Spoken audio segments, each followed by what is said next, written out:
Popular Romances of the West of England. By Robert Hunt.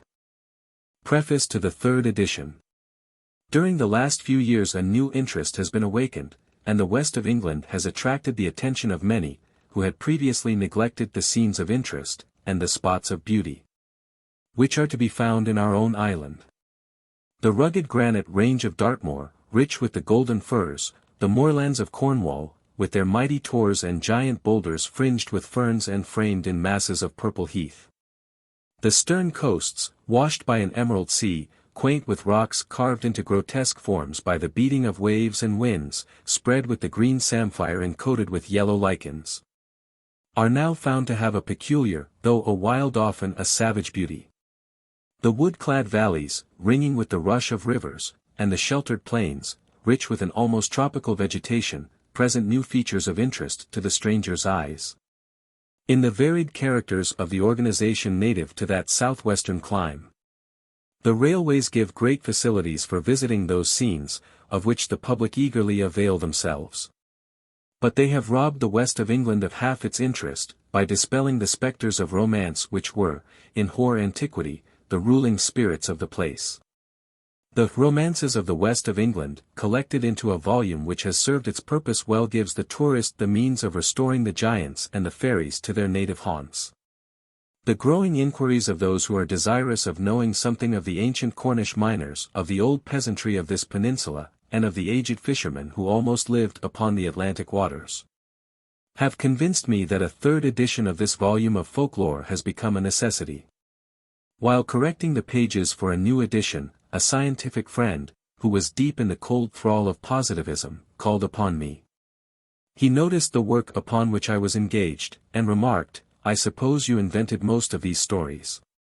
In these days, when our most sacred things are being sneered at, and the poetry of life is being repressed by the prose of a cold infidelity, this remark appears to render it a humiliating necessity to assure my reader that none of the legends in this volume have been invented. They were all of them gathered in their native homes, more than half a century since, as stated fully in the introduction to the volume. For this edition some necessary corrections have been made, and additions will be found in the appendix, which it is thought will increase the interest of the volume. Robert Hunt. March 1881. How do you find this book? Any thoughts about the book or the author? Any suggestion for improvement? Please take a moment to share your thoughts in a comment. If you like it, share it with your friends who might enjoy it as well. Subscribe to keep in touch. Visit CompleteAudiobooks.com for more quality content. Introduction. The beginning of this collection of popular romances may I be truly said to date from my early childhood. I remember with what anticipations of pleasure, 68 years since, I stitched together a few sheets of paper, and carefully pasted them into the back of an old book. This was preparatory to a visit I was about to make with my mother to Bodmin, about which town many strange stories were told, and my purpose was to record them. My memory retains dim shadows of a wild tale of Hendert the huntsman of Lanhydrock, of a narrative of streams having been poisoned by the monks, and of a legend of a devil who played many strange pranks with the tower which stands on a neighboring hill. I have, within the last year, endeavored to recover those stories, but in vain. The living people appear to have forgotten them. My juvenile notebook has long been lost. Those traditions are, it is to be feared, gone forever. 15 years passed away, about 6 of them at school in Cornwall, and 9 of them in close labour in London, when failing health compelled my return to the West of England. Having spent about a month on the borders of Dartmoor, and wandered over that wild region of granite tors, gathering up its traditions ere yet Mrs. Bray one had thought of doing so, I resolved on walking through Cornwall. 35 years since, on a beautiful spring morning, I landed at Saltash, from the very ancient passage boat which in those days conveyed men and women, carts and cattle, across the river Tamar, where now that triumph of engineering, the Albert Bridge, gracefully spans its waters. Sending my box forward to Liskeard by a van, my wanderings commenced, my purpose being to visit each relic of old Cornwall, and to gather up every existing tale of its ancient people. 10 months were delightfully spent in this way. And in that period a large number of the romances and superstitions which are published in these volumes were collected, with many more, which have been weeded out of the collection as worthless. During the few weeks which were spent on the borders of Dartmoor, accidental circumstances placed me in the very centre of a circle who believed there were giants on the earth in those days, to which the old people belonged. And who were convinced that to turn a coat sleeve or a stocking prevented the piskies from misleading man or woman. I drank deeply from the stream of legendary lore which was at that time flowing, as from a well of living waters, over Devonia's dreary Alps. And longed to renew my acquaintance with the wild tales of Cornwall, which had either terrified or amused me when a child. My acquaintance with the fairies commenced at an early date. When a very boy, I have often been taken by a romantic young lady, who lives in my memory. So bright, so fair, so wild, 3. To seek for the fairies on Lelant Towns. The maiden and the boy frequently sat for hours, entranced by the stories of an old woman, who lived in a cottage on the edge of the blown sandhills of that region. Thus were received my earliest lessons in fairy mythology. From earthly youth accidental circumstances have led to my acquiring a taste for collecting the waifs floating upon the sea of time, which tell us something of those ancient peoples who have not a written history. The rude traditions of a race who appear to have possessed much native intelligence, minds wildly poetical, and great fertility of imagination, united with a deep feeling for the mysteries by which life is girdled, especially interested me. By the operation of causes beyond my control, I was removed from the groove of ordinary trade and placed in a position of considerable responsibility, in connection with one of the most useful institutions of Cornwall. For to nurse the germs of genius to maturity, to seek those gems, of purest ray serene, which the dark, though not unfathomed caves, of the Cornish mines might produce, and to reward every effort of human industry, was the purpose of this institution. As its secretary, my duties, as well as my inclination, took me often into the mining and agricultural districts, and brought me into intimate relation with the miners and the peasantry. The bold shores of St. Just, the dark and rock-clad hills of Morva, Zenner, and St. Ives, the barren regions of St. Agnes, the sandy undulations of Perran, Zabulo, the sterile tracts of Gwennap, the howling moorlands of St. Austell and Bodminan. Indeed, every district in which there was a mine, became familiar ground. Away from the towns, at a period when the means of communication were few, and those few tedious, primitive manners still lingered. Education was not then, as now, the fashion. Church schools were few and far between. And Wesleyan Methodism, although it was infusing truth and goodness amongst the people, had not yet become conscious of the importance of properly educating the young.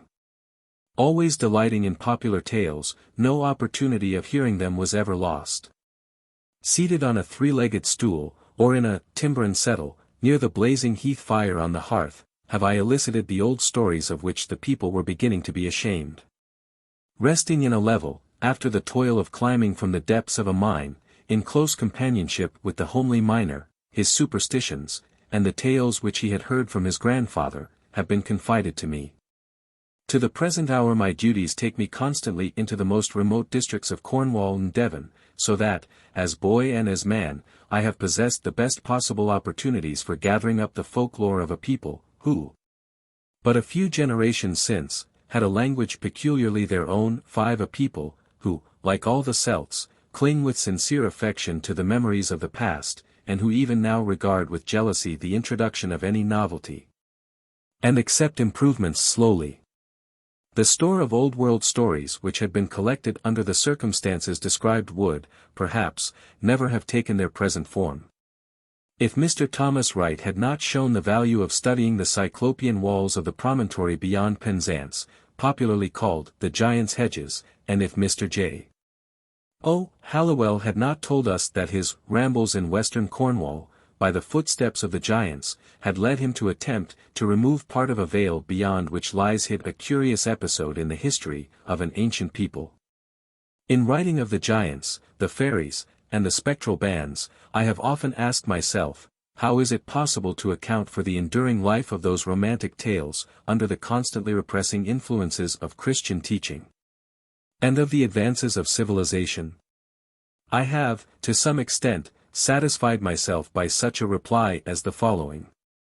Those things which make a strong impression on the mind of the child are rarely obliterated by the education through which he advances to maturity.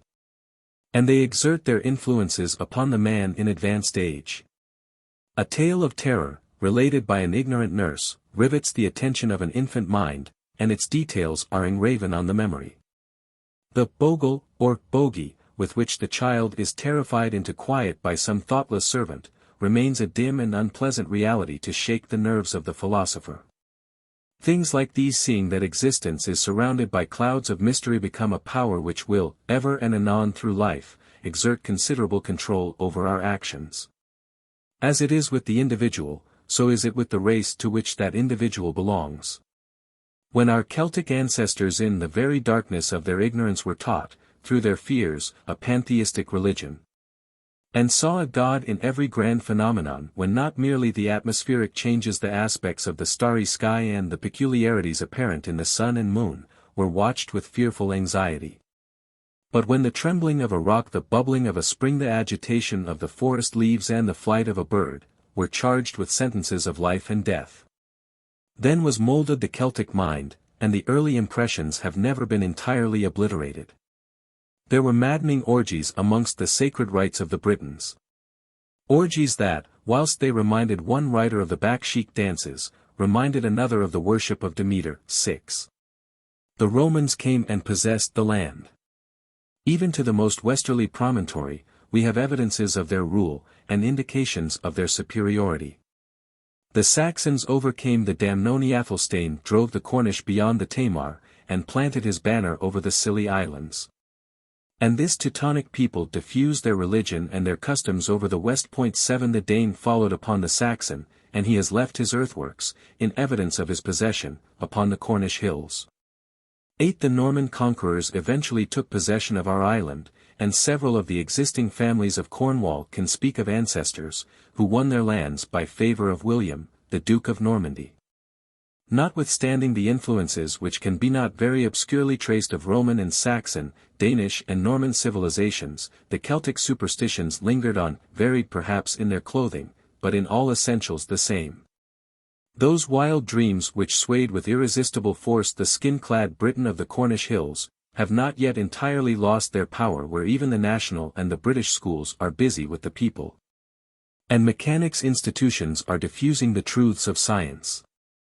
In the infancy of the race, terror was the moving power; in the maturity of the people, the dark shadow still sometimes rises, like a spectre, partially eclipsing the mild radiance of that Christian truth which shines upon the land. It must not be forgotten that Cornwall has, until a recent period, maintained a somewhat singular isolation. England, with many persons, appeared to terminate on the shores of the river Tamar. And the wreckers of the coasts, and the miners of the hills, were equally regarded as indicating the semi-civilization of this county. The difficulties of travelling in Cornwall were great. A clergyman writing in I-788, says, "Our object was now to obtain a passage to Looe, without losing sight of the noble sea. Saddle horses would render the difficulty of this route a pleasure, but with my carriage it is deemed impracticable." 9 Again, he tells us he was with his guide 5 hours coming the 11 miles from Looe to Lostwithiel. Within my own memory, the ordinary means of travelling from Penzance to Plymouth was by a van called a kitterine, and 3 days were occupied in the journey. There was in latter years, a mail coach, but the luxury of this conveyance was, even then, reserved for the wealthier classes. This difficulty of transit in a great measure explains the seclusion of the people up to a comparatively recent period. And to it we certainly owe the preservation of their primitive character, and most of the material to be found in these volumes. At one period indeed, but still earlier than the days of Kitterines, we find the Cornish people, as a body, curiously, but completely, cut off by the river Tamar, from their countrymen. They were then informed of the active life of the world beyond them by the travelling historian only, who, as he also sought to amuse the people, was called the droll teller. The wandering minstrel, storyteller, and newsmonger appears to have been an old institution amongst the Cornish. Indeed Carew, in his Survey of Cornwall, tells us that, the last of the Whiteslades, whose estates were forfeited in the rebellion, was called Sir Tristram. He led a walking life with his harp to gentlemen's houses. As the newspaper gradually found its way into this western county, the first one circulated in Cornwall being the Sherborne Mercury, the occupation of this representative of the bards was taken away. But he has only become extinct within the last 20 years. These old men wandered constantly from house to house, finding a hearty welcome at all. Board and bed were readily found them, their only payment being a song or a droll story. A gentleman to whom I am under many obligations writes, the only wandering droll teller whom I well remember was an old blind man, from the parish of Curry, I think. As he used to tell many stories about the clever doings of the conjurer Ludi of that place, and by that means procure the conjurer much practice from the people of the West. The old man had been a soldier in his youth, and had a small pension at the time he went over the country, accompanied by a boy and dog. He neither begged nor offered anything for sale, but was sure of a welcome to bed and board in every house he called at. He would seldom stop in the same house more than one night, not because he had exhausted his stories, or eaten his welcome, but because it required all his time to visit his acquaintances once in the year. The old man was called Uncle Anthony James. Uncle is a term of respect, which was very commonly applied to aged men by their juniors in Cornwall. Aunt or Anne, as Aunt Sally or Aunt Jenny, was used in the same manner when addressing aged women. Uncle Anthony James used to arrive every year in St. Leven parish about the end of August. Soon after he reached my father's house, he would stretch himself on the chimney stool, and sleep until supper time. When the old man had finished his frugal meal of bread and milk, he would tune his fiddle and ask Missus would like to hear him sing her favorite ballad. As soon as my dear mother told him how pleased she would be, Uncle Anthony would go through the woeful hunting, Chevy chase, from beginning to end, accompanied by the boy and the fiddle. I expect the air was his own composition, as every verse was a different tune. The young were then gratified by hearing the strains, of Lovely Nancy, divided in 3 parts.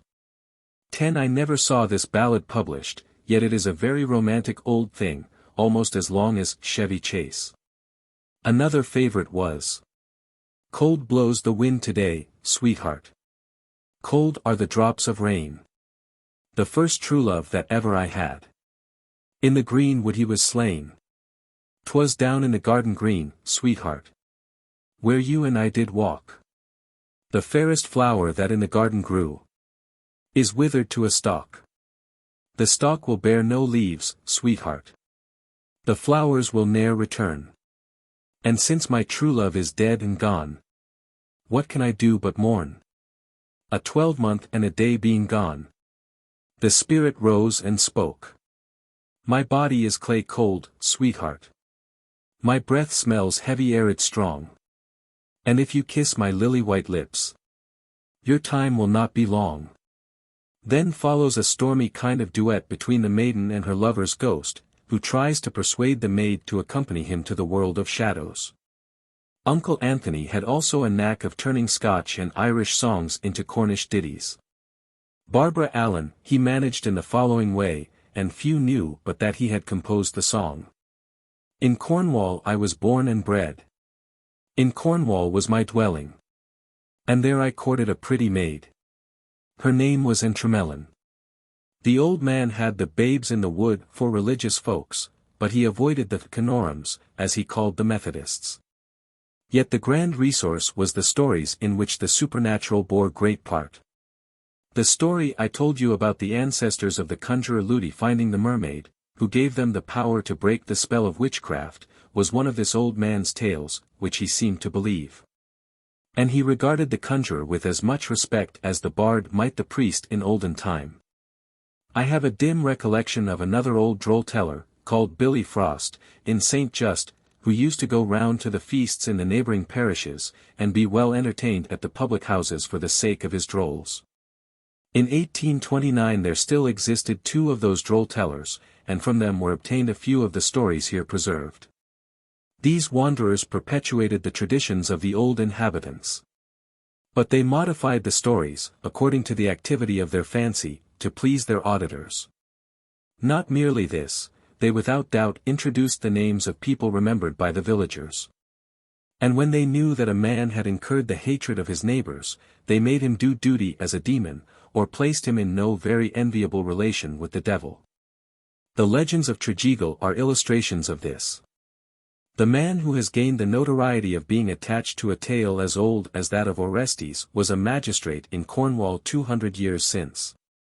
The story of the murderess of Ludgeon and her lover is another, and a very modern, example of the process by which recent events are interwoven with very ancient superstitions. 11. When the task of arranging my romances was commenced, I found that the traditions of Devonshire, as far east as Exeter, the tract of country which was known as Danmonium, or even more recently as Old Cornwall, had a striking family resemblance. My collection then received the name it bears, as embracing the district ordinarily known as the West of England. Although I have avoided repeating any of the traditions which are to be found in Mrs. Bray's books, I have not altered my title. For the examples of folklore given in these volumes belong strictly to Old Cornwall. There are some points of peculiar interest connected with the Dartmoor traditions, indicating, as I conceive, a purely Saxon origin, deserving an attention which they have not yet received. Child's tomb, in one of the dreariest portions of the moor, is a large cross of granite. This child, lord of the manor of Plymstock, was benighted on the moor in a snowstorm. He killed his horse, and got within its body for warmth, having first written in blood on a granite slab, near which he was found dead. The first that finds and brings me to my grave. The lands of Plymstock he shall have. The Benedictine monks of Tavistock are said to have found the body, and thus secured their right to the lands. This is without doubt an old Saxon legend, modified, as it has been handed down from age to age. Wistman's Wood, with its 100 oaks 100 yards high, a remnant of the old Dartmoor forest, is the very home of the wish hounds, which hunt so fiercely over the moor. And this Wistman appears to have been some demon creature, whose name alone remains. Mr. Kemble gives Wusk, or Wisk, as one of the names of Odin. Here we have a similar name given to a strange wood in Devonshire, associated with wild superstitions. And wish, or wished, is a common term for that weird sorrow which is associated with mysterious causes. The stone circles, the stone avenues, and the rock tribunals of which Craughern Tor furnishes us with a fine example have yet tales to tell, which would well repay any labor that might be bestowed upon them. Ancient British rule gave way to Saxon power, and probably there was no tract in England less known to the Romans than Dartmoor. Thus we may expect to find the paganism of the Briton and the rude Christianity of the Saxon, shadowed out in the remaining legends of Dartmoor. Crocker, Conweys, and Copelstone, when the Conqueror came, were found at home, is an old Devonshire rhyme. Those names are associated with many a moorland tradition, and indicate their Saxon origin. It may appear strange to many, that having dealt with the superstitions of the Cornish people, no mention has been made of the divining rod, the dowsing rod, as it is called, and its use in the discovery of mineral lodes. This has been avoided, in the first place, because any mention of the practice of dowsing would lead to a discussion, for which this work is not intended, and, in the second place, because the use of the hazel twig is not Cornish. The divining or dowsing rod is certainly not older than the German miners, who were brought over by Queen Elizabeth to teach the Cornish to work their mines, one of whom, called Schutz, was sometime warden of the stannaries. Indeed, there is good reason for believing that the use of this wand is of more recent date, and, consequently, removed from the periods which are sought to be illustrated by this collection. The divining rod belongs no more to them than do the modern mysteries of twirling hats, of teaching tables to turn, and, in their wooden way, to talk. The giant stories, prefaced with the often-told tale of Gogmagog, are of a character peculiarly their own. They do not appear to resemble the giants described in Mr. Campbell's Popular Tales of the West Highlands. But it must be admitted that there are some indications of a common origin between those of Cromarty and of Cornwall, in Mr. Dawson's translation of Asbjornsen, and Moe's collection of Norse tales. The giant is not like our native friends. May we venture to believe that the Cornish giant is a true Celt, or may he not belong to an earlier race? He was fond of home, and we have no record of his ever having passed beyond the wilds of Dartmoor. The giants of Lancashire, of Cheshire, and Shropshire have a family likeness, and are, no doubt, closely related, but if they are cousins to the Cornish giants, they are cousins far removed. Dr. Latham, in his Ethnology of the British Islands, says, tradition, too, indicates the existence of an old march or debatable land, for south of Rugby begins the scene of the deeds of Guy, Earl of Warwick, the slayer of the dun cow. The large bone which is shown in Redcliffe Church, Bristol, is the last indication of the dun cow in the south. As this marvellous cow moved within prescribed limits, so was it with the giants of old Cornwall. The fairies of Cornwall do not exhibit the same marked individuality. Allowing for the influences of physical conditions, they are clearly seen to be an offshoot from the common stock. Yet they have several local peculiarities, and possess names which are especially their own. A few of the more popular legends of the Cornish saints are preserved, for the purpose of showing how enduringly the first impressions of power, as exhibited by the earliest missionaries, have remained fixed amongst the people. This being due mainly to the mental operation of associating mental power and physical strength with external things in the relations of cause and effect. I cannot but consider myself fortunate in having collected these traditions 35 years ago. They could not be collected now. Mr. J. O. Halliwell speaks of the difficulties he experienced in his endeavors to obtain a story. The common people think they will be laughed at if they tell their fooled drolls to a stranger. Beyond this, many of the stories have died out with those who told them. In the autumn of 1862, being very desirous of getting every example of folklore which existed in the remote parishes of Zennor and Morva, I employed the late C.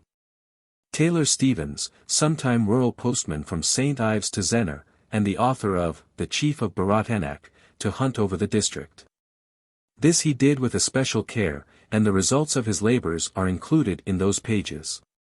The postman and poet, although he spent many days and nights amidst the peasantry, failed to procure stories which had been told me, without hesitation, 30 years before. When it was known that I was engaged in preparing for publication a work on the traditions and superstitions of Cornwall, numerous contributions, from much valued friends, and from strangers interested in the preservation of these characteristics of the west of England, were sent to me. From these some stories have been selected, but by far the larger number were modifications of stories already told. My obligations and thanks are, nevertheless, due to all. But there are two gentlemen to whom acknowledgments beyond this are necessary.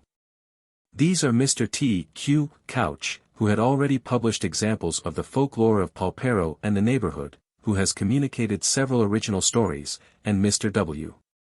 Botterill of Caerwyn, a native of St. Leven, who possesses a greater knowledge of the household stories of the Land's End district than any man living. Mr. Botterill has, with much labor, supplied me with gleanings from his store, and his stories have been incorporated, in most cases, as he told them. Beyond this, it was satisfactory to have the correctness of many in my own collection confirmed by so reliable an authority. Without the assistance which this gentleman has given, the West Cornwall stories would not have possessed the interest which will be found to belong to them. One word on the subject of arrangement. In the first series are arranged all such stories as appear to belong to the most ancient inhabitants of these islands. It is true that many of them, as they are now told, assume a medieval, or even a modern character. This is the natural result of the passage of a tradition or myth from one generation to another. The customs of the age in which the story is told are interpolated for the purpose of rendering them intelligible to the listeners, and thus they are constantly changing their exterior form. I am, however, disposed to believe that the spirit of all the romances included in this series shows them to have originated before the Christian era. The romances of the second series belong certainly to the historic period, though the dates of many of them are exceedingly problematical. All the stories given in these volumes are the genuine household tales of the people. The only liberties which have been taken with them has been to alter them from the vernacular in which they were for the most part related into modern language. This applies to every romance but one. The Mermaid's Vengeance is a combination of 3 stories, having no doubt a common origin, but varying considerably in their details. They were too much alike to bear repeating. Consequently it was thought best to throw them into one tale, which should preserve the peculiarities of all. This has been done with much care. And even the songs given preserve lines which are said by the fishermen from whom the stories were obtained to have been sung by the mermaids. The traditions which are told, the superstitions which are spoken of, and the customs which are described in these volumes, may be regarded as true types of the ancient Cornish mythology. And genuine examples of the manners and customs of a people who will not readily deviate from the rules, taught them by their fathers. Romances such as these have floated down to us as wreck upon the ocean. We gather a fragment here and a fragment there, and at length, it may be, we learn something of the name and character of the vessel when it was freighted with life, and obtain a shadowy image of the people who have perished. Hoping to have been successful in saving a few interesting fragments of the unwritten records of a peculiar race, my labors are submitted to the world. The pleasure of recalling the past has fully repaid me for the labor of arranging the traditions of old Cornwall. Robert Hunt. The Giants. The Age of the Giants. Eild Ents Jowiork. Idiu Stodon. The Wanderer. Exeter Book. The Old Works of Giants. Stood Desolate. Thomas Wright. In wandering over some of the uncultivated tracts which still maintain their wildness, austerely and sullenly, against the march of cultivation, we are certain of finding rude masses of rock which have some relation to the giants. The giant's hand, or the giant's chair, or, it may be, the giant's punch bowl, excites your curiosity. What were the mental peculiarities of the people who fixed so permanently those names on fantastic rock masses? What are the conditions mental or otherwise necessary for the preservation of these ideas? Are questions which I have often asked myself when wandering amidst the tors of Dartmoor, and when seated upon the granite masses which spread themselves so strangely, yet so picturesquely, over Cambria and other rocky hills in Cornwall. When questions of this kind are continually recurring, the mind naturally works out some reply, which satisfies at least itself. And it consequently not unfrequently reposes contentedly on a fallacy as baseless as the giant spectre of the mountain mists. This may possibly be the condition at which I have arrived, and many of my readers may smile at my dreams. It is not in my nature to work without some hypothesis, but I endeavor to hold it as loosely as possible, that it may be yielded up readily the moment a more promising theory is born, whoever may be its parent wherever its birthplace. Giants, and every form of giant idea, belong to the wilds of nature. I have never discovered the slightest indication of the existence of a tradition of giants, of the true legendary type, in a fertile valley or in a well-cultivated plain. Wherever there yet linger the faint shadows of the legendary giant, there the country still retains much of its native wildness, and the inhabitants have, to a great extent, preserved their primitive character. In other words, they have nurtured a gloomy imagination, and permitted ignorance to continue its melancholy delusions. The untaught mind, in every age, looks upon the grander phenomena of nature with feelings of terror, and endeavors to explain them by the aid of those errors which have been perpetuated from father to son since the days when the priests of superstition sought to rule the minds of men by exciting their fears. I shall have to tell, by and by, the story of a so-called giant, who could bestride the lovely river which flows through the luxuriant valley of Tavistock, where, also, the inquiring traveller is shown his grave. The giant's grave in Penrith churchyard is familiar to me.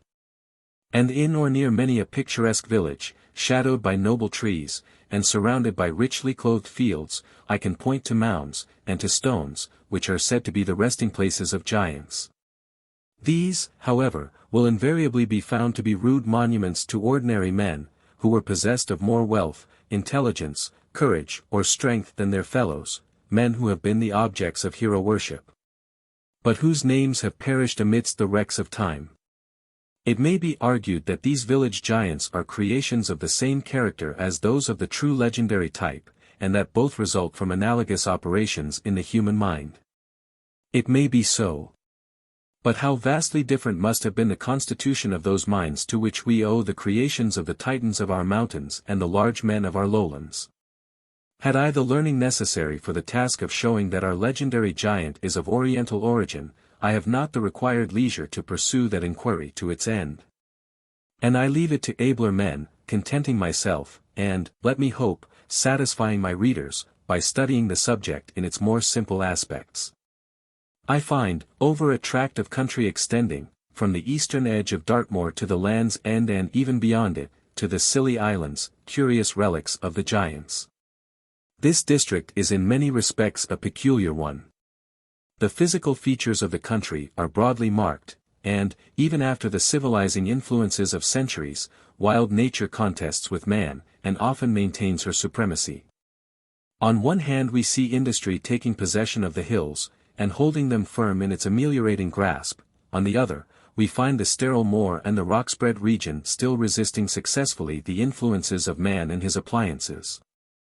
When I travel into other parts of the British Isles, and reach a district having the same general features, I usually discover some outstanding memory of the giants, often, it must be admitted, faint and ill-defined. The giant Tarquin, almost forgotten amidst the whir of spindles, who had his dwelling in a well-fortified castle near Manchester, on the site of what is yet known by the name of Castlefield, and Carados. A mighty giant, just pulled down, who lived near Shrewsbury's fair town, may be quoted as examples of the fading myths. 12. I therefore draw the conclusion that those large masses of humanity of whom Saturn devouring his own children would seem to be the parental type can exist only in the memories of those races who are born and live amidst the sublime phenomena of nature. On the rugged mountain, overspread with rocks which appear themselves to be the ruins of some cyclopean hail, amidst which the tempests play, still harmless in their fury. Here, where the breezes of spring and summer whistle as with some new delight, where the autumnal winds murmur the wildest music, or make the saddest wail, and the winter storms, as if joyous in their strength, shout in voices of thunder from cairn to cairn, here does the giant dwell. On the beetling cliff, where coming tempests delight to send those predicating moanings, which tell of the coming war of winds and waves. On rocks which have frowned for ages on the angry sea, and in caverns which mock, by repeating, the sounds of air and water, be they joyous as the voice of birds, or wild and solemn as the howl of savages above the dead. Here does the giant dwell. In the valley, too, has he sometimes fixed his home, but the giant has usually retired from business when he leaves the hills. Even here we miss not the old associations. Huge boulders are spread on every side. Rock masses are overgrown with firs, ferns, mosses, and heaths, and torrents rush from the hills, bringing, as it were, their native music with them. Wherever, indeed, the giants have made a home, we find a place remarkable for the grand scale on which the works of nature are displayed. The giants of Danmonium, as that region was once named to which I have confined my inquiries, will be found to be a marked race. They appear to bear about them the characteristics of the giants of the East. They have the peculiarities which may be studied in those true Oriental Titans, Gog and Magog, who still preside so grimly and giantly at our city feasts. They have none of that stony, cold-hearted character which marks the giants of Scandinavia. And although Mr. Cately 13 would connect the mighty Thor with the no less mighty giants of the Arabian stories, I think it can be shown that all those of the west of England resemble their northern brethren only in the manner in which the sensual monsters succumb to the slightest exercise of thought. Mr. J. O. Hallowell appears to have been a little surprised at discovering, during a very short residence in the west of Cornwall, that the Land's End district was anciently the chosen land of the giants. That it was, beyond all other, the favourite abode and the land of the English giants. Peculiarly fitted for the inquiry as Mr. Hallowell is, by his lifelong studies, it is to be regretted that he spent so brief a period amidst what still remains of these memorials of a Titan race. 14. Who were the giants? Whence came they? 15. I asked myself these questions when, seated in the giant's chair, I have looked down upon a wide expanse of furzy downs, over which were scattered in picturesque confusion vast masses of granite rocks. every one of them standing in monumental grandeur, inscribed by the finger of tradition with memorials of this mighty race. Did Cormelian and Cormoran really build St. Michael's Mount? Did Thunderbore walk the land, inspiring terror by his extreme ugliness? Did Bolster persecute the blessed St. Agnes, until she was compelled by stratagem to destroy him? Did, indeed, our British Titans play at quoits and marbles with huge rocks? Is it a fact that all the giants died of grief after Coriolanus overthrew Gog-Magog on Plymouth Hoe? Let us, if only for amusement and to give to a light work some appearance of research, examine a few antiquated authorities, who may be said in their own way, indirectly to answer those questions. M. Perran, D.D. An abbot of La Chamois wrote a strange book, The Antiquities of Nations, which in 1706 was Englished by Mr. Jones. 16. In his epistle dedicatory to Charles Lord Halifax, speaking of the famous Perran, Mr. Jones asks, was there ever any before him that attempted to trace the origin of the Celti, who with great probability of truth, were the same people, and spoke the same language, as our ancient Britons did, and their descendants continue to do to this day, so high as Gomer and the Gomerians? This authority, with a great display of learning, proves that Gomer, the eldest son of Japhet, was the chief of the Gomerians, and that these Gomerians afterwards were called Galatians, or Gauls. We further learn from him that a section of the Gomerians were called Sakai, and that the Sakai went into Phrygia, and afterwards assumed the name of Titans. This race, and especially the princes that commanded them, exceeded all others in bulk and strength of body, and hence it is that they have been looked upon to be terrible people, and, as it were, giants. The scripture itself, the rule of truth, even gives such an idea as this, of those famous and potent men, who, according to it, ruled over all the earth. Judith, speaking of them in her fine song, called them giants, the sons of the Titans. 17. And the prophet Isaiah informs us, also, that these giants were anciently masters of the world. This mighty race dwelt in mountains, woods, and rough and inaccessible places, and they lay in the hollows of valleys, and the like places of shelter and retirement, because they had no houses in those times. The learned abbot proceeds, exerting all his powers to prove that the Titans were the true Celti, that a people of Greece were the descendants of the Titans, that Gomer was the true stock of the Gauls, and that Magog, his brother, is also looked upon to be the origin of the Scythians, or people of Great Tartary. 18. To seize on another authority, who appears to connect the Oriental with the British Cromlech, and through those the people whose remains they cover, we will quote Drive E. D.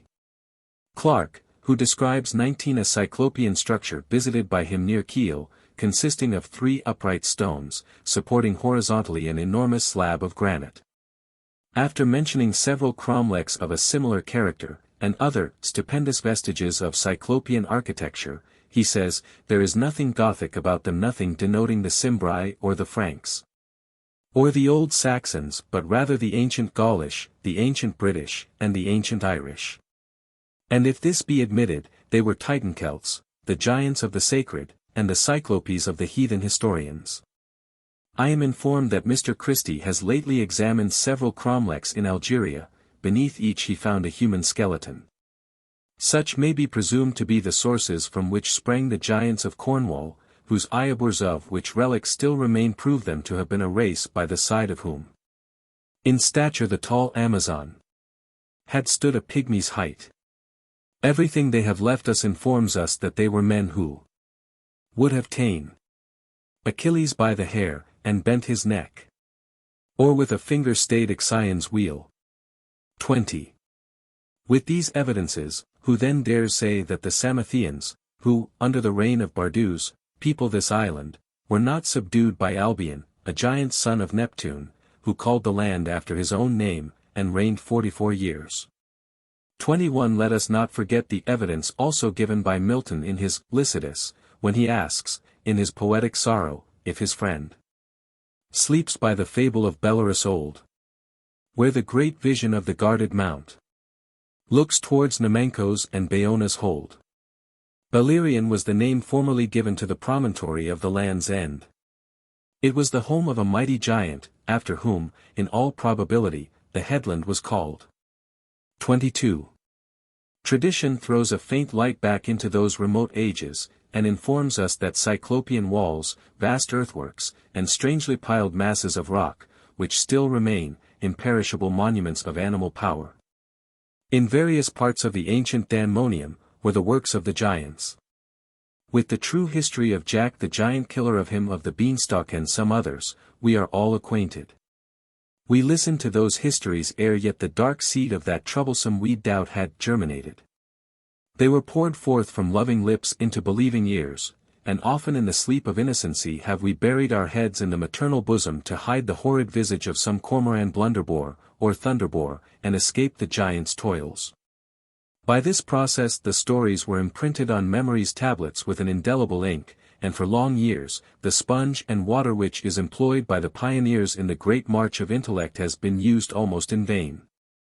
Notwithstanding the influences which have been brought to bear, with no kindly spirit, upon the old world tales, we have still lingering, though in ruins, the evidences by which they were supported.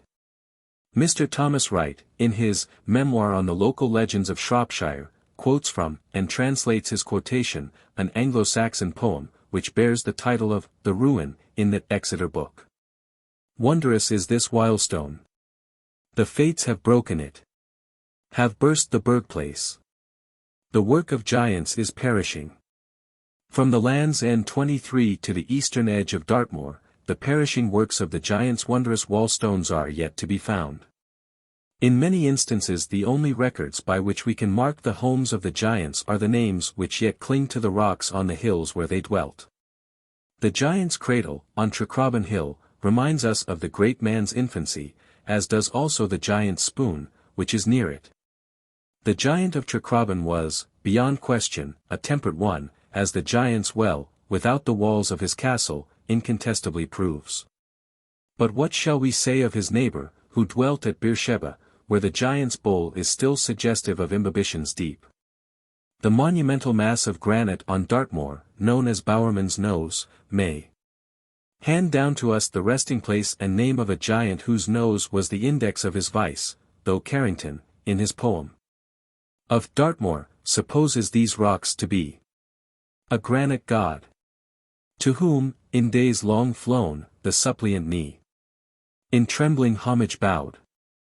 Let those, however, who are curious in this problem visit the granite idol, when, as Carrington assures us, he will find that the inhabitants of the hamlets near have legends rude connected with the spot, wild swept by every wind, on which he stands, the giant of the moor. Of the last resting places of the giants there are many.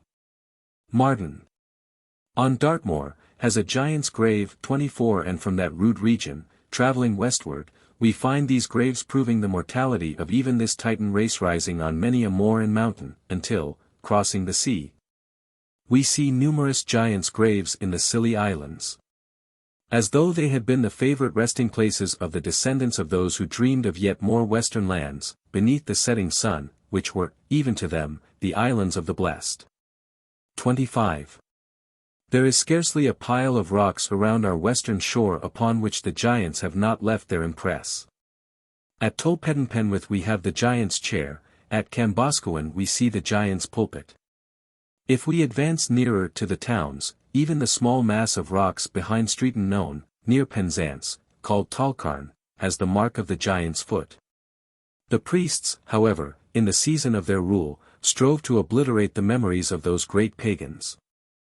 They converted the footprint at Tolcarn and similar indentations elsewhere into the mark of the devil's hoof, when he stamped in rage at the escape of a sinner, who threw himself from the rock, strong in faith, into the arms of the church.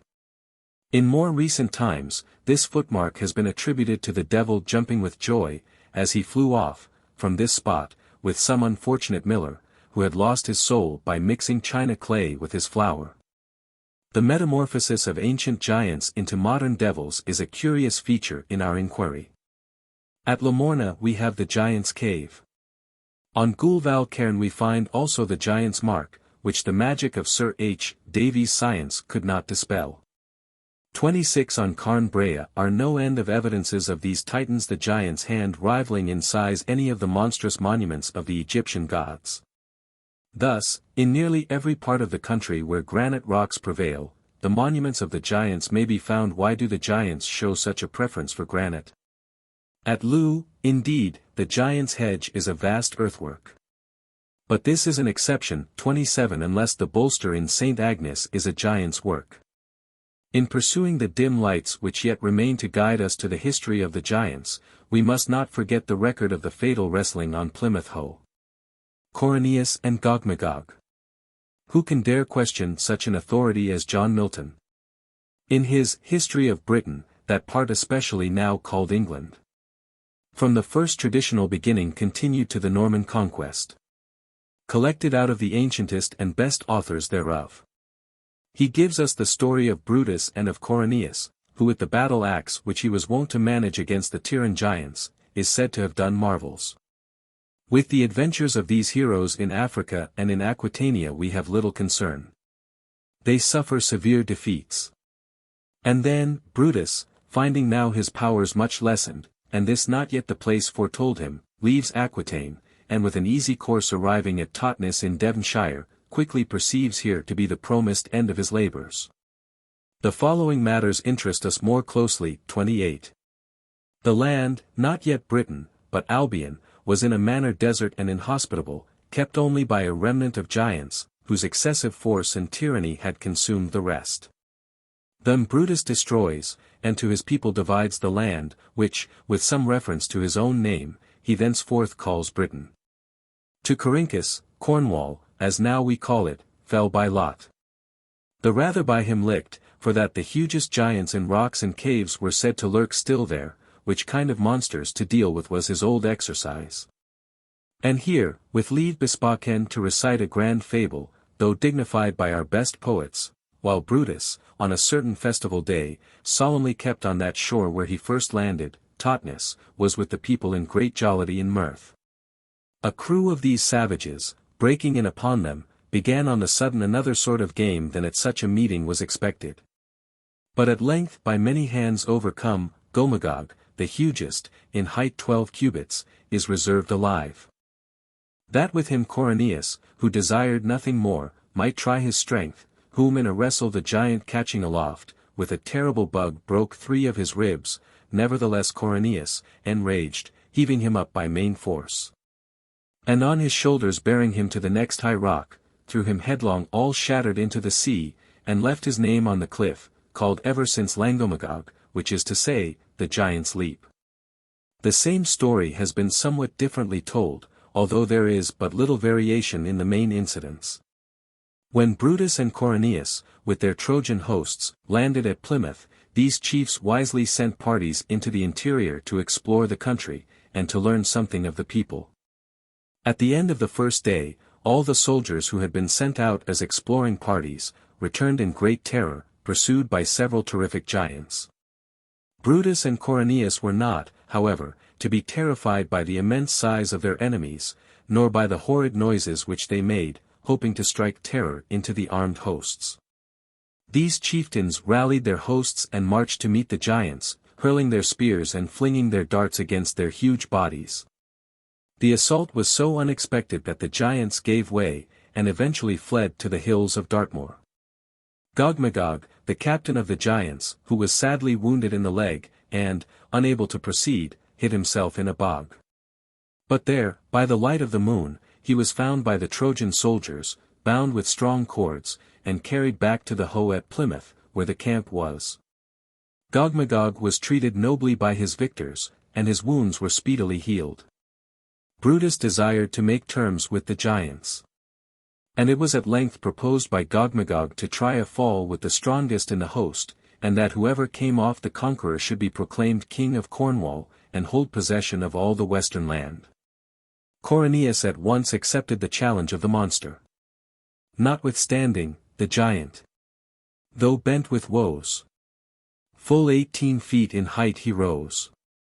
His hair, exposed to sun and wind, like withered heath, his head entwined. And that Cornelius was but little above the ordinary size of man, the Trojan chief felt sure of a victory. The day for the wrestling was fixed. The huge Gogmagog was allowed to send for the giants, and they assembled on one side of a cleared space on Plymouth Hoe, while the Trojan soldiers occupied the other. All arms were thrown aside.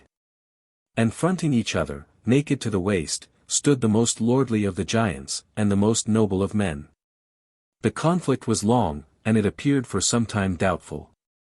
Brute strength was exerted on one side, and trained skill on the other.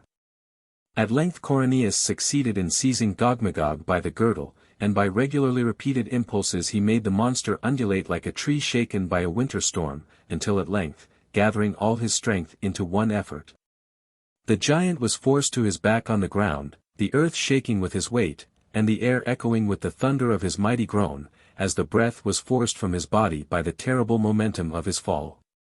There lay the giant, and there were all the other giants, appalled at the power which they could not understand, but which convinced them that there was something superior to mere animal strength. Cornelius breathed for a minute, then he rushed upon his prostrate foe, and seizing him by the legs, he dragged him to the edge of the cliff, and precipitated him into the sea. The giant fell on the rocks below, and his body was broken into fragments by the fall, while the fretted flood rolled frothy waves of purple blood. Gogmagog's leap has been preserved near the spot which now presents a fortress to the foes of Britain. And there are those who say that, at the last digging on the Haw for the foundation of the citadel of Plymouth, the great jaws and teeth therein found were those of Gogmagog. 29. The Giants of the Mount. The history of the redoubtable Jack proves that St. Michael's Mount was the abode of the giant Cormelian, or, as the name is sometimes given, Cormoran. We are told how Jack destroyed the giant, and the story ends. Now, the interesting part, which has been forgotten in the narrative, is not only that Cormoran lived on, but that he built the mount, his dwelling place. St. Michael's Mount, as is tolerably well known, is an island at each rise of the tide, the distance between it and the mainland being a little more than a quarter of a mile. In the days of the giants, however, it was some 6 miles from the sea, and was known as the White Rock in the Wood, or in Cornish, Carreg Luz en Cuz. Of the evidences in favor of this, more will be said when the traditions connected with physical phenomena are dealt with. In this wood the giant desired to build his home, and to rear it above the trees, that he might from the top keep watch over the neighboring country. Any person carefully observing the structure of the granite rocks will notice their tendency to a cubical form. These stones were carefully selected by the giant from the granite of the neighboring hills, and he was for a long period employed in carrying and piling those huge masses, one on the other, in which labor he compelled his wife to aid him. It has been suggested, with much show of probability, that the confusion of the two names alluded to has arisen from the fact that the giant was called Cormoran, and that the name of his wife was Cormelian. At all events, there is no harm in adopting this hypothesis. The toil of lifting those granitic masses from their primitive beds, and of carrying them through the forest, was excessive. It would seem that the heaviest burthens were imposed upon Cormelian, and that she was in the habit of carrying those rocky masses in her apron. At a short distance from the White Rock, which was now approaching completion, there exists large masses of greenstone rock. Cormelian saw no reason why one description of stone would not do as well as another. And one day, when the giant Cormoran was sleeping, she broke off a vast mass of the greenstone rock, and taking it in her apron, hastened towards the artificial hill with it, hoping to place it without being observed by Cormoran. When, however, Cormelian was within a short distance of the White Rock, the giant awoke, and presently perceived that his wife was, contrary to his wishes, carrying a green stone instead of a white one.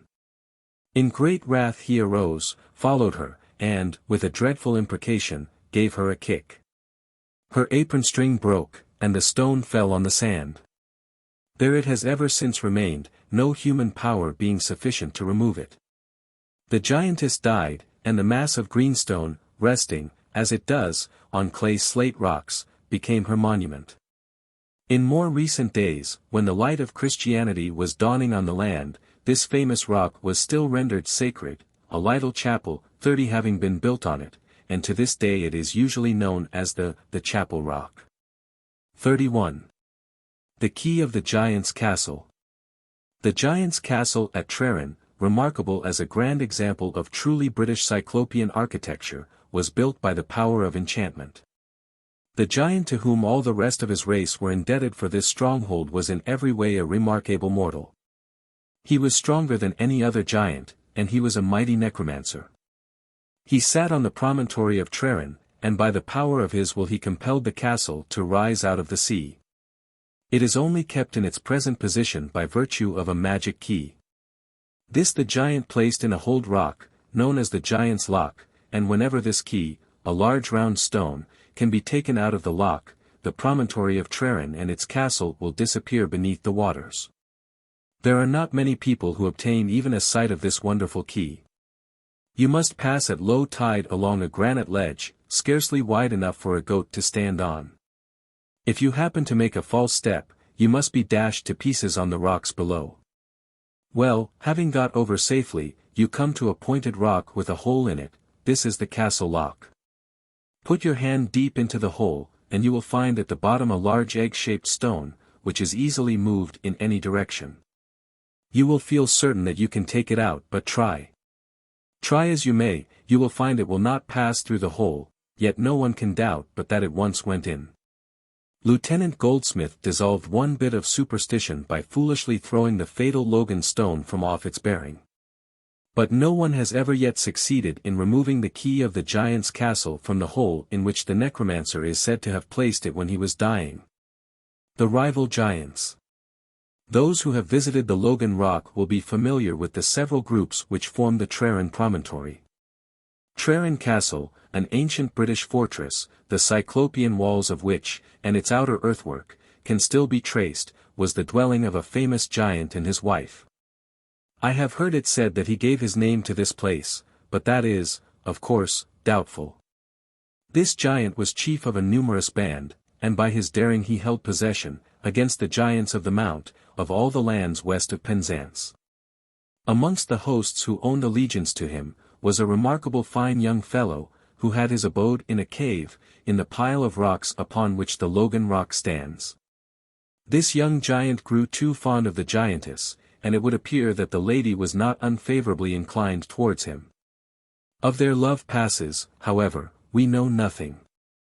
Tradition has only told us that the giantess was one day reclining on the rock still known as the giant lady's chair, while the good old giant was dosing in the giant's chair which stands near it. When the young and wicked lover stole behind his chief and stabbed him in the belly with a knife. 32 The giant fell over the rocks to the level ridge below, and there he lay, rapidly pouring out his lifeblood. From this spot the young murderer kicked him into the sea, ere yet his life was quite extinct, and he perished in the waters. The guilty pair took possession of Perran Castle, and, we are told, lived happily for many years. The Giants of Trencrum, or Tregeagle. The rough granite hill of Tregeagle rises in almost savage grandeur from the wooded lands which form the park of Trevetha, close by the picturesque village of Lelant. From the summit of this hill may be surveyed one of the most striking panoramic views in Cornwall. The country declines, rather rapidly, but still with a pleasing contour, towards the sea on the southern side. From the sandy plain, which extends from Mermaids to Penzance, there stretch out two arms of land, one on the eastern side, towards the Lizard Point, and the other on the western side towards Mousehole and Lamorna, which embrace as it were that fine expanse of water known as the Mounts Bay. The most striking object, set in the silver sea, is the pyramidical hill St. Michael's Mount, crowned with the castle, an unhappy mixture of church, castle, and modern dwelling house, which, nevertheless, from its very incongruities, has a picturesque appearance when viewed from a distance. Nestling amidst the greenstone rocks, sheltered by the Holy Mount, is the irregular town of Mermaids, or Market Jew. And, balancing this, on the western side of the green, Penzance displays her more important buildings, framed by the beautifully fertile country by which the town is surrounded. The high lands to the westward of Penzance, with the fishing villages of Newlyn and Mousehole, the Church of Paul on the summit of the hill, and the engine house belonging to a mine at its base, have much quiet beauty under some aspects of light. The yet more western hills shutting out the Land's End from the observer's eye. Looking from Trencrum, this is the more common name, to the southeast, the fine hills of Tregeagle and Godolphin, both of which have given names to two ancient Cornish families, marked the southern boundary of a district famed for its mineral wealth. Looking eastward, Cambria Hill, with its ancient castle and its modern monument, stands up from the tableland in rugged grandeur. This hill, a merry place, 'tis said, in days of yore, when British villages were spread amidst the mighty cairns, and cyclopean walls sheltered the inhabitants, rises to mark the most productive piece of mining ground, of the same area, to be found in the world. Around the towns of Camborne and Redruth are seen hundreds of miners' cottages, and scores of tall chimneys, telling of the mechanical appliances which are brought to bear upon the extraction of tin and copper from the earth. Beyond this thickly peopled region the eye wanders yet eastward, and eventually reposes on the series of granite hills which rise beyond Street Austell and stretch northward, the two highest hills in Cornwall, which are known as Rother and Brownwilly, 33 being in this range. Let the observer now turn his face northward, and a new and varied scene lies before him. Within 2 miles the waters of St. Ives Bay break against the cliffs.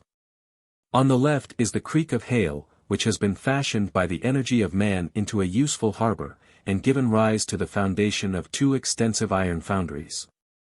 Between those and the sea are the hills of blown sand, which have ever been the homes of the fairy people. The lighthouse of Godrevy stands, a humble companion, to balance in this bay the mount, which adorns the bay, washing the southern slope of this narrow neck of land. Godrevy marks the region of sand extending to the eastward. To the north the shores become more and more rugged, culminating in St. Agnes Beacon, a hill of graceful form rising somewhat rapidly to a considerable elevation. From this the beetling cliffs stretch away northward, until the bold promontory Trevose Head closes the scene, appropriately displaying another of those fine examples of humanity, a lighthouse.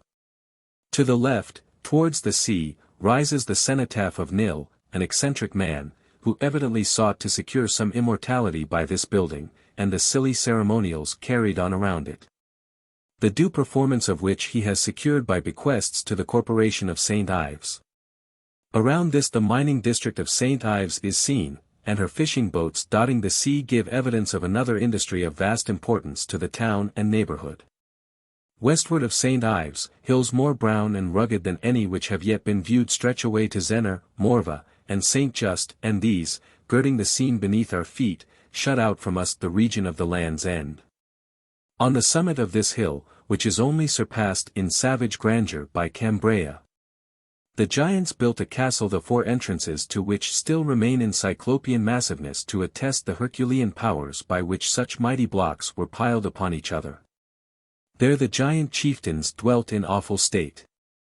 Along the serpentine road, passing up the hill to the principal gateway, they dragged their captives, and on the great flat rocks within the castle they sacrificed them. Almost every rock still bears some name connected with the giants. A race may perish, but the name endures. The treasures of the giants who dwelt here are said to have been buried in the days of their troubles, when they were perishing before the conquerors of their land. Their gold and jewels were hidden deep in the granite caves of this hill, and secured by spells as potent as those which Merlin placed upon his hoarded treasures.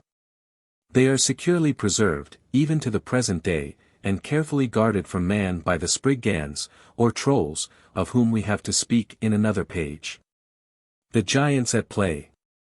In several parts of Cornwall there are evidences that these Titans were a sportive race.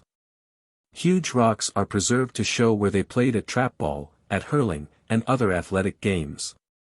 The giants of Tregeagle and St. Michael's Mount often met for a game at bob buttons. The mount was the bob, on which flat masses of granite were placed to serve as buttons, and Tregeagle Hill was the mit, or the spot from which the throw was made. This order was sometimes reversed. On the outside of St. Michael's Mount, many a granite slab which had been knocked off the bob is yet to be found. And numerous piles of rough cubical masses of the same rock, said to be the granite of Tregeagle Hill, 34 show how eagerly the game was played.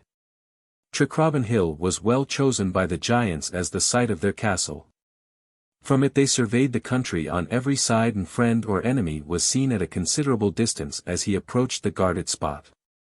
It is as clear as tradition can make it, that Tregeagle was the center of a region full of giants. On Tregeagle Hill, close to Penzance, there is, the Giants' Round, evidently the scene of many a sanguinary conflict, since the Cornish antiquarian authority Borlase informs us, that Tregeagle signifies the castle of the bloody field. On the cairn at Goulval are several impressions on the rocks, all referable to the giants. In Madron there is the celebrated Giant's Cave. And the well-known Lanyon Cromlech is reported by some to be the Giant's Coit, while others declare it to be the Giant's Table. Cairn Gaiva, again, is celebrated for its giant. And, indeed, every hill within sight has some monument preserving the memory of those, the Titans fierce. Holloburn of the Cairn. Somewhere amongst the rocks in this cairn is the Giant's Cave, in ages long gone by, the abode of a giant named Holloburn. Halliwell. Mr. Halliwell was fortunate in securing a name. I have often heard of the giant in question, but I never heard his name. Holloburn, according to tradition, was a very amiable and somewhat sociable gentleman. But, like his brethren, he loved to dwell amongst the rocks of Cairn Galva. He made his home in this remote region, and relied for his support on the gifts of sheep and oxen from the farmers around, he, in return, protecting them from the predatory incursions of the less conscientious giants of Tregeagle. It is said that he fought many a battle in the defense of his friends, and that he injured but one of his neighbors during his long lifetime. This was, however, purely an accident. The giant was at play with the human pygmies, and in the excitement of the moment, being delighted at the capital game made by a fine young peasant, he tapped him on the head, and scattered his brains on the grass. I once heard that Holloburn had married a farmer's daughter, and that a very fine race, still bearing a name not very dissimilar, was the result of this union. Holloburn, like his brethren, was remarkably fond of quoits. Indeed, go where we will within the Land's End district, the giant's quoit is still shown. Other shall we call them household relics of the giants occur. From Cairn Galva to Zenner we find a series of giants' chairs. And, careful to preserve each remarkable relic of this interesting race, here is also the giant's dinner plate. That St. Ives, too, was not without its giant, although the record of his name is lost, is evident from the fact that a tooth, an inch broad, was taken from a giant's grave. 35. The Giant of Nankledry. See Appendix D. In Nankledry Bottoms, about a mile from the famous hill Castleindinas. There stood at one time a thatched house near the brook which runs murmuring down the valley. Rather more than 30 years since, some mouldering, clob, mud, walls, indicating the existence at one time of a large dwelling, were pointed to as the former residence of a terrible giant. He appears to have led a solitary life, and to have lived principally on little children, whom he is said to have swallowed whole. His strength was indicated by several huge masses of granite which were scattered around the bottoms, and in the neighboring fields. These were carried by him in his pockets, to defend himself from the giants of Tregeagle, with whom he appears to have been on unfriendly terms. This giant is noteworthy as the only one recorded who lived in a house. Tregeagle the Giant. See Appendix D. Tregeagle is the name of a village near the Land's End. This name, as we have already stated, signifies the town of the giant's grave. The giant's existence was confirmed by the discovery of a vault and some large bones in it, on this spot. 36. Tregeagle divides with Tregeagle the honorable immortality of being employed to frighten children into virtue. Often have I heard the unruly urchins of this neighborhood threatened with Tregeagle. They are told that Tregeagle was a vast man, with arms so long that he could take men out of the ships passing by the Land's End, and place them on the longships. Hut that sometimes he would, having had his fun with them, good-humoredly place them on board their ships or boats again. He is said to have dined every day on little children, who were generally fried on a large flat rock which stood at A little distance from his cave. The Lord of Pengerswick and the Giant of St. Michael's Mount. The giant who dwelt on St. Michael's Mount had grown very old, and had lost all his teeth. Still he was the terror of the neighboring villages.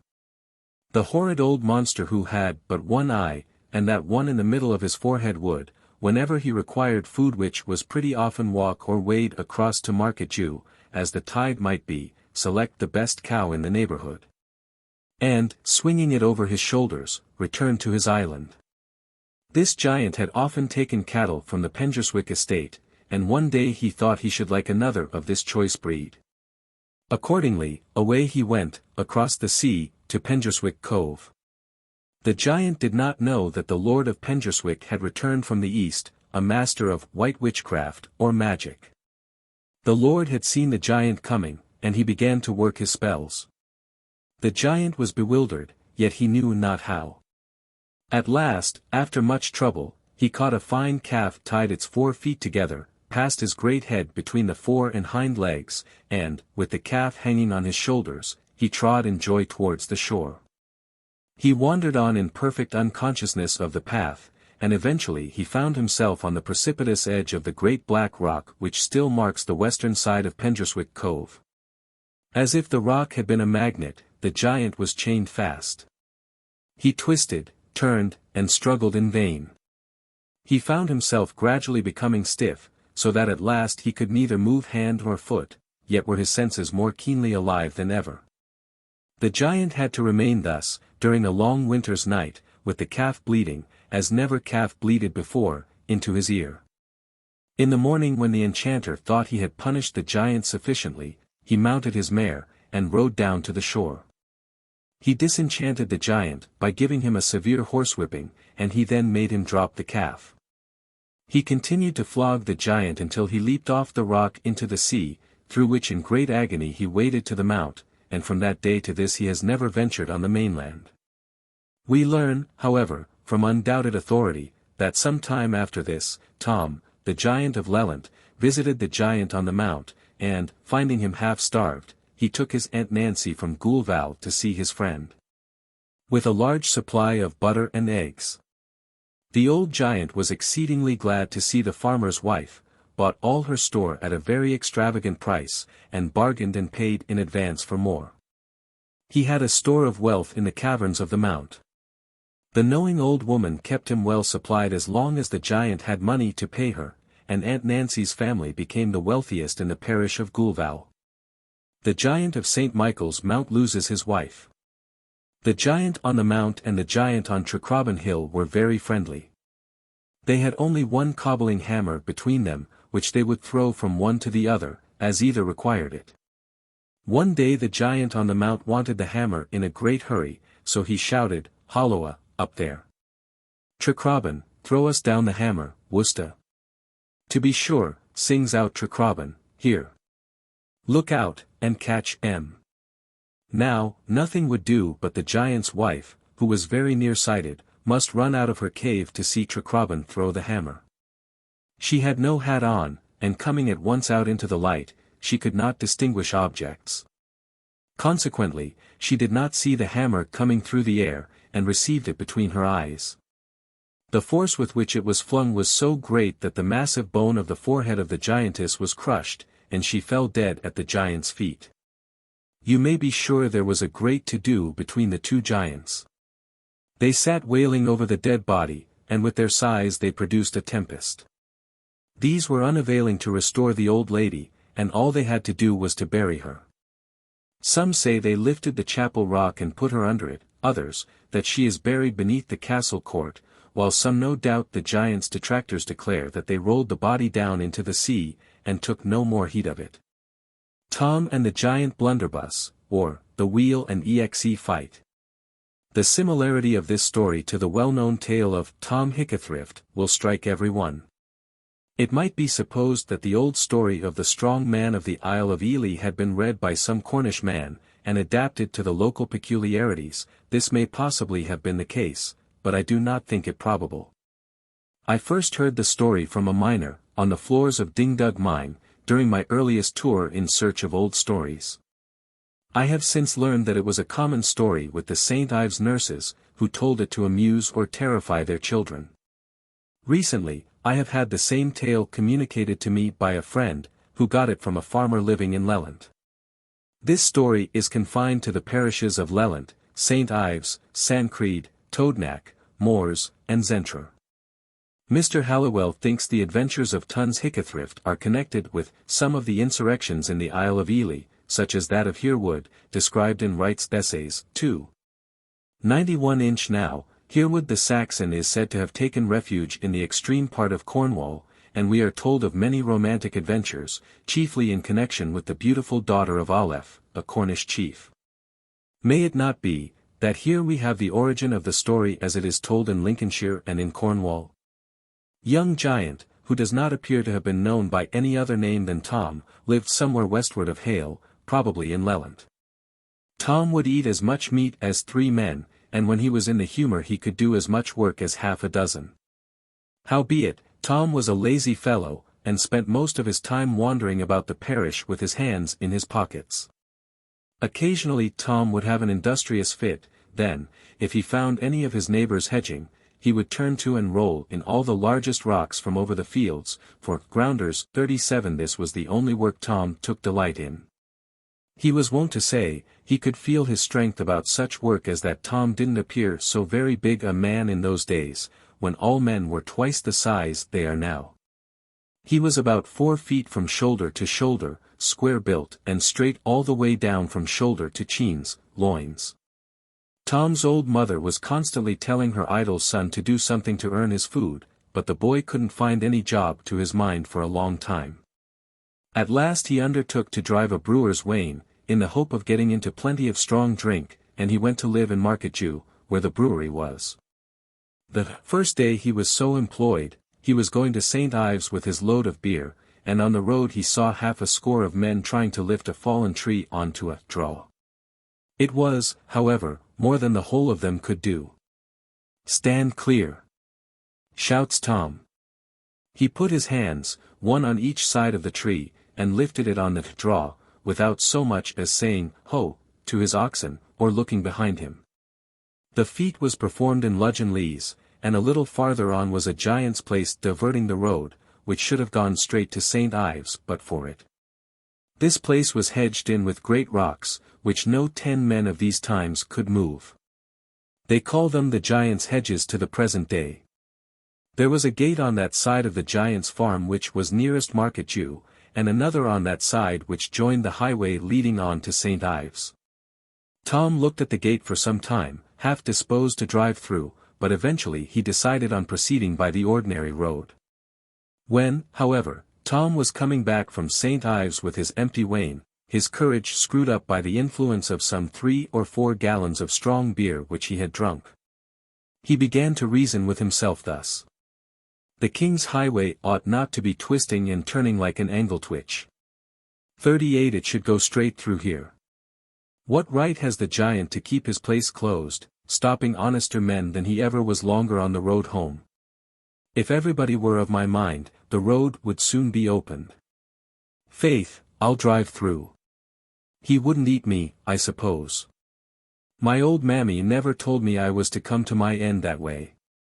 They say the giant has had scores of wives. What becomes of them nobody can tell, yet there are always more ready to supply their place. Well, that's no business of mine. I never met the man to make me turn back yet, so come along, neat and comely, shouts Tom to the oxen, opening the great gate for them to pass through. On went Tom, without seeing anything of the giant or of anybody else, except the fat cattle of all sorts in the fields. After driving about a mile, Tom came to a pair of gates in a high wall, which was close to and surrounding the giant's castle. There was no passing round those, as deep ditches, full of water, were on either side of these gates. So at them went Tom. The huge gates creaked on their hangings and the wheels of Tom's wain rattled on over the causey. 39 a little ugly midgon of a cur began to bark, and out tore the giant, a great ugly unshapely fellow, all head and stomach. "You impudent little villain," roared the giant, "to drive into my grounds, disturbing my afternoon's nap. What business have you here?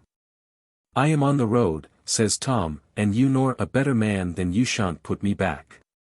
You ha no right to build your hedges across what used to be the king's highway, and shall be again.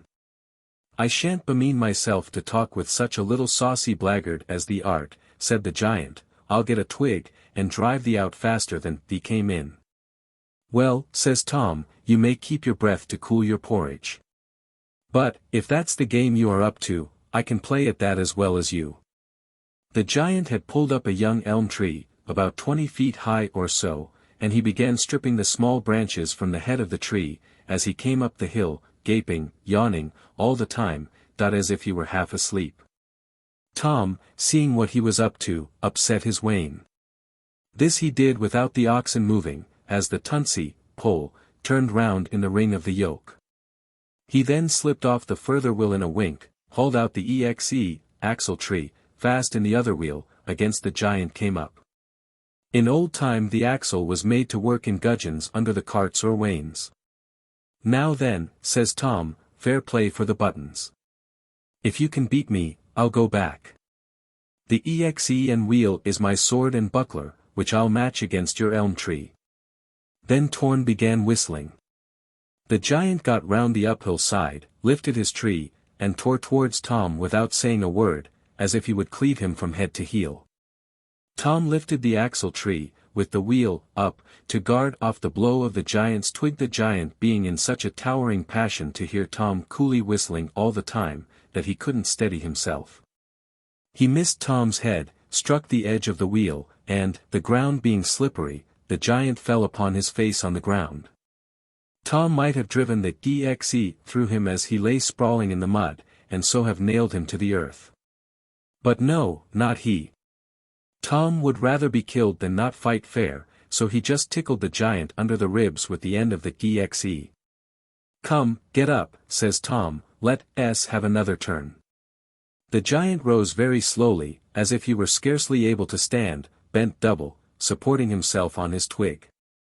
He was only dodging the great cowardly skulk to get the uphill side again, and take Tom unawares.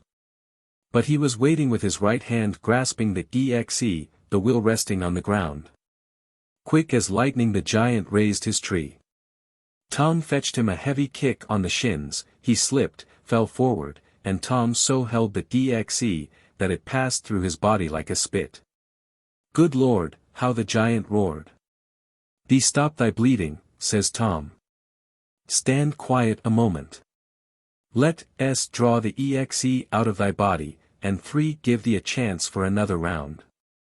Thee doesn't deserve it, because thee aren't playing fair. Tom turned the giant over, laid hold of the wheel, and dragged out the DXE.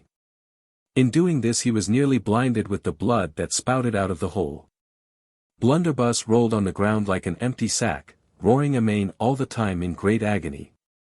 Stop thy bleeding, says Tom, and put thy hands in the hole the DXE has made in thee, to keep in the blood, until I can cut a turf to stop up the place, and thee willst do again yet. As Tom was plugging the wound with the turfs, the giant groaned and said, It's all no good, I shall kick the bucket. I feel myself going round land. But with my last breath I'll do thee good, because I like thee better than anybody else I ever met with, for thy fair play and courage. The more thee wouldst beat me, the better I should like thee. I have no near relations. There is heaps of gold, silver, copper, and tin down in the vaults of the castle, guarded by 2 dogs. Mind their names are Catchem and Tirem. Only call them by these names and they'll let thee pass. The land from this to the sea is all mine. There is more head of oxen, cows, sheep, goats, and deer, than thee canst count. Take them all, only bury me decent. Did you kill all your wives? Asked Tom. No, sighed the giant, they died natural. Don't let them abuse me after death. I like thee as a brother. Cheer up, says Torn, you'll do again. He then tried to raise the giant up, but the plug of turf slipped from the wound, and all was over. Tom put the wheel and axle in order, turned over the wain, and drove home to Market Jew. The brewer was surprised and well pleased to see Tom back so early, and offered him good wages to stop for the year. "I must leave this very night," says Tom, "for my old grandfather, who lived up in the high countries, is dead. I am his nearest relation. He lived all alone. He left me all his money and lands, so I must go and bury my old grandfather this very night."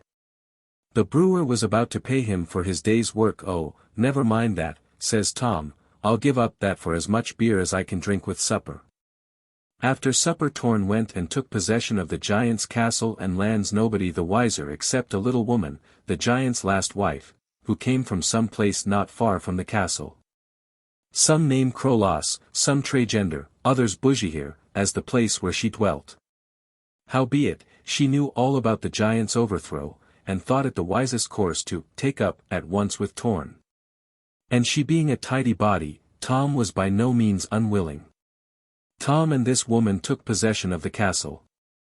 They buried the giant down in the bottom, and placed a block of granite to keep him down.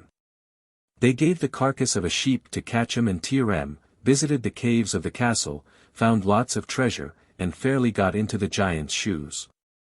Tom the giant, his wife Jane, and Jack the tinkered, as told by the Drolls. In some of the old geese dances, guys' dances, from Don Stigwis. The giant Blunderbuss and Tom performed a very active part. Blunderbuss was always a big-bellied fellow, his smoke frock being well stuffed with straw. He fought with a tree, and the other giant with the wheel and axle. The giant is destroyed, as in the story, by falling on the axle. The tinker, of whom we have yet to tell, with his unfailing coat of darkness, comes in and beats Tom, until Jane comes out with the broom and beats the tinker. And then, as in nearly all these rude plays, St. George and the Turkish knight come in, but they have no part in the real story of the drama, see later note in Appendix E. When Tom and his wife had settled themselves in the giant's castle, they took good care not to allow anyone to make a king's highway across their grounds. Tom made the hedges higher, and the gates stronger than ever, and he claimed all the run of land on the seaside, and enclosed it. Tom's wife, Jane, was a wonderful cleanly body. The castle seemed to be always fresh swept and sanded, while all the pewter plates and platters shone like silver. She never quarrelled with Tom, except when he came in from hedging covered with mud. Then in a pet she would threaten to go home to her mother. Jane was very famous for her butter and cheese, and Tom became no less so for his fine breed of cattle, so that he fared luxuriously, and all went on happily enough with Tom and his wife. They had plenty of children, and these were such fine healthy babies, that it took 2 or 3 of the best cows to feed them, when but a few weeks old. Tom and Jane thought that they had all that part of the world to themselves, and that no one could scale their hedges or break through their gates. They soon found their mistake. Tom was working one morning, not far from the gate, on the market Jew's side of his property, when he heard a terrible rattle upon the bars. Running up, he saw a man with a hammer smashing away, and presently down went the bars, and in walked a travelling tinker, with his bag of tools on his back. "Holla, where are you bound for?" says Tom. "Bound to see if the giant, whom they say lives up here, wouldn't let a body pass through where the road ought to be," says the tinker. "Oh, aye. Are you?" says Tom. "He must be a better man than I am who stops me," says the tinker. "As you are a fine stout chap, I expect you are the giant's eldest son. I see you are hedging. That's what all the people complain of. You are hedging in all the country." "Well," says Tom, "if I am his son, I can take my dad's part any way. And we'll have fair play too. I don't desire better fun than to try my strength with somebody that is a man. Come on. Any way you like, naked fists, single stick, wrestling, bowling, slinging, or throwing the quoits." "Very well," says the tinker, "I'll match my blackthorn stick against anything in the way of timber that you can raise on this place." Tom took the bar which the tinker had broken from the gate, and said, "I'll try this piece of elm if you don't think it too heavy." "Don't care if it's heavier. Come on." The tinker took the thorn stick in the middle, and made it fly round Tom's head so fast that he couldn't see it. It looked like a wheel whizzing round his ears, and Tom soon got a bloody nose and 2 black eyes. Tom's blows had no effect on the Tinkard, because he wore such a coat as was never seen in the West Country before. It was made out of a shaggy black bull's hide, dressed whole with the hair on.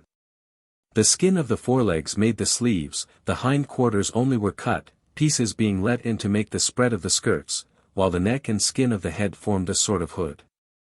The whole appeared as hard as iron. And when Tom hit the Tinkard, it sounded, as if the coat roared, like thunder.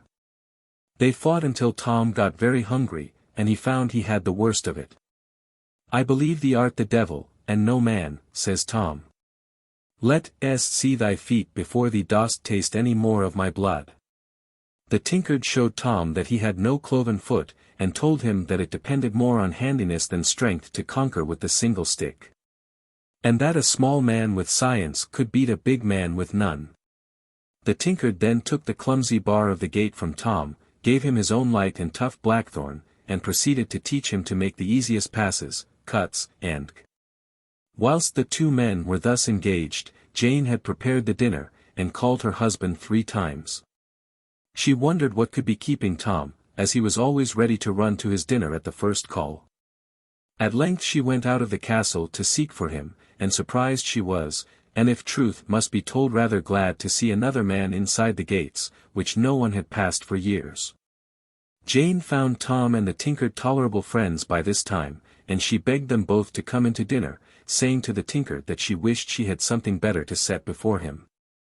She was vexed that Tom hadn't sent her word, that she might have prepared something better than the everlasting beef and peas, and vowed she would give him a more savory mess for supper, if she had to go to the hills for a sheep or a kid herself.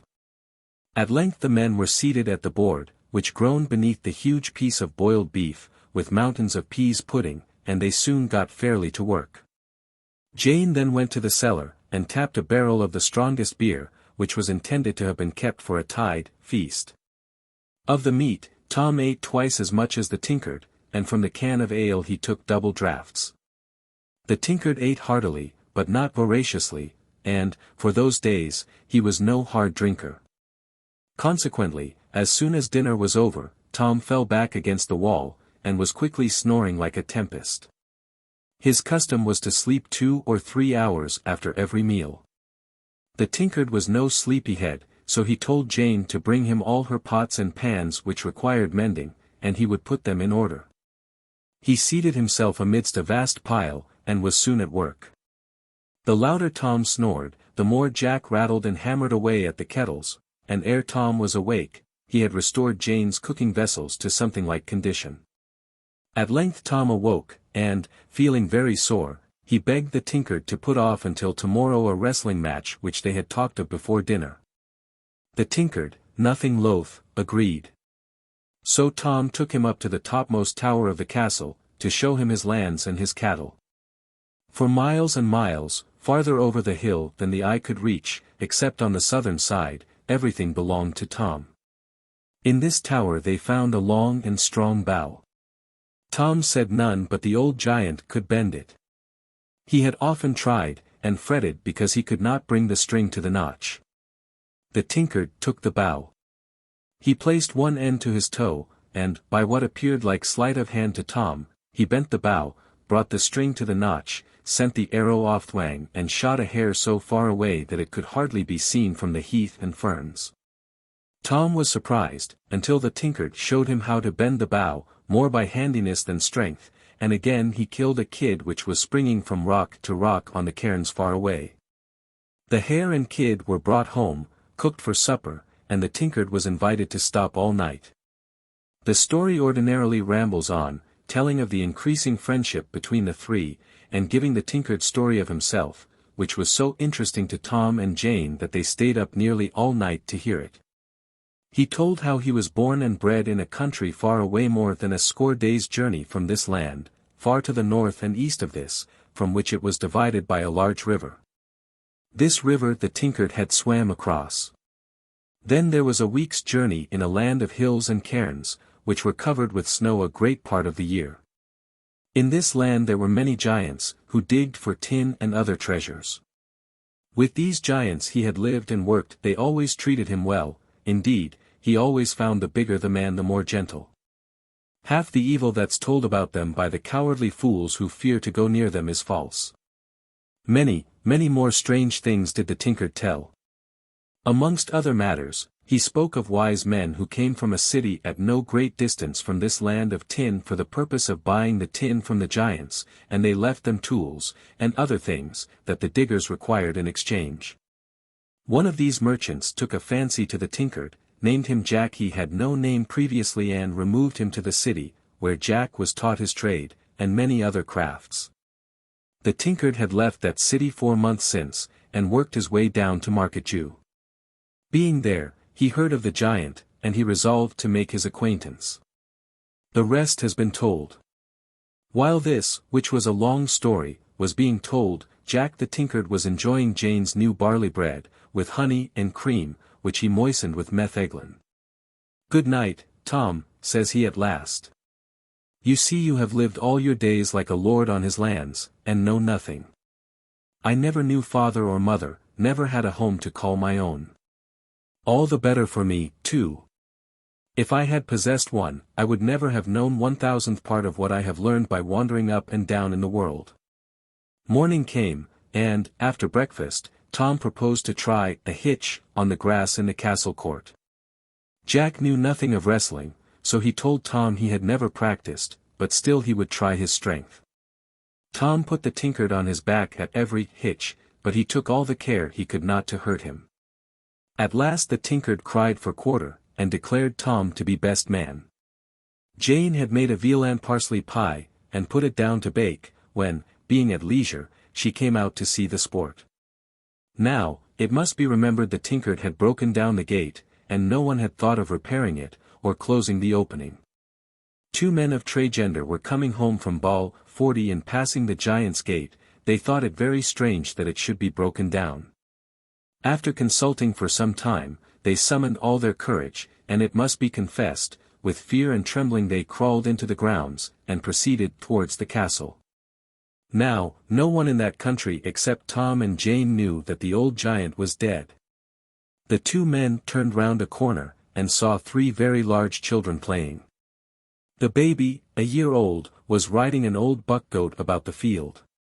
The 2 elder children, Tom Veen 41 and young Jane, were mounted on a bull, back to back, one holding on by the horns, and the other by the tail, galloping round the field like mad, followed by the cows and dogs, a regular cows' courant. "Lord, you," says one of the men to the other, "what dost think of that for a change?" "But to think," says the other, "that the old giant should ever have a wife and young children here, and the people know nothing about it. Why, don't everybody say that he ate all his wives and children too? What lies people tell, don't they, you? Let's go a little farther. He won't eat we, I suppose. I'll throw my pick and shovel down the throat of en, as soon as it do open his jaws."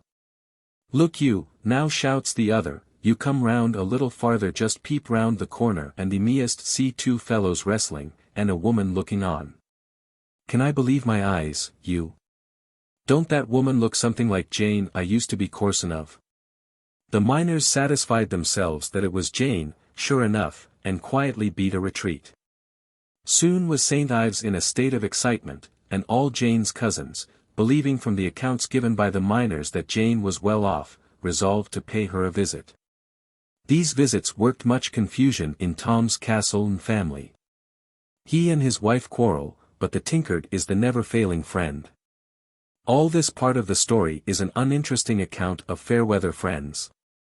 Jack the tinker taught Tom how to till his ground in a proper manner. He had hitherto contented himself with gathering wild herbs, such as nettles, wild beet, mallows, elecampane, various kinds of lentils, and chick or cat peas. Jack now planted a garden for his friends, the first in Cornwall, and they grew all kinds of good vegetables. The tinker also taught Jane to make malt and to brew beer. Hitherto they had been content with barleywort, which was often sour. Jack would take the children and collect bitter herbs to make the beer keep, such as the ale hoof, ground ivy, mugwort, bannel, the broom, agrimony, centuary, woodsage, betony, and pellitory. Jane's beer was now amongst the choicest of drinks, and her St. Ives cousins could never have enough of it. Tom delighted in it, and often drank enough to bewilder his senses. Tom had followed the example of the old giant, and killed his cattle by flinging rocks at them. The giant's bowls are seen to this day scattered all over the country. Jack gave Tom a knife of the keenest edge and finest temper, and taught him how to slaughter the beasts. When a calf was to be skinned, he instructed Tom how to take the skin off whole from the 4 legs, by unjointing the shoulders, and to remove it entirely clear of grain, and without the smallest scratch. In addition to all this, Tommy Vane, who was now a boy 4 years old, but bigger than many at 10, must have a coat possessing all the virtues which belonged to the Tinkards. So a bull-calf's skin was put on to the boy, and Jane had special instructions how she was to allow the coat to dry on his back, and tan and dress it in a peculiar way. The skin thus treated would shrink and thicken up until it came to his shape. Nobody can tell how proud the young Tom was of his coat when all was done, though the poor boy suffered much in the doing. Now Jack the Tinker desired the intrusion of strangers as little as did Tom and Jane, so he set to work to repair the gate which he had broken down. He not only did this, but he constructed a curious latch with the bobbin. It was so contrived that no stranger could find the right end of it, and if they pulled at any other part, the latch was only closed the tighter. While he was at work a swarm of Jane's St. Ives cousins came around him. They mistook Jack for Tom, and pointed out how the children, who were playing near him, were like their father.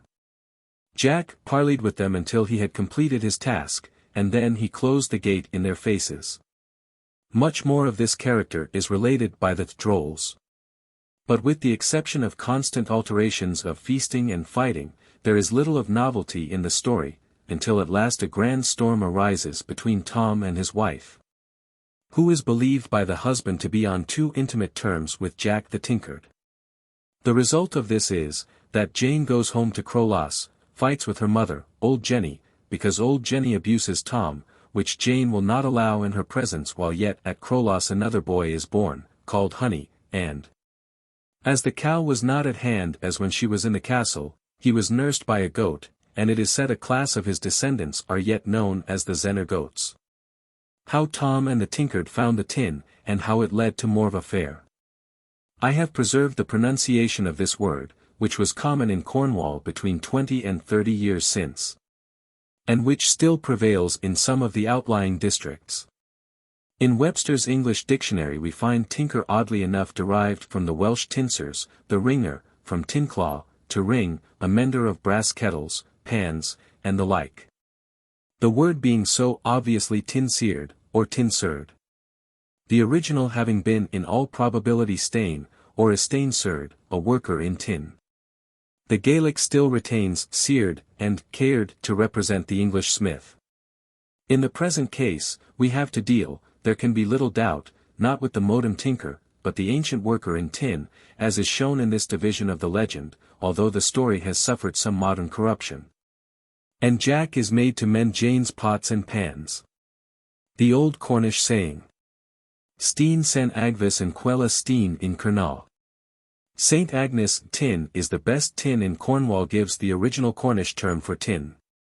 Jack the Tinkard partakes of the character of Wayland Smith in many of his peculiarities.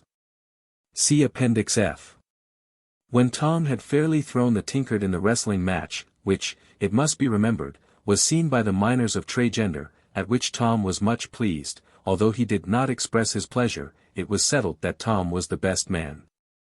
This was sealed over a barrel of strong ale, and a game of quoits was proposed, while Jane was taking up the dinner. Tom had often wished, but never more so than now, that the green sloping banks against the inside of the castle walls had not been there, that he might have a fair fling of the quoits from end to end of the court. Tom's third throw in this game was a very strong one, and the quoit cut a great piece of turf from the banks, laying bare many grey-looking stones, small rounded balls, and black sandy stuff. "Look here you, Jack," says Tom. "Whatever could possess the old fools of giants to heap up such a lot of black and grey mining stones against the wall? Wherever could they have found them all?" Jack carefully looked at the stuff thus laid bare, clapped his hands together, and shouted. "By the gods, it's all the richest tin." Now Tom, poor easygoing soul, didn't know tin. So he could scarcely believe Jack, though Jack had told him that he came from a tin country. "Why, Tom," says Jack, "thee art a made man. If these banks are all tin, there is enough here to buy all the land, and all the houses, from sea to sea.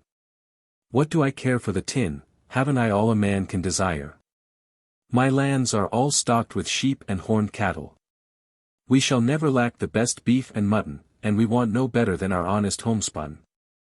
Jane now made her appearance, announcing that dinner was ready. She was surprised at seeing so much tin, but she didn't say anything. She thought maybe she would get a new gown out of it, and go down to St. Ives Fair. Notwithstanding that Tom and Jane professed to treat lightly the discovery of the tin, it was clear they thought deeply about it, and their thoughts spoiled their appetites. It was evidently an accession of wealth which they could not understand. Tom said he didn't know how to dress tin, it was of little use to him. Jack offered to dress it for the market on shares. Tom told him he might take as much as he had a mind to for what he cared. After dinner, the giant tried to sleep, but could not get a snore for the soul of him. Therefore, he walked out into the court, to get some fresh air, as he said, but in reality to look at the tin. Jane saw how restless Tom was, so she unhung his bows and arrows, and told him he must away to the hills to get some kids and hares. "I shan't trouble myself with the bows and arrows," says Tom. "All I want are the slings Jack and I have in our pockets. Stones are plenty enough, hit or miss, no matter, and we needn't be at the trouble to gather up the stones again." Off went Tom and Jack, followed by young Tom and Jane, to the Toadknack and Zenna hills. They soon knocked down as many kids, hares, and rabbits as they desired. They caught some colts, placed the children on 2 of them and the game on the others, and home they went. On their return, whilst waiting for supper, Jack wandered around the castle, and was struck by seeing a window which he had not before observed. Jack was resolved to discover the room to which this window belonged, so he very carefully noticed its position, and then threw his hammer in through it, that he might be certain of the spot when he found the tool inside of the castle. The next day, after dinner, when Tom was having his snooze, Jack took Jane with him, and they commenced a search for the hammer near the spot where Jack supposed the window should be, but they saw no signs of one in any part of the walls. They discovered, however, a strangely fashioned, worm-eaten oak hanging press. They carefully examined this, but found nothing. At last Jack, striking the back of it with his fist, was convinced, from the sound, that the wall behind it was hollow. He and Jane went steadily to work, and with some exertion they moved the press aside, and disclosed a stone door. They opened this, and there was Jack's hammer lying amidst a pile of bones, evidently the relics of some of old Blunderbuss's wives, whom he had imprisoned in the wall, and who had perished there. Jane was in a great fright, and blessed her good fortune that she had escaped a similar end. Jack, however, soon consoled her by showing her the splendid dresses which were here, and the gold chains, rings, and bracelets, with diamonds and other jewels, which were scattered around. It was agreed that Tom for the present should be kept in ignorance of all this. Tom awoke, his head full of the tin. He consulted with Jack and Jane. They duly agreed to keep their secret, and resolved that they would set to work the very next day to prepare some of the tin stuff for sale. Tom as yet scarcely believed in his wealth, which was magnified as much as possible by Jack, to bewilder him. However, several sacks of tin were duly dressed, and Tom and Jack started with them for Market Jew, Tom whispering to Jack before he left the castle, that they would bring home a cask of the brewer's best ale with M. It is a lot better than what Jane brews with her old-fashioned yerbies, but don't ye tell her so. The brewer of Market Jew was also mayor, and, as it appears, tin smelter, or tin merchant. To him, therefore, Tom went with his black tin, 42 and received not only his cask of beer, but such an amount of golden coin, all of it being a foreign coinage, as convinced him that Jack had not deceived him. This brewer is reputed to have been an exceedingly honest and kind-hearted man, beloved by all. It was his practice, when any of the townspeople came before him, begging him to settle their disputes even when they limbed one another, to shut them up in the brewery yard, give them as much beer as they could drink, and keep them there until they became good friends. Owing to this practice he seldom had enough beer to sell, and was frequently troubled to pay for his barley. This brewer, who was reputed to be the best mayor that ever was since the creation of grey cats, gave rise, from the above practice of his, to the proverb still in daily use, standing, like the mayor of Market Jew, in his own light. The mayor was always fat and jolly. He was an especial favourite, too, with the Lord of Pengerswick, who is believed to have helped him out of many troubles.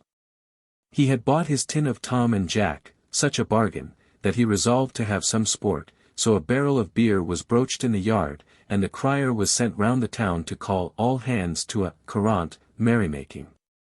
They came, you may be certain, in crowds. There was wrestling, hurling the length of the green from Market Jew to Kyendur, and back again, throwing quoits, and slinging. Some amused themselves in pure wantonness by slinging stones over the mount, so that the old giant, who lived there, was afraid to show above ground, lest his only eye should get knocked out. The games were kept up right merrily until dusk. When in rode the Lord of Pengerswick on his enchanted mare, with a colt by her side. The brewer introduced Tom and Jack, and soon they became the best of friends. Tom invited Pengerswick to his castle, and they resolved to go home at once and make a night of it. Pengerswick gave Tom the colt, and, by some magic power, as soon as he mounted this beautiful animal, he found himself at home, and the lord, the brewer, and Jack with him.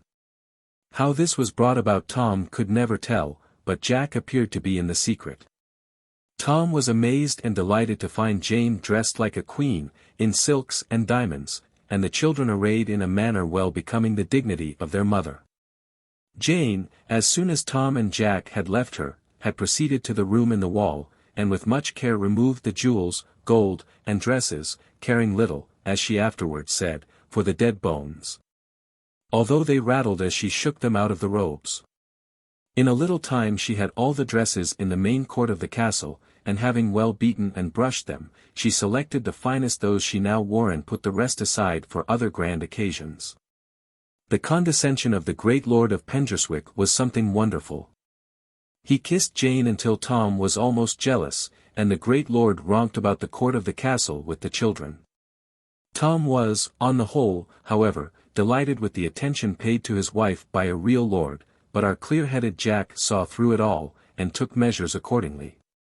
Pengerswick tried hard to learn the secret of the stores of tin, but he was foiled by the tinkard on every tack. You may well suppose how desirous he was of getting Jack out of the way, and eventually he began to try his spells upon him. The power of his necromancy was such, that all in the castle were fixed in sleep as rigid as stones, save Jack. All that the enchanter could do produced no effect on him. He sat quietly looking on, occasionally humming some old troll, and now and then whistling to show his unconcern. At last Pengerswick became enraged, and he drew from his breast a dagger and slyly struck at Jack. The dagger, which was of the finest eastern steel, was bent like a piece of soft iron against Jack's black hide. "Art thou the devil?" exclaimed Pengerswick. "As he is a friend of yours," says Jack, "you should know his countenance." "Devil or no devil," roared Pengerswick, "you cannot resist this," and he held before Jack a curiously shaped piece of polished steel. Jack only smiled, and quietly unfastening his cow's hide, he opened it.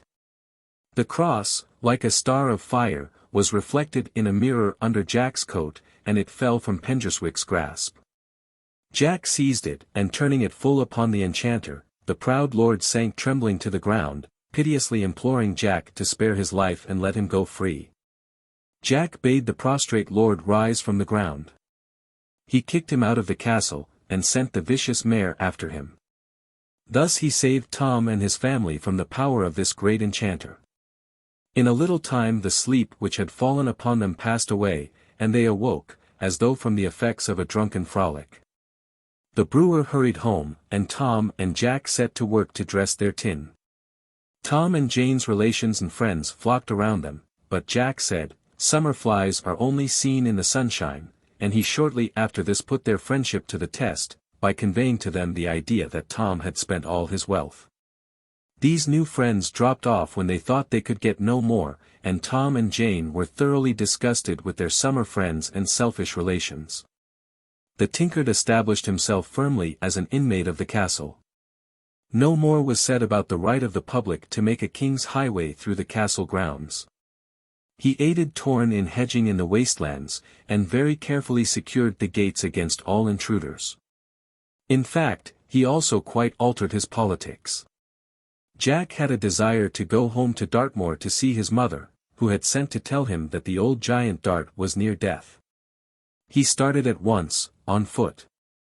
Tom wished him to have Penderswick's colt, but Jack preferred his legs. It would be too long a tale to tell the story of his travels.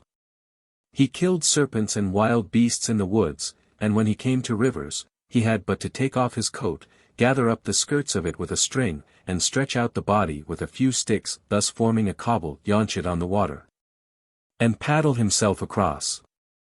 He reached home. The old giant was at his last gasp. Jack made him give everything to his mother before he breathed his last. When he died, Jack carefully buried him.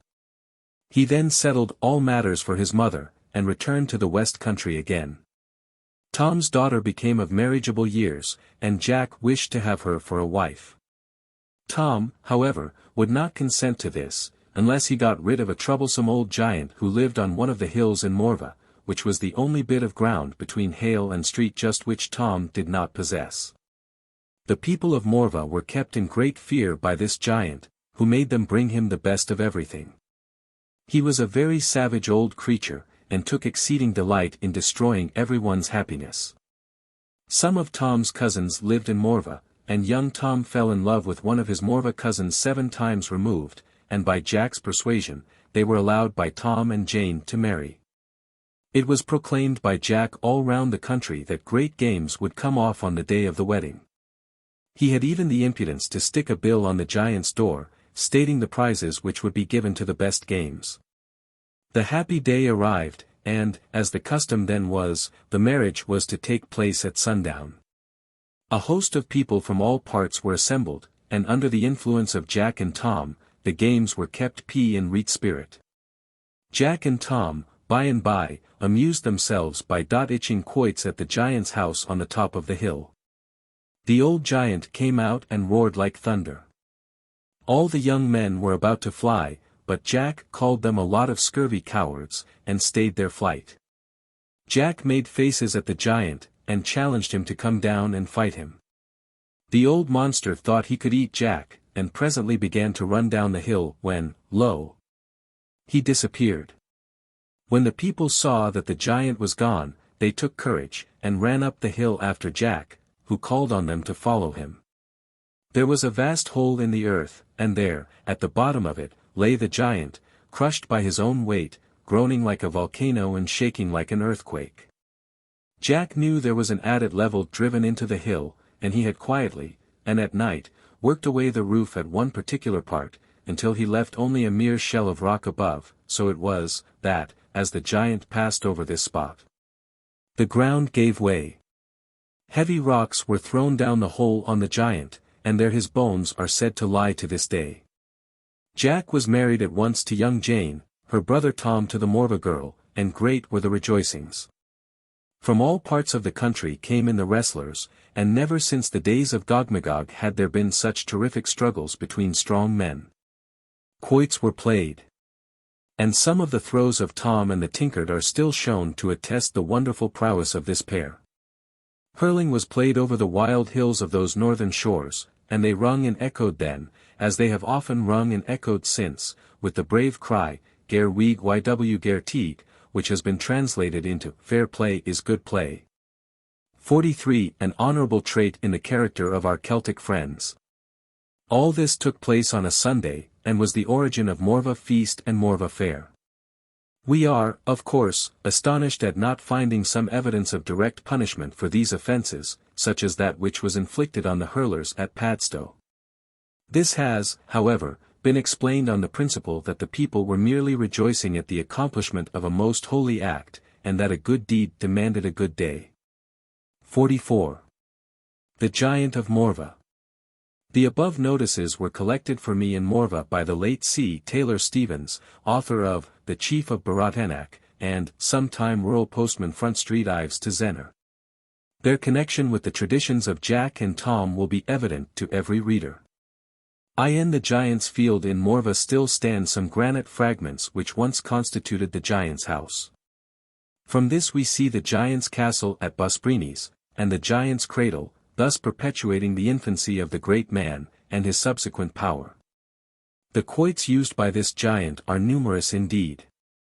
This great man, on the first day of August, would walk up to Busbrinis croft, and there perform some magical rites, which were either never known, or they have been forgotten.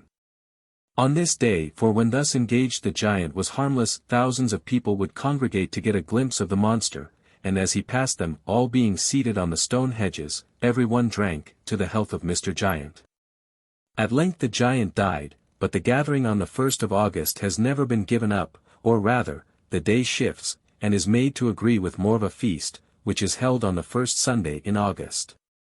A Morva farmer writes, a quarter of an acre would not hold the horses ridden to the fair, the hedges being covered by the visitors, who drink and carouse as in former times. Morva fair is, however, dying out. The parish clerk informed me that the giant had 20 sons, that he was the first settler in these parts, and that he planted his children all round the coast. It was his custom to bring all his family together on the 1st of August, and hence the origin of the fair. Whichever may be the true account of the cause which established the fair and the feast, these romances clearly establish the fact that the giants were at the bottom of it. The giant Bolster. This mighty man held a special possession of the hill formerly known as Carnbarionac or Barionac, 45, the Sparstone Grave. Sometimes called St. Agnes, Ball and St. Agnes, Pestis, but which is now named, from the use made of the hill during the Long War, St. Agnes, Beacon. He has left his name to a very interesting, and undoubtedly most ancient earthwork, which still exists at the base of the hill, and evidently extended from Trevannan's Porth to Chapel Porth, enclosing the most important tin district in St. Agnes. This is constantly called the Bolster. Bolster must have been of enormous size, since it is stated that he could stand with 1 foot on St. Agnes, Beacon and the other on Carnbrea. These hills being distant, as the bird flies, 6 miles, 46 his immensity will be clear to all.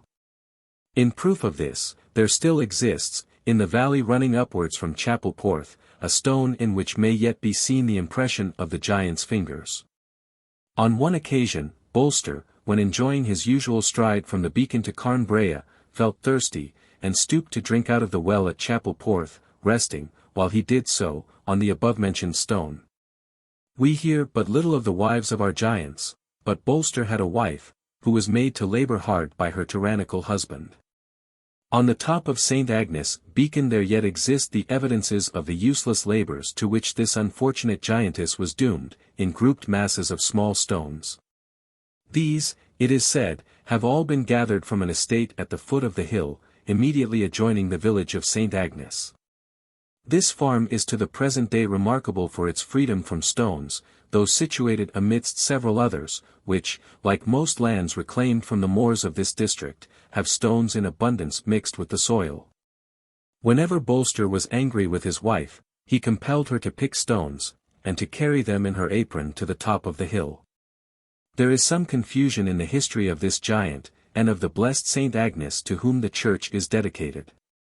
They are supposed to have lived at the same time, which, according to our views, is scarcely probable, believing, as we do, that no giants existed long after their defeat at Plymouth by Brutus and Cornelius. There may have been an earlier saint of the same name, or may not St. Anne's or Anne's, the popular name of this parish, indicate some other lady. Be this as it may, the giant Bolster became deeply in love with St. Agnes, who is reputed to have been singularly beautiful, and a pattern woman of virtue.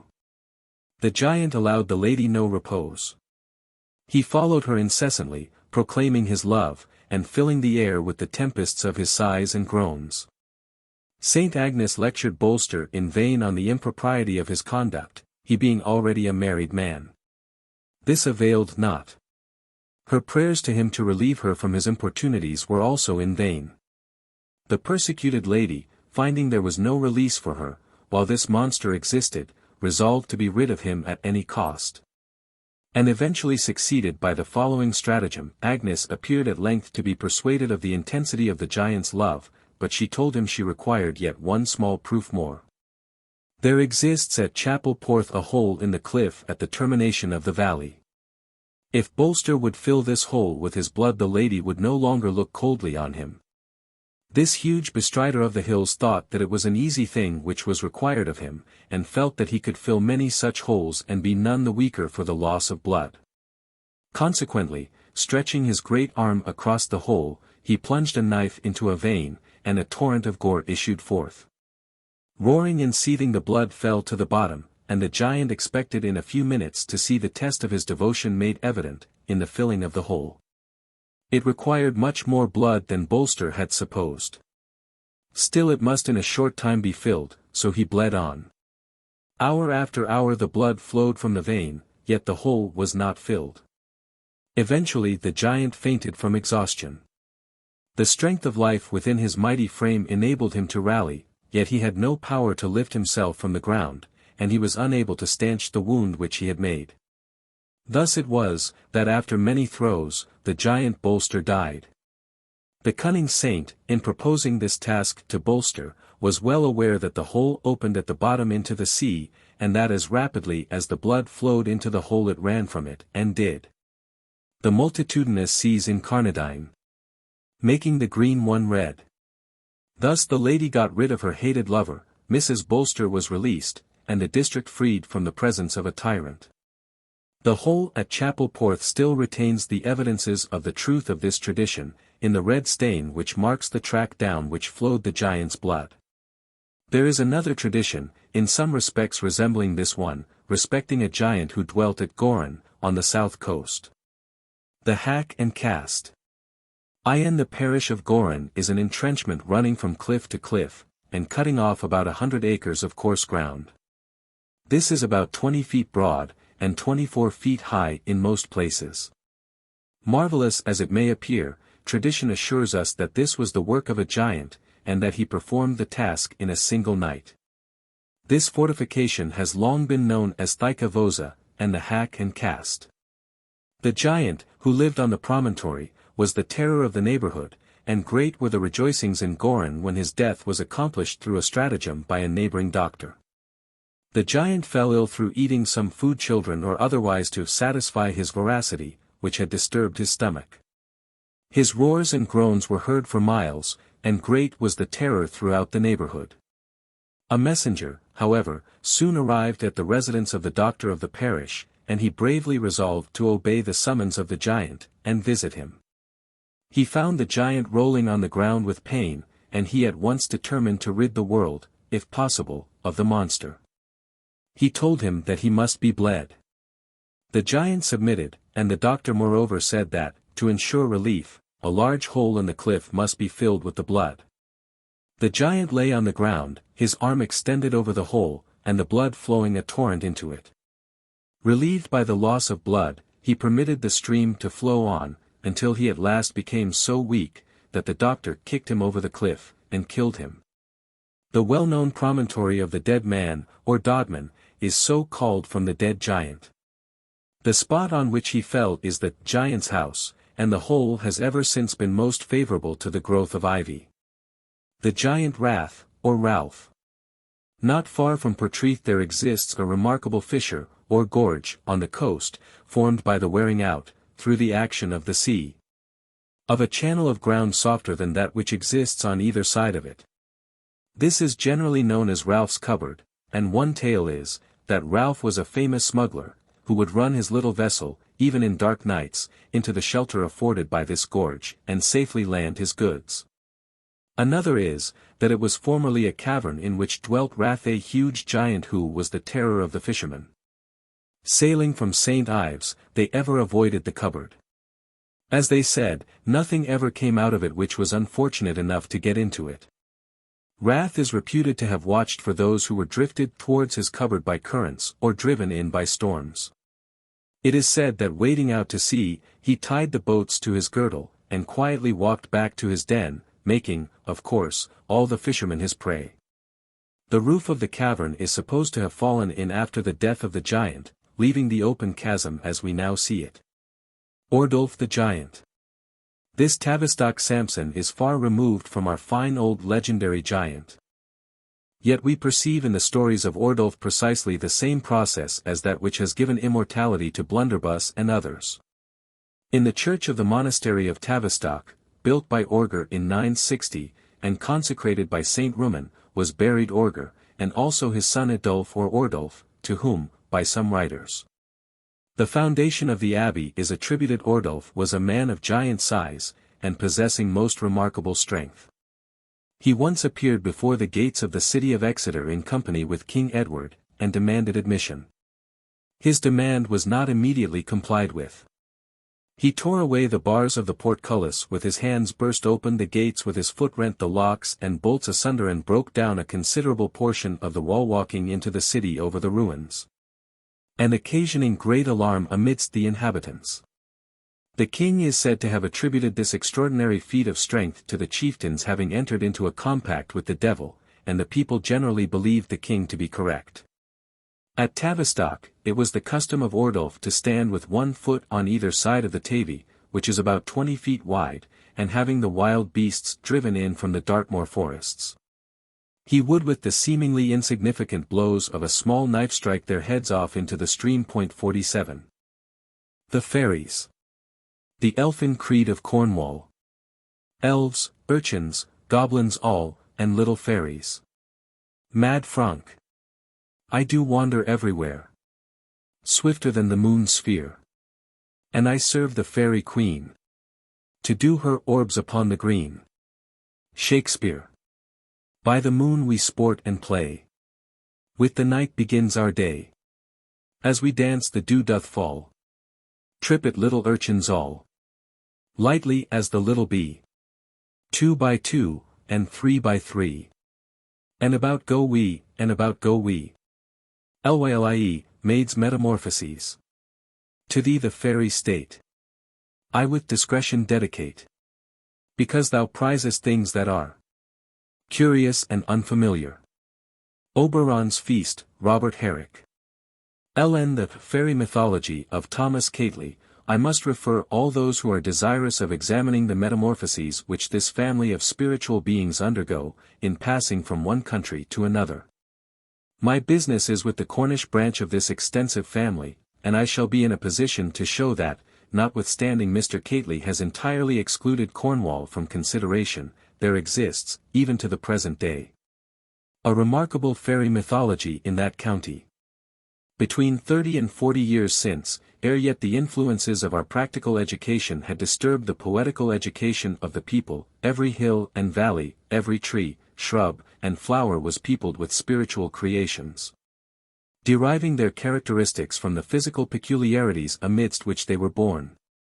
Extending over the whole district which was formerly known as Danmonium, 48, embracing not only Cornwall, but Devonshire, to the eastern edge of Dartmoor, we find a mythology, which varies but little in its main features. Beyond an imaginary line, drawn in a northwesterly direction from the mouth of the Tane to the rise of the Torridge, the curiously wild and distinguishing superstitions of the Cornwallers, 49, fade away. And we have those which are common to Somersetshire and the more fertile counties of mid-England. The Pissy or Pixie of East Devon and Somersetshire is a different creature from his cousin of a similar name in Cornwall. The former is a mischievous, but in all respects a very harmless creation, who appears to live a rollicking life amidst the luxuriant scenes of those beautiful counties.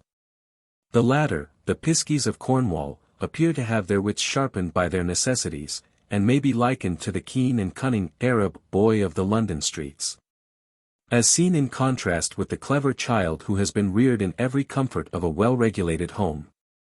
A gentleman, well known in the literary world of London, very recently told me, that he once saw in Devonshire a troop of fairies.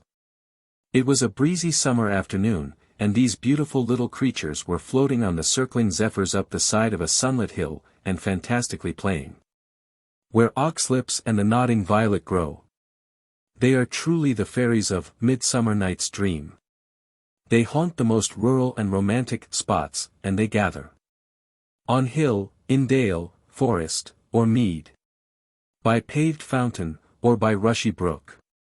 Or on the beached margent of the sea. To dance their ringlets to the whistling wind. No such fairies are ever met with on Dartmoor. A few, judging from Mrs. Bray's Tales 50, may have been tempted into the lovely valley of the Tavy, but certainly they never crossed the Tamar.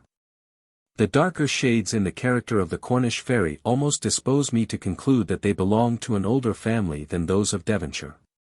It should be understood that there are in Cornwall 5 varieties of the fairy family, clearly distinguishable. 1. The small people. 2. The Spriggans. 3. Piskies, or Pigsies. 4. The Buccas, Bockless, or Knockers. 5. The Brownies. Of the small people I have heard 2 accounts.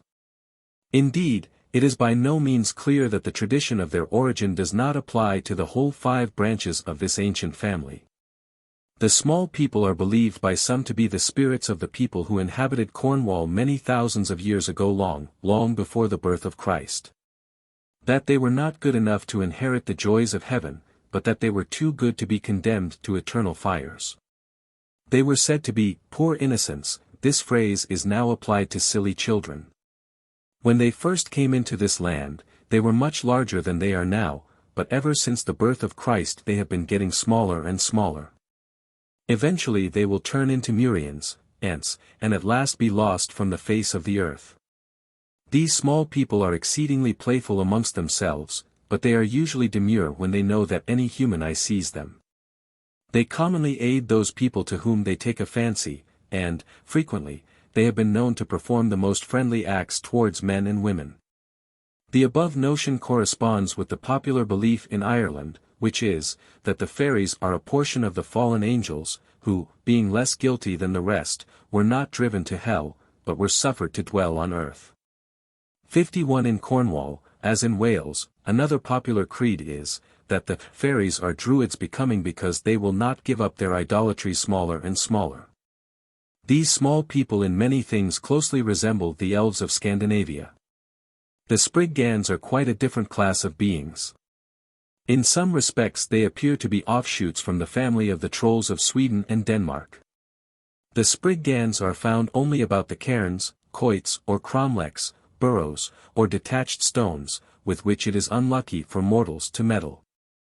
A correspondent writes, "This is known, that they were a remarkably mischievous arid thievish tribe. If ever a house was robbed, a child stolen, cattle carried away, or a building demolished, it was the work of the Spriggans.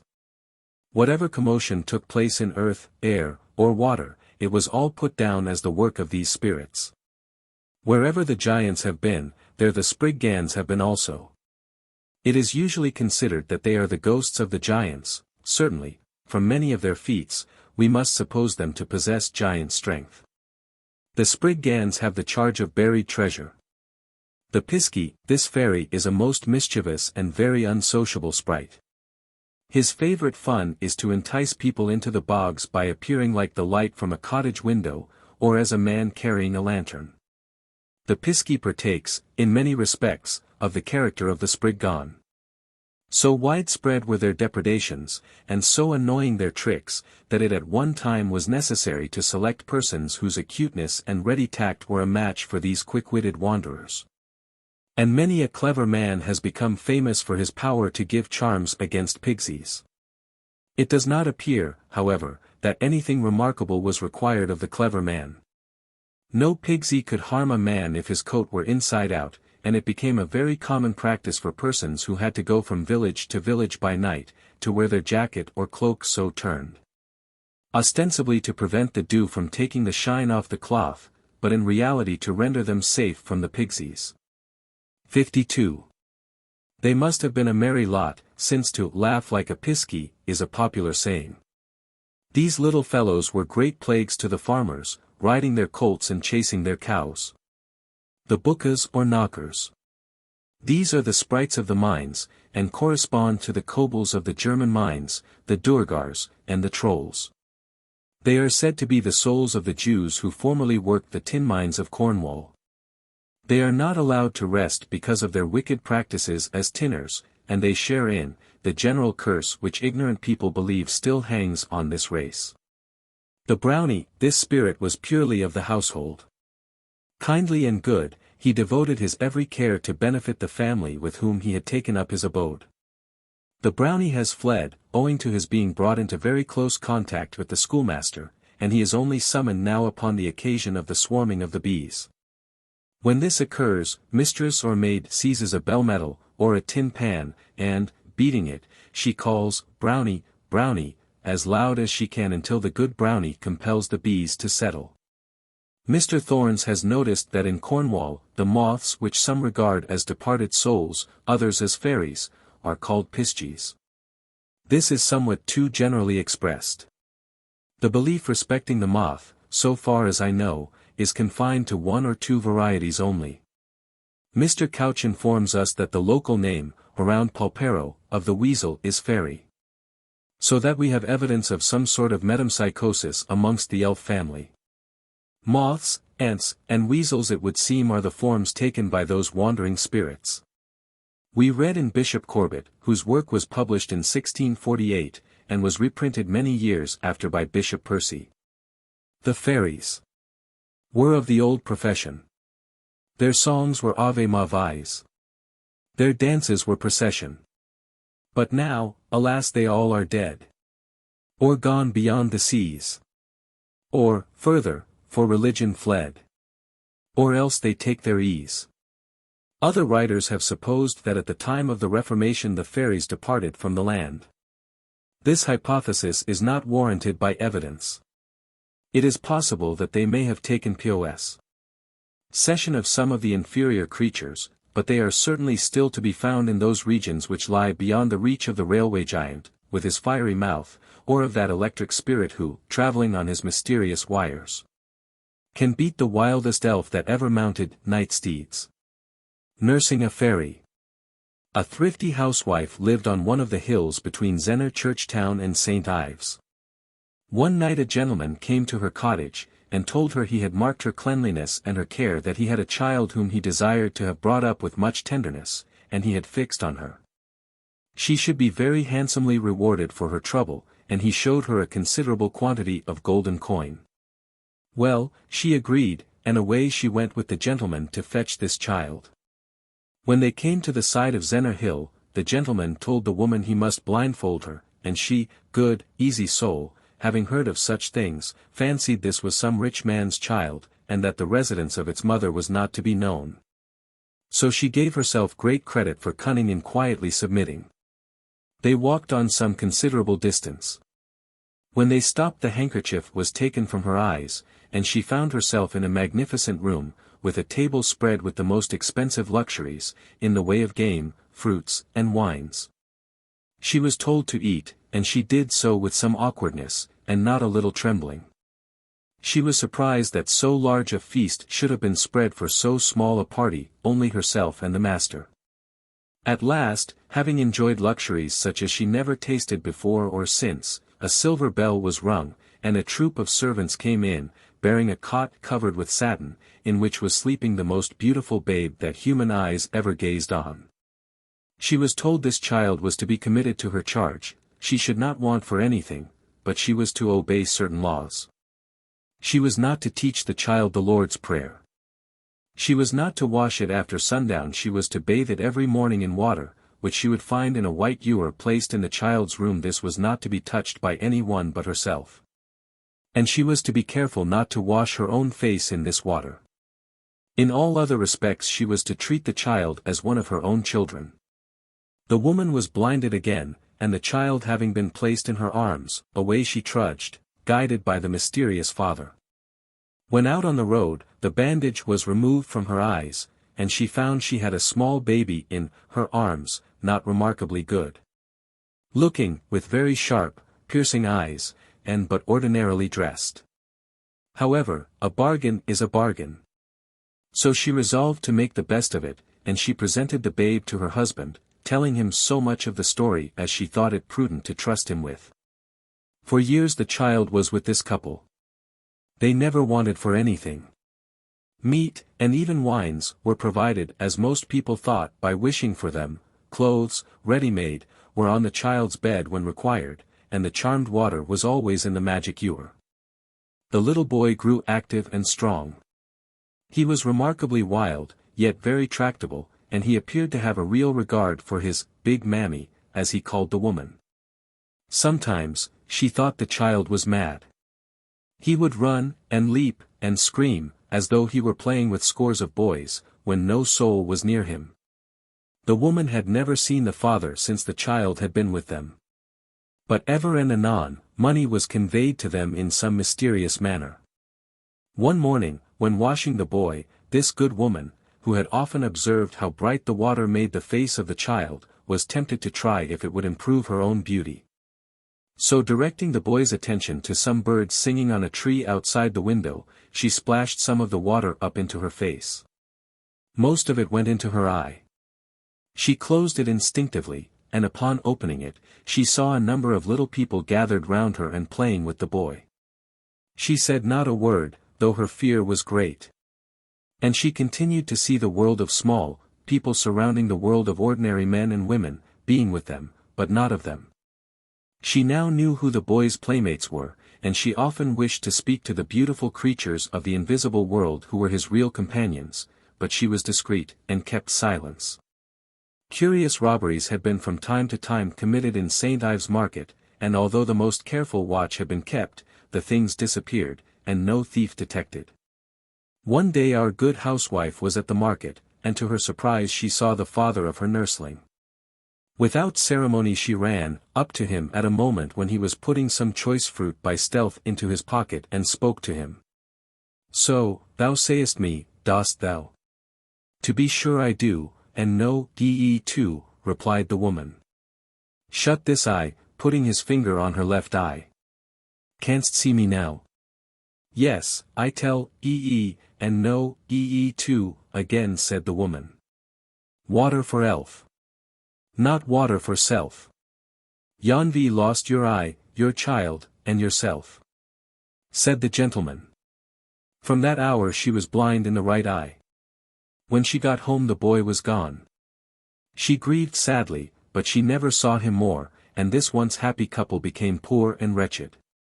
Changelings.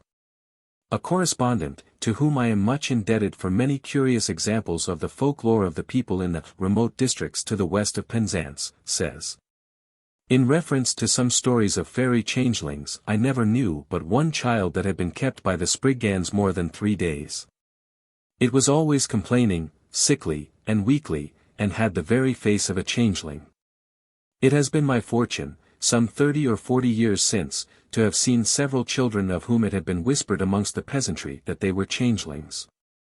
In every case they have been sad examples of the influence of mesenteric disease, the countenance much altered, their eyes glassy and sunk in their sockets, the nose sharpened, the cheeks of a marble whiteness. Unless when they were flushed with hectic fever, the lips sometimes swollen and of a deep red color, and small ulcers not unfrequently at the angles of the mouth. The wasted frame, with sometimes struma swellings, and the unnatural abdominal enlargement which accompanies disease of mesenteric glands, gives a very sad, and often a most unnatural appearance to the sufferer. The intense ignorance which existed in many of the districts visited by me, at the period named, has been almost dispelled by the civilizing influences of Wesleyanism. Consequently, when a scrofulous child is found in a family, we no longer hear of its being a changeling, but, within a very recent period, I have heard it said that such afflicted children had been ill-wished. The Lost Child. In the little hamlet of Tregeagle, in the parish of St. Allen, has long lingered the story of a lost child, who was subsequently found. All the stories agree in referring the abduction of the child to supernatural agency, and in some cases it is referred to the small people or piskies, in others, to less amiable spiritual creatures. Mr. Hulse 53 has given one version of this story, which differs in some respects from the tale as I heard it, from an old woman some 30 years since, who then lived in this parish. Her tale was to the following effect. It was a lovely evening, and the little boy was gathering flowers in the fields, near a wood. The child was charmed by hearing some beautiful music, which he at first mistook for the song of birds. But, being a sharp boy, he was not long deceived, and he went towards the wood to ascertain from whence the melodious sounds came. When he reached the verge of the wood, the music was of so exquisite a character, that he was compelled to follow the sound, which appeared to travel before him. Lured in this way, the boy penetrated to the dark center of the grove, and here, meeting with some difficulties, owing to the thick growth of underwood, he paused and began to think of returning. The music, however, became more ravishing than before, and some invisible being appeared to crush down all the low and tangled plants, thus forming for him a passage, over which he passed without any difficulty. At length he found himself on the edge of a small lake, and, greatly to his astonishment, the darkness of night was around him, but the heavens were thick with stars. The music ceased, and, wearied with his wanderings, the boy fell asleep on a bed of ferns. He related, on his restoration to his parents, that he was taken by a beautiful lady through palaces of the most gorgeous description. Pillars of glass supported arches which glistened with every color, and these were hung with crystals far exceeding anything which were ever seen in the caverns of a Cornish mine. It is, however, stated that many days passed away before the child was found by his friends, and that at length he was discovered, one lovely morning, sleeping on the bed of ferns, on which he was supposed to have fallen asleep on the first adventurous evening. There was no reason given by the narrator why the boy was spirited away, in the first instance, or why he was returned. Her impression was, that some sprites, pleased with the child's innocence and beauty, had entranced him. That when asleep he had been carried through the waters to the fairy abodes beneath them, and she felt assured that a child so treated would be kept under the especial guardianship of the sprites for ever afterwards. Of this, however, tradition leaves us in ignorance. A native Pigsy story. Ye see that, hoss there, said a Liscard farmer to a West Country miner. What ov it? Asked the miner. Well, that hoss he been ridden to death amost by the Pigsies again. Pigsies, said the miner, thee don't believe in they, do ee? Yes I do, but I specs you're a West Country booka, ain't ee? It you da had yourn hosses rode to death every night, you d tell another tale, I reckon. But as sure as I se living the Pigsies do ride on whenever they ye a mind to. The Night Riders. I was on a visit when a boy at a farmhouse situated near Foy River. Well do I remember the farmer with much sorrow telling us one morning at breakfast, that the Pisky people had been riding Tom again, and this he regarded as certainly leading to the destruction of a fine young horse. I was taken to the stable to see the horse. There could be no doubt that the animal was much distressed, and refused to eat his food. The mane was said to be knotted into fairy stirrups. And Mr. told me that he had no doubt at least 20 small people had sat upon the horse's neck. He even assured me that one of his men had seen them urging the horse to his utmost speed round and round one of his fields. The fairy tools, or barker's knee. Bookas or knockers are believed to inhabit the rocks, caves, adits, and wells of Cornwall.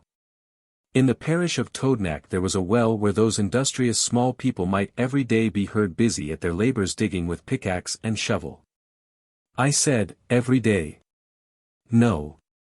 On Christmas Day, on the Jews' Sabbath, on Easter Day, and on All Saints' Day, no work was done.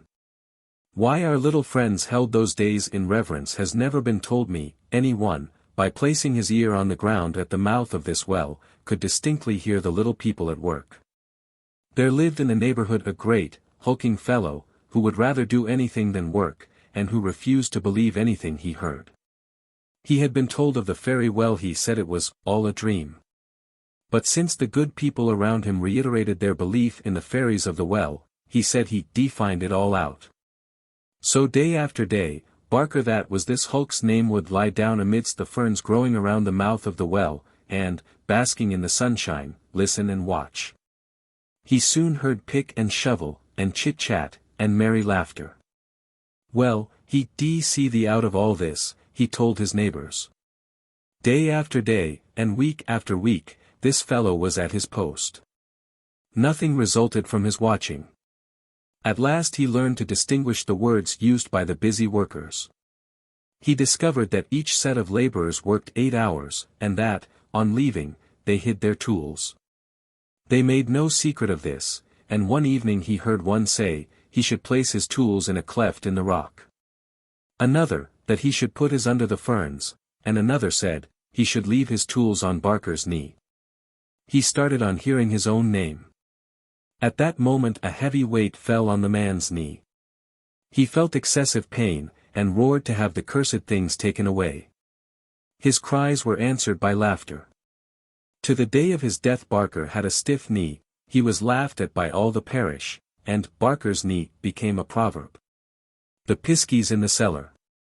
The following story, for which I am indebted to Mr. T.Q.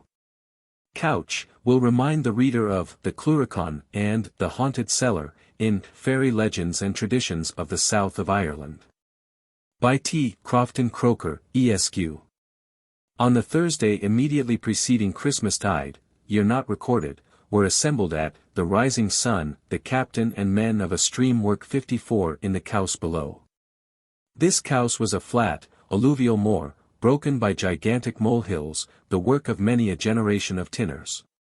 One was half inclined, on looking at the turmoiled ground, to believe with them that the tin grew in successive crops, for, after years of turning and searching, there was still enough left to give the landlord his dole, and to furnish wages to some dozen streamers. This night was a festival observed in honor of one Picris 55 and intended to celebrate the discovery of tin on this day by a man of that name. The feast is still kept, though the observance has dwindled to a supper and its attendant merrymaking. Our story has especially to do with the adventures of one of the party, John Sturtridge, who, well primed with ale, started on his homeward way for Luxullian Church Town. John had got as far as Tregeagle down without any mishap worth recording, when, alas! He happed upon a party of the little people, who were at their sports in the shelter of a huge granite boulder. Assailed by shouts of derisive laughter, he hastened on frightened and bewildered, but the down, well known from early experience, became like ground untrodden, and after long trial no gate or stile was to be found. He was getting vexed, as well as puzzled, when a chorus of tiny voices shouted, "Ho!" and away for Par Beach. John repeated the shout, and was in an instant caught up, and in a twinkling found himself on the sands of Par. A brief dance, and the cry was given, "Ho!" and away for Squire Tremaine's cellar. A repetition of the Pisky cry found John with his elfish companions in the cellars at Helligan, where was beer and wine galore. It need not be said that he availed himself of his opportunities. The mixture of all the good liquors so affected him that, alas! he forgot in time to catch up the next cry of "Ho!" and away for Par Beach. In the morning John was found by the butler, groping and tumbling among butts and barrels, very much muddled with the squire's good drink. His strange story, very incoherently told, was not credited by the squire, who committed him to jail for the burglary, and in due time he was convicted and sentenced to death. The morning of his execution arrived. A large crowd had assembled, and John was standing under the gallows tree, when a commotion was observed in the crowd, and a little lady of commanding mien made her way through the opening throng to the scaffold. In a shrill, sweet voice, which John recognized, she cried, "Ho!" and away for France. Which being replied to, he was rapt from the officers of justice, leaving them and the multitude mute with wonder and disappointment. The Spriggans of Trencrum Hill. It is not many years since a man, who thought he was fully informed as to the spot in which a crock of the giant's gold was buried, proceeded on one fine moonlight night to this enchanted hill, and with spade and pick commenced his search. He proceeded for some time without interruption, and it became evident to him that the treasure was not far off. The sky was rapidly covered with the darkest clouds, shutting out the brilliant light of the moon which had previously gemmed each cairn and leaving the gold seeker in total and unearthly darkness. The wind rose, and roared terrifically amidst the rocks, but this was soon drowned amidst the fearful crashes of thunder, which followed in quick succession the flashes of lightning. By its light the man perceived that the Spriggans were coming out in swarms from all the rocks. They were in countless numbers. And although they were small at first, they rapidly increased in size, until eventually they assumed an almost giant form, looking all the while, as he afterwards said, as ugly as if they would eat him. How this poor man escaped is unknown, but he is said to have been so frightened that he took to his bed, and was not able to work for a long time. The fairy miners, the knockers. At Ransom Mine the knockers were always very active in their subterranean operations. In every part of the mine their knockings were heard, but most especially were they busy in one particular end. There was a general impression that great wealth must exist at this part of the lode. Yet, notwithstanding the inducements of very high tribute were held out to the miners, no pair of men could be found brave enough to venture on the ground of the Backlass. An old man and his son, called Trenwith, who lived near Busprines, went out one midsummer eve, about midnight, and watched until they saw the Smay people bringing up the shining ore. It is said they were possessed of some secret by which they could communicate with the fairy people. Be this as it may, they told the little miners that they would save them all the trouble of breaking down the ore, that they would bring to grass for them 1/10 of the richest stuff, and leave it properly dressed. If they would quietly give them up this end. An agreement of some kind was come to.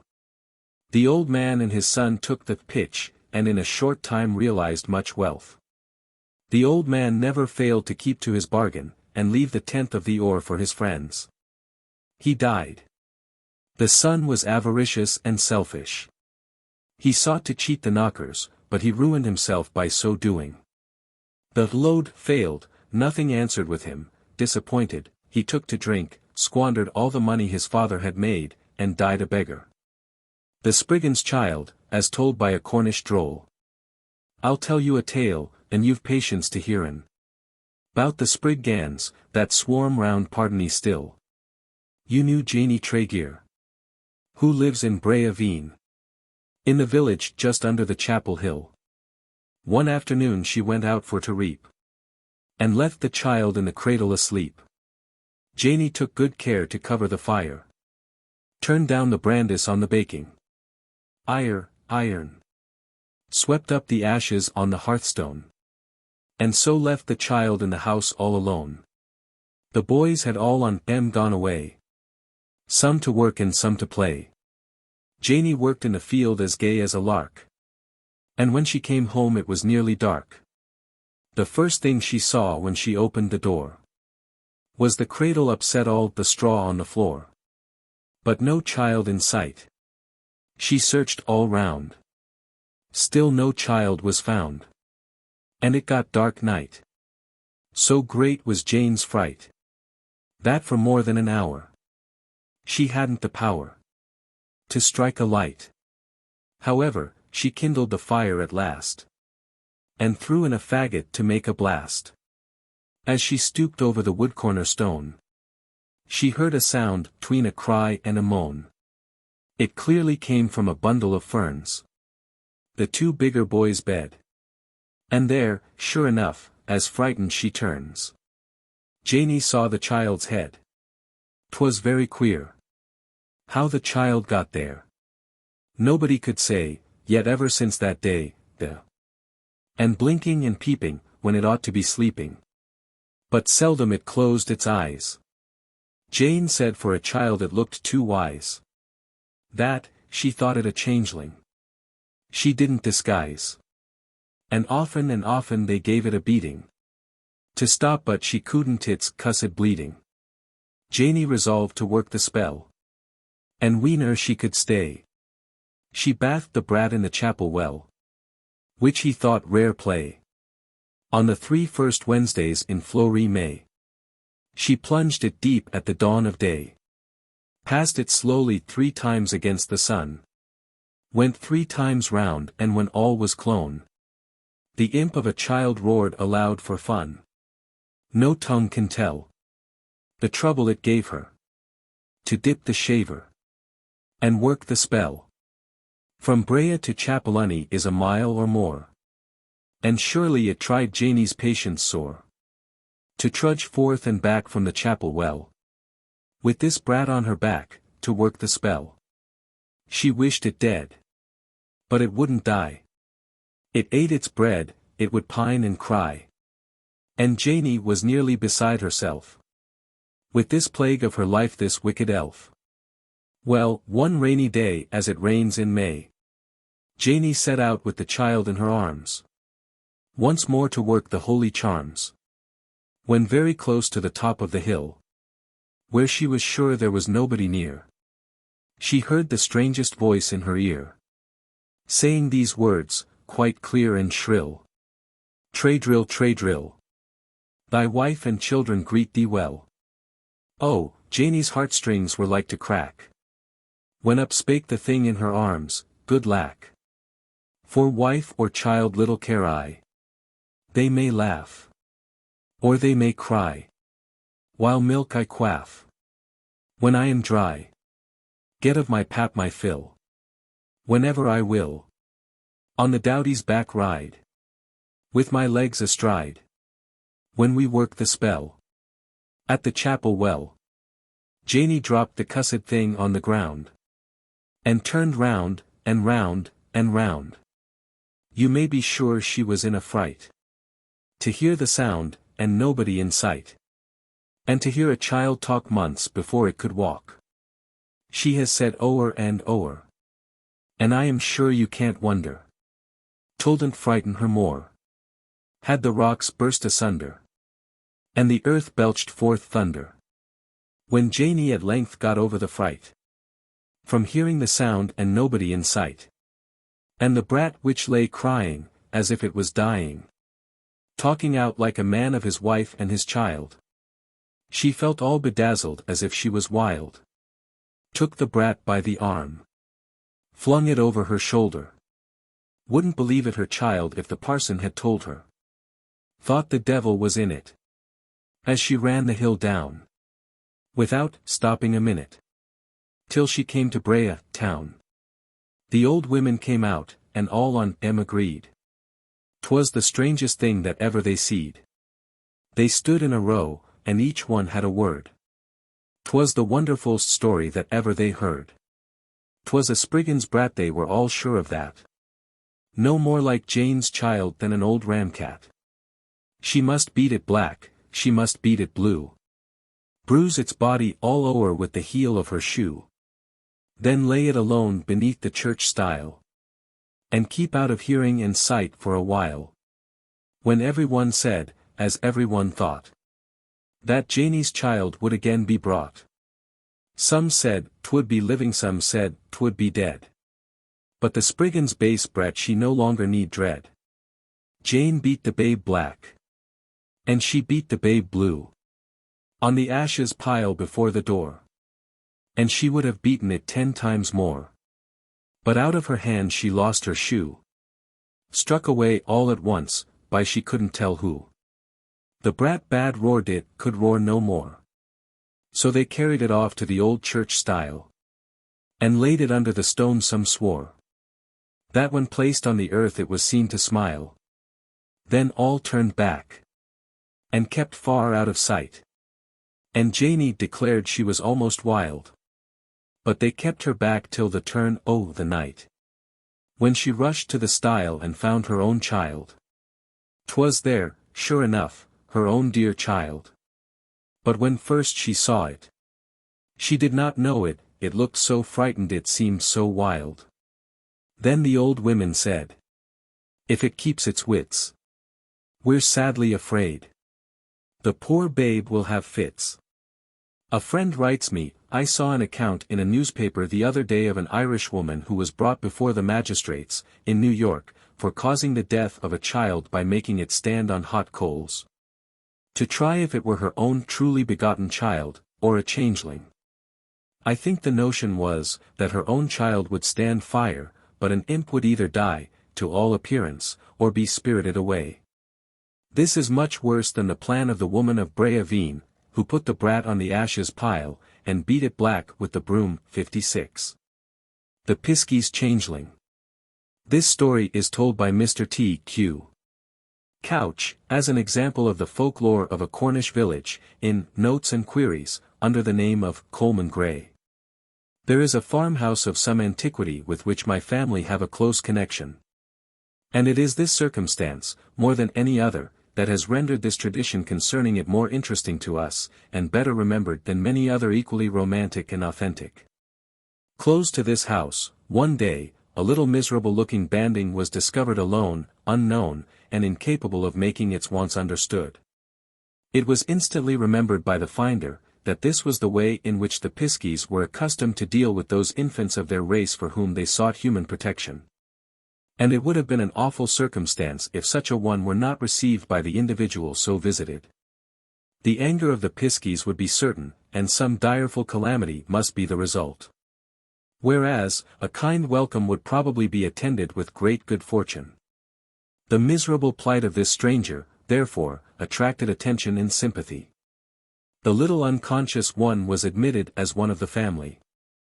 Its health was speedily restored, and its renewed strength, activity, intelligence, and good humor, caused it to become a general favorite. It is true the stranger was often found to indulge in odd freaks. But this was accounted for by a recollection of its pedigree, which was not doubted to be of the Piskie order. So the family prospered, and had banished the thought that the foundling would ever leave them. There was to the front door of this house, a hatch, which is a half-door, that is kept closed when the whole door behind it is open, and it then serves as a guard against the intrusion of dogs, hogs, and ducks, while air and light are freely admitted. This little being was one day leaning over the top of this hatch, and looking wistfully outward, when a clear voice was heard to proceed from a neighboring part of the town-place, calling, "Coleman Gray, Coleman Gray." The Piskie immediately started up, and with a sudden laugh, clapped its hands, exclaiming, "Aha! My daddy is come." It was gone in a moment, never to be seen again. The Pixies of Dartmoor. There is a celebrated Piskie haunt at Castella's in Cornwall, says Mrs. Bray, where they have been seen sitting in a ring, the men smoking after the most approved fashion of the Dutch burgomaster, and the women spinning, perhaps in emulation of the frugal vow. I never heard of this place. Like the rest of the good people, Piskies are fond of music, and the sound of their harp and pipe and symphony is occasionally heard at nightfall. It is said that a man once passing one of the Piskie rings, and hearing them dancing and singing within it, threw a large stone into the midst of the circle, when the music at once ceased and a dreadful shriek arose. The appearance of the Pixies of Dartmoor is said to resemble that of a bale or bundle of rags. In this shape they decoy children to their unreal pleasure. A woman, on the northern borders of the moor, was returning home late on a dark evening, accompanied by 2 children, and carrying a third in her arms, when, on arriving at her own door, she found one missing. Her neighbors, with lanterns, immediately set out in quest of the lost child, whom they found sitting under a large oak tree, well known to be a favorite haunt of the Pixies. He declared that he had been led away by 2 large bundles of rags, which had remained with him until the lights appeared, when they immediately vanished. 57. The Pixies of Dartmoor, notwithstanding their darker character, aided occasionally in household work. A washerwoman was one morning greatly surprised, on coming downstairs, to find all her clothes neatly washed and folded. She watched the next evening, and observed a Pixie in the act of performing this kind office for her, but she was ragged and mean in appearance. And Betty's gratitude was sufficiently great to induce her to prepare a yellow petticoat and a red cap for the obliging Pixie. The Fairy Fair in Jermo. Ball Lane in Jermo was a notorious place for Piskies. One night Daniel Champion and his comrade came to Godolphin Bridge. They were a little bit overtook with liquor. They said that when they came to Ball Lane, they found it covered all over from end to end, and the small people holding a fair there with all sorts of merchandise, the prettiest sight they ever met with. Champion was sure he saw his child there. For a few nights before, his child in the evening was as beautiful a one as could be seen anywhere, but in the morning was changed for one as ugly and wizened as could be, and he was sure the small people had done it. Next day, telling the story at Croft Got How, his comrade was knocked backward, thrown into the bob pit, and just killed. Obliged to be carried to his home, Champion followed, and was telling of their adventure with the small people, when one said, "Don't speak about them, they're wicked, spiteful devils." No sooner were the words uttered than the speaker was thrown clean over stairs and bruised dreadfully, a convincing proof to all present of the reality of the existence of the small folks. Saint Marjorie and the Piskies. We have no reliable information of the birth, parentage, or education of Marjorie Daw. But we have a nursery rhyme which clearly indicates that she must have been a sloven, perhaps an ancient picture of a literary lady, who was by her sad habit reduced to extreme necessity. See-saw, Marjorie Daw. Clearly indicates a lazy woman rocking herself either in deep thought, or for want of thought. Sold her bed and lay on the straw. This was stage the first of her degradation. She sold her straw and lay in the smut, the second and final stage, which may well induce the poet to inquire. Was not she a dirty slut? Another version of Marjorie's story is more distinct as to her. See-saw. Marjorie Daw. Sold her bed. And lay on the straw. She sold her straw. And lay upon hay. So Piskies came. And carried her away. A friend, in writing to me on this dirty Cornish saint, is disposed to regard Saint Marjorie Daw as a very devout Roman Catholic. And to refer the version of her story which I have given first to the strong feeling shown by many Protestants against those pious women who rejected the finery of the world, and submitted for the sake of their souls to those privations which formed at one time the severe rule of conventional life. Marjorie and the Fairies are supposed to have left England together at the time of the Reformation, but she has left her name to several Cornish minds. The fairy revels on the Gump, St. Just. Long has the Gump been the reputed playground of the small people. Many of the good old people were permitted to witness their revels, and for years they have delighted their grandchildren with tales of the songs they have heard, and of the sights they have seen. To many of their friends those fairies have given small but valuable presents, but woe to the man or woman who would dare to intrude upon the ground occupied by them at the time of their high festivals. There was a covetous old hunks in St. Just, never mind his name, he was severely punished, let that suffice. Well, this old fellow had heard so much of the riches displayed by the little people, when holding holiday on the Gump, that he resolved to get some of the treasures. He learned all he could learn from his neighbors, but kept his intention to himself. It was during the harvest moon. The night was a softened day, and everything abroad on such a night should have been in harmony with its quiet brilliancy. But here was a dark soul passing along, making a small eclipse with his black shadow. The old man stole towards the rendezvous of the good people, as some were fond of calling them, anxiously looking out for the treasures which he coveted. At length, when he had not advanced far on the Gump, he heard music of the most ravishing kind. Its influence was of a singularly mysterious character. As the notes were solemn and slow, or quick and gay, the old man was moved from tears to laughter, and on more than one occasion he was compelled to dance in obedience to the time.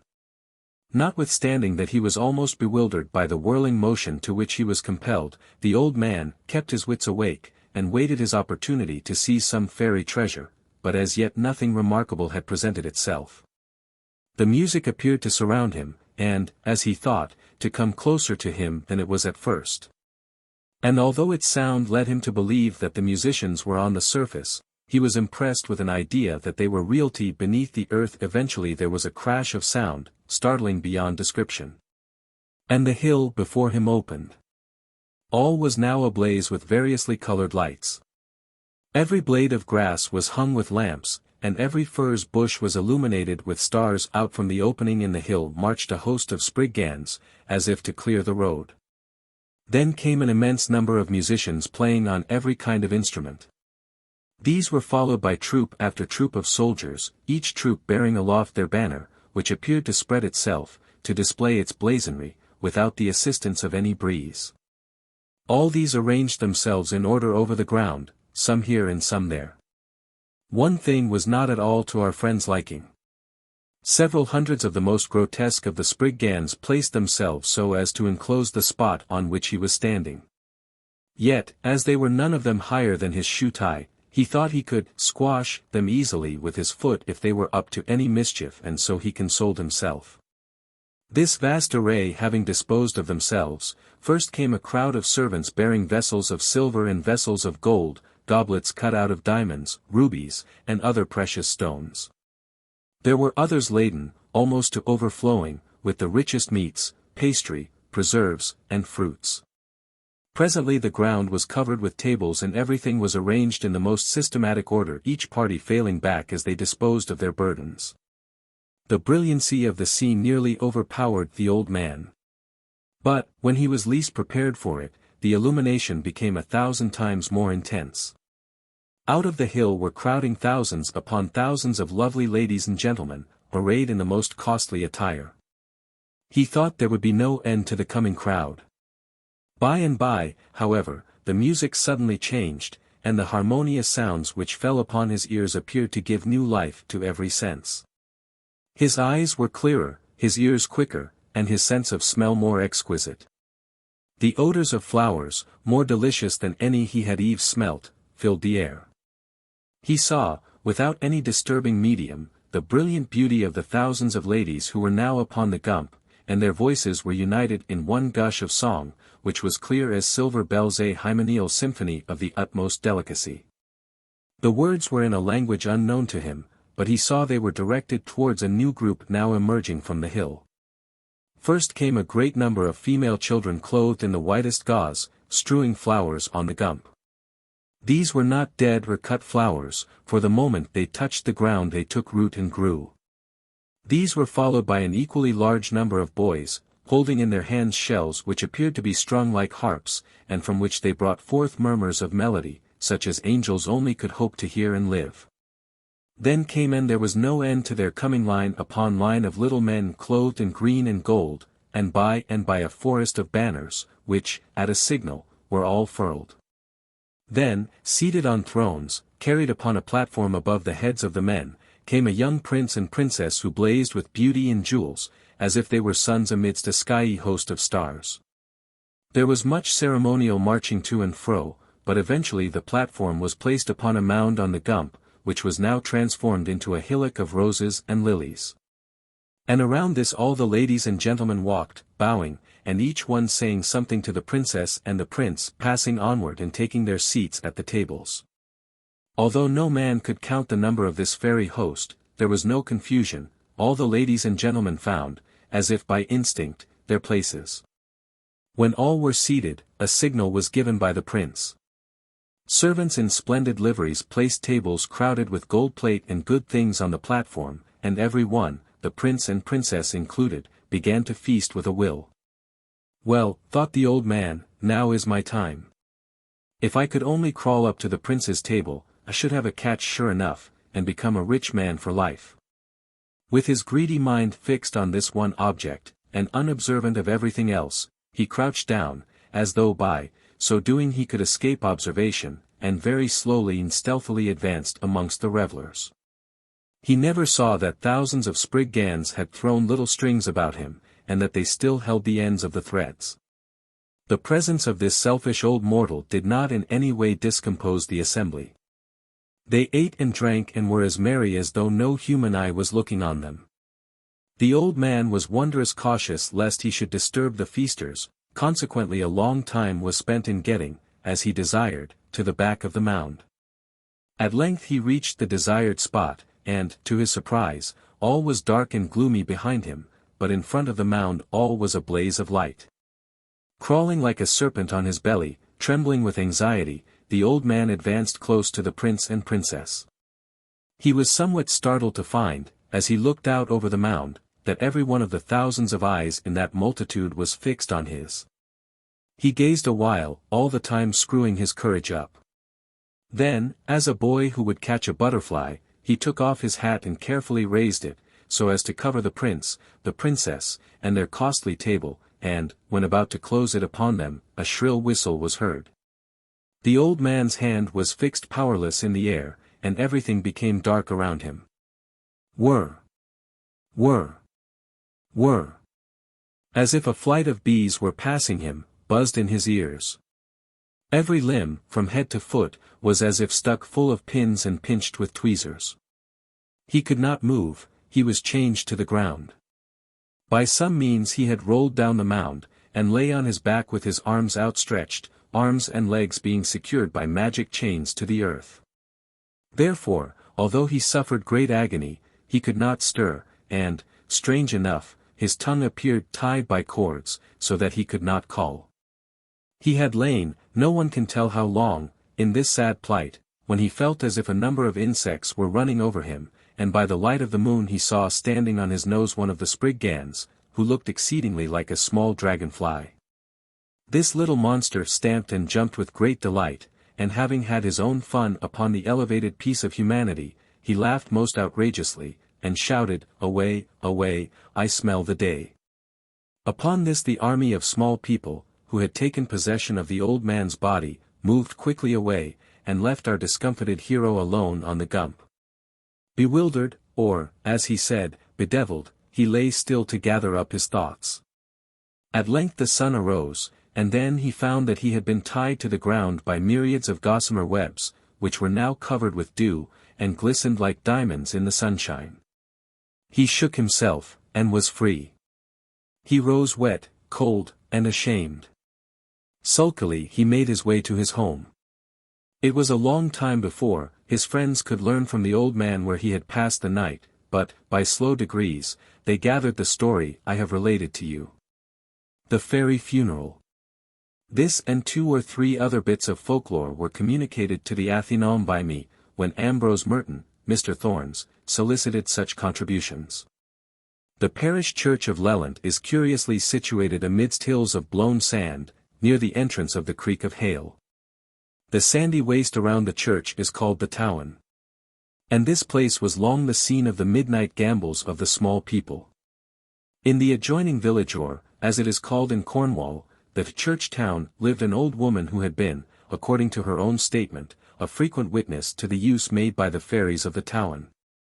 Her husband, also, had seen some extraordinary scenes on the same spot. From her to me, oft-repeated description I get the following tale. It was the fishing season, and Richard had been to St. Ives for some fish. He was returning, laden with pilchards, on a beautiful moonlight night, and as he ascended the hill from St. Ives, he thought he heard the bell of Lelant church tolling. Upon a nearer approach, he saw lights in the church. And most distinctly did the bell toll, not with its usual clear sound, but dull and heavy, as if it had been muffled, scarcely awakening any echo. Richard walked towards the church, and cautiously, but not without fear, approaching one of the windows, looked in. At first he could not perceive any one within, nor discover whence the light came by which everything was so distinctly illuminated. At length he saw, moving along the centre aisle, a funeral procession. The little people who crowded the aisle, although they all looked very sorrowful, were not dressed in any mourning garments. So far from it, they wore wreaths of little roses, and carried branches of the blossoming myrtle. Richard beheld the bier borne between 6, whether men or women he could not tell, but he saw that the face of the corpse was that of a beautiful female, smaller than the smallest child's doll. It was, Richard said, as if it were a dead seraph, so very lovely did it appear to him. The body was covered with white flowers, and its hair, like gold threads, was tangled amongst the blossoms. The body was placed within the altar. And then a large party of men, with picks and spades, began to dig a little hole close by the sacramental table. Their task being completed, others, with great care, removed the body and placed it in the hole. The entire company crowded around, eager to catch a parting glimpse of that beautiful corpse, ere yet it was placed in the earth. As it was lowered into the ground, they began to tear off their flowers and break their branches of myrtle, crying, "Our queen is dead! Our queen is dead!" At length one of the men who had dug the grave threw a shovelful of earth upon the body. And the shriek of the fairy host so alarmed Richard, that he involuntarily joined in it. In a moment, all the lights were extinguished, and the fairies were heard flying in great consternation in every direction. Many of them brushed past the terrified man, and, shrieking, pierced him with sharp instruments.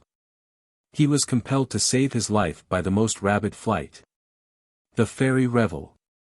Richard also once witnessed a fairy revel in the town upon which tables were spread, with the utmost profusion of gold and silver ornaments, and fruits and flowers. Richard, however, according to the statement of Aunt Alcy, the name by which his wife was familiarly called, very foolishly interrupted the feast by some exclamation of surprise. Whereas, had he but touched the end of a table with his finger, it would have been impossible for the fairy host to have removed an article, as that which has been touched by mortal fingers becomes to them accursed. As it was, the lovely vision faded before the eyes of the astonished labourer. Betty Stoggs and Jan the Mounster. In the High Countries, as the parishes of Morva, Zenner, and Toadnack are called, there has long existed a tradition that the children of dirty, lazy, coarseing women are often taken away by the small people, carefully cleansed, and then returned, of course all the more beautiful for being washed by the fairies in morning dew.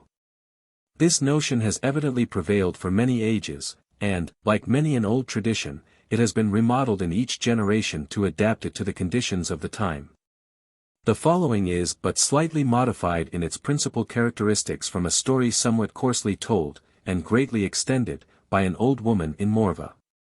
A woman, up the higher side, called Betty Stoggs, very nearly lost her baby a few months ago. Stoggs was only a nickname, but everyone knew her by that and no other. It was given to her because she was so untidy about the feet and legs. She could not darn a hole in her stocking, the lazy slut could never knit one. Betty was always pulling the legs of her stockings down under her feet, that the holes in her heels might not be seen as long as the tops would come under the garter, and she often gartered halfway down the leg to meet the necessities of the case. Betty was reared up in Toadnack, at no great distance from Woolreath, at which ball the old man, her father, worked. He also farmed a few acres of land, and, out of core, he and his daughter worked on it. The old people used to say they wouldn't put the poor innocent child to work to ball, for fear the great rough heathens from Lelant might overcome her, so they kept her at home, and the old man would brag how his Betty could cut furze and turf. Instead of staying at home in the evenings, Betty was always racing round the lanes to class meetings, for she had been a professor ever since she was a child. Betty was an only child, and the old people had saved a little money, and they hoped someone, above the common, would marry her. In higher side there lived a man called Jan the Monster, and, tempted by the bit of money, he resolved to lay himself out to catch Betty. Jan became a converted character. He met in the same class with Betty, expressed himself as being so fond of the means of grace. Things went on in this way for some time, and it was found that Betty had met with a misfortune. The old people were now in a great hurry to marry their daughter, and promised Jan money enough to buy a set of china, and lots of beautiful clome, earthenware, but Mounster required more than this, and fought off. He left the people, that he mightn't be read out. He said he was heartily sick of the lot, told strange stories about their doings, and became as bad a character as ever. Time advanced, and Betty's mother, who was herself a wretchedly dirty woman, and, as people said, too fond of the drop of drink, saw that she must lose no chance of making her daughter an honest woman. So she went to Penzance and bought a new bed, a real four-poster, a new dresser, painted bright lead and liver colour, an 8-day clock, in a painted mahogany case, a mass of beautiful clome, and a glass milk cup. When all these things were ranged in cottage, Jan was well enough pleased with them, and hung his great turnip of a watch up in the middle of the dresser, to see how it would look. When he had satisfied himself, he told the old woman he would marry Betty out of hand, if she would give them their great pretty, bright, warming pan to hang opposite the door. This was soon settled, and Jan the Mounster and Betty Stoggs were married. In a little time the voice of a baby was heard in Jan's cottage, but the poor child had no cradle, only a costan, a straw and bramble basket, and, in addition to the ordinary causes of neglect, another cause was introduced. Betty took to drink. A great, nasty suss of a woman, who went about pretending to sell crochet work, but in reality to sell gin, which she kept in a bottle under the dirty rags, which she called the most beautiful crochet work collars and cuffs. That all the ladies in the towns and up the country where on Sundays and high holidays, formed a close acquaintance with Jan's wife. The result was, things went from bad to worse. Jan was discontented, and went to ball, and returned from ball always a sullen man. One day Betty had to bake some bread. She had never before done so, as her mother had always attended to that job. Jan had left his watch hanging to the dresser, that Betty might know the time. All went well till the middle of the day, and, just as the bread was ready to put down, in came the crochet woman. First Betty had a noggin of gin. She then had her fortune told, and because she was promised no end of good luck and the handsomest children in the country, and Jan the best luck in tribute pitches, the kettle was boiled. And some pork fried for the fortune-teller. All this time the dough was forgotten, and it was getting sour and heavy. At last, when the woman went away, the lump of sour Leven was put down to bake. The neglected child got troublesome, and as Jan would be home early to supper, Betty was in a great hurry to get things done. To quiet the child, she gave it Jan's watch. And, that it might be the better pleased, she opened it, that the dear child might see the pretty little wheels spinning round. In a short time the machine was thrown down in the ashes, and it, of course, stopped. Betty, at last, wished to know the time. She then found the watch clogged full of dirt. To put the thing to rights she washed it out in the kettle of dishwater, which had not been changed for 2 or 3 days, and was thick with salt pilchard bones, and potato skins. She did her best to clean the watch, for she was now terribly afraid of Jan, and she wiped all the little wheels, as far as she could reach, with the corner of the dishcloth, but the confounded thing would not go. She had to bake the bread by guess. And, therefore, when she took it up, it was as black as soot, and as hard as a stone. Jan came home, and you may judge the temper he was in at finding things as they were, and his watch stopped. Betty swore to the deepest that she had never taken the thing into her hands. Next morning Jan got up early to go to ball, and taking the burnt loaf, he tried to cut it with a knife, but it was in vain. As well try to cut a stone. Next he tried the axe, and Mounster said it struck fire, and the dag never made the least mark in the crust. The poor fellow had to go to his work without his breakfast, and to depend upon the share of a comrade's fuggen for dinner. Next day, Friday, was pay-day, and Jan, having got his pay, went to St. Ives for bread, and took the precious watch with him to be set to rights. The watchmaker soon found out the complaint. Here was a bit of fish bone, there a piece of potato paring, in one tooth a piece of worsted from a dishcloth, in another a particle of straw, and ashes everywhere. The murder was out. And that night Jan, having first drunk to excess in St. Ives, went home and nearly murdered his wife. From this time Jan was drunk every day, and Betty was so as often as she could get gin. The poor child was left half the day to suck his thumbs, and to tumble and loss on the filthy rags in the old costan, without any one to look after it. One day Betty was in a courtesying mood, and went from house to house, wherever she could find a woman idle enough to gossip with her. Betty stayed away till dark. It was Jan's last core by day, and the poor child was left all alone. When she came home she was surprised not to hear the child, but she thought it might have cried itself to sleep, and was not concerned. At last, having lit the candle, she looked in the costan, and there was no child to be seen. Betty searched about, in and out, every place she could think of, still there were no signs of the child. This pretty well sobered Betty, and she remembered that she had to unlock the door to get into the cottage.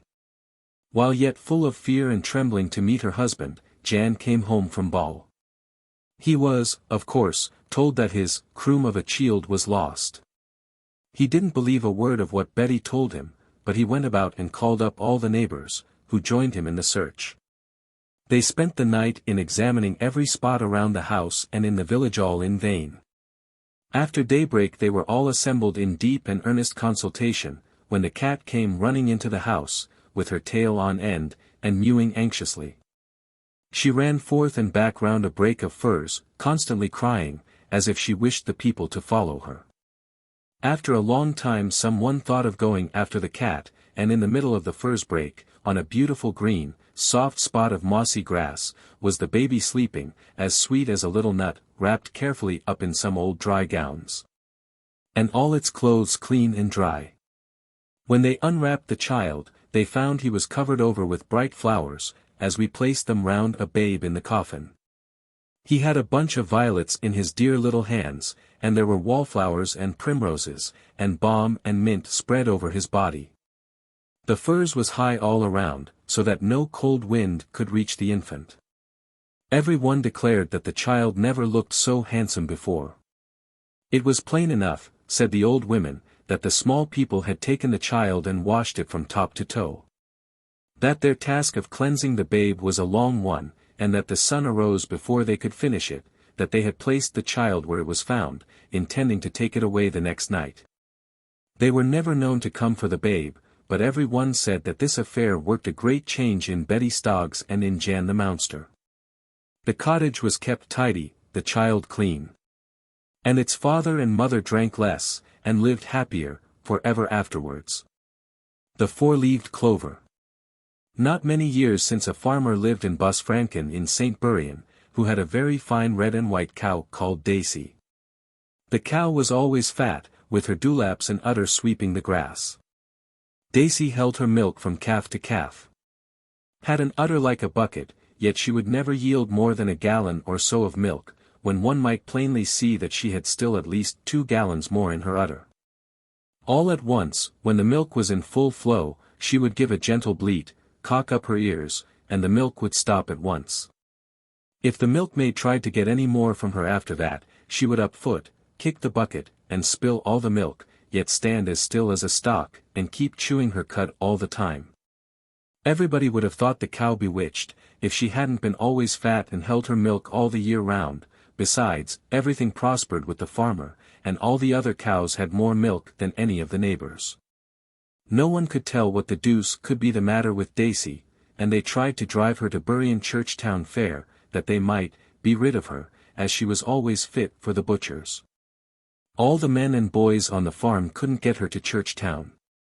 As fast as they drove her up Alsea Lane, she would take down Cottney Willie, through by the Crean, down the Bottoms, and up the Gilly, and be in the field again before the men and boys would be halfway home. One midsummer's day in the evening, the maid was later than usual milking, as she had been down to Penberth to the games.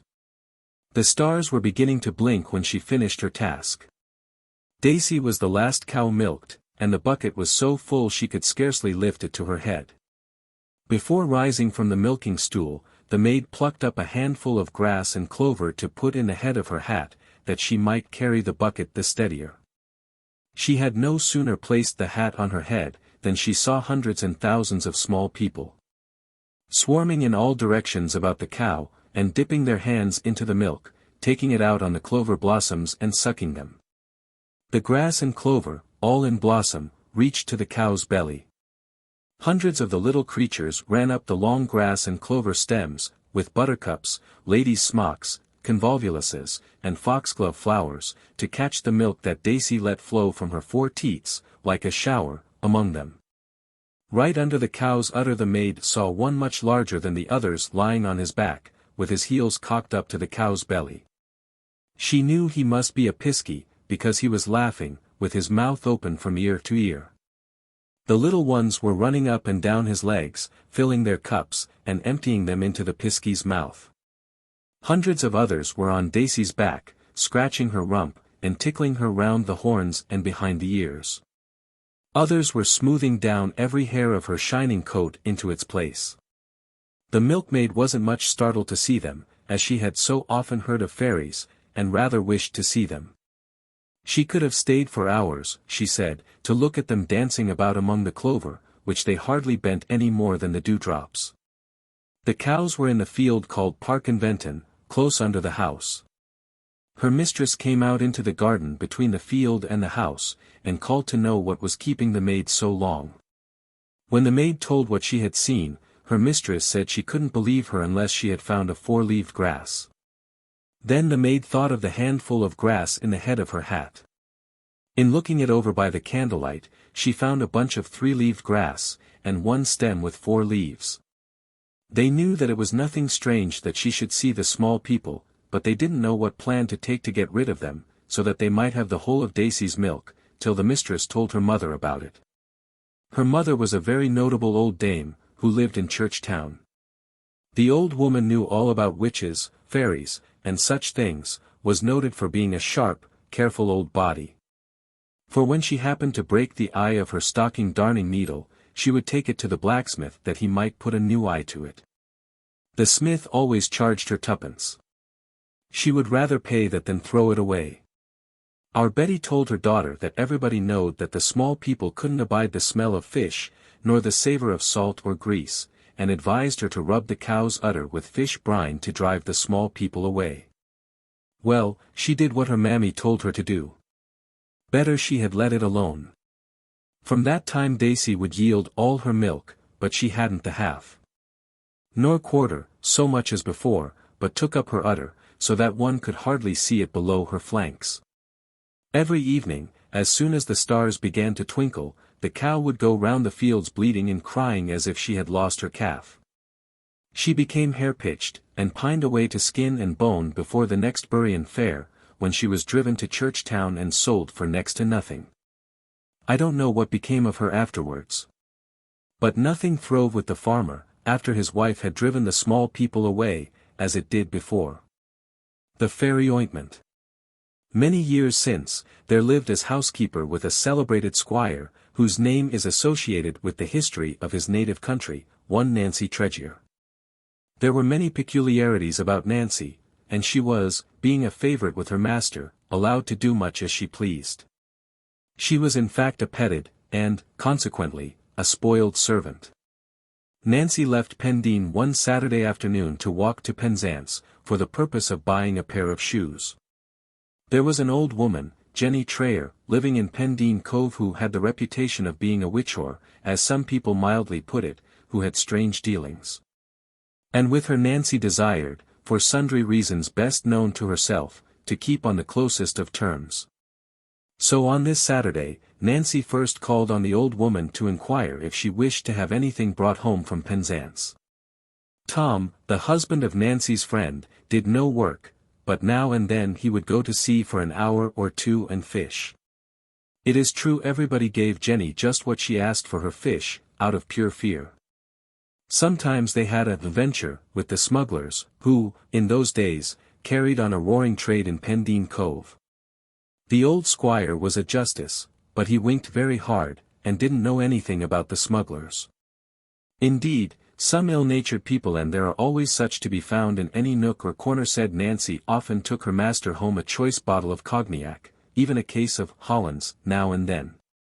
And, especially when there was to be a particularly great run, there were some beautiful silk handkerchiefs to be seen at the squire's. But this is beyond our story. When Nancy went into Jenny's cottage, Tom was there, and right busy was she in preparing some ointment, and touching her husband's eyes with it. This Jenny tried to hide in the mouth of the oven at the side of the chimney.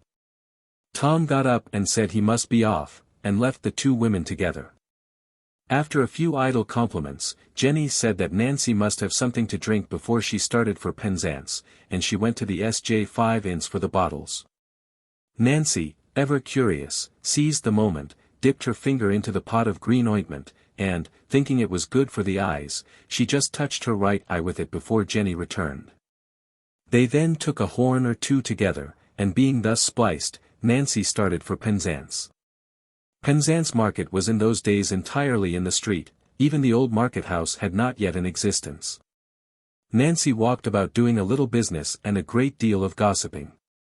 When amongst the standings in Market Jew Street, whom should Nancy see but Tom Trayer, picking off the standings, shoes, stockings, hanks of yarn, and pewter spoons, indeed, some of all the sorts of things which were for sale. Nancy walked up to him, and, taking him by the arm, said, "Tom, aren't ashamed to be here carrying on such a game? However thee canst have the impudence, I can't think, to be picking the things from the standings and putting them in thy pocket in broad daylight, and the people all around thee." Tom looked very much surprised when Nancy spoke to him. At last he said, "Is that you, Nancy, which eye can you see me upon?" Nancy shut her left eye. This made no difference, she then shut her right eye, and, greatly to her surprise, she saw all the people, but she no longer saw Tom. She opened her right eye, and there was Tom as before. She winked, and was surprised, you may be sure, to find that she could not see Tom with either eye. "Now, Nancy," said Tom, "right or left?" "Well," said Nancy, "'tis strange. But there is something wrong with my left eye." 58. "Oh, then, you see me with the right, do you?" Then Tom put his finger on her right eye, and from that moment she was blind on that side. On her way home, Nancy was always going off the road on her blind side, but the hedges kept her from wandering far away.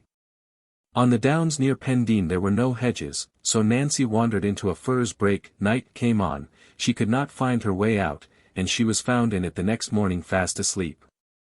The old squire was out hunting in the early morning, according to his usual custom. In passing along the road leading to Carneorth, he saw a woman's knitting work hanging on a bramble, and the yarn from the stocking leading away into the brake. He took the yarn in his hand and followed it until he came to the old woman, who had the ball in her pocket. When the squire awakened the old woman, she told him the story which I have told you. Her master, however, said that he didn't believe she had been into Penzance at all, but that she had stayed in the cove ere it got drunk, that when dark night came, she had endeavored to find her way home, lost her road, fallen down, and probed her eye out on a furze bush, and then gone off in drunken unconsciousness. Nancy told her master that he was no better than an unbelieving heathen, and to the day of her death she protested that Tom Trayer put her eye out. Jenny's ointment is said to have been made with a four-leaved clover, gathered at a certain time of the moon. This rendered fairyland visible, and made men invisible. Another version of this story, varying in a few details, was given me by a gentleman, a native of St. Levon. It is as follows. How Joan lost the sight of her eye.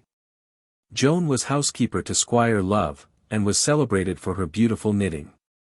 One Saturday afternoon Joan wished to go to Penzance to buy a pair of shoes for herself, and some things for the squire. So the weather being particularly fine, away she trudged. Joan dearly loved a bit of gossip, and always sought for company. She knew Betty Traynance was always ready for a jaunt. To be sure, everybody said Betty was a witch, but, says Joan, witch or no witch, she shall go, bad company is better than none. Away went Joan to Lamorna, where Betty lived. Arrived at Betty's cottage, she peeped through the latch-hole, the finger-hole, and saw Betty rubbing some green ointment on the children's eyes. She watched till Betty Traynance had finished, and noticed that she put the salve on the inner end of the chimney-stool, and covered it over with a rag. Joan went in, and Betty was delighted, sure enough, to see her, and sent the children out of the way. But Betty couldn't walk to Penzance, she was suffering pain, and she had been taking milk and suet, and brandy arid rue, and she must have some more. So away went Betty to the other room for the bottle. Joan seized the moment, and taking a very small bit of the ointment on her finger, she touched her right eye with it. Betty came with the bottle, and Joan had a think. When she looked round she was surprised to see the house swarming with small people. They were playing all sorts of pranks on the key beams and rafters. Some were swinging on cobwebs, some were riding the mice, and others were chasing them into and out of the holes in the thatch. Joan was surprised at the sight, and thought she must have a four-leaved clover about her. However, without stopping to take drink, she started alone for Penzance. She had wasted, as it was, so much time, that it was nearly dark when she reached the market. After having made her purchases, and as she was about to leave the market, who should Joan spy but Betty's husband, Tom Traynance. There was, stealing about in the shadows, picking from the standings, shoes and stockings from one, hanks of yarn from another, pewter spoons from a third, and so on. He stuffed these things into capacious pockets, and yet no one appeared to notice Tom. Joan went forth to him. "Aren't ye ashamed to be here in the dark carrying on such a game?" "Is that you, Dame Joan?" says Tom. "Which eye can you see me upon?" After winking, Joan said she could see Tom plain enough with her right eye. She had no sooner said the word than Tom Traynance pointed his finger to her eye, and she lost the sight of it from that hour. The work of the world had Joan to find her way out of Penzance. She couldn't keep the road, she was always tumbling into the ditch on her blind side. When near the fog end, poor Joan, who was so weary that she could scarcely drag one leg after the other, prayed that she might find a quiet old horse on which she might ride home. Her desire was instantly granted. There, by the roadside, stood an old, bony white horse, spanned with its halter. Joan untied the halter from the legs and placed it on the head of the horse. She got on the hedge, and seated herself on the horse's back. There she was mounted, gee-wup, gee-wisp, k-up, k-up, k-up. The horse would not budge. Busy were Joan's heels rattling against the ribs of the poor horse, and thwack, thwack went a thorn stick over his tail, and by the old blind brute began to walk. Joan beat, and kicked, and k-upped, and coaxed, the horse went but little faster until it got to the top of the hill. Then away, away, like the wind it went through Tregeagle lanes, and it swelled out until the horse became as high as the tower. Over hedges and ditches, across all the corners that came into the road, on went the horse. Joan held on by the mane with both hands, and shouted, "W-A! W-A! Woe!" until she could shout no longer. At length they came to Tregeagle moor. The ugly brute took right away down towards the fowling pool, when Joan, fearing he might plunge in and drown her, let go her hold. The wind was blowing so strong, and the pair were going so fast against it, that Joan was lifted off, over the hindquarters of the horse, and by luck she fell soft on the rushes at the very edge of the fowling pool.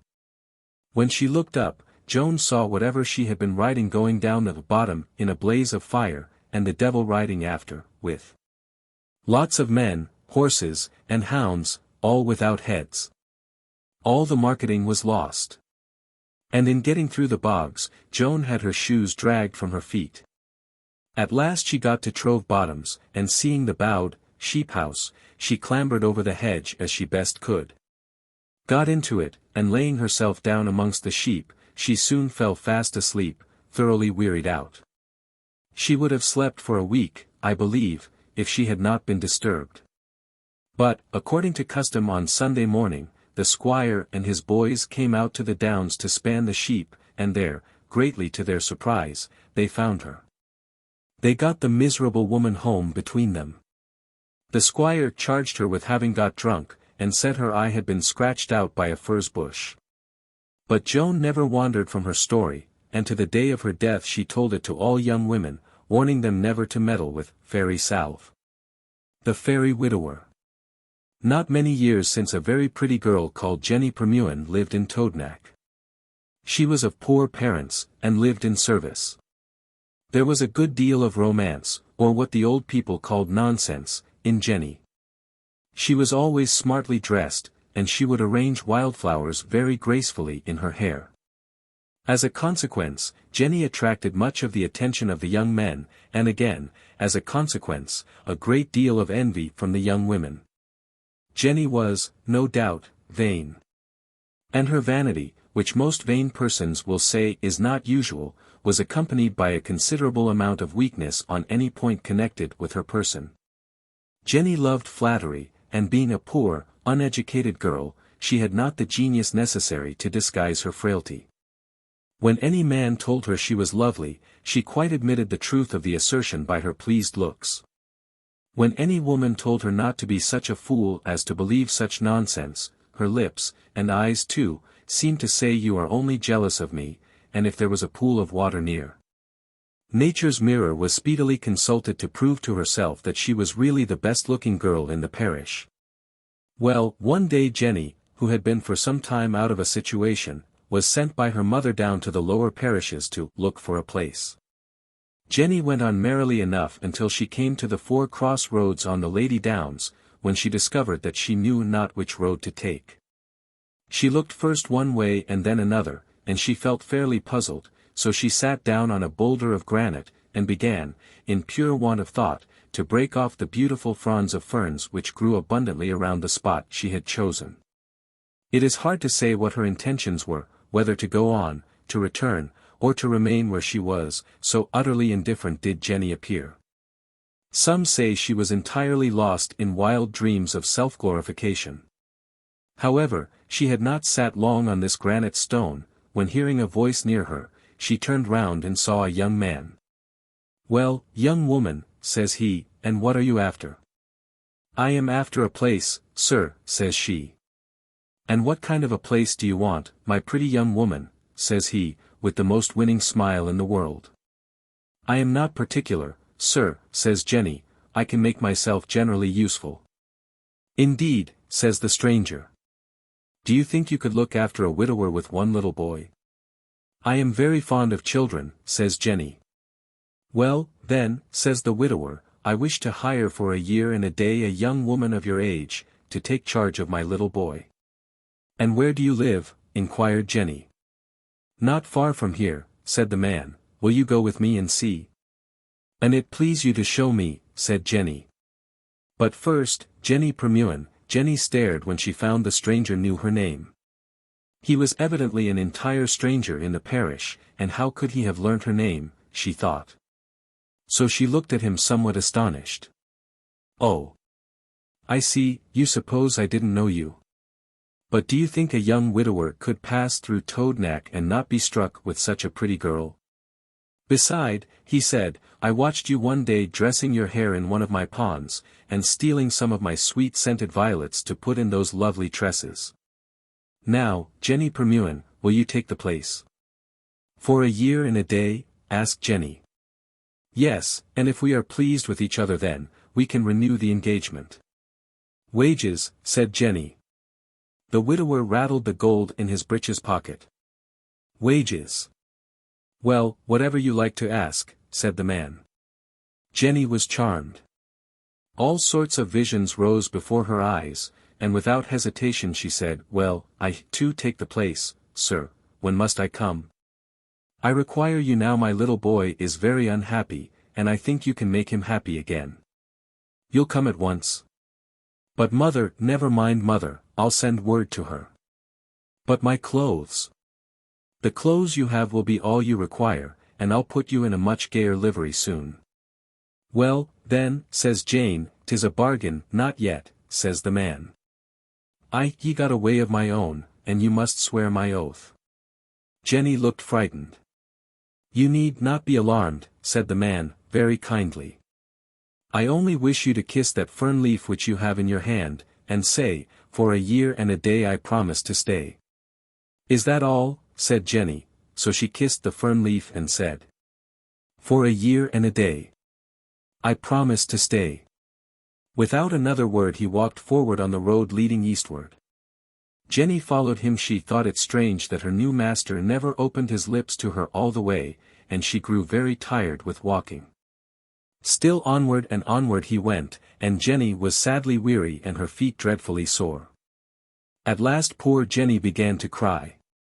He heard her sob and looked round. "Tired are you, poor girl? Sit down, says the man, and he took her by the hand and led her to a mossy bank. His kindness completely overcame her, and she burst into a flood of tears. He allowed her to cry for a few minutes, then taking a bunch of leaves from the bottom of the bank, he said, "Now I must dry your eyes, Jenny." He passed the bunch of leaves rapidly, first over one and then over the other eye. The tears were gone. Her weariness had departed. She felt herself moving, yet she did not know that she had moved from the bank. The ground appeared to open, and they were passing very rapidly under the earth. At last there was a pause. "Here we are, Jenny," said he, "there is yet a tear of sorrow on your eyelids, and no human tears can enter our homes, let me wipe them away." Again Jenny's eyes were brushed with the small leaves as before, and, lo! Before her was such a country as she had never seen previously. Hill and valley were covered with flowers, strangely varied in color, but combining into a most harmonious whole. So that the region appeared sown with gems which glittered in a light as brilliant as that of the summer sun, yet as mild as the moonlight. There were rivers clearer than any water she had ever seen on the granite hills, and waterfalls and fountains. While everywhere ladies and gentlemen dressed in green and gold were walking, or sporting, or reposing on banks of flowers, singing songs or telling stories. Oh! It was a beautiful world. "Here we are at home," said Jenny's master. And strangely enough he too was changed. He was the most beautiful little man she had ever seen, and he wore a green silken coat covered with ornaments of gold. "Now," said he again, "I must introduce you to your little charge." He led Jenny into a noble mansion in which all the furniture was of pearl and ivory, inlaid with gold and silver, and studded with emeralds. After passing through many rooms, they came at length to one which was hung all over with lace, as fine as the finest cobweb, most beautifully worked with flowers. And, in the middle of this room was a little cot made out of some beautiful sea-shell, which reflected so many colors that Jenny could scarcely bear to look at it. She was led to the side of this, and she saw, as she said, one of God's sweetest angels sleeping there. The little boy was so beautiful that she was ravished with delight. "This is your charge," said the father. "I am the king in this land, and I have my own reasons for wishing my boy to know something of human nature. Now you have nothing to do but to wash and dress the boy when he wakes, to take him to walk in the garden, and to put him to bed when he is weary." Jenny entered on her duties, and gave, and continued to give, satisfaction. She loved the darling little boy, and he appeared to love her, and the time passed away with astonishing rapidity. Somehow or other she had never thought of her mother. She had never thought of her home at all. She was happy and in luxury, and never reckoned the passing of time. Howsoever happiness may blind us to the fact, the hours and days move onward. The period for which Jenny had bound herself was gone, and one morning she awoke and all was changed. She was sleeping in her own bed in her mother's cottage. Everything was strange to her, and she appeared strange to everybody. Numerous old gossips were called in to see Jenny, and to all Jenny told her strange tale alike. One day, old Mary Kalinek of Zenner came, and she heard, as all the others had done, the story of the widower, and the baby, and the beautiful country. Some of the old crones who were there at the time said the girl was gone clean daft. Mary looked very wise. "Crook your arm, Jenny," said she. Jenny sat up in the bed and bent her arm, resting her hand on her hip. "Now say, I hope my arm may never come uncrooked if I have told ye a word of a lie. I hope my arm may never come uncrooked if I have told ye a word of a lie," repeated Jenny. "Uncrook your arm," said Mary. Jenny stretched out her arm.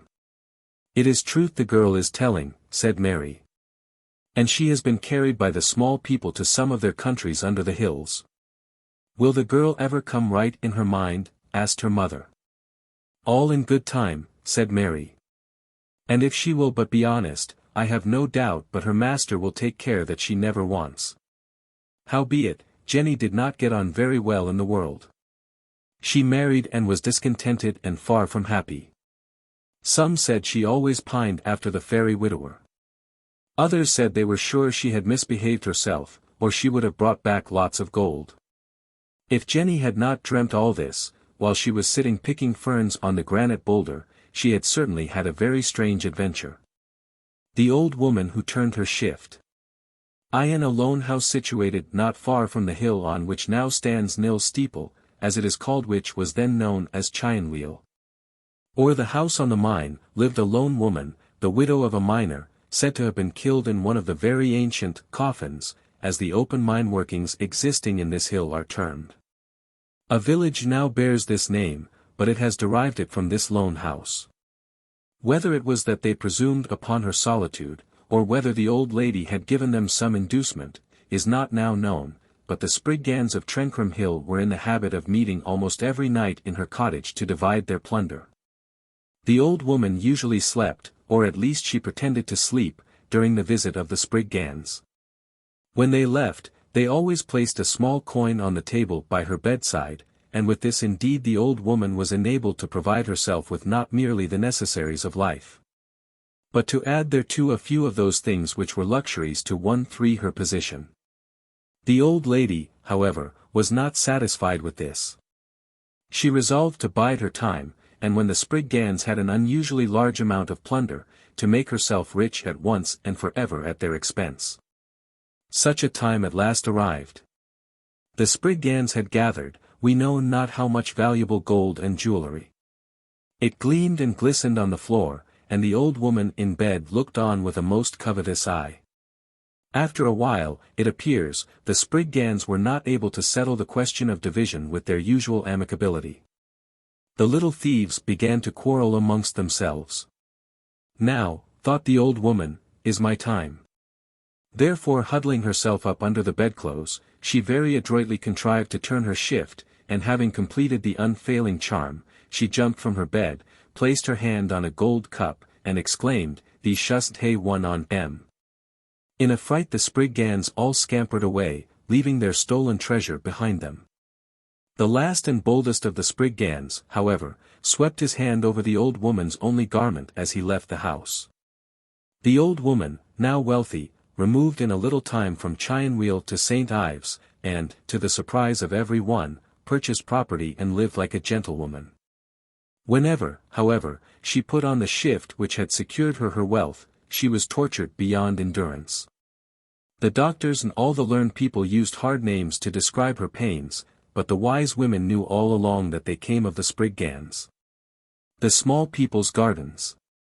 If the adventurous traveller who visits the Land's End district will go down as far as he can on the southwest side of the Logan Rock cairn, and look over, he will see, in little sheltered places between the cairns, close down to the water's edge, beautifully green spots, with here and there some ferns and cliff pinks. These are the gardens of the small people, or, as they are called by the natives, small folk. They are beautiful little creatures, who appear to pass a life of constant enjoyment amongst their own favorite flowers. They are harmless, and if man does not meddle with them when they are holding their fairs, which are indeed high festivals, the small folk never interfere with man or anything belonging to him. They are known to do much good, especially when they discover a case of oppressed poverty, but they do it in their own way.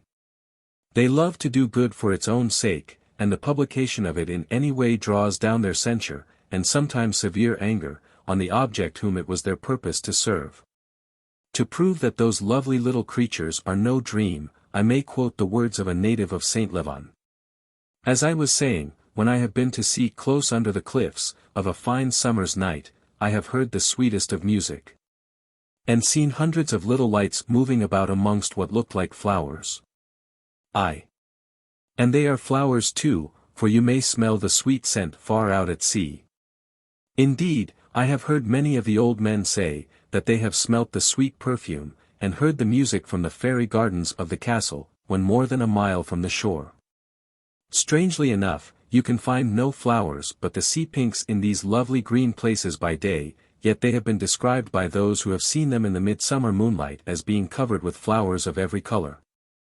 All of them far more brilliant than any blossom seen in any mortal garden. St. Leven Fairies. Years since the time is past now, the green outside the gate at the end of Tregeagle Lane was a favourite place with the small folks on which to hold their fairs. One might often see the rings in the grass which they made in dancing, where they footed it. Mr. Tregeagle was returning late one night from Penzance. When he came near the gate, he saw a number of little creatures spinning round and round. The sight made him light-headed, but he could not resist the desire to be amongst them, so he got off his horse. In a moment they were all over him like a swarm of bees, and he felt as if they were sticking needles and pins into him. His horse ran off and he didn't know what to do, till, by good luck, he thought of what he had often heard, so he turned his glove inside out, threw it amongst the small folk, and ere the glove reached the ground they were all gone. Mr. Tregeagle had now to find his horse, and the small folk, still determining to lead him a dance, bewildered him. He was pisky-led, and he could not find out where he was until broad daylight. Then he saw he was not 100 yards from the place at which he had left his horse. On looking round the spot where he had seen the small folk dancing, he found a pair of very small silver knee-buckles of a most ancient shape, which, no doubt, some little gentleman must have lost when he was punishing the farmer. Those who knew the families will well remember the little silver buckles, which were kept for some time at Tregeagle and some time at Raftraw. Down in Penberth Cove lived an old woman who was an especial favourite with these little people. She was a good old creature, and had been for many years bedridden. These small folk were her only company. Her relations dropped in once a day, rendered her the little aid she required, and left food by the bedside. But day by day, and all the day long, the small folk vied with each other to amuse her. The men, she related, were for the most part dressed in green, with a red or a blue cap and a feather. They look for all the world like little sodgers. As for the ladies, you should have heard the old woman tell of the gay ladies, with their feathers, hooped petticoats with furbelows, trains, and fans, and what saucy little creatures they were with the men. No sooner was the old woman left alone than in they came and began their frolics, dancing over the rafters and key-beams, swinging by the cobwebs like rope dancers, catching the mice and riding them in and out through the holes in the thatch. When one party got tired another party came, and by daylight, and even by moonlight, the old bedridden creature never wanted amusement. The Adventure of Cherry of Sennen. This may be regarded as another version of the story of the fairy widower. Old Honey lived with his wife and family in a little hut of 2 rooms and a talfat. 59 on the cliff side of Tregeagle in Sennen. The old couple had half a score of children, who were all reared in this place. They lived as they best could on the produce of a few acres of ground, which were too poor to keep even a goat in good heart. The heaps of crogans, limpet shells, about the hut, led one to believe that their chief food was limpets and guenes, periwinkles. They had, however, fish and potatoes most days, and pork and broth now and then of a Sunday. At Christmas and the feast they had white bread. There was not a healthier nor a handsomer family in the parish than Old Honey's. We are, however, only concerned with one of them, his daughter Cherry. Cherry could run as fast as a hare, and was ever full of frolic and mischief. Whenever the miller's boy came into the town, tied his horse to the furze rick and called in to see if any one desired to send corn to the mill, Cherry would jump onto its back and gallop off to the cliff.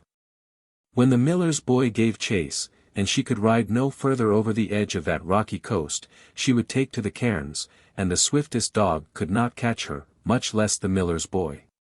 Soon after Cherry got into her teens she became very discontented, because year after year her mother had been promising her a new frock that she might go off as smart as the rest, 3 on 1 horse to Morva fair. 60 as certain as the time came round the money was wanting, so Cherry had nothing decent. She could neither go to fair, nor to church, nor to meeting. Cherry was 16. One of her playmates had a new dress smartly trimmed with ribbons, and she told Cherry how she had been to Nankledry to the preaching, and how she had ever so many sweethearts who brought her home. This put the volatile Cherry in a fever of desire. She declared to her mother she would go off to the Low Countries, 61 to seek for service, that she might get some clothes like other girls. Her mother wished her to go to Toadknack, that she might have the chance of seeing her now and then of a Sunday. No, no, said Cherry, I'll never go to live in the parish where the cow ate the bell rope, and where they have fish and toddies, potatoes, every day, and conger pie of a Sunday for a change. One fine morning Cherry tied up a few things in a bundle and prepared to start. She promised her father that she would get service as near home as she could, and come home at the earliest opportunity. The old man said she was bewitched, charged her to take care she wasn't carried away by either the sailors or pirates, and allowed her to depart. Cherry took the road leading to Ludgate and Cornwall. When she lost sight of the chimneys of Tregeagle, she go out of heart, and had a great mind to go home again. But she went on. At length she came to the 4 cross roads on the Lady Downs, sat herself down on a stone by the roadside, and cried to think of her home, which she might never see again. Her crying at last came to an end, and she resolved to go home and make the best of it. When she dried her eyes and held up her head she was surprised to see a gentleman coming towards her, for she couldn't think where he came from. No one was to be seen on the downs a few minutes before. The gentleman wished her good morning, inquired the road to Toadknack, and asked Cherry where she was going. Cherry told the gentleman that she had left home that morning to look for service, but that her heart had failed her, and she was going back over the hills to Sennen again. I never expected to meet with such luck as this, said the gentleman. I left home this morning to seek for a nice clean girl to keep house for me, and here you are. He then told Cherry that he had been recently left a widower, and that he had one dear little boy, of whom Cherry might have charge. Cherry was the very girl that would suit him. She was handsome and cleanly. He could see that her clothes were so mended that the first piece could not be discovered. Yet she was as sweet as a rose, and all the water in the sea could not make her cleaner. Poor Cherry said, "Yes, sir," to everything, yet she did not understand 1/4 part of what the gentleman said. Her mother had instructed her to say, "Yes, sir," to the parson, or any gentleman, when, like herself, she did not understand them. The gentleman told her he lived but a short way off, down in the Low Countries. That she would have very little to do but milk the cow and look after the baby, so Cherry consented to go with him. Away they went, he talking so kindly that Cherry had no notion how time was moving, and she quite forgot the distance she had walked. At length they were in lanes, so shaded with trees that a chequer of sunshine scarcely gleamed on the road. As far as she could see, all was trees and flowers. Sweetbriars and honeysuckles perfumed the air, and the reddest of ripe apples hung from the trees over the lane. Then they came to a stream of water as clear as crystal, which ran across the lane. It was, however, very dark, and Cherry paused to see how she should cross the river. The gentleman put his arm around her waist and carried her over, so that she did not wet her feet. The lane was getting darker and darker, and narrower, and they seemed to be going rapidly downhill. Cherry took firm hold of the gentleman's arm and thought, as he had been so kind to her, she could go with him to the world's end. After walking a little farther, the gentleman opened a gate which led into a beautiful garden, and said, "Cherry, my dear, this is the place we live in." Cherry could scarcely believe her eyes. She had never seen anything approaching this place for beauty. Flowers of every dye were around her, fruits of all kinds hung above her, and the birds, sweeter of song than any she had ever heard, burst out into a chorus of rejoicing. She had heard Granny tell of enchanted places. Could this be one of them? No.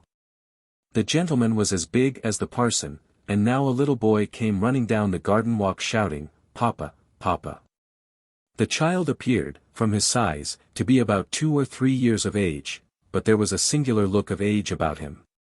His eyes were brilliant and piercing, and he had a crafty expression. As Cherry said, he could look anybody down. Before Cherry could speak to the child, a very old, dry-boned, ugly-looking woman made her appearance, and seizing the child by the arm, dragged him into the house, mumbling and scolding. Before, however, she was lost sight of, the old hag cast one look at Cherry, which shot through her heart like a gimlet. Seeing Cherry somewhat disconcerted, the master explained that the old woman was his late wife's grandmother. That she would remain with them until Cherry knew her work, and no longer, for she was old and ill-tempered, and must go. At length, having feasted her eyes on the garden, Cherry was taken into the house, and this was yet more beautiful. Flowers of every kind grew everywhere, and the sun seemed to shine everywhere, and yet she did not see the sun. Aunt Prudence, so was the old woman named, spread a table in a moment with a great variety of nice things, and Cherry made a hearty supper. She was now directed to go to bed, in a chamber at the top of the house, in which the child was to sleep also. Prudence directed Cherry to keep her eyes closed, whether she could sleep or not, as she might, perchance, see things which she would not like. She was not to speak to the child all night. She was to rise at break of day. Then take the boy to a spring in the garden, wash him, and anoint his eyes with an ointment, which she would find in a crystal box in a cleft of the rock, but she was not, on any account, to touch her own eyes with it. Then Cherry was to call the cow, and having taken a bucket full of milk, to draw a bowl of the last milk for the boy's breakfast. Cherry was dying with curiosity. She several times began to question the child, but he always stopped her with, "I'll tell Aunt Prudence." According to her orders, Cherry was up in the morning early. The little boy conducted the girl to the spring, which flowed in crystal purity from a granite rock, which was covered with ivy and beautiful mosses. The child was duly washed, and his eyes duly anointed. Cherry saw no cow, but her little charge said she must call the cow. "Pruitt! Pruitt! Pruitt!" called Cherry, just as she would call the cows at home, when, lo! A beautiful great cow came from amongst the trees, and stood on the bank beside Cherry. Cherry had no sooner placed her hands on the cow's teats than 4 streams of milk flowed down and soon filled the bucket. The boy's bowl was then filled, and he drank it. This being done, the cow quietly walked away, and Cherry returned to the house to be instructed in her daily work. The old woman, Prudence, gave Cherry a capital breakfast, and then informed her that she must keep to the kitchen, and attend to her work there to scald the milk, make the butter, and clean all the platters and bowls with water and gravel sand. Cherry was charged to avoid curiosity. She was not to go into any other part of the house, she was not to try and open any locked doors. After her ordinary work was done on the second day, her master required Cherry to help him in the garden, to pick the apples and pears, and to weed the leeks and onions. Glad was Cherry to get out of the old woman's sight. Aunt Prudence always sat with one eye on her knitting, and the other boring through poor Cherry. Now and then she'd grumble, "I knew Robin would bring down some fool from Zennebetter for both that she had tarried away." Cherry and her master got on famously, and whenever Cherry had finished weeding a bed, her master would give her a kiss to show her how pleased he was. After a few days, old Aunt Prudence took Cherry into those parts of the house which she had never seen. They passed through a long dark passage. Cherry was then made to take off her shoes. And they entered a room, the floor of which was like glass, and all round, perched on the shelves, and on the floor, were people, big and small, turned to stone. Of some, there were only the head and shoulders, the arms being cut off. Others were perfect.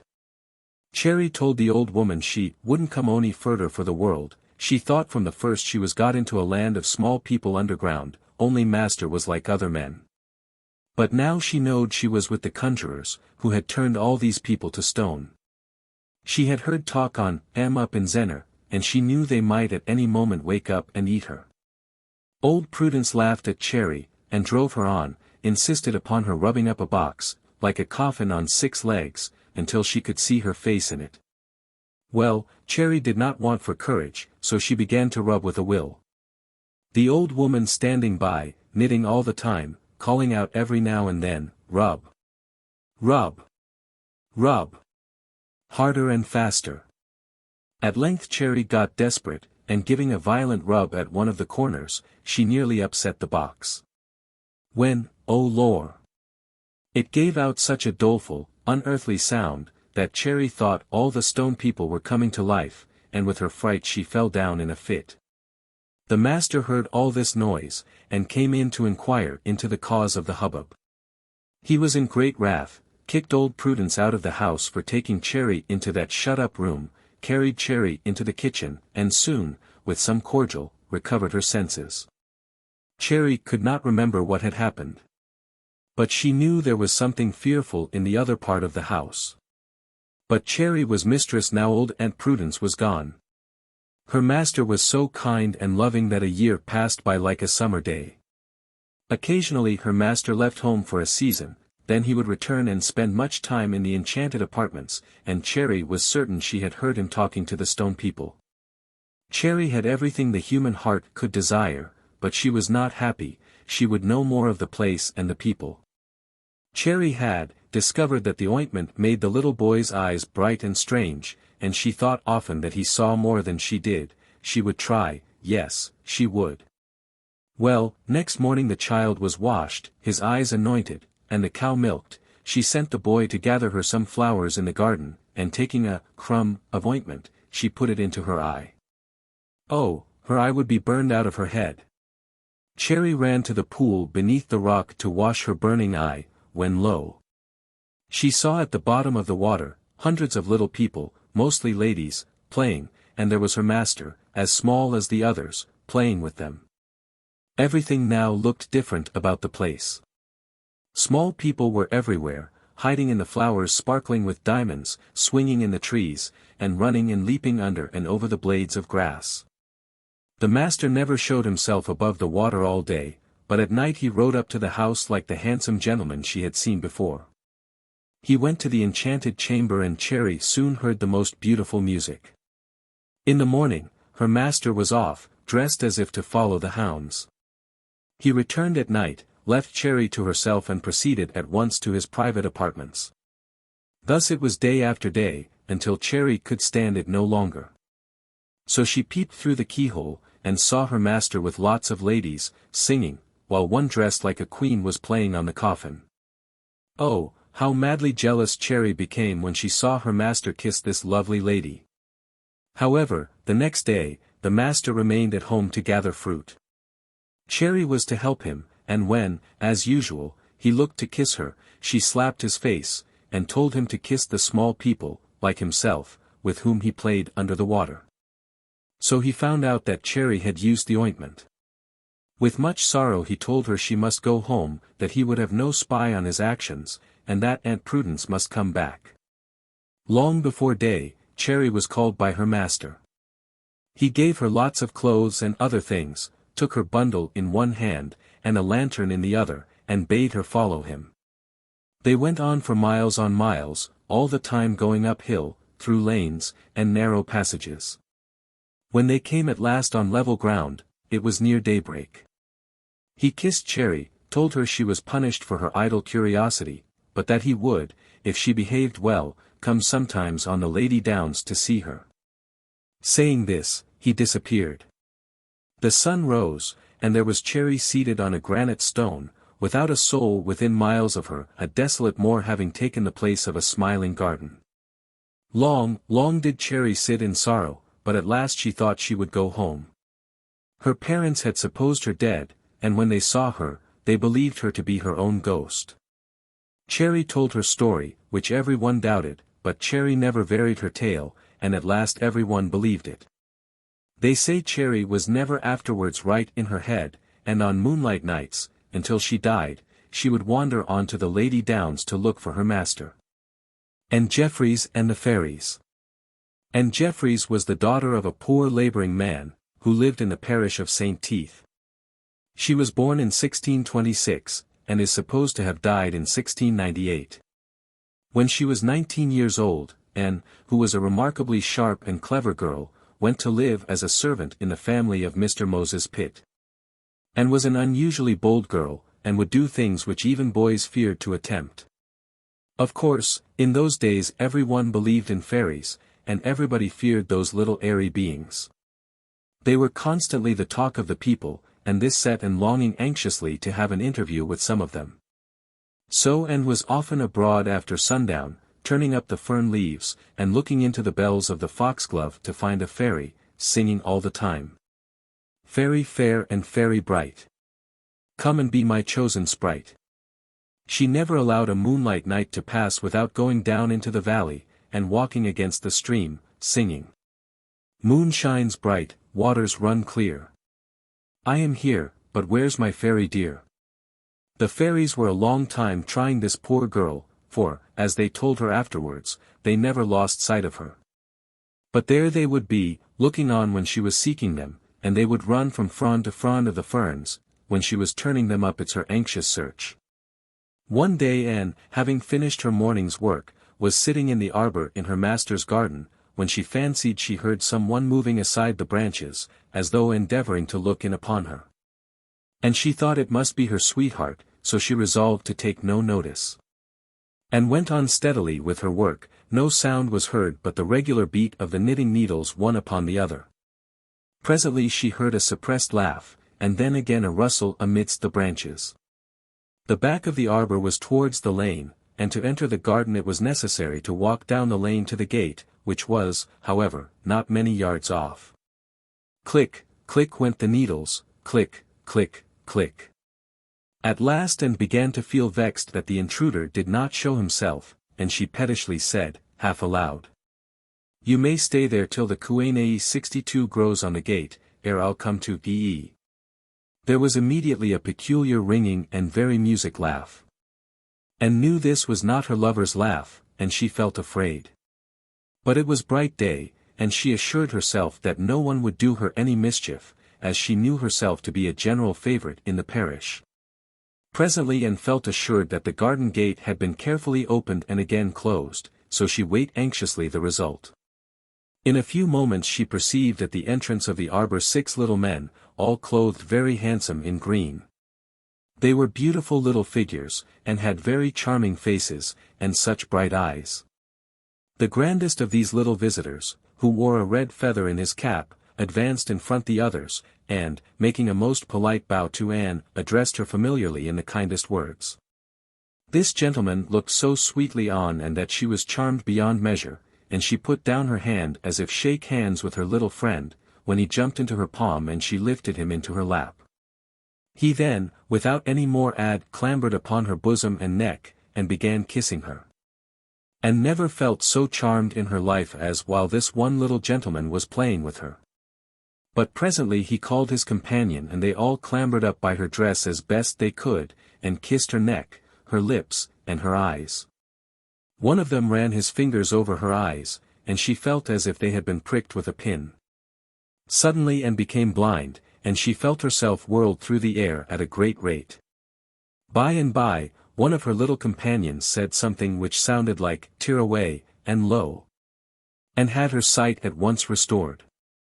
She was in one of the most beautiful places, temples and palaces of gold and silver. Trees laden with fruits and flowers. Lakes full of gold and silver fish and the air full of birds of the sweetest song, and the more brilliant colors. Hundreds of ladies and gentlemen were walking about. Hundreds more were idling in the most luxurious bowers, the fragrance of the flowers oppressing them with sense of delicious repose. Hundreds were also dancing, engaged in sports of various kinds. And was, however, surprised to find that these happy people were no longer the small people she had previously seen. There was now no more than the difference usually seen in a crowd, between their height and her own. And found herself arrayed in the most highly decorated clothes. So grand, indeed, did she appear, that she doubted her identity. And was constantly attended by her 6 friends. But the finest gentleman, who was the first to address her, continued her favorite, at which the others appeared to be very jealous. Eventually Anne and her favorite contrived to separate themselves, and they retired into some most lovely gardens, where they were hidden by the luxuriance of the flowers. Lovingly did they pass the time, and desired that this should continue forever. However, when they were at the happiest, there was heard a great noise, and presently the 5 other fairies at the head of a great crowd came after them in a violent rage. Her lover drew his sword to defend her, but this was soon beaten down, and he lay wounded at her feet. Then the fairy who had blinded her again placed his hands upon her eyes, and all was dark. She heard strange noises, and felt herself whirled about, and as if 1,000 flies were buzzing around her. At length her eyes were opened, and then found herself on the ground in the arbor where she had been sitting in the morning, and many anxious faces were around her, all conceiving that she was recovering from a convulsion fit. 63. The Pisky Threshers. Many an industrious farmer can speak of the assistance which he has received from the piskies. Mr. T. Q. Couch tells a story of this kind so well that no other is required. 64 long ago, before threshing machines were thought of, the farmer who resided at sea, in going to his barn one day, was surprised at the extraordinary quantity of corn that had been threshed the previous night, as well as to discover the mysterious agency by which it was effected. His curiosity led him to inquire into the matter. So at night, when the moon was up, he crept stealthily to the barn door, and looking through a chink, saw a little fellow, clad in a tattered suit of green, wielding the dreshel, flail, with astonishing vigor, and beating the floor with blows so rapid that the eye could not follow the motion of the implement. The farmer slunk away unperceived, and went to bed, where he lay a long while awake, thinking in what way he could best show his gratitude to the pisky for such an important service. He came to the conclusion at length, that, as the little fellow's clothes were getting very old and ragged, the gift of a new suit would be a proper way to lessen the obligation. And, accordingly, on the morrow he had a suit of green made, of what was supposed to be the proper size, which he carried early in the evening to the barn, and left for the pisky's acceptance. At night the farmer stole to the door again to see how the gift was taken. He was just in time to see the elf put on the suit, which was no sooner accomplished than, looking down on himself admiringly, he sung. Pisky fine, and pisky gay. Pisky now will fly away. The Murian's bank. Murian, Welsh, Crig Murian, the hill of ants. The ant is called by the peasantry a Murian. Believing that they are the small people in their state of decay from off the earth, it is deemed most unlucky to destroy a colony of ants. If you place a piece of tin in a bank of Murians at a certain age of the moon, it will be turned into silver. Romances of Tregeagle. The demon Tregeagle. In Cornwall's fair land, by the pool on the moor, Tregeagle the wicked did dwell. Tregeagle, or Dosmere Pool. By John Penwarne. Thrice he began to tell his doleful tale, and thrice the sighs did swallow up his voice. Thomas Sackville. Who has not heard of the wild spirit Tregeagle? He haunts equally the moor, the rocky coasts, and the blown sandhills of Cornwall. From north to south, from east to west, this doomed spirit is heard of, and to the day of judgment he is doomed to wander, pursued by avenging fiends. For ever endeavoring to perform some task by which he hopes to secure repose, and being forever defeated. Who has not heard the howling of Tregeagle? When the storms come with all their strength from the Atlantic, and urge themselves upon the rocks around the land's end, the howls of the spirit are louder than the roaring of the winds. When calms rest upon the ocean, and the waves can scarcely form upon the resting waters, low wailings creep along the coast. These are the wailings of this wandering soul. When midnight is on the moor or on the mountains, and the night winds whistle amidst the rugged cairns, the shrieks of Tregeagle are distinctly heard. We know, then, that he is pursued by the demon dogs, and that till daybreak he must fly with all speed before them. The voice of Tregeagle is everywhere, and yet he is unseen by human eye. Every reader will at once perceive that Tregeagle belongs to the mythologies of the oldest nations, and that the traditions of this wandering spirit in Cornwall, which centre upon one tyrannical magistrate, are but the appropriation of stories which belong to every age and country. Tradition thus tells Tregeagle's tale. There are some men who appear to be from their births given over to the will of tormenting demons. Such a man was Tregeagle.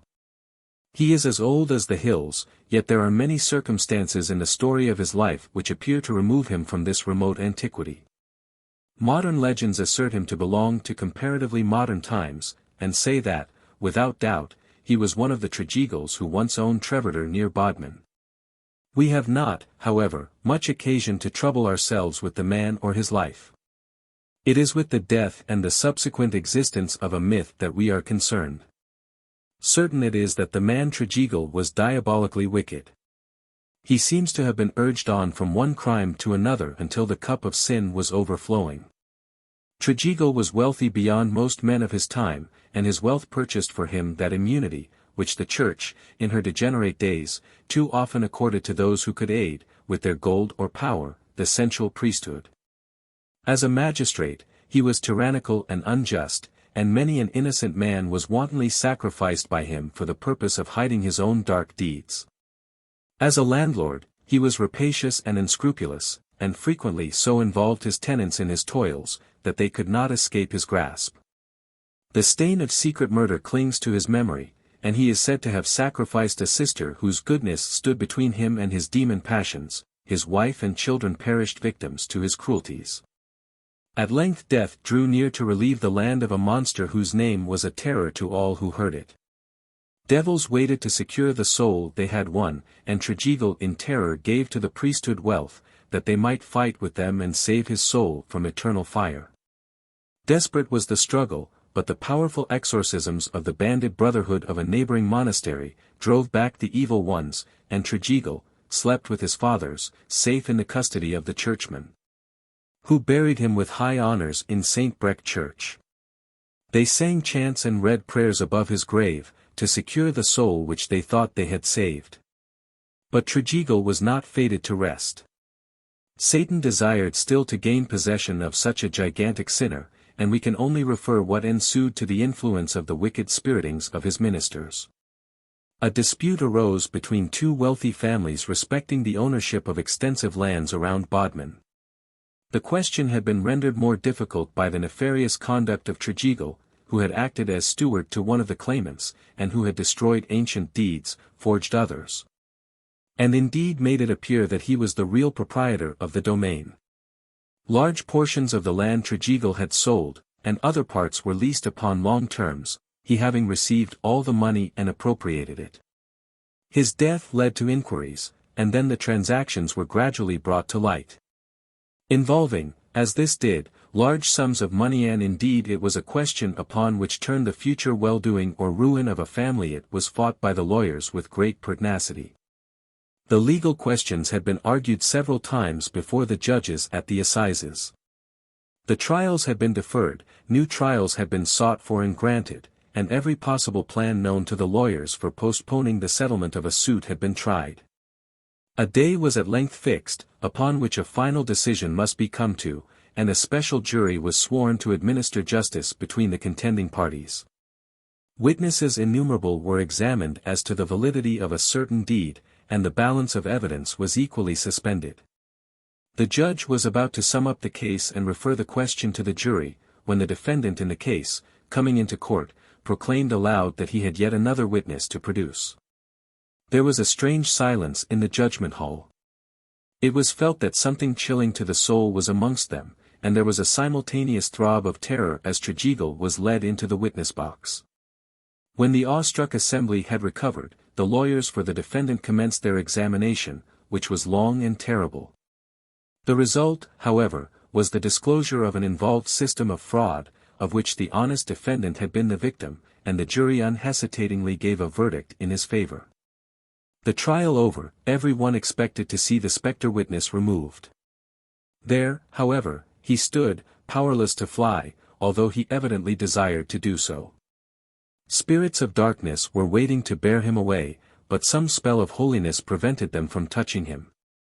There was a struggle with the good and the evil angels for this sinner's soul, and the assembled court appeared frozen with horror. At length the judge with dignity commanded the defendant to remove his witness. To bring him from the grave has been to me so dreadful a task, that I leave him to your care, and that of the priors, by whom he was so beloved. Having said this, the defendant left the court. The churchmen were called in, and long were the deliberations between them and the lawyers, as to the best mode of disposing of Tregeagle. They could resign him to the devil at once, but by long trial the worst of crimes might be absolved, and as good churchmen they could not sacrifice a human soul. The only thing was to give the spirit some task, difficult beyond the power of human nature, which might be extended far into eternity. Time might thus gradually soften the obdurate soul, which still retained all the black dyes of the sins done in the flesh, that by infinitely slow degrees repentance might exert its softening power. The spell therefore put upon Tregeagle was, that as long as he was employed on some endless assigned task, there should be hope of salvation, and that he should be secure from the assaults of the devil as long as he labored steadily. A moment's rest was fatal, labor unresting, and forever, was his doom. One of the lawyers, remembering that Dosmery Pool 65 was bottomless, and that a thorn bush which had been flung into it, but a few weeks before, had made its appearance in Falmouth harbour, proposed that Tregeagle might be employed to empty this profound lake.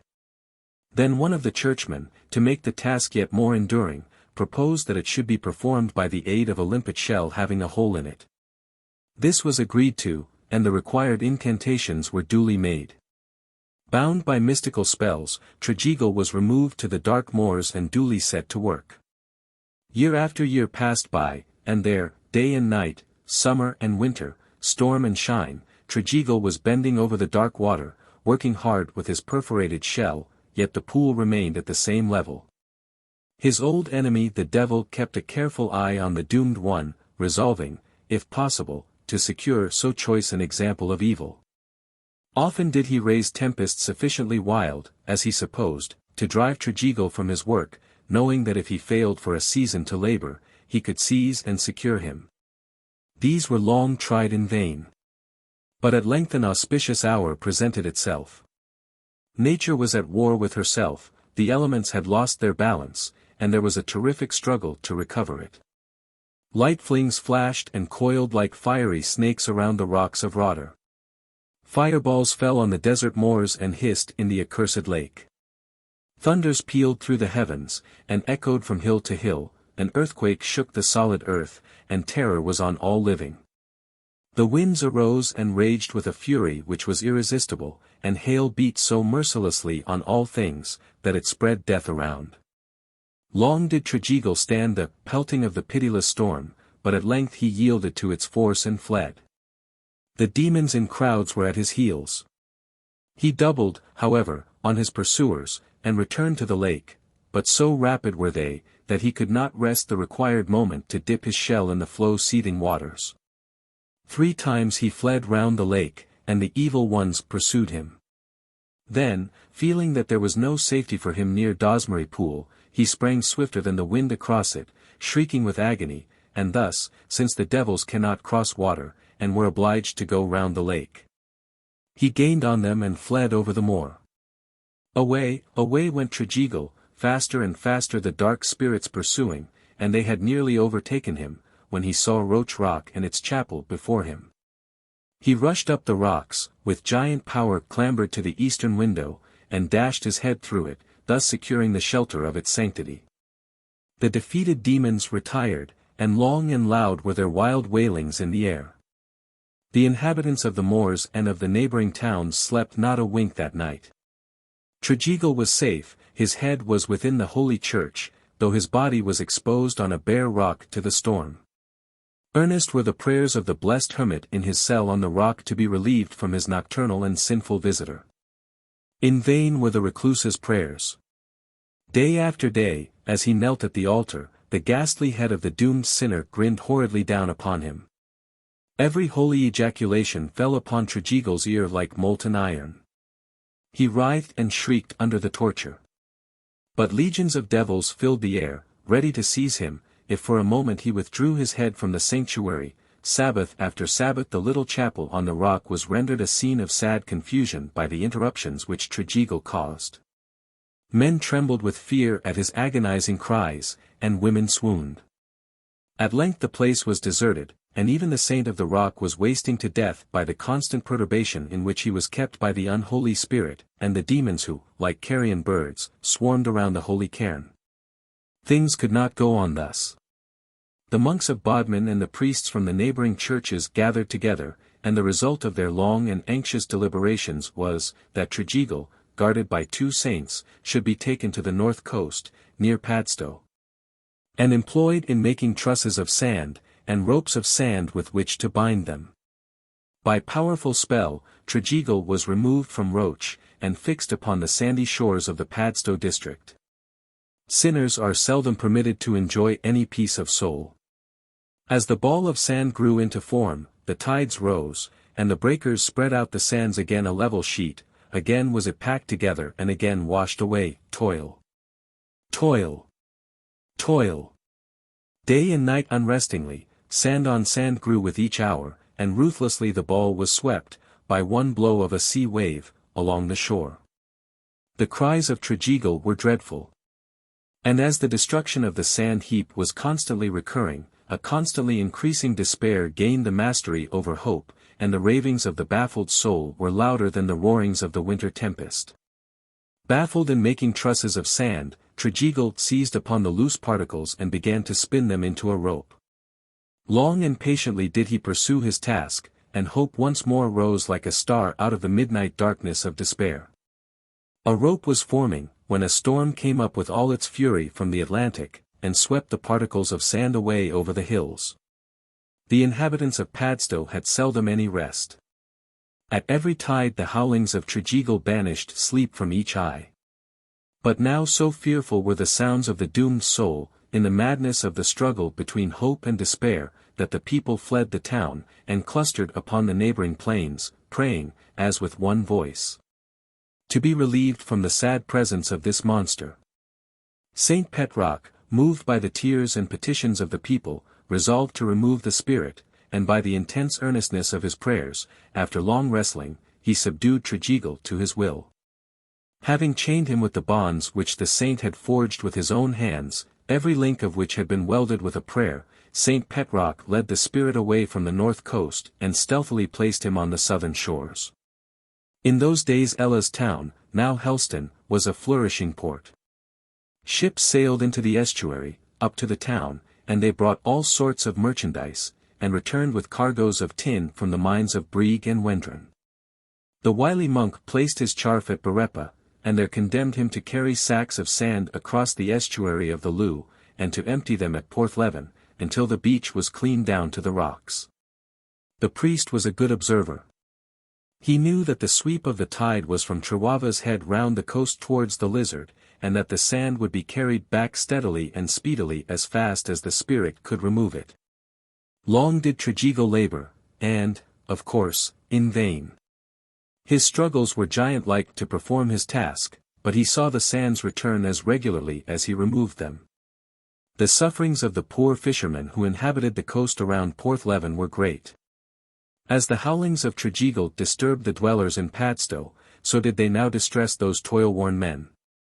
When sorrow is highest, relief is nighest. And a mischievous demon-watcher, in pure wantonness, brought that relief to those fishers of the sea. Tregeagle was laden with a sack of sand of enormous size, and was wading across the mouth of the estuary, when one of those wicked devils, who were kept ever near Tregeagle, in very idleness tripped up the heavily laden spirit. The sea was raging with the irritation of a passing storm, and as Tregeagle fell, the sack was seized by the waves, and its contents poured out across this arm of the sea. There, to this day, it rests a bar of sand, fatally destroying the harbour of Ella's town. The rage of the inhabitants of this seaport, now destroyed, was great. And with all their priests, away they went to the Loo bar, and assailed their destroyer. Against human anger Tregeagle was proof. The shock of tongues fell harmlessly on his ear, and the assault of human weapons was unavailing.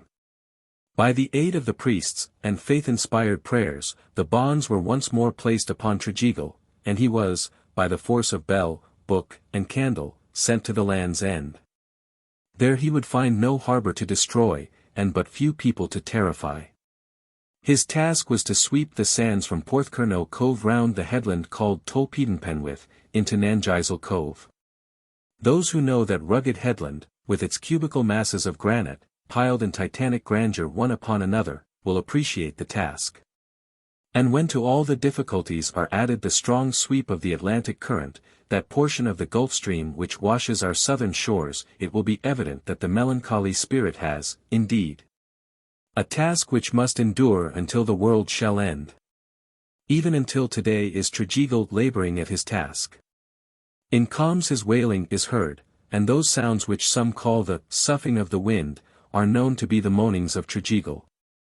While the coming storms are predicated by the fearful roarings of this condemned mortal. John Turgle the Steward. There are numerous versions of this legend, and sundry statements I made as to the man who is supposed to have achieved the no very envious immortality which he enjoys. One or two of these may interest the reader. The following very characteristic narrative, from a much esteemed correspondent, gives several incidents which have not a place in the legend as I have related it, which comprehends the explanation given for the appearance of Tregeagle at so many different parts of the county. The Tregeagle, of whom mention occurs in the writings of Cornish legendary authors, was a real person, a member of a respectable family, resident during the 17th century at Trevorder, in the parish of St. Breck. And identical probably with a John Tregeagle whose tombstone may yet be seen in the parish church there, close to the chancel. Lingering one day amid the venerable arches of that same church, the narrator, a native of the parish, encountered, near a small transept called the Trevorder Aisle, the sexton, a man then perhaps of about 80 years of age.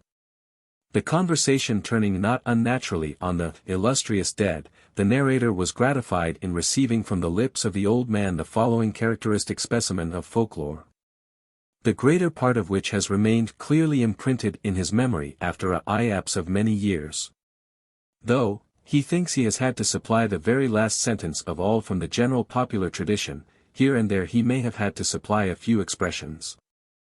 These John Turgle, ye a heard mun tell, sir, he was a steward to a lord. 66. And a man came for to the court and paid axe rent, and John Tregeagle didn't put no cross to az name in the books.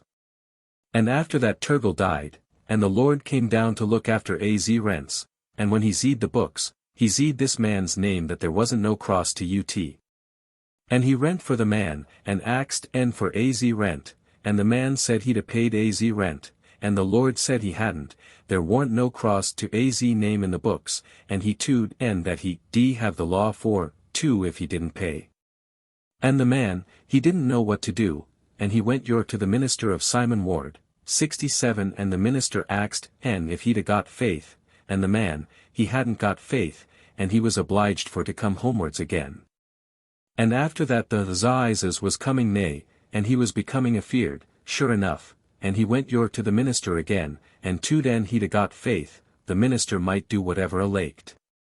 And the minister dreed a ring out on the floor, and he called out 3 times, John Tregeagle, John Tregeagle, John Tregeagle and, I've a heard the old men tell ut, sir, these John Tregeagle stood before mun in the middle of the ring. And he went mun to the Assizes, and gave axe evidence and tood how this man had a paid az rent, and the lord he was cast. And after that they was come back to their own house, these John Tregeagle he gave mun a brave deal of trouble. He was knackin' about the place, and wouldn't lave mun alone at all. And they went to the minister, and axed he for to lay on, and the minister Zaid, thicky 68 was their lookout. They'd a brought en up, and they was to get en down again the best way they could. And I've a heard the old men tell ut, sir. The minister he got £300 for a layin' of un again. And first, a was bound to the old Epping, stock 69 up to Churchtown, 70 and after that a was bound to the old oven in Teverter, James Wyatt down to Wadebridge, he was there when they did open ut. And after that a was bound to Dosmary Pool. And they do say that there he is now emptying of it out with a lampet shell, with a hole in the bottom of ut. This is a very ancient idea, and was one of the torments of the classical Tartarus. The treacherous daughters of Danaus being condemned therein to empty Lethe with a bottomless vessel. Eti deni pros veneris quae numa lacet. In cava Letheas solia portat aquas. Another correspondent to whom I am much indebted for valuable notes on the folklore of the Land's End district, sends me the following version. You may know the story better than I do, however, I'll give you the West Country version. A man in the neighborhood of Redruth, I think, I have almost forgotten the story, lent a sum of money to another without receiving bond or note, and the transaction was witnessed by Tregeagle, who died before the money was paid back. When the lender demanded the money, the borrower denied having received it. He was brought into a court of justice, when the man denied on oath that he ever borrowed the money, and declared that if Tregeagle saw any such thing take place, he wished that Tregeagle would come and declare it. The words were no sooner out of his mouth than Tregeagle stood before him, and told him that it was easy to bring him, but that he should not find it so easy to put him away. Tregeagle followed the man day and night, wouldn't let him have a moment's rest, until he got all the parsons, conjurers, and other wise men together, to lay him. The wise ones accomplished this for a short time by binding the spirit to empty Dosmary, or Dorsmary, pool with a Krogan, limpet shell. He soon finished the job and came to the man again, who sent for Parson Corker, of Burien, who was a noted hand for laying spirits, driving the devil from the bedside of old villains, and other kinds of jobs of the same kind. When the parson came into the room with the spirit and the man, the first thing the parson did was to draw a circle and place the man to stand within it. The spirit took the form of a black bull, and, roared as you may still hear Tregeagle roar in Genver Cove before a northerly storm, did all he could to get at the man with his horns and hoofs. The parson continued reading all the time.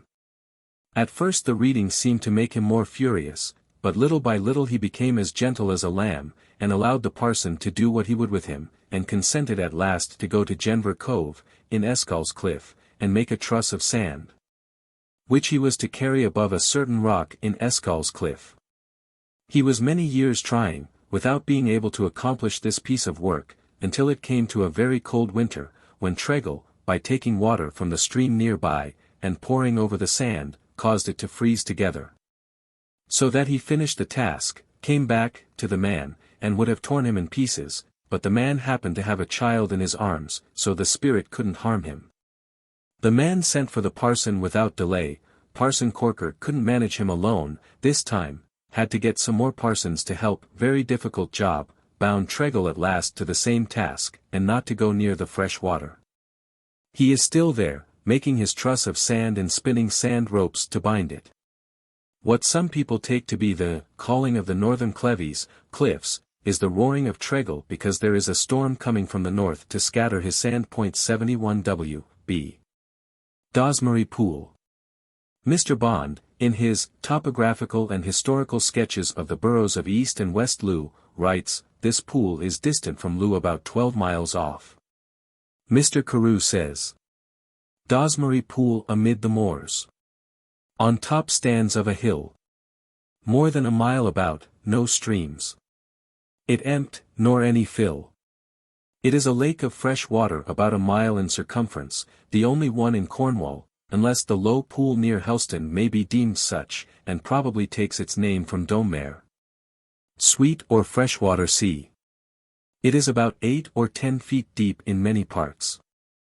The notion entertained by some, of there being a whirlpool in its middle, I can contradict, having, some years ago, passed all over in a boat then kept there.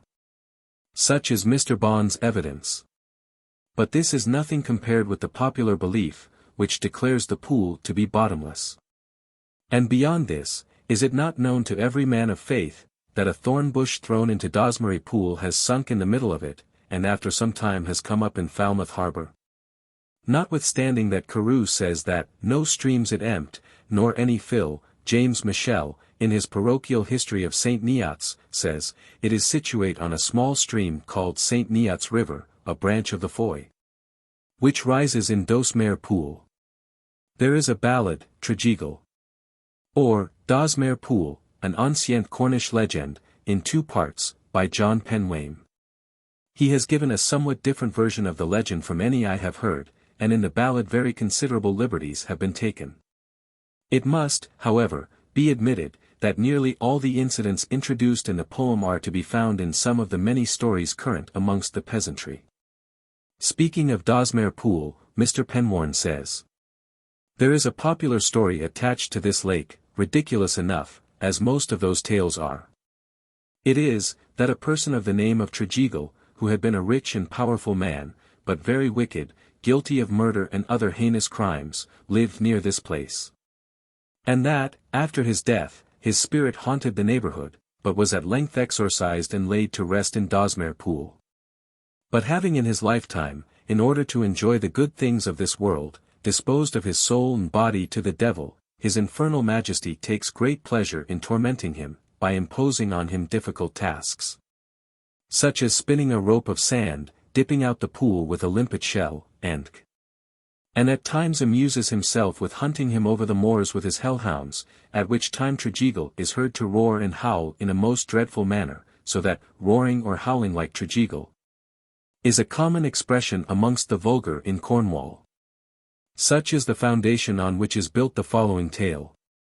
The author has given it an ancient dress, as best suited to the subject.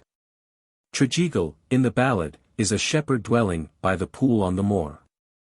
He was ambitious and unscrupulous. I wish for all that I see, was his exclamation, when a figure gigantic is seen midst the gloom of the night. This spirit offers Tregeagle, in exchange for his soul, all that he desires for 100 years. Tregeagle does not hesitate. A bargain. A bargain, he said aloud. At my lot I will never repine. I swear to observe it, I swear by the rood. And am ready to scale and to signy with my blood. Both my soul and my body are thine. Tregeagle is thrown into a trance, from which he awakes to find himself, clothed in gorgeous attire, and master of a wide domain of great beauty. Where Dosmere Lake its dark waters did roil. A castle now reared its heed. With many a turret so stately and tall. And many a warden dyd walk on its wall. All splendidly clothed in red. Surrounded with all that is supposed to minister to the enjoyment of a sensual life, time passes on, and Tregeagle ne'er noticed its flight. Yet we are told, he marked each day with some damnable deed.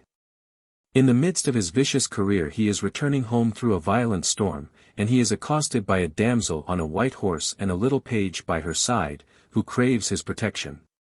Tregeagle takes this beautiful maiden to his castle. The page is made to tell the lady's story. She is called Gunhilda, and is the daughter of Earl Cornwall, living in Launceston, or, as it was then called, Dunavit Castle. Engaged in the pleasures of the hunt, the lady and her page are lost and overtaken by the storm. Tregeagle, as the storm rages savagely, makes them his guests for the night, promising to send a quick messenger to inform her father of her whereabouts. At the same time, if that the countenance speaketh the mind, dark deeds he revolved in Heist's breast. The earl hears nothing of his daughter. And having passed a miserable night, he sets forth in the morning, with Heist's knights, and esquires, and serving men all, in search of his child, and at length to the plain he emerged from the wood.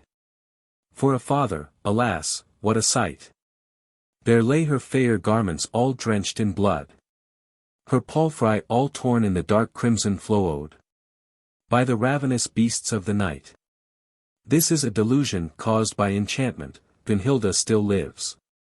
Tregeagle offers himself to Gunhilda, who rejects his suit with scorn, and desires to leave the castle. Tregeagle coolly informs her that she cannot quit the place. Gunhilda threatens him with her father's vengeance. She is a prisoner, but her page contrives to make his escape, and in the evening arrives at Launceston Castle gate. The Earl of Cornwall, hearing from the page that his daughter lives and is a prisoner, arms himself and all his retainers. And the grey morn peeped the eastern hills o'er. At Tregeagle's gate sounded Heist's home. Tregeagle will not obey the summons, but suddenly, they heard the black hunter's dread voice in the wind. They heard Heist's curate hellhounds run, yelping behind. And his steed thundered loud on the ear. This gentleman in black shakes the castle with his cry, "Come forth, Sir Tregeagle. Come forth and submit to thy fate." Of course he comes forth, and the reed bolt of vengeance shot forth with a glare, and struck him a corpse to the ground. Then from the black corpse a pale spectre appeared, and hied him away through the night. Gunhilda is of course found uninjured, and taken home by the earl. The castle disappears and Dosmere Pool reappears. But still as the traveller pursues Heist's lone way, in horror at night o'er the waste, he hears Sir Tregeagle with shrieks rush away. He hears the black hunter pursuing his prey, and shrinks at Bice Bugle's dread blast. The Wish Hounds. The tradition of the midnight hunter and his headless hounds always, in Cornwall, associated with Tregeagle prevails everywhere. The Abbot's Way on Dartmoor, an ancient road which extends into Cornwall, is said to be the favourite coursing ground of the Wish or Whisked Hounds of Dartmoor, called also the Yell Hounds and the Thief Hounds. The valley of the Durstone is also the place of their midnight meetings. Once I was told at Jump, that Sir Francis Drake drove a hearse into Plymouth at night with headless horses, and that he was followed by a pack of yelling hounds, without heads. If dogs hear the cry of the Wish Hounds they all die. May it not be that, wish, is connected with the West Country word, whist, meaning more than ordinary melancholy, a sorrow which has something weird surrounding it? And then he sought the dark green lane, whose willows mourned the faded year. Sighing, I heard the lovelorn swain. Wishness. Oh, Wishness. Walketh here. The wishful swain of Devon. By Paul Wheel. The author adds in a note, an expression used by the vulgar in the north of Devon to express local melancholy. There is something sublime in this impersonation of wishness. The expression is as common in Cornwall as it is in Devonshire. Mr. Kemble has the following incorrect remarks on this word. In Devonshire to this day all magical or supernatural dealings go under the common name of wishness. Can this have any reference to Woden's name Wise? Mr. Polwheel's note gives the true meaning of the word. Still, Mr. Kemble's idea is supported by the fact that there are Wishanger, Wisehanger or Woden's Meadow, one about 4 miles southwest of Wanborough in Surrey, and another near Gloucester. 72 And we find also, southeast of Pixhill in Tedstone, Delamere, there are Wishmore and Inksmore near Sapie Bridge in Whitbourne. 73. Cheney's Hounds. In the parish of St. Teith, a pack of hounds was once kept by an old squire named Cheney. How he or they died I cannot learn. But on Cheney Downs, the ghosts of the dogs are sometimes seen, and often heard, in rough weather. In the western parishes of the county, I can name several places which are said to be haunted by the Wish Hounds. 74. Romances of the Mermaids. Morva or Morveth, Sea Daughters. You dwell not on land, but in the flood. Which would not with me agree. Duke Magnus and the Mermaid. Smayland. The parish of this name is situated on the northwest coast of Cornwall, the parish of Saint just being on its western borders, and that of Zenner on the east, between it and St. Ives. The Cornish historian Tonkin says, Morva signifies Locus Maritimus, a place near the sea, as this parish is. The name is sometimes written Morveth, implying much the same sense. The similarity of this name to Morgan, sea women, and Morvirch, sea daughters, which Mr. Cately has shown us is applied to the mermaids of the Breton ballads, is not a little curious. There are several stories current in this parish of ladies seen on the rocks, of ladies going out from the shore to peculiar isolated rocks at special seasons, and of ladies sitting weeping and wailing on the shore. Mr. Blight, in his Week at the Land's End, speaking of the church in the adjoining parish, Zenner, which still remains in nearly its primitive condition, whereas Morva Church is a modern structure, says, some of the bench ends were carved. On one is a strange figure of a mermaid, which to many might seem out of character in a church. Mr. Blight gives a drawing of this bench end. This is followed by a quotation bearing the initials R.S.H. which, it is presumed, are those of the Reverend R.S. Hawker, of Morwenstow. The fishermen who were the ancestors of the church, came from the Galilean waters to haul for men. We, born to God at the font, are children of the water. Therefore, all the early symbolism of the church was of and from the sea. The carvure of the early arches was taken from the sea and its creatures. Fish, dolphins, mermen, and mermaids abound in the early types, transferred to wood and stone. Surely the poet of The Western Shore might have explained the fact of the figures of mermaids being carved on the bench ends of some of the old churches with less difficulty.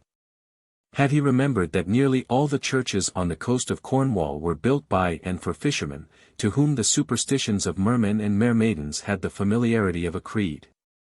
The intimate connection between the inhabitants of Brittany, of Cornwall, and of Wales, would appear to lead to the conclusion that the Breton word Morvirch, or mermaid, had much to do with the name of this parish, Morva, of Morval, near Liskeard.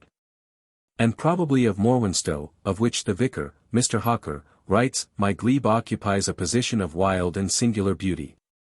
Its western boundary is the sea, skirted by tall and tremendous cliffs, and near their brink, with the exquisite taste of ecclesiastical antiquity, is placed the church. The original and proper designation of the parish is Morwenstow, that is, Morwenna's Stow, or station, but it has been corrupted by recent usage, like many other local names. Mermaids and Merrymen. The Mermaids, of the Cornish fishermen and sailors possess the well-recognized features of the mermaid. The Breton ballad, quoted by Mr. Cately, relating to the Morgan, sea women, and the Morvirch, sea daughters, peculiarly adapts itself to the Cornish merrymaid. Fisher, hast thou seen the mermaid combing her hair, yellow as gold, by the noontide sun, at the edge of the water? I have seen the fair mermaid, I have also heard her singing her songs plaintive as the waves. The Irish legends make us acquainted with the amours of men with those sea sirens. We learn that the Merrows, or Morowaks, came occasionally from the sea, and interested themselves in the affairs of man. Amongst the fragments which have been gathered, here a pebble and there a pebble, along the western coast, will be found similar narratives. The sirens of the Aegean Sea, probably the parents of the medieval mermaid, possess in a preeminent degree the beauty and the falsehood of all the race. Like all other things, even those mythical creations take color from that they work in, like the dyer's hand. The Italian mermaid is the true creature of the romance of the sunny south. While the lady of our own southern seas, although she possesses much in common with her Mediterranean sister, has less poetry, but more human sympathy. The following stories, read in connection with those given by Mr. Cately and by Mr. Croker, will show this.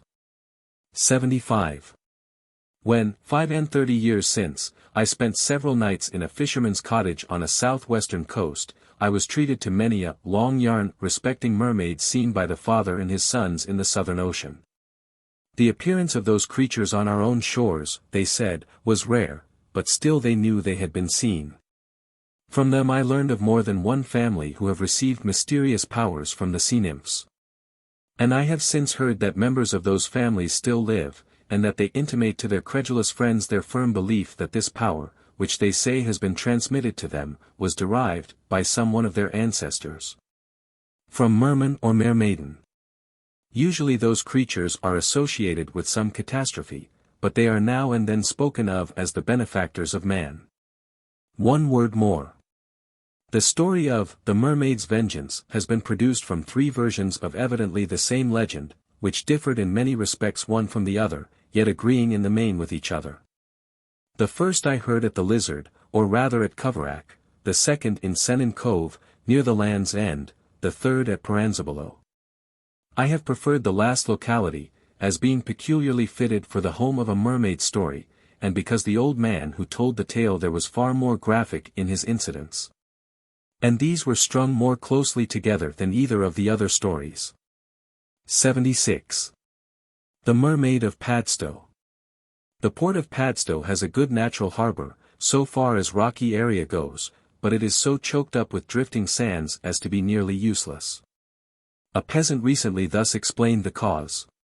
He told how, it was once deep water for the largest vessel, and under the care of a merry maid as he called her, but one day, as she was sporting on the surface, a fellow with a gun shot at her. She dived for a moment, but reappearing, raised her right arm, and vowed that henceforth the harbour should be desolate. And, added the old man, it always will be so. We have had commissions, and I know not what, about converting this place into a harbour of refuge. A harbour of refuge would be a great blessing, but not all the government commissions in the world could keep the sand out, or make the harbour deep enough to swim a frigate. Unless the parsons can find out the way to take up the Mermaid's curse. Another tale refers the choking up of this harbour to the bad spirit Tregeagle. The Mermaid's Rock. To the westward of the beautiful cove of Lamorna is a rock which has through all time borne the above name. I have never been enabled to learn any special story in connection with this rock. There exists the popular fancy of a lady showing herself here previous to a storm with, of course, the invariable comb and glass. She is said to have been heard singing most plaintively before a wreck, and that, all along the shore, the spirits have echoed her in low moaning voices. 77 young men are said to have swam off to the rock, lured by the songs which they heard, but they have never returned. Have we not in this a dim shadow of the story of the sirens? The Mermaid of Seton. Near Loo, that is, between Downderry and Loo, there is a little sand beach called Seton. Tradition tells us that here once stood a goodly commercial town bearing this name, and that when it was in its pride, Plymouth was but a small fishing village. The town of Seton is said to have been overwhelmed with sand at an early period, the catastrophe having been brought about as in the case of the filling up of Padstow harbour by the curse of a mermaid, who had suffered some injury from the sailors who belonged to this port. Beyond this I have been unable to glean any story worth preserving. The Old Man of Curry. More than 100 years since, on a fine summer day, when the sun shone brilliantly from a cloudless sky, an old man from the parish of Curry, or, as it was called in olden time, Cornwall, was walking on the sands in one of the coves near the Lizard Point. The old man was meditating, or at least he was walking onward, either thinking deeply, or not thinking at all. That is, He was lost in thought, when suddenly he came upon a rock on which was sitting a beautiful girl with fair hair, so long that it covered her entire person. On the inshore side of the rock was a pool of the most transparent water, which had been left by the receding tide in the sandy hollow the waters had scooped out. This young creature was so absorbed in her occupation, arranging her hair in the watery mirror, or in admiration of her own lovely face, that she was unconscious of an intruder. The old man stood looking at her for some time ere he made up his mind how to act. At length he resolved to speak to the maiden. "What cheer, young one," he said, "what art thee doing there by thyself then, this time o' day?" As soon as she heard the voice, she slid off the rock entirely under the water. The old man could not tell what to make of it. He thought the girl would drown herself, so he ran on to the rock to render her assistance, conceiving that in her fright at being found naked by a man she had fallen into the pool, and possibly it was deep enough to drown her. He looked into the water, and, sure enough, he could make out the head and shoulders of a woman, and long hair floating like fine seaweeds all over the pond, hiding what appeared to him to be a fish's tail. He could not, however, see anything distinctly, owing to the abundance of hair floating around the figure. The old man had heard of mermaids from the fishermen of Cornwall. So he conceived this lady must be one, and he was at first very much frightened. He saw that the young lady was quite as much terrified as he was, and that, from shame or fear, she endeavored to hide herself in the crevices of the rock, and bury herself under the seaweeds. Summoning courage, at last the old man addressed her, "Don't be afraid, my dear. You needn't mind me. I wouldn't any harm. I'm an old man, and wouldn't hurt ye any more than your grandfather." After he had talked in this soothing strain for some time, the young lady took courage, and raised her head above the water. She was crying bitterly, and, as soon as she could speak, she begged the old man to go away. "I must know, my dearie, something about ye, now I have caught ye. It is not every day that an old man catches a merry maid, and I have heard some strange tales of you water ladies. Now, my dear, don't be afraid, I would not hurt a single hair of that beautiful head. How came ye here?" After some further coaxing she told the old man the following story. She and her husband and little ones had been busy at sea all the morning, and they were very tired with swimming in the hot sun. So the merman proposed that they should retire to a cavern, which they were in the habit of visiting in Kynan's Cove. Away they all swam, and entered the cavern at mid-tide. As there was some nice soft weed, and the cave was deliciously cool, the merman was disposed to sleep, and told them not to wake him until the rise of the tide. He was soon fast asleep, snoring most lustily. The children crept out and were playing on the lovely sands, so the mermaid thought she should like to look at the world a little. She looked with delight on the children rolling to and fro in the shallow waves, and she laughed heartily at the crabs fighting in their own funny way. "The scent from the flowers came down over the cliffs so sweetly," said she, "that I longed to get nearer the lovely things which yielded those rich odors, and I floated on from rock to rock until I came to this one. And finding that I could not proceed any further, I thought I would seize the opportunity of dressing my hair." She passed her fingers through those beautiful locks, and shook out a number of small crabs, and much broken seaweed. She went on to say that she had sat on the rock amusing herself until the voice of a mortal terrified her, and until then she had no idea that the sea was so far out, and a long dry bar of sand between her and it. "What shall I do? What shall I do? Oh! I'd give the world to get out to sea. Oh! Oh! What shall I do?" The old man endeavored to console her, but his attempts were in vain. She told him her husband would carry on most dreadfully if he awoke and found her absent, and he would be certain of awaking at the turn of the tide, as that was his dinner time. He was very savage when he was hungry, and would as soon eat the children as not, if there was no other food at hand. He was also dreadfully jealous, and if she was not at his side when he awoke, he would at once suspect her of having run off with some other merman. She begged the old man to bear her out to sea. If he would but do so, she would procure him any 3 things he would wish for. Her entreaties at length prevailed, and, according to her desire, the old man knelt down on the rock with his back towards her. She clasped her fair arms around his neck, and locked her long finny fingers together on his throat. He got up from the rock with his burthen, and carried the mermaid thus across the sands. As she rowed in this way, she asked the old man to tell her what he desired. "I will not wish," said he, "for silver and gold, but give me the power to do good to my neighbors, first, to break the spells of witchcraft, next, to charm away diseases. And thirdly, to discover thieves, and restore stolen goods." All this she promised he should possess, but he must come to a half-tide rock on another day, and she would instruct him how to accomplish the 3 things he desired. They had reached the water, and taking her comb from her hair, she gave it to the old man, telling him he had but to comb the water and call her at any time, and she would come to him. The mermaid loosened her grasp, and sliding off the old man's back into the sea, she waved him a kiss and disappeared. At the appointed time the old man was at the half-tide rock known to the present time as the Mermaid's Rock, and duly was he instructed in many mysteries. Amongst others, he learned to break the spells of witches from man or beast. To prepare a vessel of water, in which to show to anyone who had property stolen the face of the thief, to charm shingles, tetters, St. Antony's fire, and St. Vitus's dance, and he learnt also all the mysteries of bramble leaves, and the like. The mermaid had a woman's curiosity, and she persuaded her old friend to take her to some secret place, from which she could see more of the dry land, and of the funny people who lived on it, and had their tails split, so that they could walk.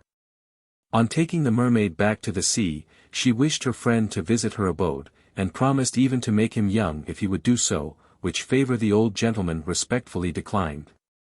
A family, well known in Cornwall, have for some generations exercised the power of charming, and they account for the possession of this power in the manner related. Some remote great-grandfather was the individual who received the mermaid's comb, which they retain to the present day, and show us evidence of the truth of their being supernaturally endowed. Some people are unbelieving enough to say the comb is only a part of a shark's jaw. Skeptical people are never lovable people. The Mermaid's Vengeance. Several versions of the following story have been given me. The general idea of the tale belongs to the north coast. But the fact of mermaidens taking innocents under their charge was common around the Lizard, and in some of the coves near the land's end. In one of the deep valleys of the parish of Perran, which are remarkable for their fertility, and especially for the abundance of fruit which the orchards produce, lived in days long ago, amidst a rudely civilized people, a farmer's laborer, his wife, with one child, a daughter. The man and woman were equally industrious.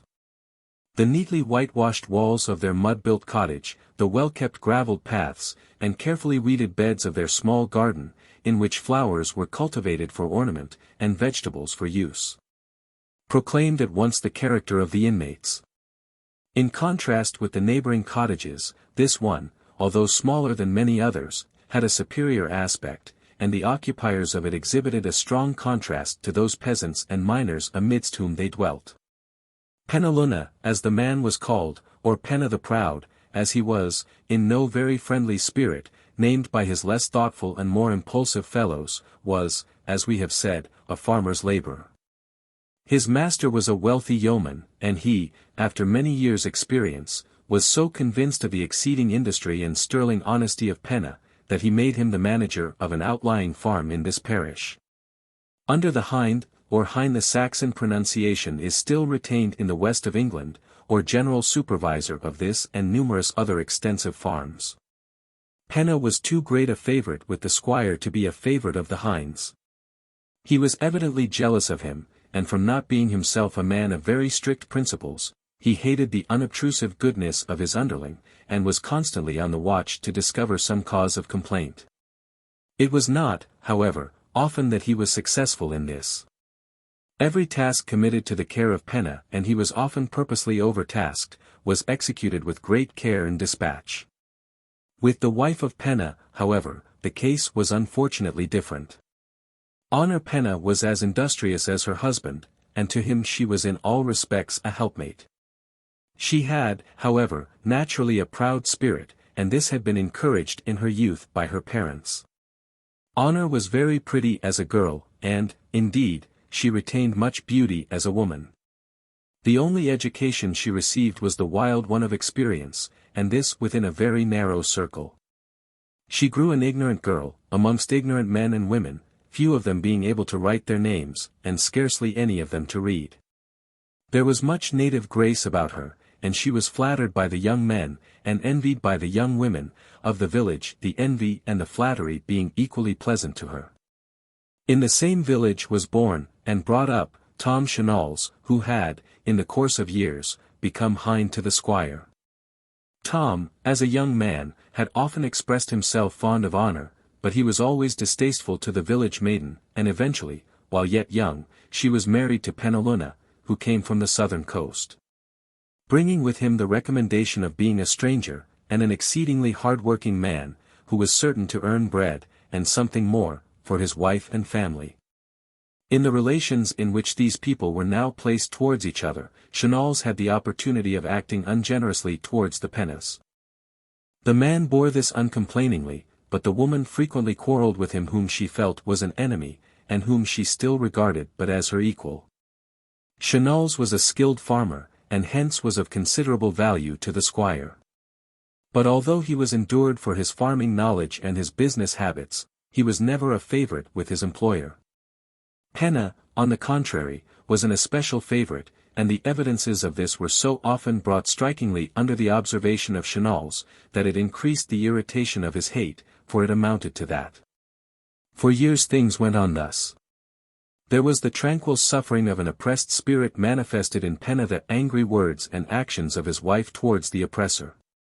And, at the same time, as she with much fondness studied to make their humble home comfortable for her husband, she reviled him not unfrequently for the meek spirit with which he endured his petty, but still trying, wrongs.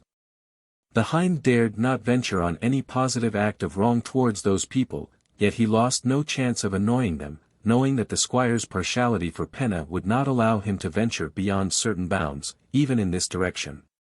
Penna's solace was his daughter. She had now reached her 18th year, and with the well-developed form of a woman, she united the simplicity of a child. Selina, as she was named, was in many respects beautiful. Her features were regular, and had they been lighted up with more mental fire, they would have been beautiful, but the constant repose, the want of animation, left her face merely a pretty one. Her skin was beautifully white, and transparent to the blue veins which traced their ways beneath it, to the verge of that delicacy which indicates disease, but it did not pass that verge. Selina was full of health, as her well-moulded form at once showed, and her clear blue eye distinctly told. At times there was a lovely tint upon the cheek, not the hectic of consumptive beauty but a pure rosy dye, suffused by the healthy life stream, when it flowed the fastest. The village gossips, who were always busy with their neighbours, said strange things of this girl. Indeed, it was commonly reported that the real child of the Pennas was a remarkably plain child, in every respect a different being from Selina. The striking difference between the infant and the woman was variously explained by the knowing ones. Two stories were, however, current for miles around the country. One was, that Selina's mother was constantly seen gathering dew in the morning, with which to wash her child, and that the fairies on the Towns had, in pure malice, aided her in giving a temporary beauty to the girl. That it might lead to her betrayal into crime. Why this malice, was never clearly made out.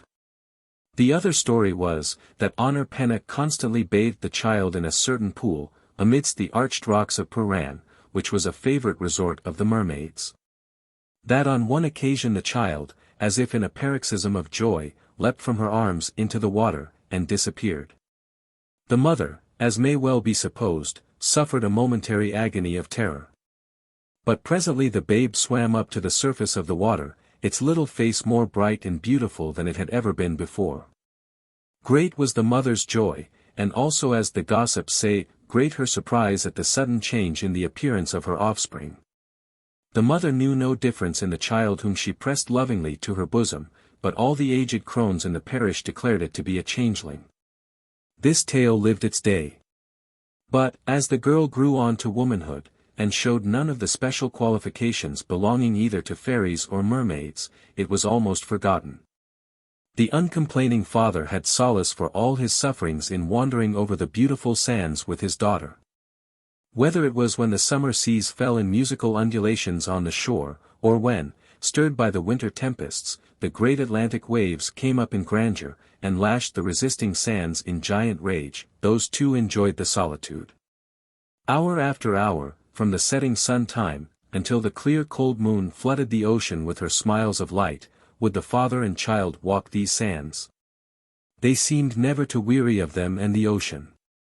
Almost every morning, throughout the milder seasons, Selina was in the habit of bathing, and wild tales were told of the frantic joy with which she would play with the breaking billows. Sometimes floating over, and almost dancing on the crests of the waves, at other times rushing under them, and allowing the breaking waters to beat her to the sands, as though they were loving arms, endeavoring to encircle her form. Certain it is, that Selina greatly enjoyed her bath, but all the rest must be regarded as the creations of the imagination. The most eager to give a construction unfavorable to the simple mortality of the maiden was, however, compelled to acknowledge that there was no evidence in her general conduct to support their surmises. Selina, as an only child, fared the fate of others who are unfortunately so placed, and was, as the phrase is, spoiled. She certainly was allowed to follow her own inclinations without any check. Still her inclinations were bounded to working in the garden, and to leading her father to the seashore. Honor Penna, sometimes, it is true, did complain that Selina could not be trusted with the most ordinary domestic duty. Beyond this, there was one other cause of grief, that was, the increasing dislike which Selina exhibited towards entering a church. The girl, notwithstanding the constant excuses of being sick, suffering from headache, having a pain in her side, and the like, was often taken, notwithstanding, by her mother to the church. It is said that she always shuddered as she passed the church stile, and again on stepping from the porch into the church itself. When once within the house of prayer she evinced no peculiar liking or disliking, observing respectfully all the rules during the performance of the church service, and generally sleeping, or seeming to sleep, during the sermon. Selina Peneluna had reached her 18th year. She was admired by many of the young men of the parish, but, as if surrounded by a spell, she appeared to keep them all at a distance from her. About this time, a nephew to the squire, a young soldier, who had been wounded in the wars, came into Cornwall to heal his wounds, and recover health, which had suffered in a trying campaign. This young man, Walter Trewoof, was a rare specimen of manhood. Even now, shattered as he was by the combined influences of wounds, an unhealthy climate, and dissipation, he could not but be admired for fineness of form, dignity of carriage, and masculine beauty. It was, however, but too evident, that this young man was his own idol, and that he expected every one to bow down with him, and worship it. His uncle was proud of Walter, and although the old gentleman could not fail to see many faults, yet he regarded them as the follies of youth, and trusted to their correction with the increase of years and experience. Walter, who was really suffering severely, was ordered by his surgeon, at first, to take short walks on the seashore, and, as he gained strength, to bathe. He was usually driven in his uncle's pony carriage to the edge of the sands. Then dismounting he would walk for a short time, and quickly wearing, return in his carriage to the luxuriant couches at the manor house. On some of those occasions Walter had observed the father and daughter taking their solitary ramble. He was struck with the quiet beauty of the girl, and seized an early opportunity of stopping Penna to make some general inquiry respecting the bold and beautiful coast. From time to time they thus met, and it would have been evident to any observer that Walter did not so soon weary of the sands as formerly, and that Selina was not displeased with the flattering things he said to her. Although the young soldier had hitherto led a wild life, it would appear as if for a considerable period the presence of goodness had repressed every tendency to evil in his ill-regulated heart. He continued, therefore, for some time playing with his own feelings and those of the childlike being who presented so much of romance, combined with the most homely tameness, of character. Selina, it is true, had never yet seen Walter except in the presence of her father, and it is questionable if she had ever for one moment had a warmer feeling than that of the mere pleasure silent pride that a gentleman, at once so handsome, so refined, and the nephew of her father's master, should pay her any attention. Evil eyes were watching with wicked earnestness the growth of passion, and designing hearts were beating quicker with a consciousness that they should eventually rejoice in the downfall of innocence. Tom Chanals hoped that he might achieve a triumph, if he could but once asperse the character of Selina. He took his measures accordingly. Having noticed the change in the general conduct of his master's nephew, he argued that this was due to the refining influence of a pure mind, acting on one more than ordinarily impressionable to either evil or good. Walter rapidly recovered health, and with renewed strength the manly energy of his character began to develop itself. He delighted in horse exercise, and Chanals had always the best horse on the farms at his disposal. He was a good shot, and Chanals was his guide to the best shooting grounds. He sometimes fished, and Chanals knew exactly where the choicest trout and the richest salmon were to be found. In fact, Chanals entered so fully into the tastes of the young man, that Walter found him absolutely necessary to him to secure the enjoyments of a country life. Having established this close intimacy, Chanals never lost an opportunity of talking with Walter respecting Selina Penna. He soon satisfied himself that Walter, like most other young men who had led a dissipated life, had but a very low estimate of women generally. Acting upon this, he at first insinuated that Selina's innocence was but a mask, and at length he boldly assured Walter that the cottage girl was to be won by him with a few words, and that then he might put her aside at any time as a prize to some low-born peasant. Chanals never failed to impress on Walter the necessity of keeping his uncle in the most perfect darkness, and of blinding the eyes of Selina's parents. Penna was, so thought Chanals, easily managed, but there was more to be feared from the wife. Walter, however, with much artifice, having introduced himself to honor Penna, employed the magic of that flattery, which, being properly applied, seldom fails to work its way to the heart of a weak-minded woman. He became an especial favorite with honor, and the blinded mother was ever pleased at the attention bestowed with so little assumption as she thought of pride, on her daughter, by one so much above them. Walter eventually succeeded in separating occasionally, though not often, Penna and his daughter.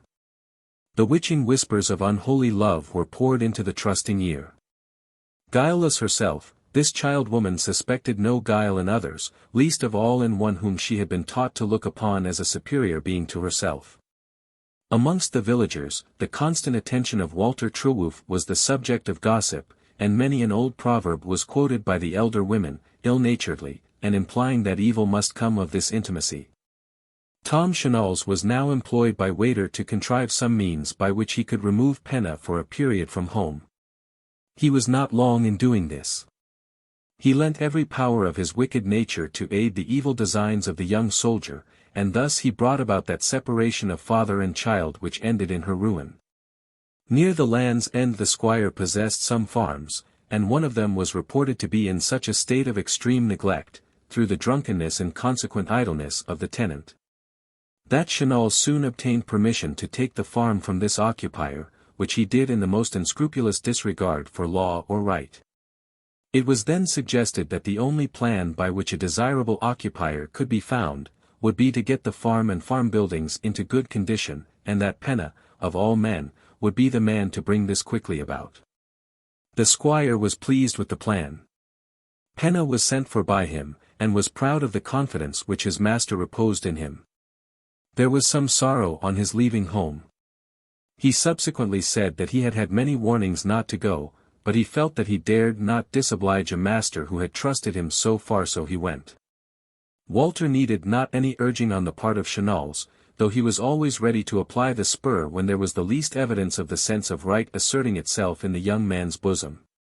Week after week passed on.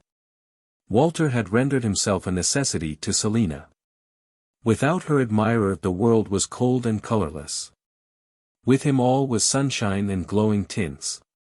3 months passed thus away, and during that period it had only been possible for Penna to visit his home twice.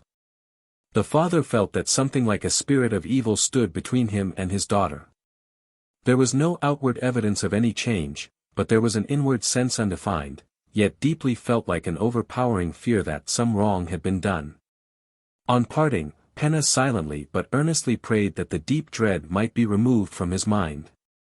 There was an aged fisherman, who resided in a small cottage built on the sands, who possessed all the superstitions of his class.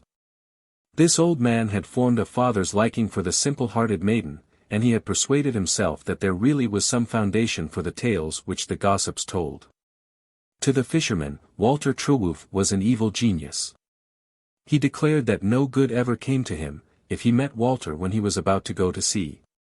With this feeling he curiously watched the young man and maiden, and he, in after days, stated his conviction that he had seen merry maidens rising from the depth of the waters, and floating under the billows to watch Selina and her lover. He has also been heard to say that on more than one occasion Walter himself had been terrified by sights and sounds. Certain, however, it is, these were insufficient and the might of evil passions were more powerful than any of the protecting influences of the unseen world. Another 3 months had gone by, and Walter Trewulf had disappeared from Perranzabulo. He had launched into the gay world of the metropolis, and rarely, if ever, dreamed of the deep sorrow which was weighing down the heart he had betrayed. Penna returned home. His task was done and Chenals had no reason for keeping him any longer from his wife and daughter. Clouds gathered slowly but unremittingly around him. His daughter retired into herself no longer as of old, reposing her whole soul on her father's heart. His wife was somewhat changed too. She had some secret in her heart which she feared to tell. The home he had left was not the home to which he had returned. It soon became evident that some shock had shaken the delicate frame of his daughter. She pined rapidly, and Penna was awakened to a knowledge of the cause by the rude rejoicing of Chenals, who declared that all people who kept themselves so much above other people were sure to be pulled down. On one occasion he so far tempted Penna with sneers, at his having hoped to secure the young squire for a son-in-law, that the long-enduring man broke forth and administered a severe blow upon his tormentor. This was duly reported to the squire, and added thereto was a magnified story of a trap which had been set by the Penna to catch young Walter. It was represented that even now they intended to press their claims, on account of grievous wrongs upon them, whereas it could be proved that Walter was guiltless, that he was indeed the innocent victim of designing people, who though to make money out of their assumed misfortune. The squire made his inquiries, and there were not a few who eagerly seized the opportunity to gain the friendship of Chenals by representing this family to have been hypocrites of the deepest dye. And the poor girl especially was now loaded with a weight of iniquities of which she had no knowledge. All this ended in the dismissal of Penna from the squire's service, and in his being deprived of the cottage in which he had taken so much pride. Although thrown out upon the world a disgraced man, Penna faced his difficulties manfully. He cast off, as it were, the primitive simplicity of his character, and evidently worked with a firm resolve to beat down his sorrows. He was too good a workman to remain long unemployed, and although his new home was not his happy home as of old, there was no repining heard from his lips. Weaker and weaker grew Selina, and it soon became evident to all, that if she came from a spirit world, to a spirit world she must soon return. Grief filled the hearts of her parents. It prostrated her mother, but the effects of severe labor, and the efforts of a settled mind, appeared to tranquilize the breast of her father. Time passed on, the wounds of the soul grew deeper, and there lay, on a low bed, from which she had not strength to move, the fragile form of youth with the countenance of age. The body was almost powerless, but there beamed from the eye the evidences of a spirit getting free from the chains of clay. The dying girl was sensible of the presence of creations other than mortal, and with these she appeared to hold converse, and to derive solace from the communion. Penna and his wife alternately watched through the night hours by the side of their loved child, and anxiously did they mark the moment when the tide turned, in the full belief that she would be taken from them when the waters of the ocean began to recede from the shore. Thus days passed on, and eventually the sunlight of a summer morning shone in through the small window of this humble cottage on a dead mother and a living babe. The dead was buried in the churchyard on the sands, and the living went on their ways, some rejoicing and some in sorrow. Once more Walter Trewulf appeared in Perran on the sands. Penna would have sacrificed him to his hatred. He emphatically protested that he had lived only to do so. But the good priest of the oratory contrived to lay the devil who had possession, and to convince Penna that the Lord would, in his own good time, and in his own way, avenge the bitter wrong. Tom Chanals had his hour of triumph. But from the day on which Selina died everything went wrong. The crops failed, the cattle died, haystacks and cornricks caught fire, cows slipped their calves, horses fell lame, or stumbled and broke their knees. A succession of evils steadily pursued him. Trials find but a short resting place with the good, they may be bowed to the earth with the weight of a sudden sorrow, but they look to heaven, and their elasticity is restored. The evil-minded are crushed at once, and grovel on the ground in irremediable misery. That Chanals fled to drink in his troubles appeared but the natural result to a man of his character. This unfitted him for his duties, and he was eventually dismissed from his situation. Notwithstanding that the squire refused to listen to the appeals in favour of Chanals, which were urged upon him by Walter, and that indeed he forbade his nephew to countenance the scoundrel in any way, Walter still continued his friend. By his means Tom Chanals secured a small cottage on the cliff, and around it a little cultivated ground, the produce of which was his only visible means of support. That lonely cottage was the scene, however, of drunken carousals, and there the vicious young men, and the no less vicious young women, of the district, went after nightfall, and kept high carnival of sin.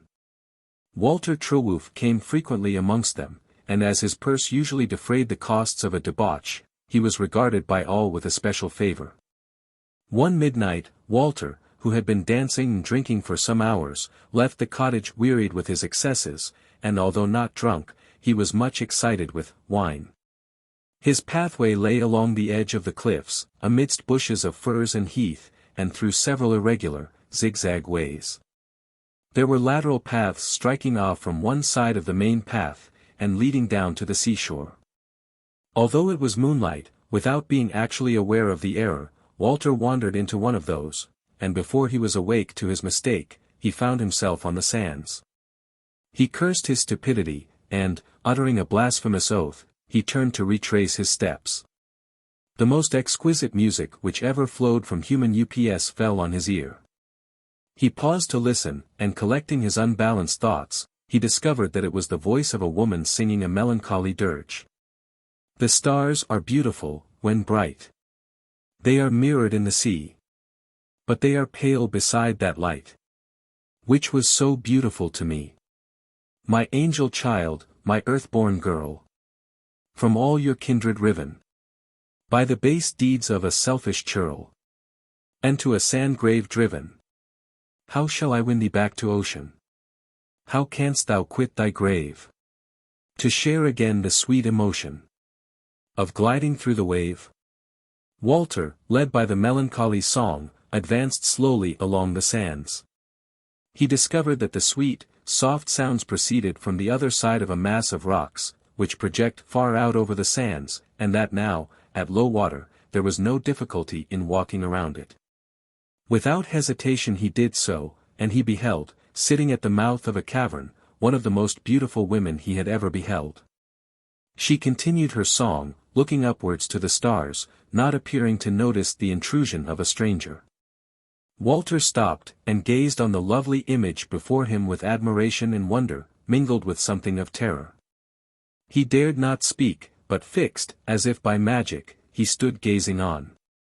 After a few minutes, the maiden, suddenly perceiving that a man was near her, uttered a piercing shriek, and made as if to fly into the cavern. Walter sprang forward and seized her by the arm, exclaiming, "Not yet, my pretty maiden, not yet." She stood still in the position of flight, with her arm behind her, grasped by Walter, and turning round her head, her dark eyes beamed with unnatural luster upon him. Impressionable he had ever been, but never had he experienced anything so entrancing, and at the same time so painful, as that gaze.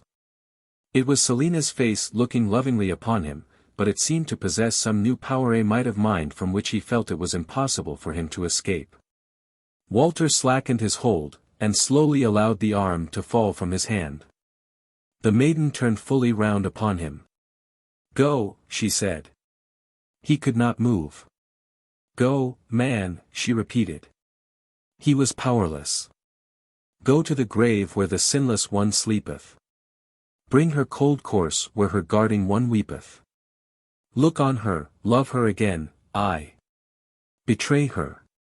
And wreath with false smiles the pale face of her slayer. Go, go. Now, and feel the full force of my sorrow. For the glut of my vengeance there cometh a morrow. Walter was statue-like, and he awoke from this trance-like state only when the waves washed his feet, and he became aware that even now it was only by wading through the waters that he could return around the point of rocks. He was alone. He called, no one answered. He sought wildly, as far as he now dared, amidst the rocks, but the lovely woman was nowhere to be discovered. There was no real danger on such a night as this. Therefore Walter walked fearlessly through the gentle waves, and recovered the pathway up from the sands. More than once he thought he heard a rejoicing laugh, which was echoed in the rocks, but no one was to be seen. Walter reached his home and bed, but he found no sleep, and in the morning he arose with a sense of wretchedness which was entirely new to him. He feared to make any one of his rough companions a confidant, although he felt this would have relieved his heart. He therefore nursed the wound which he now felt, until a bitter remorse clouded his existence.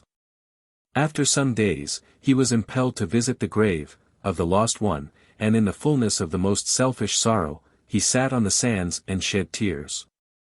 The priest of the oratory observed him, and knowing Walter Trewulf, hesitated not to inquire into his cause of sorrow.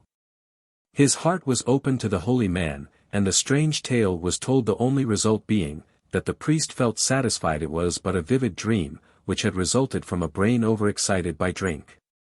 He, however, counseled the young man, giving him some religious instruction, and dismissed him with his blessing. There was relief in this. For some days Walter did not venture to visit his old haunt, the cottage of Chenals. Since he could not be lost to his companions without greatly curtailing their vicious enjoyments, he was hunted up by Chenals, and again enticed within the circle. His absence was explained on the plea of illness. Walter was, however, an altered man. There was not the same boisterous hilarity as formerly. He no longer abandoned himself without restraint to the enjoyments of the time. If he ever, led on by his thoughtless and rough-natured friends, assumed for a moment his usual mirth, it was checked by some invisible power. On such occasions he would turn deadly pale, look anxiously around, and fail back, as if ready to faint, on the nearest seat. Under these influences, he lost health.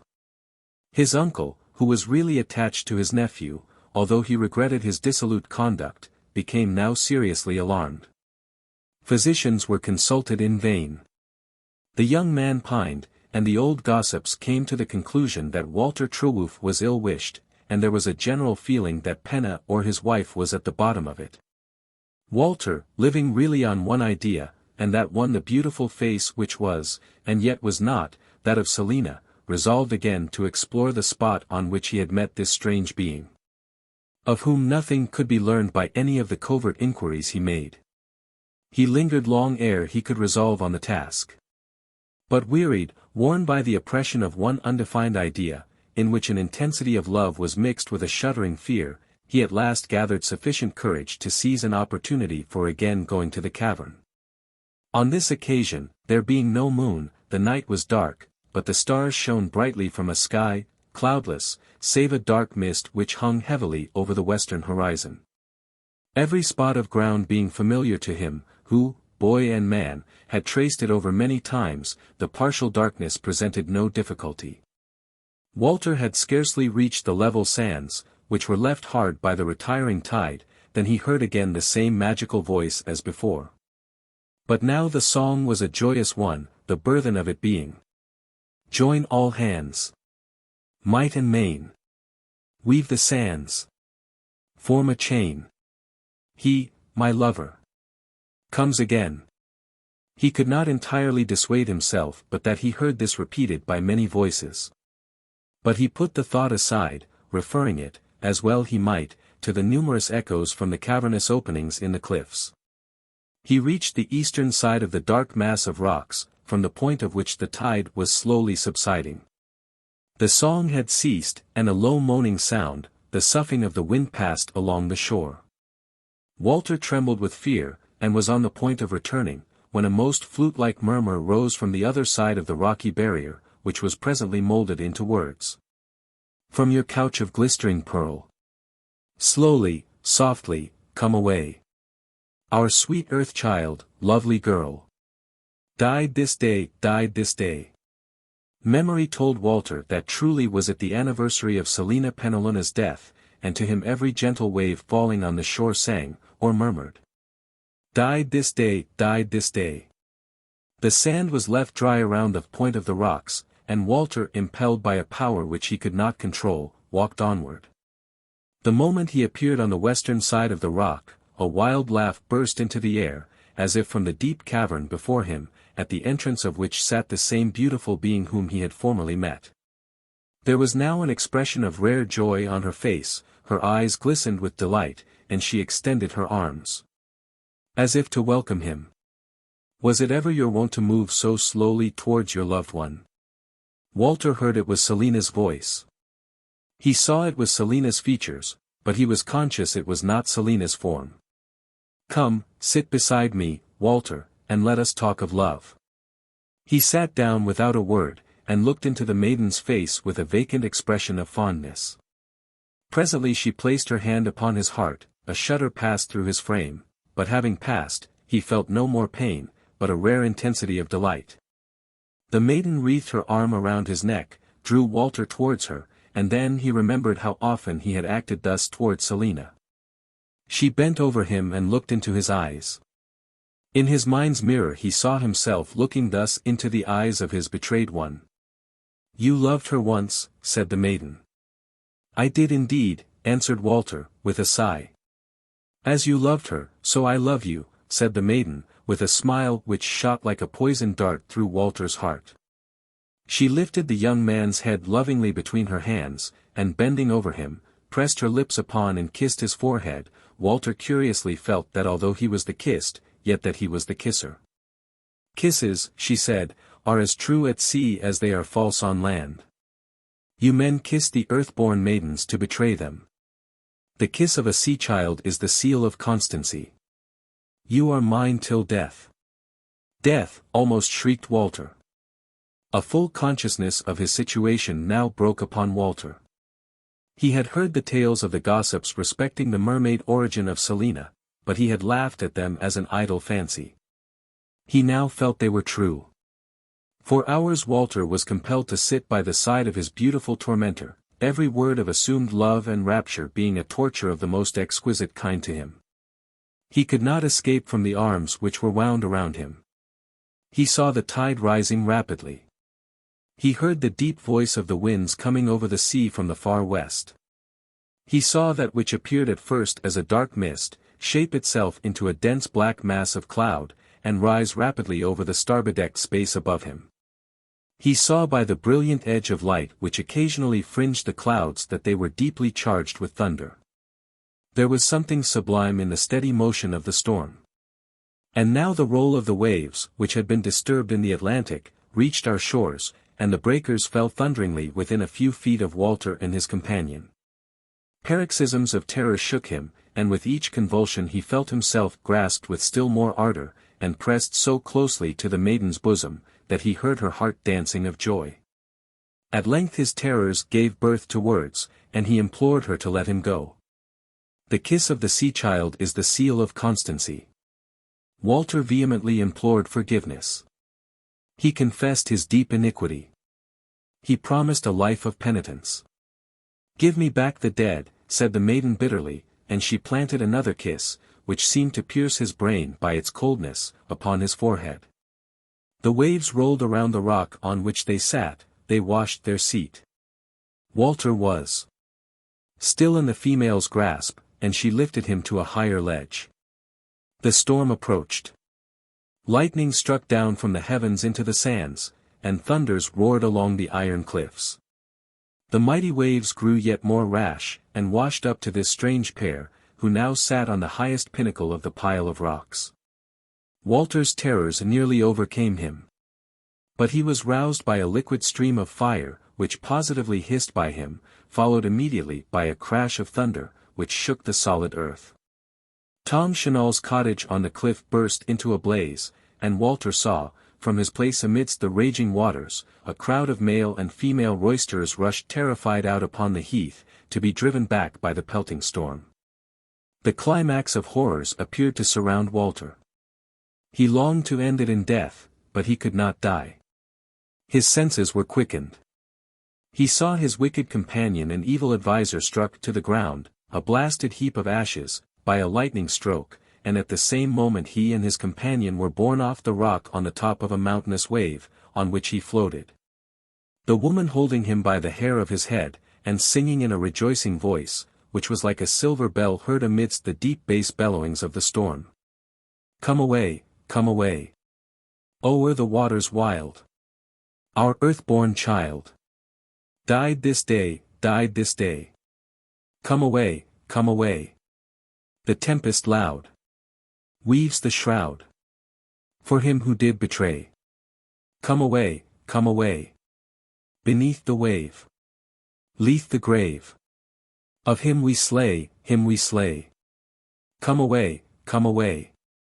He shall not rest in earth's own breast. For many a day, many a day. Come away, come away. By billows too. From coast to coast. Like deserted boat. His course shall float. Around the bay, around the bay. Myriads of voices on that wretched night were heard amidst the roar of the storm.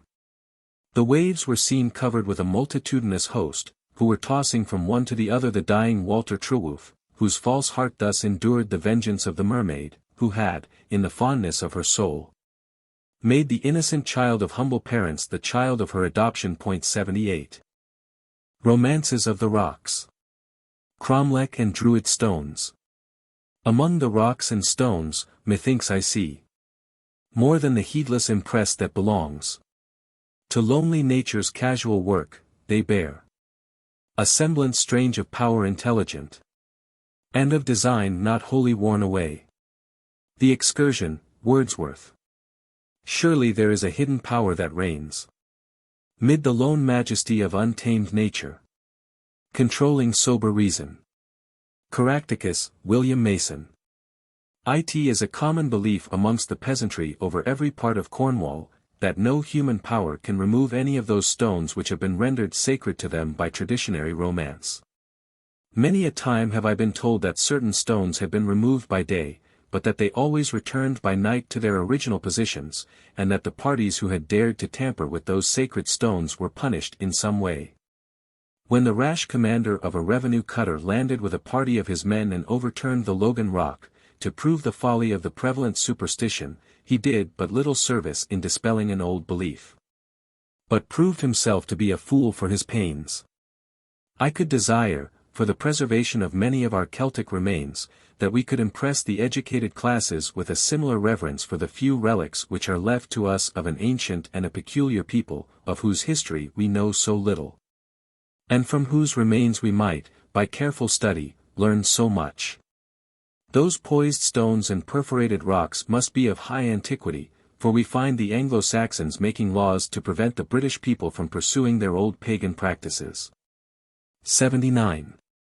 The geologist, looking upon the Logan stones and other curiously formed rock masses, dismisses at once from his mind the idea of their having been formed by the hand of man, and hastily sets aside the tradition that the Druid ever employed them, or that the old Celt ever regarded them with reverence.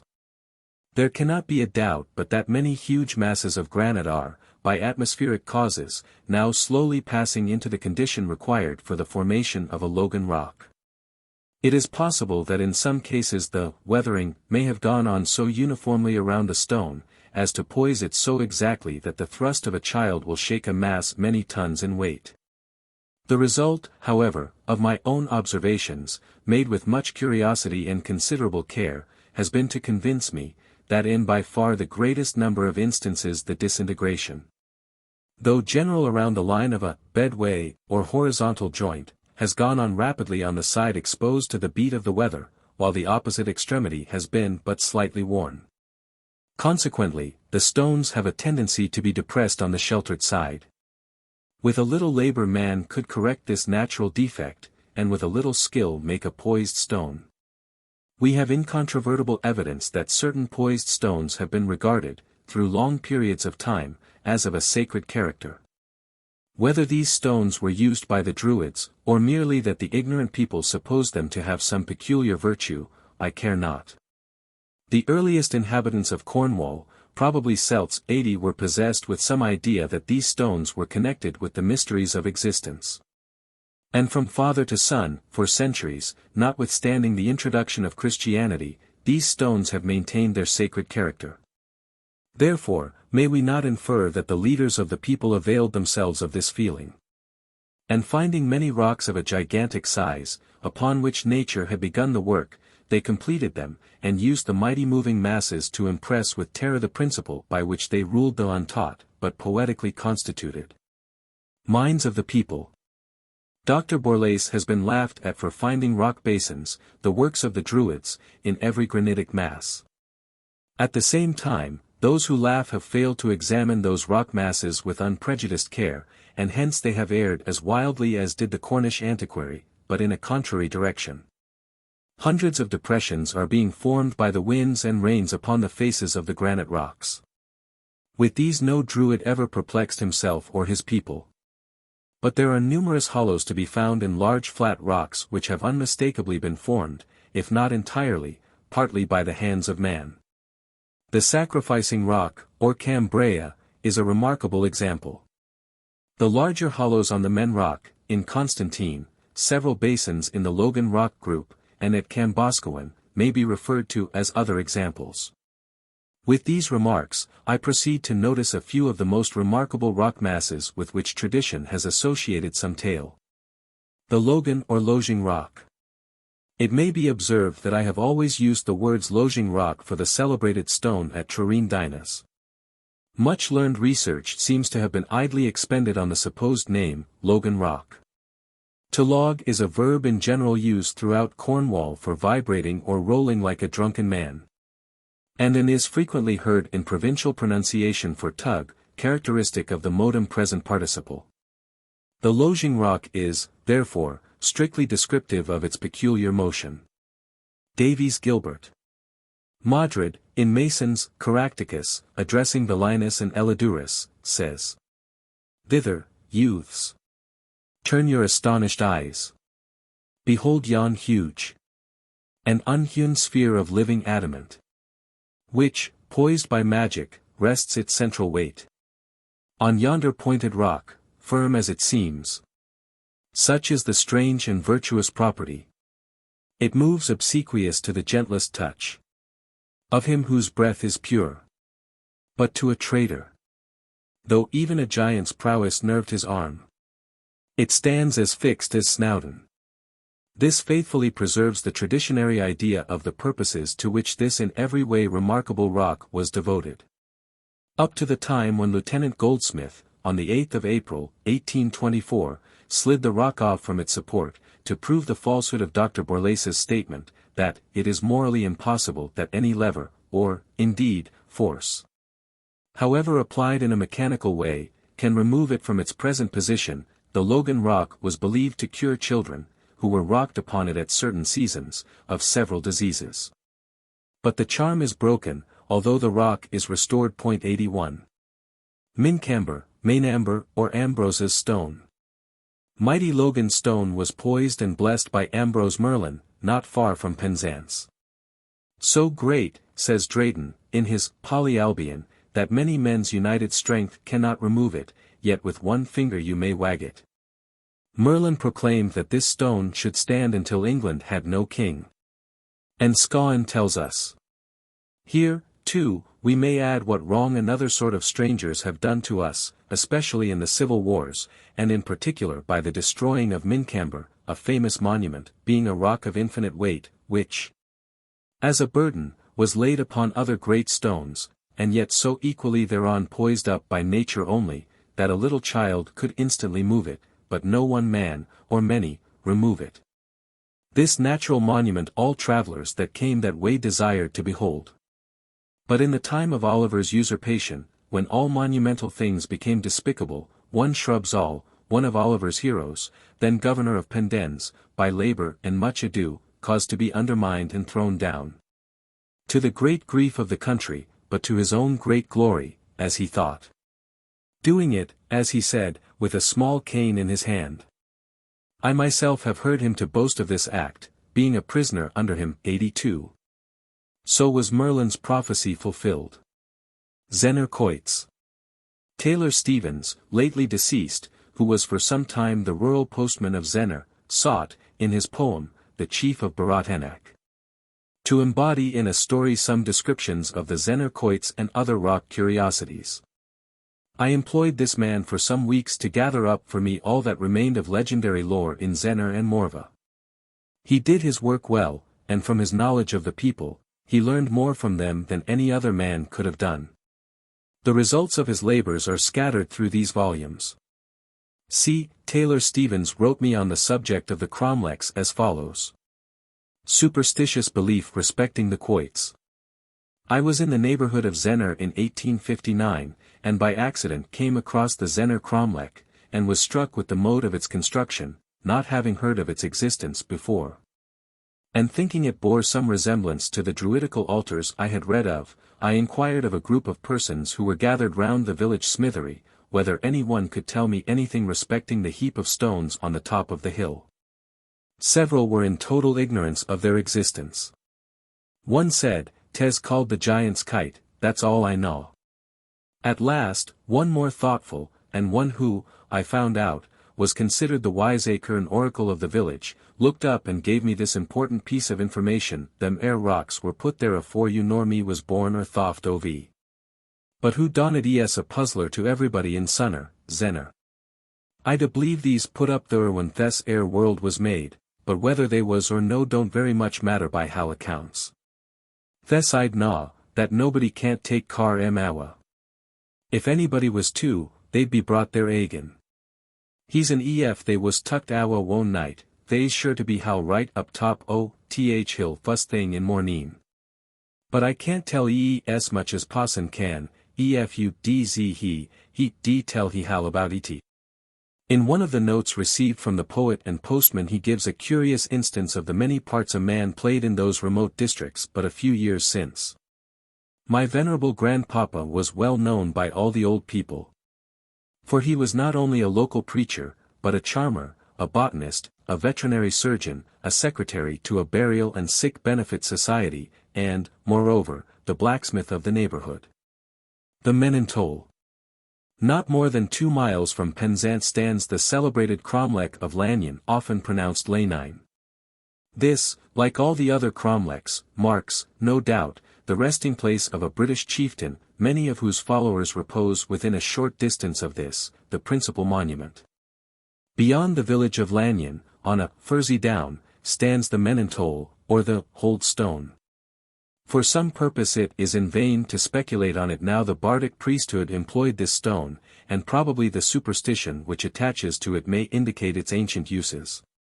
If scrofulous children are passed naked through the Menontoll 3 times, and then drawn on the grass 3 times against the sun, it is felt by the faithful that much has been done towards ensuring a speedy cure.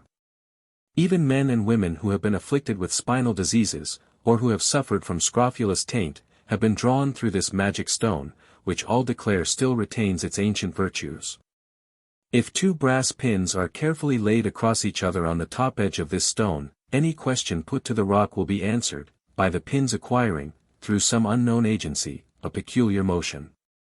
The crick stone in Morva. If any one suffering from a crick in the back, can pass through this forked rock, on the borders of Zenner and Morva, without touching the stone, he is certain of being cured. This is but a substitute for the Hold Stone, which, it is admitted, has much more virtue than the forked stone. In various parts of the county there are, amongst the granitic masses, rocks which have fallen across each other, leaving small openings, or there are holes, low and narrow, extending under a pile of rocks. In nearly every case of this kind, we find it is popularly stated, that any one suffering from rheumatism or lumbago would be cured if he crawled through the openings. In some cases, 9 times are insisted on, to make the charm complete. Mrs. Bray, in her Traditions of Devonshire, gives several examples of the prevalence of this superstition over the granitic district of Dartmoor. 83. The dancing stones, the hurlers, etc. In many parts of Cornwall we find, more or less perfect, circles of stones, which the learned ascribe to the Druids. Tradition, and the common people, who have faith in all that their fathers have taught them, tell us another tale. These stones are everlasting marks of the divine displeasure, being maidens or men, who were changed into stone for some wicked profanation of the Sabbath day. These monuments of impiety are scattered over the county. They are to be found, indeed, to the extremity of old Cornwall, many of those circles being upon Dartmoor. It is not necessary to name them all. Every purpose will be served if the tourist is directed to those which lie more directly in the route which is usually prescribed. In the parish of Burien are the Dons Mayan, or men the dancing stones commonly called the Merry Maidens. And near them are 2 granite pillars, named the Pipers. One Sabbath evening some of the thoughtless maidens of the neighboring village, instead of attending vespers, strayed into the fields, and 2 evil spirits, assuming the guise of pipers, began to play some dance tunes. The young people yielded to the temptation, and, forgetting the holy day, commenced dancing. The excitement increased with the exercise, and soon the music and the dance became extremely wild. When, lo, a flash of lightning from the clear sky transfixed them all, the tempters and the tempted, and there in stone they stand. The celebrated circle of 19 stones, which is seen on the road to the Land's End, known as the Boscawen Uncircle, is another example. The 9 Maids, or the Virgin Sisters, in Scythians, and other 9 Maids, or, as called in Cornish, Nahurs, in St. Columajor parish, should also be seen. In the hope of impressing the moral lesson they convey yet more strongly on the mind. 84. The 3 circles, which are seen on the moors not far from the Cheese Ring, in the parish of St. Cleer, are also notable examples of the punishment of Sabbath breaking. These are called the hurlers, and they preserve the position in which the several parties stood in the full excitement of the game of hurling, when, for the crime of profaning the Sabbath, they were changed into stone. 85. The 9 Maids, or Virgin Sisters. 9 more stones are set up near the road in the parish of Gwendnon, or Wendron, to which the above name is given. The perpendicular blocks of granite have evidently been placed with much labor in their present position. Tradition says they indicate the graves of 9 sisters. Halls appears to think some nuns were buried here. From one person only I heard the old stony of the stones having been metamorphosed maidens. Other groups of stone might be named, as Rosamdury, Tregeagle, Boscadnan, Bottelac, Tredeneck, and Crolas, in the west, to which the same story extends, and many others in the eastern parts of the county, but it cannot be necessary. The 12 o'clock stone. Numbers of people would formerly visit a remarkable Logan stone, near Nancledria, which had been, by supernatural power, impressed with some peculiar sense at midnight. Although it was quite impossible to move this stone during daylight, or indeed by human power at any other time, it would rock like a cradle exactly at midnight. Many a child has been cured of rickets by being placed naked at this hour on the 12 o'clock stone. If, however, the child was misbegotten, or, if it was the offspring of dissolute parents, the stone would not move, and consequently no cure was effected. On the Cuckoo Hill, eastward of Nancledria, there stood, but a few years since, 2 piles of rock about 8 feet apart, and these were united by a large flat stone carefully placed upon them, thus forming a doorway which was, as my informant told me, large and high enough to drive a horse and cart through. It was formerly the custom to march in procession through this doorway, in going to the 12 o'clock stone. The stonemason has, however, been busy hereabout. And every mass of granite, whether rendered notorious by the giants or wholly by the Druids, if found to be of the size required, has been removed. 86. The Menscripha. At the entrance to Penzance rises, rather abruptly, a hill, crowned with a very remarkable earthwork. It is known as Castle Leskadzek, or, the Castle of the Bloody Field, to this day. Tradition, our only guide, tells us that this castle was one of the strong places of a British king, in the 3rd or 4th century. That a rival chieftain, from the eastern part of Danmonium, besieged him. The defense was long and desperate. The besiegers, wearying of the unsuccessful toil, retired at length to the plains of Gulval. And that the besieged left his castle, and gave his enemies battle on the plain which extends from Penzance to Marazion. The bloody field remained in possession of the chieftain of Leskadzek, and the leader of the eastern men was killed near where he was buried. The menskryfa, or inscribed stone, was raised over his grave, its height, 9 feet, being the exact height of the defeated warrior.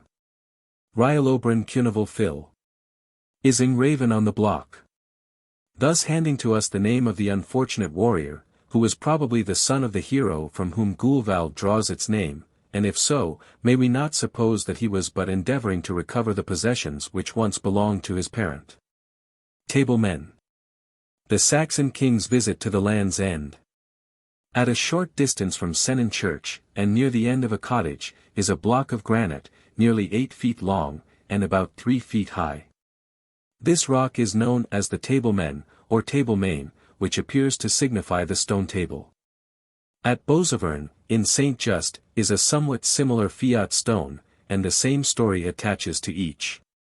It is to the effect that some Saxon kings used the stone as a dining table. The number has been variously stated, some traditions fixing on 3 kings, others on 7. Hall's is far more explicit. For, as he says, on the authority of the Chronicle of Samuel Daniel, they were Ethelbert, 5th king of Kent. Chissa, 2d king of the South Saxons. King Ils, 6th king of the West Saxons. Sebert, 3d king of the East Saxons. Ethelfred, 7th king of the Northumbers. Penda, 5th king of the Mercians. Sigebert, 5th king of the East Angles, who all flourished about the year 600. At a point where the 4 parishes of Zenner, Morva, Gulval, and Mathen meet, is a flat stone with a cross cut on it. The Saxon kings are also said to have dined on this. The only tradition which is known amongst the peasantry of Sennen is, that Prince Arthur and the kings who aided him against the Danes, in the great battle fought near Velendrutcher, dined on the Table Men, after which they defeated the Danes. Merlin's Prophecies. Prophecies by Merlin are tolerably prevalent in Cornwall. The character of these may be known by 1 or 2 examples. Aga Syth Tyre, War and Main Merlin. Era Neb Syth Leski Paul, Penzance Hag Newlin. This has been translated. There shall land on the stone of Merlin those who shall burn Paul, Penzance, and Newlin. This prophecy is supposed to have been accomplished when the Spaniards, in the reign of Elizabeth, landed at Mousehole, a fishing village in the Mounts Bay. Near the pier at Mousehole is still a rock called Merlin Car, or Merlin's Rock, and not far from it another, called the Spaniard. The Leven Stone. This bisected mass of granite has been already noticed in connection with Street Leven. When, with panniers astride, a pack-horse can ride through the Leven Stone, the world will be done. The Rame Head and the Dodman. Merlin is said to have pronounced the following prophecy, standing near St. Germans Grotto on the shores of Whitsand Bay. When the Rame Head and Dodman meet, man and woman will have cause to greet the armed knight. At low water there is to be seen, off the Land's End, towards the Scilly Island, probably so called from the abundance of eel or conger fishes caught there, which are called Scillies, or Lillis, for a mile or more, a dangerous strag of ragged rocks, amongst which the Atlantic Sea and the waves of St. George's and the British Channel meeting make a dreadful bellowing and rumbling noise at half ebb and half flood, which let seamen take notice of to avoid them. Of old, there was one of those rocks more notable than the rest, which tradition saith was 90 feet above the flux and reflux of the sea, with an iron spire at the top thereof, which was overturned or thrown down in a violent storm, 1647. And the rock was broken in 3 pieces. This iron spire, as the additions to Camden's Britannia inform us, was thought to have been erected by the Romans, or set up as a trophy there by King Athelstan, when he first conquered the Scilly Islands, which was in those parts. But it is not very probable such a piece of iron, in this salt sea and air, without being consumed by rust, could endure so long a time. However, it is or was certain it commonly was called in Cornish, and Marageth Arvaud, i.e. the armed knight, for what reason I know not, except erected by or in memory of some armed knight, as also Carnan Pearl, i.e., the spire, or javelin rock. Again, remember Scilly Lily, is in Cornish and Armoric language a conger fish or fishes, from whence Scilly Islands is probably denominated, as elsewhere noted 87. Mr. Blight says this rock is also called Gwella, or Galaz, the rock easily seen. The Irish Lady. Near Penmendy W, the headland of Black Rock, is a curiously shaped rock, known as the Irish Lady. In days long ago some adventurous sailors from Ireland were shipwrecked at night on this rock, and every soul perished, save a lady, who was seen in the morning sitting on the top of the rock. The storm was still raging, and it was quite impossible to render this solitary sufferer any assistance. Days and nights passed away, the people watched the dying woman from the shore, but they could not reach her. At length they saw that her sufferings were at an end, and at last the dead body was washed into the sea. Often, when the winds and waves are high, the fishermen see a lady tranquilly sitting on this rock, with a rose in her mouth. To show, it may be presumed, her perfect indifference to the ragings of tempests. 88. Sir Humphrey Davy wrote a poem on this tradition. The following is an extract from it. Where yon dark cliff 89 o'ershadoweth the Baltee main. Theora died amidst the stormy waves. And on its feet the sea dews washed her corpse. And the wild breath of storms shook her black locks. Young was Theora. Bluer was her eye than the bright azure of the moonlight night. Fair was her cheek, as is the ocean cloud. Red with the morning ray. Amidst the groves and greens, and nodding rocks that overhang. The grey Killarney pansed her morning days. Bright with the beams of joy. To solitude, to nature, and to God, she gave her youth. Hence were her passions tuned to harmony. Her azure eye oft glistened with the tear of sensibility, and her soft cheek glowed with the blush of rapture. Hence she loved to wander midst the greenwood silvered o'er by the bright moonbeam. Hence she loved the rocks crowed with the nodding ivy, and the lake fair with the purple morning, and the sea expansive, mingling with the arched sky, dark in the midnight cloud, when the wild blast upon its pinions bore the dying shrieks of Erin's injured sons. She 'scaped the murderer's armed. 90. The British bark bore her across the ocean. From the west the whirlwind rose, the fire-fraught clouds of heaven were mingled with the wave. The shattered bark sunk at thy feet, Beleriand, and the white surge closed on green Erin's daughter. Paris Life of Sir Humphrey Davy, p. 38. The Devil's Doorway. In the slate, Killis, formations behind Pulpero is a good example of a fault. The geologist, in the pride of his knowledge, refers this to some movement of the solid mass, a rending of the rocks, produced either by the action of some subterranean force lifting the earth crust, or by a depression of one division of the rocks. The grey-bearded wisdom of our grandfathers led them to a conclusion widely different from this. The mighty ruler of the realms of darkness, who is known to have an especial fondness for rides at midnight, to see how his little ones thrive, ascending from his subterranean country, chose this spot as his point of egress. As he rose from below in his fiery car, drawn by a gigantic jet-black steed, the rocks gave way before him, and the rent at Pulpero remains to this day to convince all unbelievers. Not only this, as his satanic majesty burst through the slate rocks, his horse, delighted with the airs of this upper world, reared in wild triumph, and, planting again his hoof upon the ground, made these islands shake as with an earthquake. And he left the deep impression of his burning foot behind. There, any unbeliever may see the hoof-shaped pool, unmistakable evidence of the wisdom of the days gone by. Piper's Hole, Scilly. On the banks of Pennines, in St. Mary's, is Piper's Hole, which communicates, as tradition saith, with the island of Tresco, where another orifice known by the same name is seen.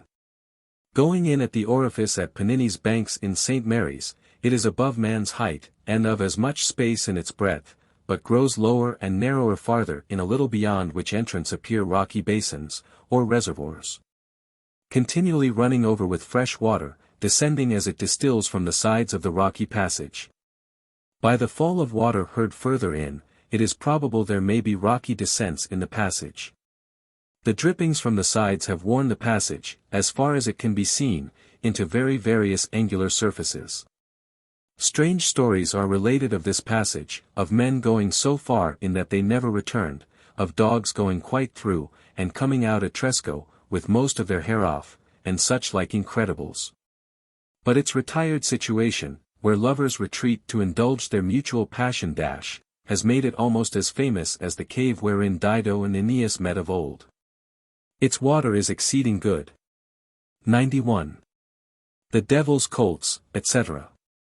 In St. Columb Major, not far from the ruins of what is generally considered to be a British fortification, Castile Andinas, stands a tumulus known as the Devil's Coit.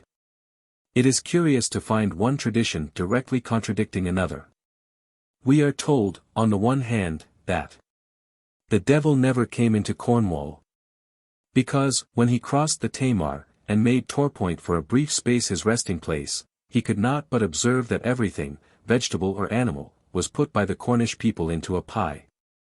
He saw and heard of fishy pie, stargazy pie, conger pie, and indeed pies of all the fishes in the sea. Of parsley pie, and herby pie, of lammy pie, and piggy pie, and pies without number. Therefore, fearing they might take a fancy to a devilly pie, he took himself back again into Devonshire. On the other hand we find, amidst the rocks of the shore and the hills, numerous devil's coits, plenty of devil's footsteps, with devil's bellows, devil's frying pans, devil's ovens, and devil's caves in abundance. Of course, on Dartmoor, since the devil remained in Devonshire, we might expect to find such evidences of his presence. The devil's frying pan at Mister is well known, and nearly every granite tor preserves some impression of this melancholy, wandering wicked one. King Arthur's Stone. In the western part of Cornwall, all the marks of any peculiar kind found on the rocks are referred either to the giants or the devil. In the eastern part of the county such markings are almost always attributed to Arthur. Not far from the Devil's Coit in St. Columb, on the edge of the Gosmoor, there is a large stone, upon which are deeply impressed marks, which a little fancy may convert into the marks of 4 horseshoes. This is King Arthur's Stone, and these marks were made by the horse upon which the British king rode when he resided at Castle Dennis, and hunted on these moors. King Arthur's beds, and chairs, and caves, are frequently to be met with. The giants' coits and many traditions of these will be found in the section devoted to the giant romances are probably monuments of the earliest types of rock mythology. Those of Arthur belong to the period when the Britons were so far advanced in civilization as to war under experienced rulers. And those which are appropriated by the devil are evidently instances of the influence of priestcraft on the minds of an impressible people. 92.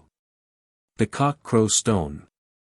A rock of white marble, with many rock basins on its surface, lies in Looe Harbour, under Saunders Lane, and is now covered by every tide. This stone once stood on the top of an elevated rock near it, and when in this position, whenever it heard a cock crow in the neighbouring farmyard of hay, it turned round 3 times. The topmost stone of that curious pile of rocks in the parish of St. Cleer known as the Cheese Ring is gifted in like manner. Even now the poultry yards are very distant, but in ancient days the cocks must have crowed most lustily, to have produced vibrations on either the sensitive rock or the tympanum of man. Romances of Lost Cities. Lost Lands. And oh how short are human schemes. Here ended all our golden dreams. Jonathan Swift. The notion of cities and extensive tracts of cultivated country being under the waters of the ocean and of lakes appears to have existed from all time. In the Arabian Nights, we have constant references to lands under the sea. And in the traditionary stories of all Celtic people the same idea presents itself in some form or other. Mr. Campbell appears to confound stories of mermaids with those traditions which have their origin in actual physical changes. They appear to me to have little relation to each other. 93.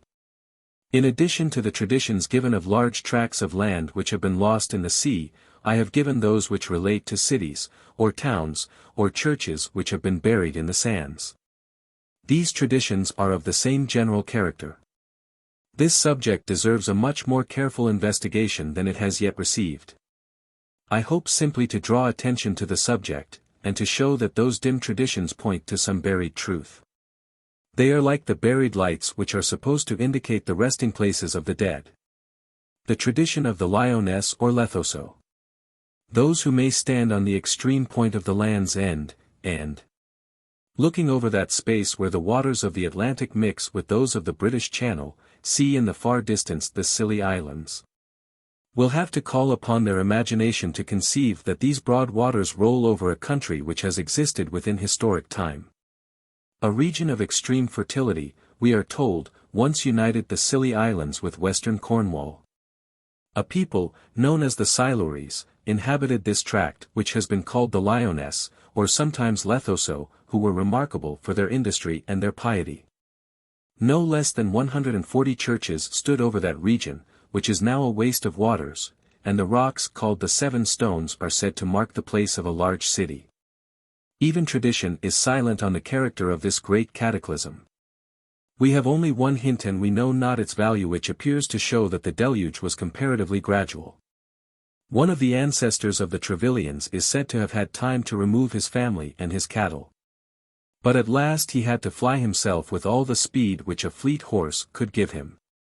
From this it might appear that, though gradual at first, the waters, having broken down the barriers, burst over the whole at last with uncontrolled fury.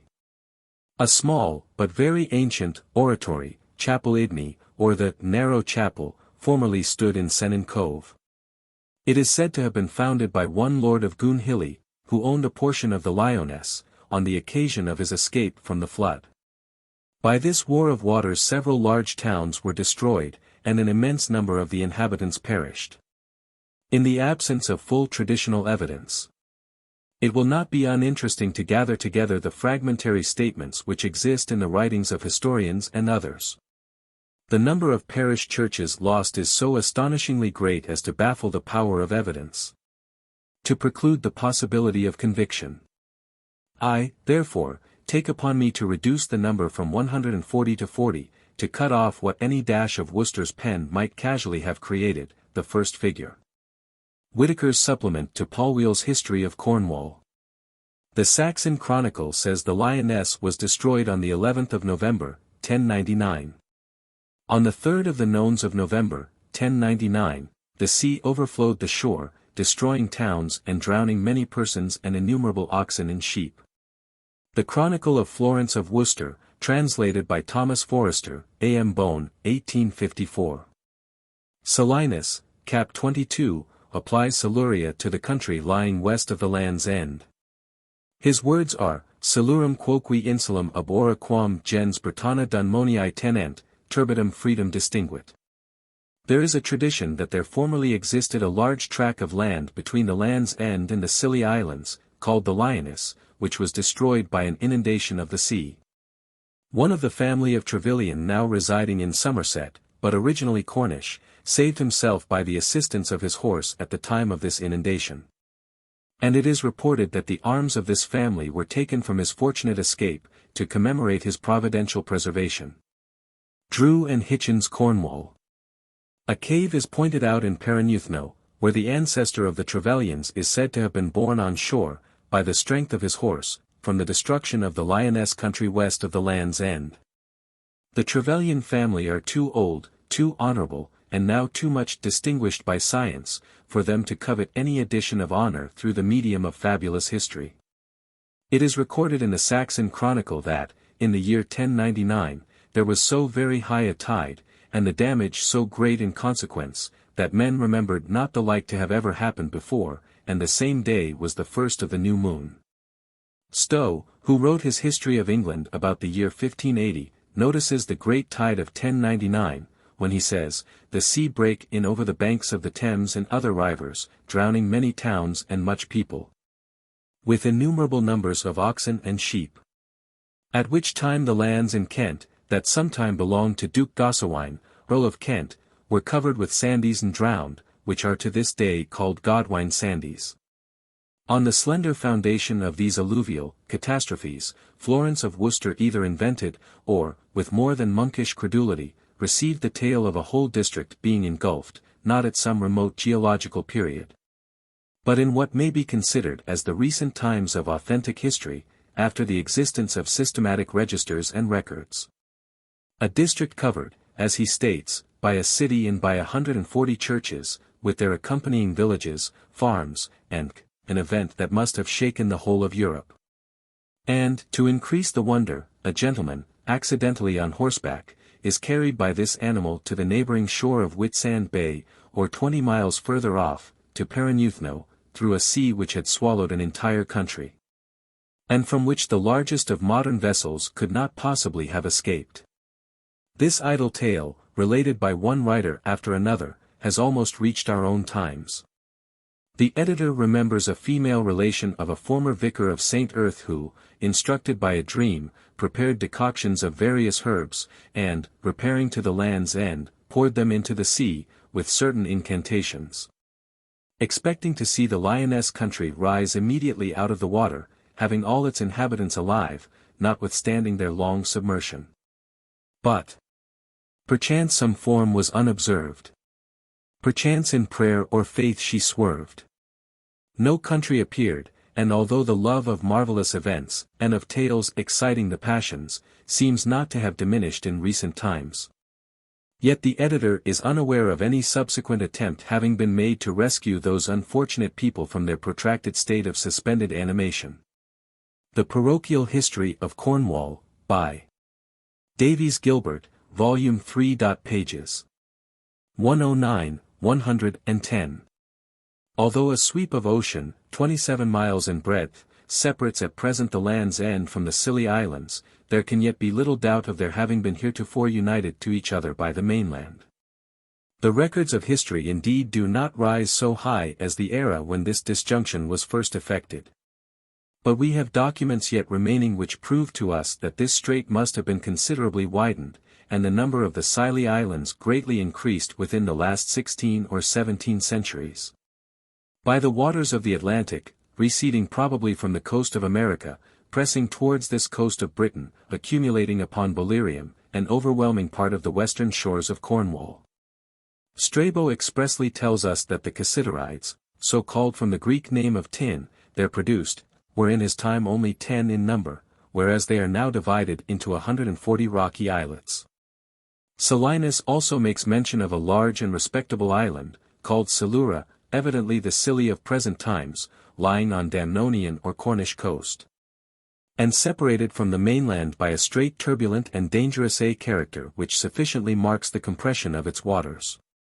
And William of Worcester, an author of our own country, 13 centuries after Solinus, states, with a degree of positive exactness, stamping authenticity upon its recital, that between Mounts Bay and the Scilly Islands there had been woods, and meadows, and arable lands, and 140 parish churches, which before his time were submerged by the ocean.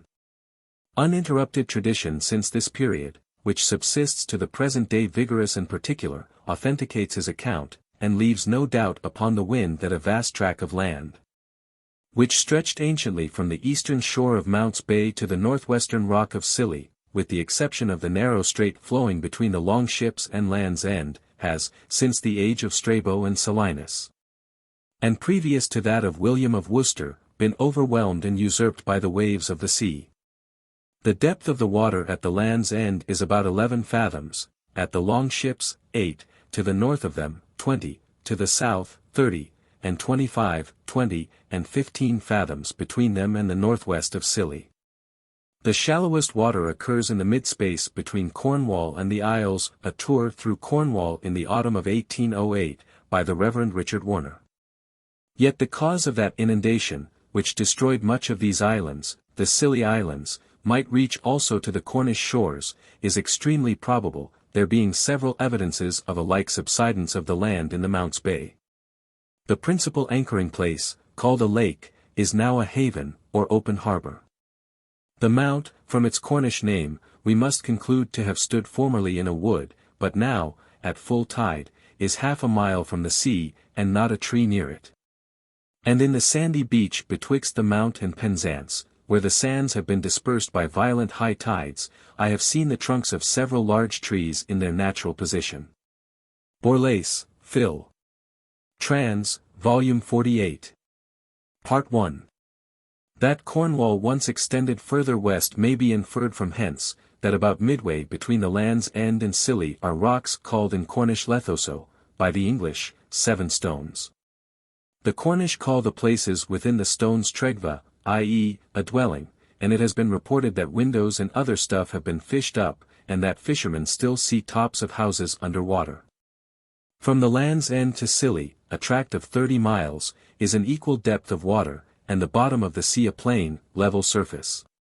St. Michael's Mount is called in Cornish, Curreg Cows in Clowes I Dotty, the hoary rock in the wood. Large trees with roots and bodies have been driven in by the sea of late years between St. Michael's Mount and Penzance, and tradition says that at the time of the inundation which made the separation, one Trevelyan swam from thence on horseback. And in memory thereof the family, now in Somersetshire, bears gules a horse argent, from a less wavy argent, and azure, issuing out of a sea proper, Goff's Camden, Volume 1. Page 15. The flats, which stretched from one island to another, are plain evidences of a former union subsisting between many now distinct islands. The flats between Trescaw, Brehar, and Sampson are quite dry at a spring tide, and men easily pass dry-shod from one island to another over sandbanks, where, upon the shifting of the sands, walls and ruins are frequently discovered, upon which, at full sea, there are 10 and 12 feet of water. From the southern side of St. Martin there stretches out a large shoal towards Tregeagle and St. Mary's, and from St. Mary's a flat, called Sandybar, shoots away to meet it. And between these two shoals there are but 4 feet of water in the channel called Chow Sound, all strong arguments that those islands were once one continued tract of land, though now, as to their low lands, overrun with the sea and sand. The Isles Cassiterides, says Strabo, Geo, Lib 5, are 10 in number, close to one another. One of them is desert and unpeopled, the nest are inhabited. But see how the sea has multiplied these islands, there are now 140. Into so many fragments are they divided, and yet there are but 6 inhabited. An account of the great alteration which the islands of Scilly have undergone, and, by the Reverend William Borlase, M.A., F.R.S., Phil. Trans, Volume 48. Part 1. The Cornish land, from Plymouth, discovers itself to be devoured more and more to the westward, according to the aforesaid tradition of the tract of the Lioness, being encroached upon above half the present distance from the Land's End to Scilly. Whence it is probable that the low isthmus once joining Scilly and the Lioness was first encroached upon in the same manner.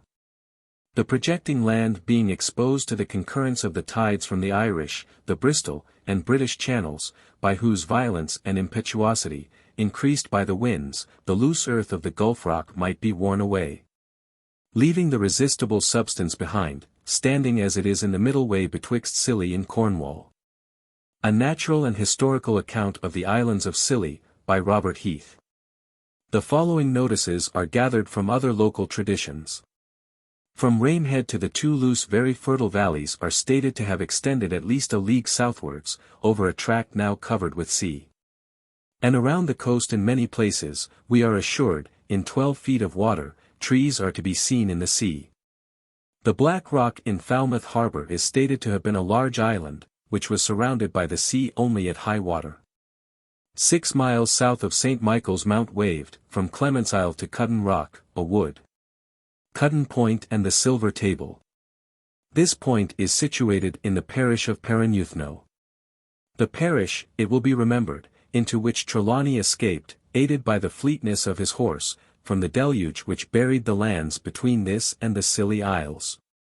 At the low water of spring tides, the children from all the neighborhood flock to the sands around this point, in the hope of finding treasure, which they believe is buried in the sands beneath the sea, and which is, it is said, occasionally discovered. Amongst other things, an especial search is made for a silver table, which was lost by a very wealthy lord, by some said to be the old Lord Pengerswick, who enriched himself by grinding down the poor. On one occasion, when the calmness of summer, the clearness of the skies, and the tranquility of the waters invited the luxurious to the enjoyments of the sea, this magnate, with a party of gay and thoughtless friends, was floating in a beautiful boat lazily with the tide, and feasting from numerous luxuries spread on a silver table. Suddenly no one lived to tell the cause the boat sank in the calm, transparent waters. And, long after the event, the fishermen would tell of sounds of revelry heard from beneath the waters, and some have said they have seen these wicked ones still seated around the silver table. The Padstow Hobby Horse. See Appendix P. At the time of the Spring Festival, which is observed at Helston as a revel in honor, probably, of Flora, and hence called the Furry Day, and by the blowing of horns and gathering of the May, in St. Ives and other places. The people of Padstow were a few years since in the habit of riding the hobby horse to water. This hobby horse was, after it had been taken round the town, submerged in the sea. The old people said it was once believed that this ceremony preserved the cattle of the inhabitants from disease and death. The appearance of a white horse escaping from the flood which buried the lioness, is told at several points, on both the north and south coast, and the riding of the hobby horse probably belongs to this tradition. In support of this idea, we must not forget the mermaid story associated with the harbour of Padstow. The water horse is a truly Celtic tradition. We have it in the Arabian Nights, and in the stories of all countries in the south of Europe. Mr. Campbell, West Highland Tales, says he finds the horse brought prominently forward in the Breton legends, and that animal figures largely in the traditions of Scotland and Ireland. Has the miner's phrase, a horse in the lode, applied to a mass of unproductive ground in the middle of a mineral lode? Or, Black Jack rides a good horse, signifying that zinc or gives good promise for copper, anything to do with these traditions? St. Michael's Mount, the White Rock in the Wood. An old legend of St. Michael speaketh of a townlet in this part, between Penzandes and Mousehole, now defaced, and lying under the water. Leland's Itinerary. Already it has been told how St. Michael's Mount was built by the giants. So much for its titanic origin. The tradition that the mount was formerly called in Old Cornish, Correglus en Cus 94, and that it rose from the midst of an extensive forest, is very prevalent. A forest is supposed to have extended along the coast to St. Michael's Mount, which was described as a hoar rock in a wood, and stood 5 or 6 miles from the sea. The bay was said to have been a plain of 5 or 6 miles in extent, formed into parishes, each having its church, and laid out in meadows, cornfields, and woods. 95 A similar tradition attaches itself to Mont Saint-Michel, in Normandy. By and by, when the Saxon rule was extended into Cornwall, this remarkable hill is seized upon, in common with many other such hills, as the residence of some anchorite. This holy recluse is visited by St. Michael, who had an especial fondness for hill churches, and the hermit is directed to build a church on the summit, and dedicate it to St. Michael. In evil har thou henst in hond. Thus holy hills to blame. For sacred unto saints they stand. And of them have their name. St. Michael's Mount, who does not know? That wards the western coast. Spenser. Milton, in his delicately beautiful poem of Lycidas, makes a special allusion to this monkish legend. Where'er thy bones are hurled. Whether beyond the stormy Hebrides. Where thou, perhaps, under the whelming tide, visit'st the bottom of the monstrous world. Or, whether thou, to our moist vows denied, Sleeps by the fable of Bellerus old, 96. Where the great vision of the guarded mount. Look towards Namankos, and Bayona's hold. Look homeward, angel, now, and melt with ruth. And, O ye dolphins, waft the hapless youth. Milton's Lycidas. Warner, in his Tour through Cornwall, with much assumption of learning, attempts to explain these lines. He tells us that the Land's End was called Belerium, so named from Bellerus, a Cornish giant. No such giant ever existed in Cornish fable, as far as can be ascertained. It is far more probable that Milton used the poet's license, and, from the name of the Land's End, Belerium, created the fable of Bellerus old. What follows in Warner is worth extracting. We learn from Caston's Golden Legend, under the history of the angel Michael, that apparition of this angel is manifold. The first is when he appeared in Mount of Gargan, and edit. 1493, Folios Clexii. A. William of Worcester, who wrote his travels over England about 1490, says, in describing St. Michael's Mount, there was an apparitio Sancti Michaelis in Monte Tumba ante avocado lohor rock in the Wad, itinerary, edit. Cantab, 1778, page 102. The Hoar Rock in Ike Wood is this mount or rock of St. Michael, anciently covered with thick wood, as we learn from Drayton and Carew. There is still a tradition, that a vision of St. Michael seated on this crag, or St. Michael's chair, appeared to some hermits, and that this circumstance occasioned the foundation of the monastery dedicated to St. Michael. And hence this place was long renowned for its sanctity, and the object of frequent pilgrimages. Carew quotes some old rhymes much to our purpose, page 154, ut supra. Who knows not Michael's Mount and Chair? The pilgrim's holy vaunt. Nor should it be forgot that this monastery was a cell to another on a St. Michael's Mount in Normandy, where was also a vision of St. Michael. But to apply what has been said to Milton. This great vision is the famous apparition of St. Michael, whom he, with much sublimity of imagination, supposes to be still throned on this lofty crag of St. Michael's Mount in Cornwall, looking towards the Spanish coast. The guarded mount on which this great vision appeared is simply the fortified mount, implying the fortress above mentioned. And let us observe, that mount is the peculiar appropriated appellation of this promontory. So in Daniel's panegyric on the king, St. 19, from Dover to the Mount. p. 180. In the very corner is Michael's Mount, which gives name to the bay, the Mount's Bay, anciently called Dinsel, as in the Book of Landaf, called by the inhabitants Correg, Caus, or the Grey Rock in Saxon, Michaelaras, or Michael's Place. 97. From Hulls, Tonkin, and Gilbert, we learn yet further that St. Michael's Mount is so called, because our fathers, the Britons, believe that the appearance of the Archangel St. Michael in the year of our Lord 495 was in this place. Though in other countries they believe differently. Edward the Confessor, finding the place already celebrated for its holiness, founded an abbey of Benedictine monks, a.d. 1044, and also a chapel, which still stand, part of which is now converted into a dwelling house. Upon the tower of the chapel is the celebrated Cater Michael, i.e. Michael's chair, a seat artificially cut in the stone, very dangerous in the access, therefore holy for the adventure. Who knows not Michael's Mount and Chair? The pilgrim's holy vaunt. Both land and island twice a day. Both fort and port of haunt. It is supposed by many persons to have been placed there for the pilgrims to complete their devotions at the mount, by sitting in this chair, and showing themselves to the country around as pilgrims. Saint Kenna, doubtless the same as Street Keyne, once visited this mount, although the time of her visitation is not precisely known, and she imparted the very same virtue to the chair as she bestowed on Saint Keyne as well. It is whichever, man or wife, sits in this chair first shall rule through life, and as it requires great resolution and steadiness of head to obtain the seat. One may be inclined to anticipate the supposed effect with greater certainty from its achievement, than from drinking water from St. Keyne's well. It is not pleasant to destroy the romance of ages, but honesty compels me to pronounce this so-called chair to be nothing more than the remains of a stone lantern, built at the southwestern angle of the tower.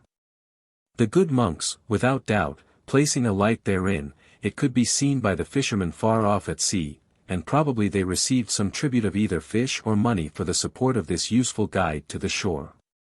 It is evident, from the following passage in Carew's survey, that the chair formerly was not within the building at all, but on some rocks without the walls.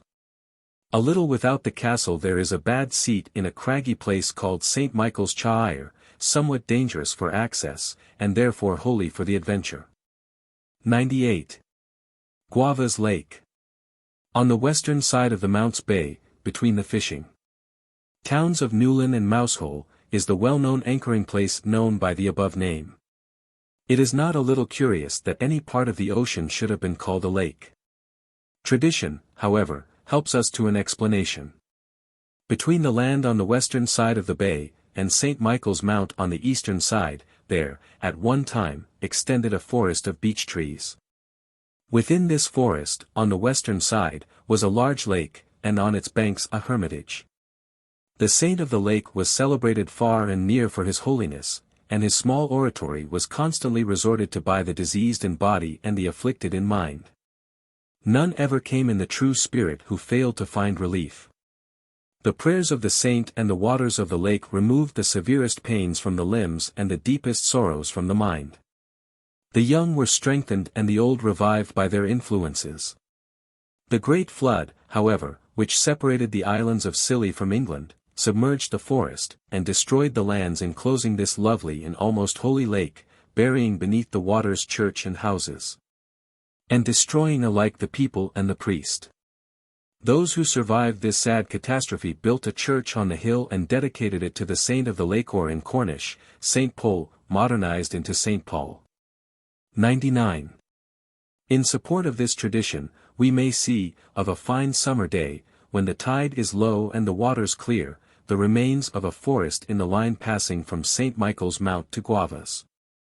At neap tides the author has gathered beech nuts from the sands below Kyndur, and cut the wood from the trees embedded in the sand. 100. The city of Lancaro or Langona. The vicarage church of Crantock is commonly called Langona or Langona, that is to say, the hay temple or church, and is suitable to its name. Situate in a large hay meadow of rich land, containing about 3 acres, where, by ancient custom, the vicars, cattle all pasture over the dead bodies interred thereinto. Halls, as given by Gilbert. See Appendix Q. We cannot say how many years since, but once there stood on the northern shores of Cornwall, extending over all that country between the Ganrel and Perranporth, a large city called Langaro or Langona. The sand hills which now extend over this part of the coast cover that great city, and the memory of the sad and sudden catastrophe still lingers among the peasantry. So settled is tradition, that no other time than 900 years since is ever mentioned as the period at which Langaro was buried. This city in its prime is said to have been the largest in England, and to have had 7 churches, which were alike remarkable for their beauty and their size. The inhabitants were wealthy, and according to received accounts, they drew their wealth from a large tract of level land, thickly wooded in some parts, and highly cultivated in others from the sea, which was overflowing with fish of all kinds, and from mines, which yielded them abundance of tin and lead. To this remote city, in those days, criminals were transported from other parts of Britain. They were made to work in the mines on the coast, in constructing a new harbour in the Gonell, and clearing it of sand, so that ships of large burden could in those days sail far inland. Numerous curious excavations in the rocks, on either side of this estuary, are still pointed out as being evidences of the works of the convicts. This portion of the population of Langaro were not allowed to dwell within the city. The convicts and their families had to construct huts or dig caves on the wild moors of this unsheltered northern shore, and to this day evidences of their existence are found under the sand, in heaps of wood ashes, amidst which are discovered considerable quantities of mussel and cockle shells, which we may suppose was their principal food. As far as I know, these are the first indications of anything resembling the Jacquemottings, or refuse heaps of Denmark, which have been discovered in this country. For a long period this city flourished in its prime, and its inhabitants were in the enjoyment of every luxury which industry could obtain or wealth could purchase. Sin, in many of its worst forms, was however present amongst the people. The convicts sent to Langaro were of the vilest. They were long kept widely separated, but use breeds familiarity, and gradually the more designing of the convicts persuaded their masters to employ them within the city. The result of this was, after a few years, an amalgamation of the two classes of the population. The daughters of Langaro were married to the criminals, and thus crime became the familiar spirit of the place.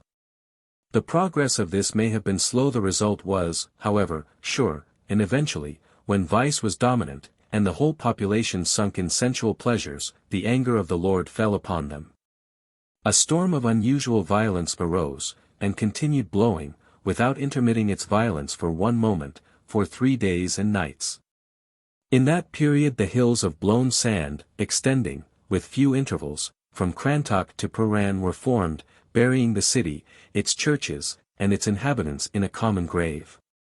To the present time those sandhills stand a monument of God's wrath. And in several places we certainly find considerable quantities of bleached human bones, which are to many strong evidence of the correctness of tradition. Crantock was, according to tradition, once a trading town, and it then had a religious house, with a dean and 9 prebends. The gonel filling up ruined the town. This must have happened when Langaro was destroyed. On Gwythian sands the remains of what is supposed to have been a church has been discovered, and according to Halls and Gilbert, a similar tradition exists here of a buried town. Gilbert writes thus: "There has always existed a traditional account of the inundation of sand in this parish, corroborated by the ecclesiastical valuations, which are far too high for the actual extent of the land. And also said to be confirmed by documents preserved in the Arundel family, carrying back the commencement of the evil nearly to the period of their acquiring the property. With respect to more recent inundations, Mr. Hawkins states to Mr. Lysons, that the Barton of Upton, one of the principal farms, was suddenly overwhelmed. That his great-grandfather remembered the occupier residing in the farmhouse, which was nearly buried in one night, the family being obliged to make their escape through the chamber windows. And that in consequence of the wind producing a shifting of the sand, in the winter of 1808-9, the house, after having disappeared for more than a century, came again to view. The rector further stated that he himself remembered 2 fields being lost at Gwythian, and that they are now covered with sand to the depth of 10 or 12 feet, and that the church town would have been also lost, if the parish officers had not promptly resorted to the expedient of planting rushes. These stop the complete progress of sand, and greatly facilitate the growth of other vegetation on the surface, so as to create a thin turf. The hillocks of sand exhibit a model in miniature of the Alps." Gilbert, Volume 2, page 149. The sands at Lelant and Fillac. There is a tradition that Lelant and Fillac towns were all meadowland, and that the whole was covered with sand in a single night.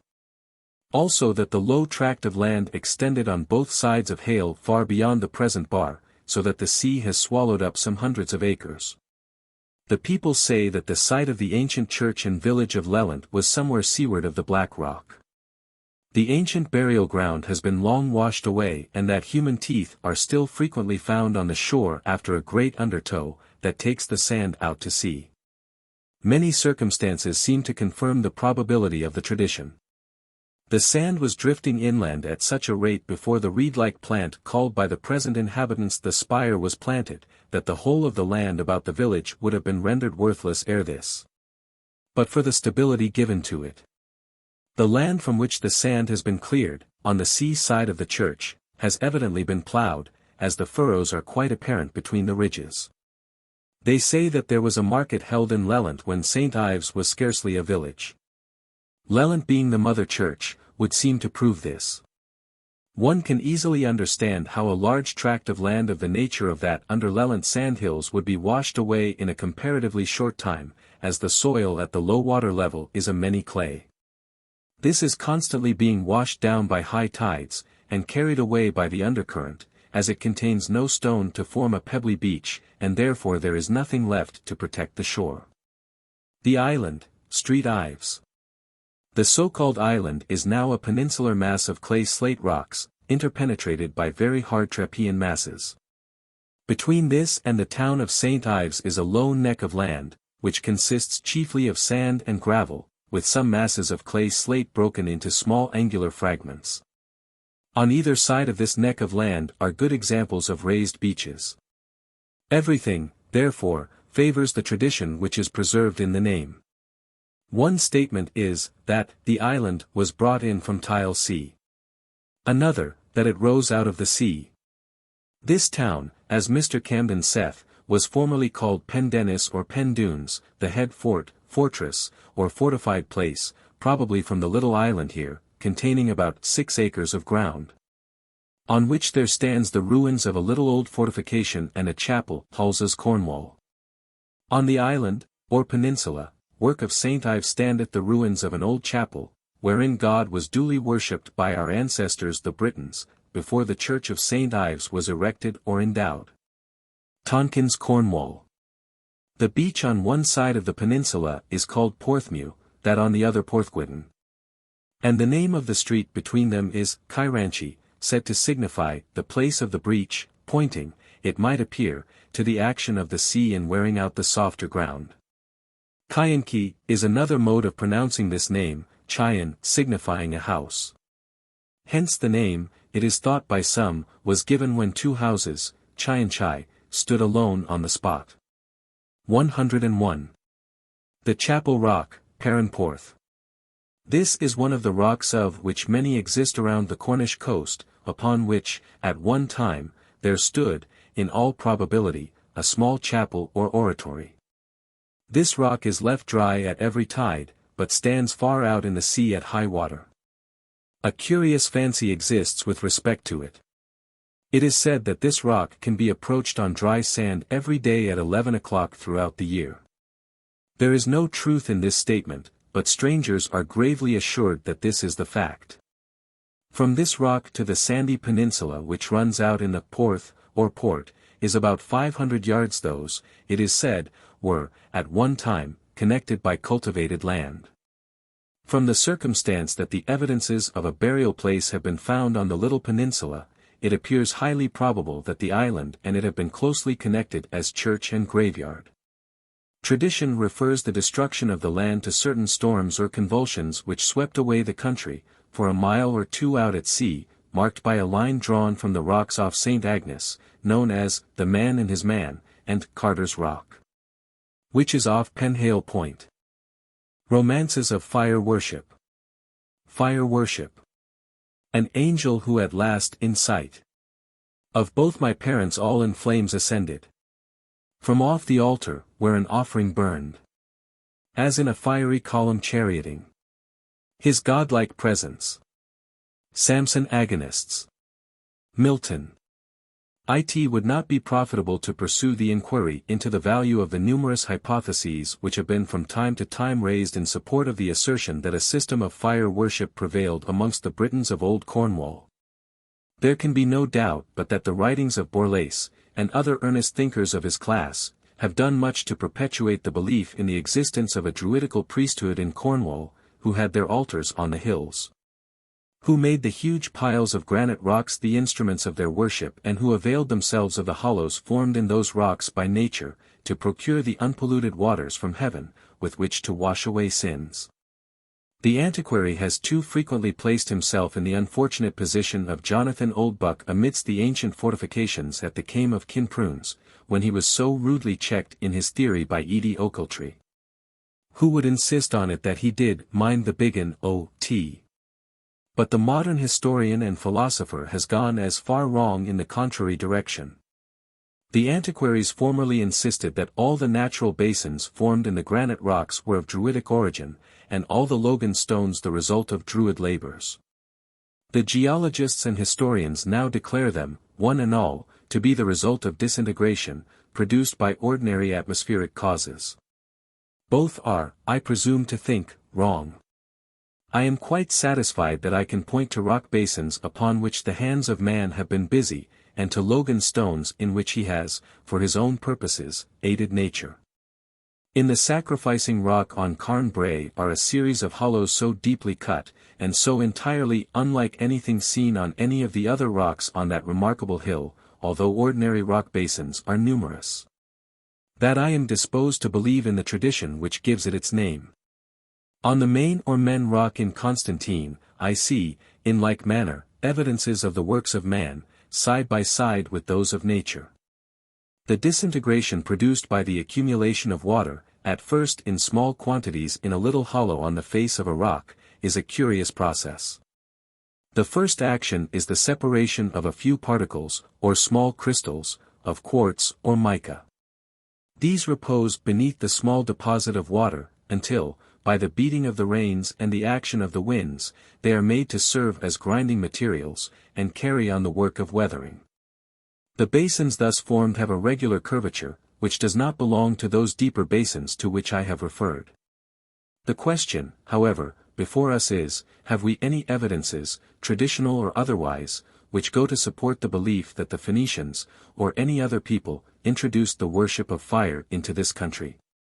The influences of education, and the zeal with which religious teachers have penetrated into the remotest districts and taught the truth, have banished nearly every relic of this ancient idolatry. But still amidst the dead ashes a faint spark occasionally appears, to tell us that at one time our forefathers did use the rocks as altars, on which they kindled sacrificial fires. And that they had their periods of solemn feast, when every hill blazed with the emblem of life and dissolution. A few examples of these pale sparks will not be without value. Ball fires.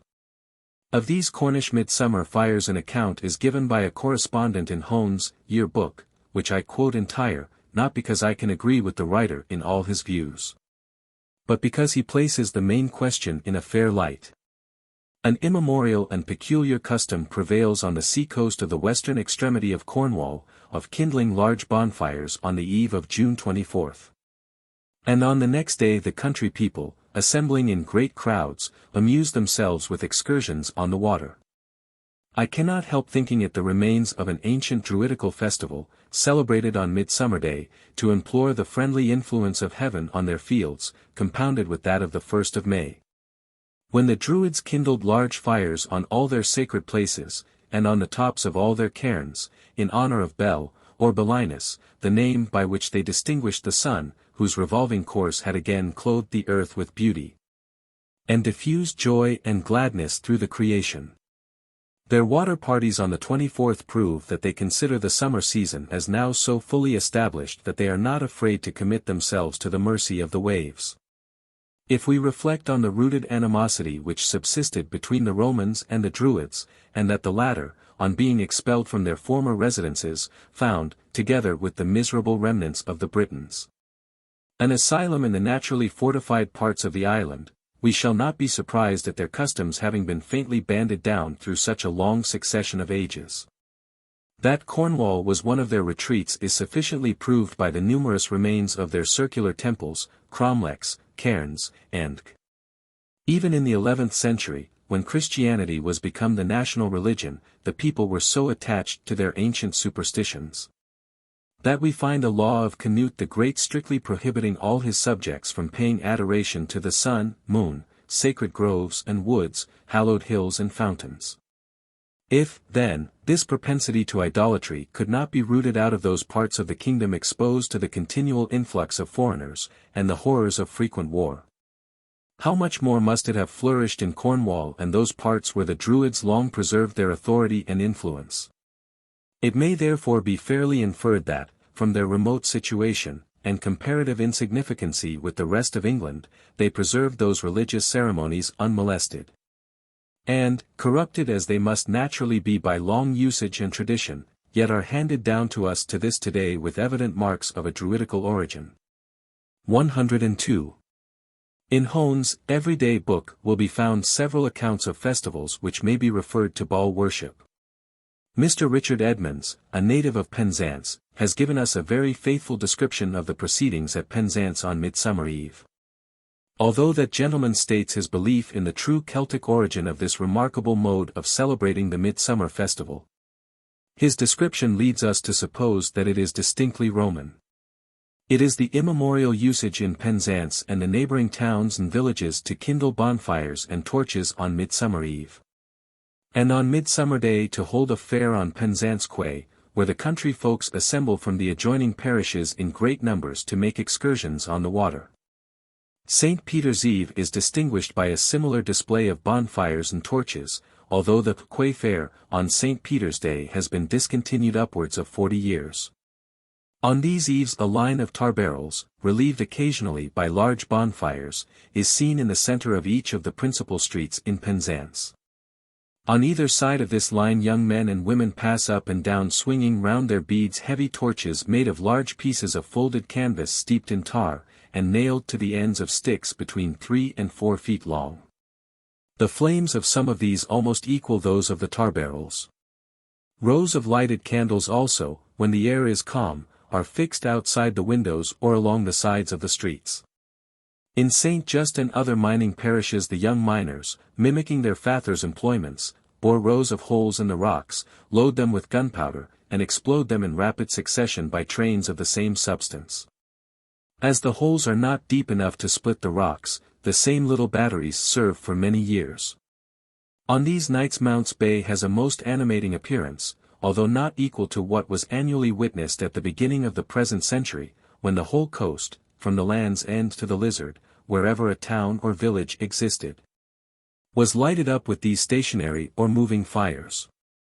In the early part of the evening, children may be seen wearing wreaths of flowers, a custom in all probability originating from the ancient use of these ornaments when they danced around the fires. At the close of the fireworks in Penzance, a great number of persons of both sexes, chiefly from the neighborhood of the quay, used always, until within the last few years, to join hand in hand, forming a long string, and run through the streets, playing thread the needle, heedless of the fireworks showered upon them, and oftentimes leaping over the yet glowing embers. I have on these occasions seen boys following one another, jumping through flames higher than themselves. But whilst this is now done innocently in every sense of the word, we all know that the passing of children through fire was a very common act of idolatry. And the heathen believed that all persons, and all living things, submitted to this ordeal, would be preserved from evil throughout the ensuing year. A similar blessing was supposed to be imparted to their fields by running around them with flaming torches. Richard Edmonds, The Land's End District, page 66. The Garrick Zones, or Holy Rock. Few years really but a few years since, the stone altars on which the first inhabitants of these islands lit their holy fires had yet a place amongst us. In the village of Roskostal stood one such altar, in Tregeagle was to be found another. These huge masses of rock, rendered sacred by the memories surrounding them, have been wantonly removed, and employed in most cases in furnishing pillars at the grand entrances of the houses of the squire farmers of the Land's End district. Or they have been yet more rudely served, and are to be found at the entrance to a pigsty, or in the gateposts to a potato field. The extinction of several of the old families is, to the present day, ascribed by the peasantry to the unholy act of removing or breaking up of the Garrick Zones in the village of Escalles. The rock in the village of Mayon was called indifferently Table Mayon, Mon, or the Garrack Zones. Within our memory is the gathering of the villagers around the holy rock. It was their custom, when anything was stolen, or a misdemeanor committed, to light a fire on this altar, and when the faggots were in full blaze. All those who sought to prove their innocence took a burning stick from the rock and spat on the blazing end. If they could extinguish the fire by spitting on the stick, they were declared innocent. But if the mouth was so dry as not to generate sufficient moisture to be heard frizzing on it, that unfortunate individual was suspected, if not declared, to be guilty. 103 The midsummer bonfire was first lighted on the rock in Escalles, next on the Chapel Hill, then all the other beacon hills were soon ablaze. Many superstitious rites were formerly performed on the Garrack Zones, which are only found now as the amusements of young people on the eves of St. Agnes and Midsummer. Fire ordeal for the cure of disease. A miner, who was also a small farmer, living in Zenner, once consulted me on the condition of his daughter, a little girl about 5 or 6 years of age. This child was evidently suffering from some scrofulous taint. She was of a delicate complexion, with, usually, a hectic flush on her cheeks. The skin being particularly fine, and so transparent that the course of the veins was marked by deep blue lines. This little girl had long suffered from indolent tumors, forming on the glands in various parts of the body. And, as her father said, they had taken her to all the doctors in the country round, and the child got worse and worse. I prescribed for this child. And for 2 or 3 weeks she was brought into Penzance on the market day, that I might observe the influence of the remedial agent which I was employing. Right or wrong, however, the little girl was evidently benefited by the medicine I recommended. Suddenly my patient was removed from my care, and many months passed away without my seeing either the child or the father. Eventually I met the parent in the marketplace, and after some commonplace remarks he informed me, on my inquiring for his daughter, that she was cured. I expressed satisfaction at hearing this, and inquired why he had not brought the child to me again. After some hesitation he said he had discovered what ailed the child, she was overlooked. Requiring some explanation of this, I got possession of his story, which was to the following purpose. At a short distance from their farm there resided an old woman who was feared by her neighbors, owing to her savage and uncontrollable temper, and who hated all around her in consequence of the system of ill-usage to which during a long life she had been subjected. I have visited this miserable creature in her home. A stone-built hut in the wildest part of the bleak coast, forming but one room, was her dwelling. The door was rotten through age, and the 2 small windows, neither of them more than 18 inches long by 12 inches wide, which had once been glazed, had been broken to pieces, and the holes were filled in with old rags. Consequently, when the door was closed, the hovel would have been dark, but for the light which descended through the hole in the roof, which we must call a chimney, and that which gained admission through the cracks in the door. These gave a tolerable amount of illumination.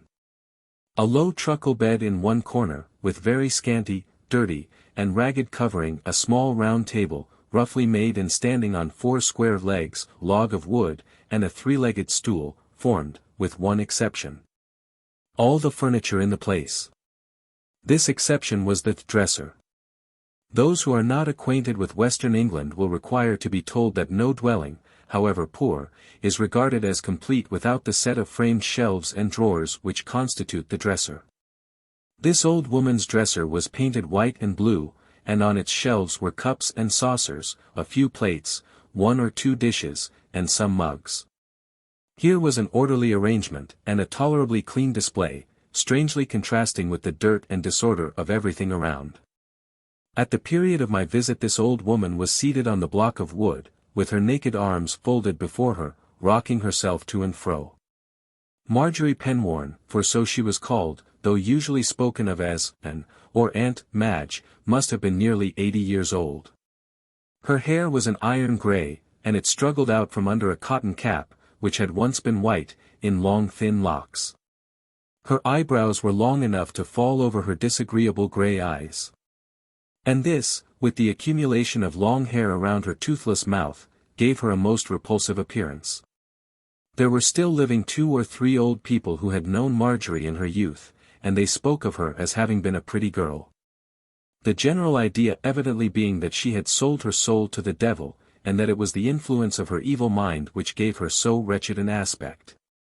From Marjorie I had a long story of the wrongs she suffered, and I believe this sad example of humanity may be regarded as an instance of the reaction of uncontrolled passion. Ignorant in the extreme herself, and dwelling amongst a class of people who were at that time but little superior to her in any respect, Marjorie succeeded in exerting much power over them by her violence. In addition to this, she was more industrious than her neighbors, of which her small farm bore the evidences. Violence begot its like, and where Marjorie, by her energy, became the apparent conqueror, she called into play all kinds of low cunning against herself, and was always, in the end, the sufferer. Her crops were injured, her pigs died suddenly, her fowls were killed, and even her donkeys were lamed. As age crept on, the power to provide the necessities of life failed her, and she had, at the time I speak of, been receiving pay from the parish for many years. With age Marjorie's infirmities of temper increased. She had long been used by the mothers of the parish as a means for frightening the children. Their tears were stopped more readily by a threat, "I'll give to Aunt Madge," than by any other means, and good conduct was ensured if Aunt Madge was to be sent for, to take away. From this state she passed into another stage. Marjorie, from being a terror to the young, became the fear of the old. No one would dare refuse her a drop of milk, a few potatoes, or any of those trifles which she almost demanded from her neighbors, every one trembling lest she should exert her evil eye, or vent her curses upon them. This was the being who had overlooked the miner's daughter. He told me that the cause of this was that he caught Marjorie stealing some straw, and that he kicked her out of the yard. The gossips of the parish had for some time insisted upon the fact that the child had been ill-wished, and that she never would be better until the spell was taken off her. The father, who was in many respects a sensible man, would not for a long period hear of this, but the reiteration of the assertion at length compelled him to give way, and he consulted some knowing man in the parish of St. Just. It was then formally announced that the girl could never recover unless 3 burning sticks were taken from the hearth of the overlooker, and the child was made to walk 3 times over them when they were laid across on the ground, and then quench the fire with water. The father had no doubt respecting the overlooker, his quarrel with Madge determined this in his mind, but there were many difficulties in carrying out the prescribed means for effecting the cure. Without exposing themselves to the violence of the old woman it was impossible, and there was some fear that in forcibly entering her dwelling they might be brought under the law, with which Marjorie had often threatened the people. It was found, however, that nothing could be done for the child if they neglected this, and the father and 2 or 3 friends resolved to brave alike the old woman and the law. One evening, the smoke, mixed with sparks, arising from the hole in the roof of Marjorie's cottage, informed them that the evil crone was preparing her supper, and as she evidently was burning dry furs. Now was the time to procure the 3 blazing sticks. Accordingly 3 men and the little girl hurried to the hovel. The door was closed, but, not being secured on the inside, the father opened it. As they had planned, his 2 companions rushed in, and, without a word, seized the old woman, who fell from her block to the floor, to which, with unnecessary violence, they pinned her, she screaming with the shriek of a goshawk. In the meantime the parent dragged 3 blazing pieces of furs from the hearth, hastened to the door, laid them one across the other, and then, without losing a moment, forced the trembling child across the fire 3 times. And compelled her to perform the other necessary portion of the ordeal by which the spell was to be broken. Marjorie, weak, aged, and violent, was soon exhausted, and she probably fainted. I was, however, informed by the man, that as the fire was quenched in the sticks, the flames which appeared to kindle in her eyes gradually died away. That all the color forsook her lips, and that at last she murmured, "My heart. My heart. Bring me the girl, and I'll purge her of the spell," upon which they left her as though dead upon the rough earth floor on which she had fallen. Many other examples might have been given of the existence of a belief in the virtue of fire, as I have heard it expressed. Burning animals alive. There can be no doubt but that a belief prevailed, until a very recent period, amongst the small farmers in the districts remote from towns, in Cornwall.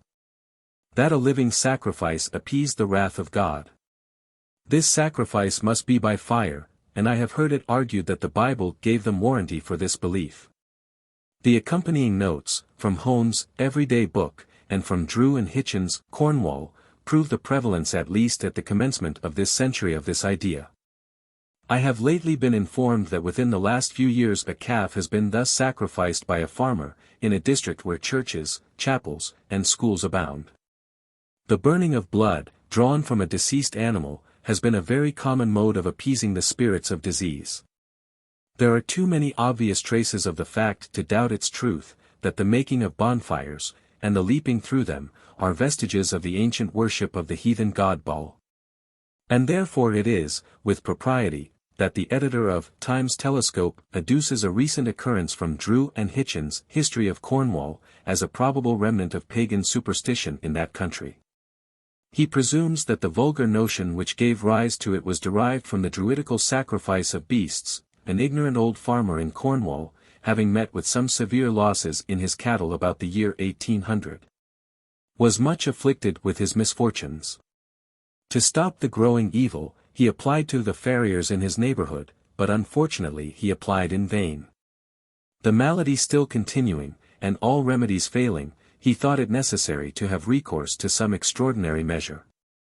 Accordingly, on consulting with some of his neighbors, equally ignorant with himself, and evidently not less barbarous, they recalled to their recollections a tale, which tradition had handed down from remote antiquity. That the calamity would not cease until he had actually burned alive the finest calf which lie had upon his farm. But that, when this sacrifice was made, the murrain would afflict his cattle no more. The old farmer, influenced by this counsel, resolved immediately on reducing it to practice. That, by making the detestable experiment, he might secure an advantage which the whisperers of tradition and the advice of his neighbors had conspired to assure him would follow. He accordingly called several of his friends together on an appointed day, and having lighted a large fire, brought forth his best calf, and without ceremony or remorse, pushed it into the flames. The innocent victim, on feeling the intolerable heat, endeavored to escape, but this was in vain. The barbarians that surrounded the fire were armed with pitchforks, or pikes, as in Cornwall they are generally called. And, as the burning victim endeavored to escape from death, with these instruments of cruelty the wretches pushed back the tortured animal into the flames. In this state, amidst the wounds of pitchforks, the shouts of unfeeling ignorance and cruelty, and the corrosion of flames, the dying victim poured out its expiring groan, and was consumed to ashes. It is scarcely possible to reflect on this instance of superstitious barbarity without tracing a kind of resemblance between it and the ancient sacrifices of the Druids. Tin's calf was sacrificed to fortune, or good luck, to avert impending calamity, and to ensure future prosperity, and was selected by the farmer as the finest among his herd. Every intelligent native of Cornwall will perceive that this extract from the history of his county is here made for the purpose of shaming the brutally ignorant, if it be possible, into humanity. 104. The remarks in Drew and Hitchin are as follows. There is a tradition in Cornwall, which has been handed down from remote antiquity, that farmers may prevent any calamity by burning alive the finest calf they possess. This was so fully believed, that even as late as the year 800, an ignorant old farmer, having met with some severe losses in his cattle, determined on being advised by some neighbors, not less barbarous than himself, to try this remedy. He accordingly, on an appointed day, called his friends together, lighted a large fire, brought forth his best calf, and without ceremony or remorse, pushed it into the flames. While correcting these sheets, I am informed of two recent instances of this superstition. One of them was the sacrifice of a calf by a farmer near Portreath, for the purpose of removing a disease which had long followed his horses and his cows. The other was the burning of a living lamb, to save, as the farmer said, his flock from spells which had been cast on demons and spectres. The hooting cairn. On either hand, to left to right. Heath, pasture, stream, and lake. Glanced dazzling by, too swift for sight. The thundering bridges quake. Dost fear, my love? The moon shines bright. Hurrah! The dead ride swift tonight. And art thou of the dead afraid? Oh no! But name them not the dead. Berger's Leonora, Herschel's translation. Cairn Kenedzek, pronounced Kenedjak, signifying hooting cairn, is on the north road from Street just to Penzance, and is strikingly distinguished from other hills by its rugged character. Hoary stones, bleached by the sunshine of ages, are reared in fantastic confusion. The spirits of the Celts, possibly the spirits of a yet older people, dwell amidst those rocks. Within the shadow of this hill are mounds and barrows, and mystic circles, and hold stones, and rude altars, still telling of the past. The dead hold undisputed possession of all around. No plowshare has dared to invade this sacred spot, and every effort made by modern man to mark his sway is indicated by its ruin. Nothing but what the Briton planted remains, and, if tales tell true, it is probable long years must pass before the Englishman can banish the Celtic powers who here hold sovereign sway. A weird tract is that of Kenidzek and the Gump, and of ill repute.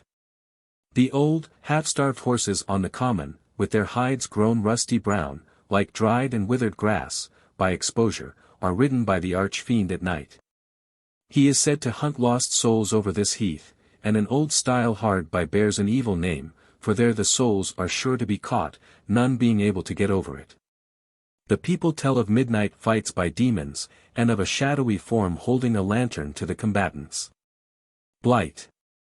One of the tales which I have heard may be given as a strange mixture of the Celtic and the monastic legend. Two miners who had been working in one of the now abandoned mines in Morva, had, their labours being over, been, as was common, half-pinting, in the public house in Morva church. Town. It was after dark, but not late. They were very quiet men, and not drunk. They had walked on, talking of the prospects of the mine, and speculating on the promise of certain pitches, and were now on the common, at the base of the hooting cairn. No miner ever passed within the shadow of Cairn Kenidzek who dared to indulge in any frivolous talk. At least, 30 years since, the influence akin to fear was very potent upon all. Well, our two friends became silent, and trudged with a firm, a resolved footstep onward. There was but little wind, yet a low moaning sound came from the cairn, which now and then arose into a hoot. The night was dark, yet a strange gleaming light rendered the rocks on the cairn visible, and both the miners fancied they saw gigantic forms passing in and about the intricate rocks. Presently they heard a horse galloping at no great distance behind them. They turned and saw, mounted on a horse which they knew very well, since the bony brute had often worked the whim on their mine, a dark man robed in a black gown and a hood over his head, partly covering his face. "Hullo! Hullo!" shouted they, fearing the rider would ride over them. "Hullo to you," answered a gruff voice. "Where beast go and then?" asked the bravest of the miners. "Up to the cairn to see the wrastling," answered the rider. "Come along. Come along." Horse and rider rushed by the two miners, and, they could never tell why, they found themselves compelled to follow. They did not appear to exert themselves, but without much effort they kept up with the galloping horse. Now and then the dark rider motioned them onward with his hand, but he spoke not. At length the miners arrived at a mass of rocks near the base of the hill, which stopped their way, and, since it was dark, they knew not how to get past them. Presently they saw the rider ascending the hill, regardless of the masses of rock. Passing unconcernedly over all, and, as it seemed to them, the man, the horse, and the rocks were engaged in a three-man song, 105 the chorus to which was a piercing hoot. A great number of uncouth figures were gathering together, coming, as it seemed, out of the rocks themselves. They were men of great size and strength, with savage faces, rendered more terrible by the masses of uncombed hair which hung about them, and the colors with which they had painted their cheeks.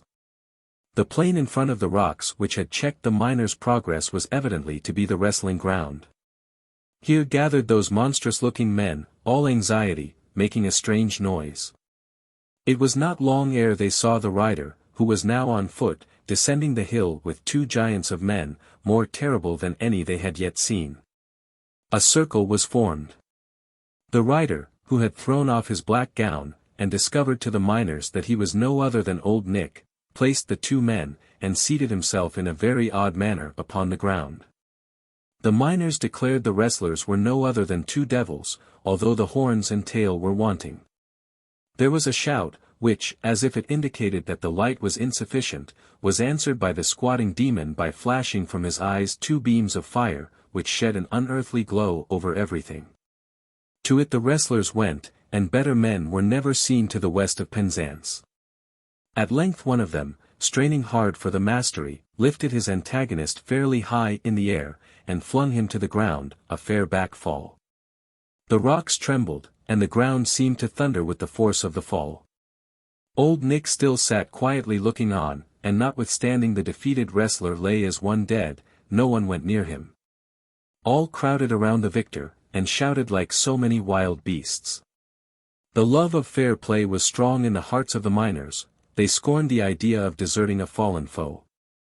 So they scrambled over the rocks, and made for the prostrate giant, for size, he might well be called. He was in a dreadful strait. Whether his bones were smashed or not by the fall, they could not tell, but he appeared, passing away. The elder miner had long been a professor of religion. It is true he had fallen back, but still he knew the right road. He thought, therefore, that even a devil might repent, and he whispered in the ear of the dying man the Christian's hope. If a thunderbolt had fallen amongst them, it could not have produced such an effect as this. The rocks shook with an earthquake, everything became pitchy dark. There was a noise of rushing hither and thither, and all were gone, dying man and all, they knew not whither. The two miners, terrified beyond measure, clung to each other on their knees. And, while in this position, they saw, as if in the air, the two blazing eyes of the demon passing away into the west, and at last disappear in a dreadfully black cloud. These two men were, although they knew the ground perfectly well, inextricably lost. So, after vainly endeavoring to find the right road off the common, they lay down in each other's arms under a mass of granite rock, praying that they might be protected till the light of day removed the spell which was upon them. Iago's demon. The vicar of Wendron, who bore the name of Iago, appears to have had strange intercourse with the invisible world. Or, rather, the primitive people of this district believe him to have possessed supernatural powers. Anyone visiting the parish of Wendron will be struck with many distinguishing features in its inhabitants. It would appear as if a strange people had settled down amidst the races already inhabiting the spot, and that they had studiously avoided any intimate connection with their neighbours. The dialect of the Wendron people is unlike any other in Cornwall, and there are many customs existing amongst them which are not found in any other part of the county. Until of late years, the inhabitants of Wendron were quite uneducated. Hence the readiness with which they associate ancient superstitions with comparatively modern individuals. The Reverend Mr. Iago was no doubt a man who impressed this people with the powers of his knowledge. Hence we are told that no spirit walking the earth could resist the spells laid upon him by Iago. By his prayers or powers many a night wanderer has been put back into his grave, and so confined that the poor ghost could never again get loose. To the evil-disposed Mr. Iago was a terror. All Wendron believed that every act was visible to the parson at the moment it was done, day or night it mattered not. He has been known to pick a thief at once out of a crowd, and criminal men or women could not endure the glance of his eye. Many a person has at once confessed to guilty deeds of which they have been suspected the moment they have been brought before Mr. Iago. We are told that he had spirits continually waiting upon him, though invisible until he desired them to appear. The parson rode far and wide over the moorland of his parish. He never took a groom with him, for, the moment he alighted from his horse, he had only to strike the earth with his whip, and up came a demon groom to take charge of the steed. Peter the Devil. The church at Alternun is said to have been built from the remains of an ancient nunnery which had been founded in the early days of Christianity by the saint to whom it was dedicated. There was a peculiar sanctity about all that surrounded this little church and its holy well, and few were unfaithful enough to scoff at any of the holy traditions of the sacred place. About the time of Charles II, an under-clerk or deacon of this church was called Peter, and he is said to have been a man of exceedingly bad character. He scoffed at holy things, and unless he was belied he made use of his position for merely temporal benefit, and was not remarkable for his honesty. He was, moreover, the terror of the neighborhood. Common report insisting on it that Peter had been known to disentomb the dead, whether for the purpose of stealing rings and other trinkets which may have been buried, as some said, or for the purpose of renewing his youth, as others suggested. By mysterious contact with the dead, was not clearly made out. He was invariably called Peter Jowl, or Jewel, that is, Peter the Devil. At the age of 100 he was a grey-headed, toothless man. But then, by some diabolical incantation, he is said to have caused new black hairs to spring forth amongst those which were white with age, and then also new teeth grew in his jaws. Peter is said to have died when he was more than 150 years old. Dando and his dogs. In the neighborhood of the lovely village of St. Germans formerly lived a priest connected with the old priory church of this parish, whose life does not appear to have been quite consistent with his vows. He lived the life of the traditional, jolly friar. He ate and drank of the best the land could give him, or money buy, and it is said that his indulgences extended far beyond the ordinary limits of good living. The priest Dando was, notwithstanding all his vices, a man liked by the people. He was good-natured, and therefore blind to many of their sins. Indeed, he threw a cloak over his own iniquities, which was inscribed charity, and he freely forgave all those who came to his confessional. As a man increases in years he becomes more deeply dyed with the polluted waters through which he may have waded. It rarely happens that an old sinner is ever a repentant one, until the decay of nature has reduced him to a state of second childhood. As long as health allows him to enjoy the sensualities of life, he continues to gratify his passions, regardless of the cost. He becomes more selfish, and his own gratification is the rule of his existence. So it has ever been, and so was it with Dando. The sinful priest was a capital huntsman, and scoured the country far and near in pursuit of game, which was in those days abundant and varied, over this well-wooded district. Dando, in the eagerness of the chase, paid no regard to any kind of property. Many a cornfield has been trampled down, and many a cottage garden destroyed by the horses and dogs which this impetuous hunter would lead unthinkingly over them. Curses deep, though not loud, would follow the old man, as even those who suffered by his excesses were still in fear of his priestly power. Any man may sell his soul to the devil without going through the stereotyped process of signing a deed with his blood. Give up your soul to Satan's daring sins, and he will help you for a season, until he has his chains carefully wound around you, when the links are suddenly closed, and he seizes his victim, who has no power to resist. Dando worshipped the sensual gods which he had created, and his external worship of the God of truth became every year more and more a hypocritical lie. The devil looked carefully after his prize. Of course, to catch a dignitary of the church was a thing to cause rejoicings amongst the lost, and Dando was carefully lured to the undoing of his soul. Health and wealth were secured to him, and by the measure of his sins was full, and he was left the victim to self-indulgences, a doomed man. With increasing years, and the immunities he enjoyed, Dando became more reckless. Wine and wassail, abhorred groaning with dishes which stimulated the sated appetite, and the company of both sexes of dissolute habits, exhausted his nights. His days were devoted to the pursuits of the field. And to maintain the required excitement, ardent drinks were supplied him by his wicked companions. It mattered not to Dando, provided the day was an auspicious one, if the scent would lie on the ground even on the Sabbath. Horses and hounds were ordered out, and the priest would be seen in full cry. One Sabbath morning, Dando and his riotous rout were hunting over the earth estate. Game was plenty, and sport first-rate. Exhausted with a long and eager run, Dando called for drink. He had already exhausted the flasks of the attendant hunters. "Drink, I say, give me drink," he cried. "Whence can we get it?" asked one of the gang. "Go to hell for it, if you can't get it on earth," said the priest, with a bitter laugh at his own joke on the earth estate. At the moment, a dashing hunter, who had mingled with the throng unobserved, came forward, and presented a richly mounted flask to Dando, saying, "Here is some choice liquor distilled in the establishment you speak of. It will warm and revive you, I'll warrant. Drink deep, friend, drink." Dando drank deep. The flask appeared to cling to his lips. The strange hunter looked on with a rejoicing yet malignant expression, a wicked smile playing over an otherwise tranquil face. By and by Dando fetched a deep sigh, and removed the flask, exclaiming, "By hell! That was a drink indeed. Do the gods drink such nectar?" "Devils do," said the hunter. "And they do, I wish I were one," said Dando, who now rocked to and fro in a state of thorough intoxication. "Methinks the drink is very like," the impious expression died upon his lips.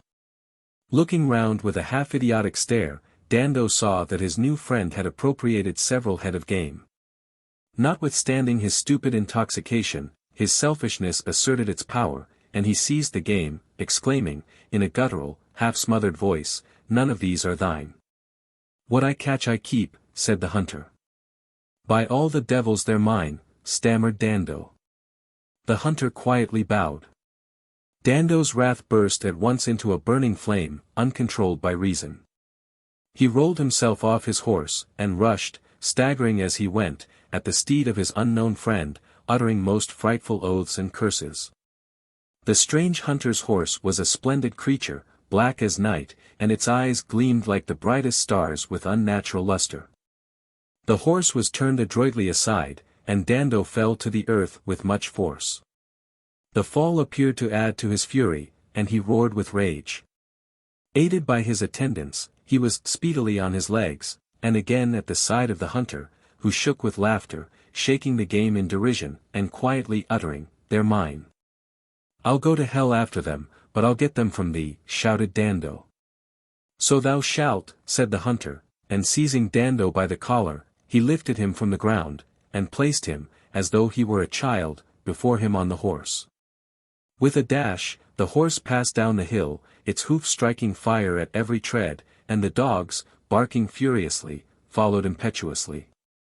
These strange riders reached the banks of the Linher, and with a terrific leap, the horse and its riders, followed by the hounds, went out far in its waters, disappearing at length in a blaze of fire, which caused the stream to boil for a moment. And then the waters flowed on as tranquilly as ever over the doomed priest. All this happened in the sight of the assembled peasantry. Dando never more was seen, and his fearful death was received as a warning by many, who gave gifts to the church. One amongst them carved a chair for the bishop, and on it he represented Dando and his dogs, that the memory of his wickedness might be always renewed. There, in St. German's Church, stands to this day the chair, and all who doubt the truth of this tradition may view the story carved in enduring oak. If they please, they can sit in the chair until their faith is so far quickened that they become true believers. On Sunday mornings early, the dogs of the priest have been often heard as, if in eager pursuit of game. Cheney's hounds and the wish hounds of Dartmoor are but other versions of the same legend. 106. Mr. T. Q. Couch, in his Folk Lore of a Cornish Village, tells the story in a somewhat different form. The Devil and His Dandy Dogs. A poor herdsman was journeying homeward across the moors one windy night, when he heard at a distance among the moors the baying of hounds, which he soon recognized as the dismal chorus of the dandy dogs. It was 3 or 4 miles to his house, and very much alarmed, he hurried onward as fast as the treacherous nature of the soil and the uncertainty of the path would allow, but, alas! The melancholy yelping of the hounds, and the dismal bellow of the hunter came nearer and nearer. After a considerable run, they had so gained upon him, that on looking back, oh horror! He could distinctly see hunter and dogs. The former was terrible to look at, and had the usual complement of saucer eyes, horns, and tail, accorded by common consent to the legendary devil. He was black, of course, and carried in his hand a long hunting pole. The dogs, a numerous pack, blackened the small patch of moor that was visible, each snorting fire, and uttering a yelp of indescribably frightful tone. No cottage, rock, or tree was near to give the herdsman shelter, and nothing apparently remained to him but to abandon himself to their fury, when a happy thought suddenly flashed upon him and suggested a resource. Just as they were about to rush upon him, he fell on his knees in prayer. There was strange power in the holy words he uttered. For immediately, as if resistance had been offered, the hellhounds stood at bay, howling more dismally than ever, and the hunter shouted, "Beau Shrove," which, says my informant, means in the old language, "the boy Trays." At which they all drew off on some other pursuit and disappeared. The Spectral Coach. Contributed by T. Q. Couch, Esq. You have heard of such a spirit, and well you know. The superstitious, idle-headed Eld. Received and did deliver to our age. This tale of Herne the Hunter for a truth. Merry Wives of Windsor. The old vicarage house at Talland, as seen from the Louis Road, its low roof and grey walls peeping prettily from between the dense boughs of ash and elm that environed it, was as picturesque an object as you could desire to see. The seclusion of its situation was enhanced by the character of the house itself.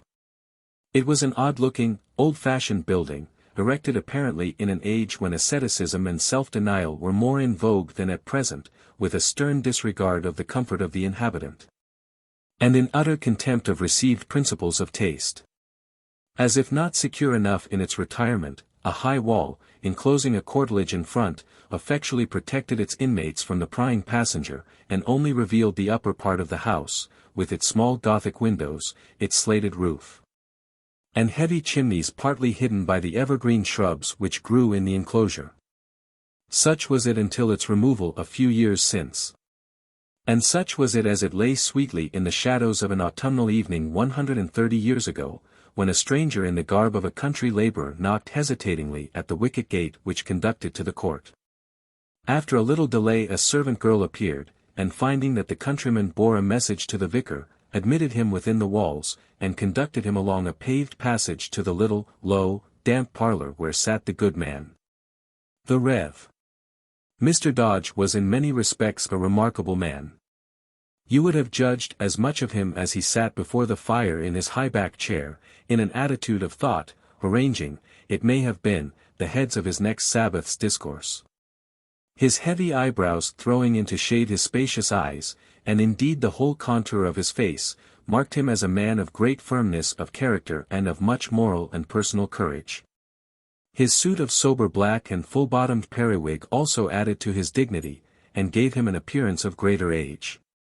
He was then verging on 60. The time and the place gave him abundant exercise for the qualities we have mentioned, for many of his parishioners obtained their livelihood by the contraband trade, and were mostly men of unscrupulous and daring character, little likely to bear with patience reflections on the dishonesty of their calling. Nevertheless, the vicar was fearless in reprehending it, and his frank exhortations were, at least, listened to on account of the simple honesty of the man, and his well-known kindness of heart. The eccentricity of his life, too, had a wonderful effect in procuring him the respect, not to say the awe, of a people superstitious in a more than ordinary degree. Ghosts in those days had more freedom accorded them, or had more business with the visible world, than at present. And the parson was frequently required by his parishioners to draw from the uneasy spirit the dread secret which troubled it, or by the aid of the solemn prayers of the church to set it at rest forever. Mr. Dodge had a fame as an exorcist, which was not confined to the bounds of his parish, nor limited to the age in which he lived. "Well, my good man, what brings you hither?" said the clergyman to the messenger. "A letter, may it please your reverence, from Mr. Mills of Lanreath," said the countryman, handing him a letter. Mr. Dodge opened it and read as follows. "My dear brother D0DGE, I have ventured to trouble you, at the earnest request of my parishioners, with a matter, of which some particulars have doubtless reached you, and which has caused, and is causing, much terror in my neighborhood. For its fuller explication, I will be so tedious as to recount to you the whole of this strange story as it has reached my ears, for as yet I have not satisfied my eyes of its truth. It has been told me by men of honest and good report, witnesses of a portion of what they relate, with such strong assurances that it behoves us to look more closely into the matter. There is in the neighborhood of this village a barren bit of moor which had no owner, or rather more than one, for the lords of the adjoining manors debated its ownership between themselves, and both determined to take it from the poor, who have for many years past regarded it as a common, and truly, it is little to the credit of these gentlemen, that they should strive for a thing so worthless as scarce to bear the cost of law, and yet of no mean value to poor laboring people. The two litigants, however, contested it with as much violence as if it had been a field of great price, and especially one, an old man, whose thoughts should have been less set on earthly possessions, which he was soon to leave, had so set his heart on the success of his suit, that the loss of it, a few years back, is said to have much hastened his death. Nor, indeed, after death, if current reports are worthy of credit, does he quit his claim to it, for at night time his apparition is seen on the moor, to the great terror of the neighboring villagers. A public path leads by at no great distance from the spot, and on divers occasions has the labourer, returning from his work, been frightened nigh unto lunacy by sight and sounds of a very dreadful character. The appearance is said to be that of a man habited in black, driving a carriage drawn by headless horses. This is, I avow, very marvellous to believe, but it has had so much credible testimony, and has gained so many believers in my parish, that some steps seem necessary to allay the excitement it causes. I have been applied to for this purpose, and my present business is to ask your assistance in this matter, either to reassure the minds of the country people, if it be only a simple terror, or, if there be truth in it, to set the troubled spirit of the man at rest. My messenger, who is an industrious, trustworthy man, will give you more information if it be needed, for, from report, is acquainted with most of the circumstances, and will bring back your advice and promise of assistance. Not doubting of your help herein, I do, with my very hearty commendation, commit you to God's protection and blessing, and am your very loving brother, Abraham Mills. This remarkable note was read and reread, while the countryman sat watching its effects on the parson's countenance, and was surprised that it changed not from its usual sedate and settled character. Turning at length to the man, Mr. Dodge inquired, "Are you, then, acquainted with my good friend Mills?" "I should know him, sir," replied the messenger, "having been sexton to the parish for 14 years, and being, with my family, much beholden to the kindness of the rector." "You are also not without some knowledge of the circumstances related in this letter. Have you been an eyewitness to any of those strange sights?" "For myself, sir, I have been on the road at all hours of the night and day, and never did I see anything which I could call worse than myself. One night my wife and I were awoke by the rattle of wheels, which was also heard by some of our neighbours, and we are all assured that it could have been no other than the black coach. We have every day such stories told in the villages by so many creditable persons, that it would not be proper in a plain, ignorant man like me to doubt it." "And how far," asked the clergyman, "is the moor from Lanreath?" "About 2 miles, and please your reverence. The whole parish is so frightened, that few will venture far after nightfall. Font has of late come much nearer the village.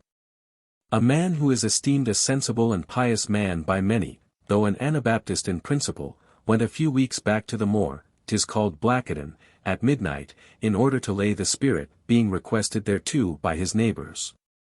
And he was so alarmed at what he saw, that he hath been somewhat mazed ever since. A fitting punishment for his presumption, if it hath not quite demented him," said the parson. "These persons are like those addressed by Street Chrysostom, fitly called the golden-mouthed, who said, 'Miserable wretches that ye be! Ye cannot expel a flea, much less a devil. It will be well if it serves no other purpose but to bring back these stray sheep to the fold of the church.' So this story has gained much belief in the parish." "Most believe it, sir, as rightly they should, what hath so many witnesses," said the sexton, "though there be some, chiefly young men, who set up for being wiser than their fathers, and refuse to credit it, though it be sworn to on the book." "If those things are disbelieved, friend," said the parson, "and without inquiry, which your disbeliever is ever the first to shrink from, of what worth is human testimony? That ghosts have returned to the earth, either for the discovery of murder, or to make restitution for other injustice committed in the flesh, or compelled thereto by the incantations of sorcery, or to communicate tidings from another world, has been testified to in all ages, and many are the accounts which have been left us both in sacred and profane authors. Did not Brutus, when in Asia, as is related by Plutarch, see, just at this moment the parson's handmaid announced that a person waited on him in the kitchen, or the good clergyman would probably have detailed all those cases in history, general and biblical, with which his reading had acquainted him, not much, we fear, to the edification and comfort of the sexton, who had to return to Lanreath, a long and dreary road, after nightfall. So, instead, he directed the girl to take him with her, and give him such refreshment as he needed, and in the meanwhile he prepared a note in answer to Mr. Mills, informing him that on the morrow he was to visit some sick persons in his parish. but that on the following evening he should be ready to proceed with him to the moor. On the night appointed the two clergymen left the Lanreath rectory on horseback, and reached the moor at 11 o'clock. Bleak and dismal did it look by day, but then there was the distant landscape dotted over with pretty homesteads to relieve its desolation. Now, nothing was seen but the black patch of sterile moor on which they stood, nothing heard but the wind as it swept in gusts across the bare hill, and howled dismally through a stunted grove of trees that grew in a glen below them. Except the occasional baying of dogs from the farmhouses in the distance. That they felt at ease, is more than could be expected of them. But as it would have shown a lack of faith in the protection of heaven, which it would have been unseemly in men of their holy calling to exhibit, they managed to conceal from each other their uneasiness. Leading their horses, they trod to and fro through the damp fern and heath with firmness in their steps, and upheld each other by remarks on the power of that great being whose ministers they were, and the might of whose name they were there to make manifest. Still slowly and dismally passed the time as they conversed, and anon stopped to look through the darkness for the approach of their ghostly visitor. In vain.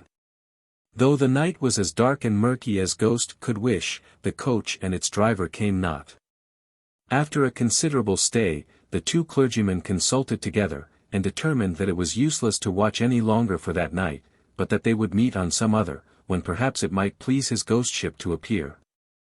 Accordingly, with a few words of leave-taking, they separated, Mr. Mills for the rectory, and Mr. Dodge, by a short ride across the moor, which shortened his journey by half a mile, for the vicarage at Talland. The vicar rode on at an ambling pace, which his good mare sustained up bill and down dale without urging.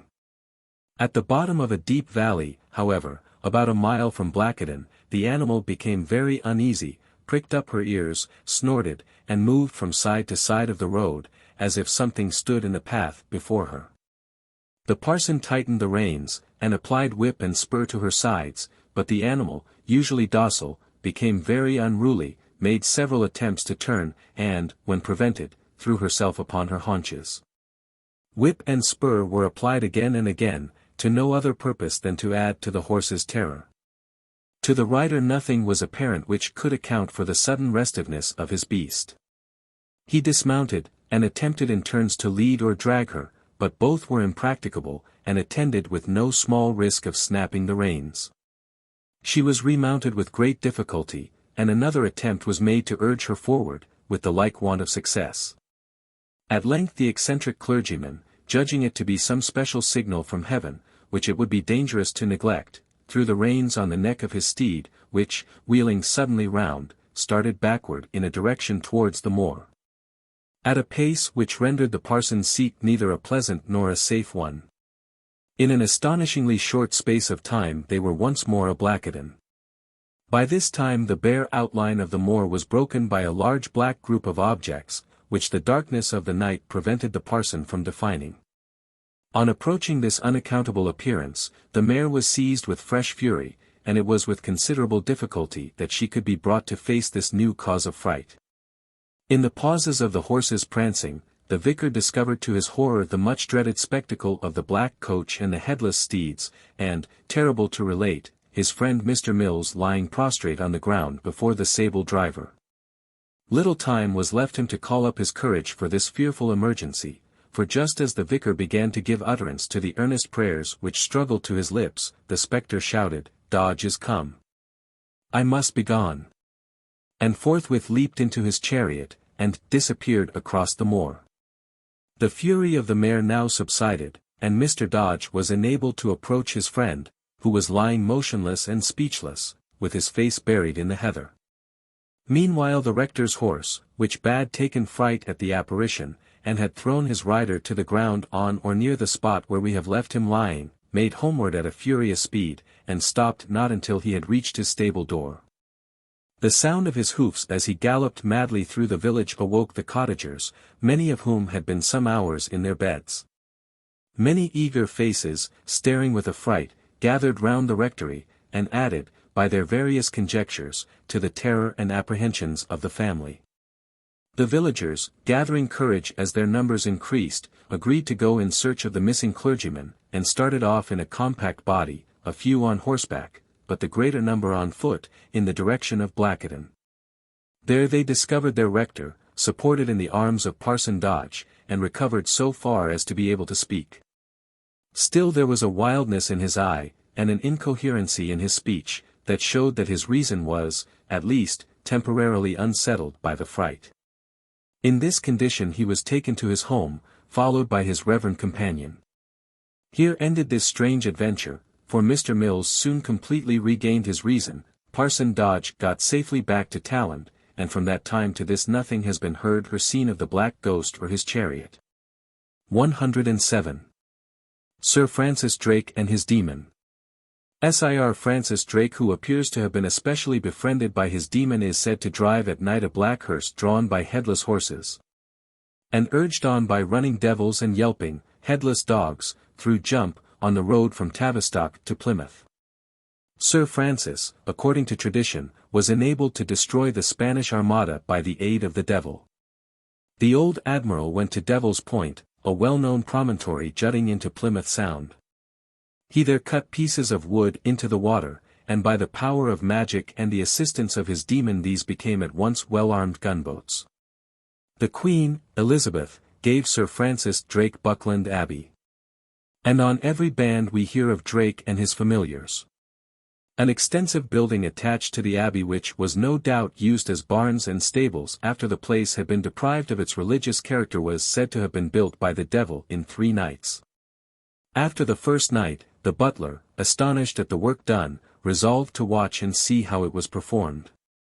Consequently, on the second night, he mounted into a large tree, and hid himself between the forks of its 5 branches.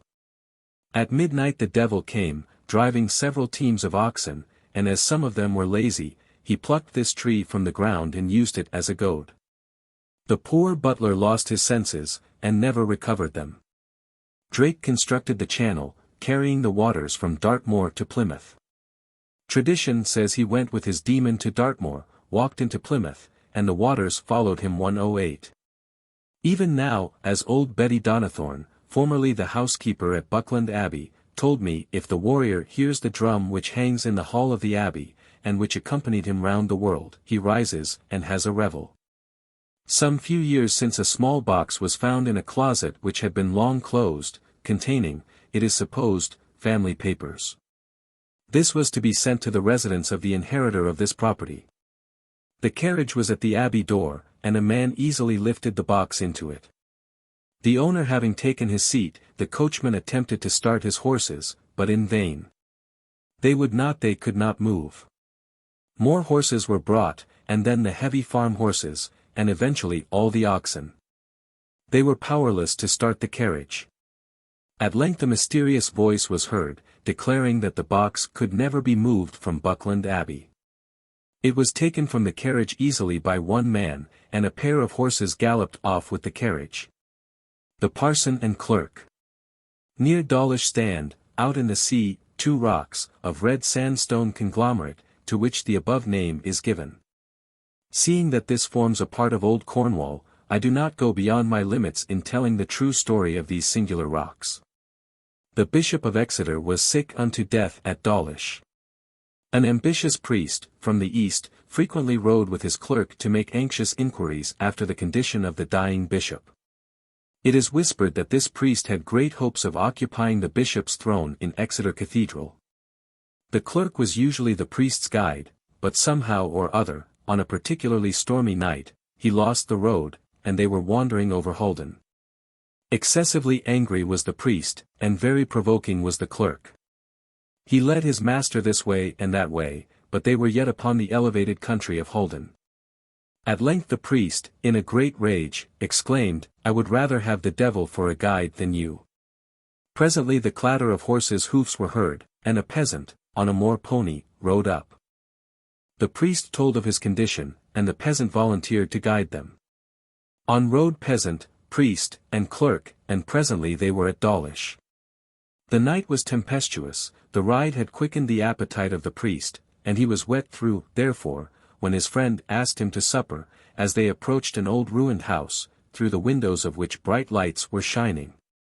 There was no hesitation in accepting the invitation. There were a host of friends gathered together, a strange, wild-looking lot of men. But as the tables were laden with substantial dishes, and blackjacks were standing thick around, the parson, and the clerk too, soon made friends with all. They ate and drank, and became most irreligiously uproarious. The parson sang hunting songs, and songs in praise of a certain old gentleman, with whom a priest should not have maintained any acquaintance. These were very highly appreciated, and every man joined loudly in the choruses. Night wore away, and at last news was brought that the bishop was dead. This appeared to rouse up the parson, who was only too eager to get the first intelligence, and go to work to secure the hope of his ambition. So master and man mounted their horses, and bade adieu to their hilarious friends. They were yet at the door of the mansion. Somehow or other the horses did not appear disposed to move. They were whipped and spurred, but to no purpose. "The devil's in the horses," said the priest. "I believe he is," said the clerk. "Devil or no devil, they shall go," said the parson, cutting his horse madly with his heavy whip. There was a roar of unearthly laughter. The priest looked round. His drinking friends were all turned into demons, wild with glee, and the peasant guide was an arch little devil, looking on with a marvellously curious twinkle in his eyes. The noise of waters was around them. And now the priest discovered that the mansion had disappeared, and that waves beat heavy upon his horse's flanks, and rushed over the smaller horse of his man. Repentance was too late. In the morning following this stormy night, 2 horses were found straying on the sands at Dawlish. And clinging with the grasp of death to 2 rocks, were found the parson and the clerk. There stand the rocks to which the devil had given the forms of horses, an enduring monument to all generations. The haunted widower. A laboring man, very shortly after his wife's death, got sent to a servant girl, living at the time in a small shipping port, requesting her to come to the inn to him. The girl went, and over a pint she agreed to accept him as her husband. All went on pleasantly enough for a time. One evening the man met the girl. He was silent for some time and sorrowful, but at length he told her his wife had come back. "What dost mean?" asked the girl. "Have ye seen her?" "Na, I haunt seed her." "Why, how dost know it is her then?" The poor man explained to her, that at night, when in bed, she would come to the side of it, and flop his face. And there was no mistaking her flop. "So you gnawed her flop, did ye?" asked the girl. "Aye, it couldn't be mistook."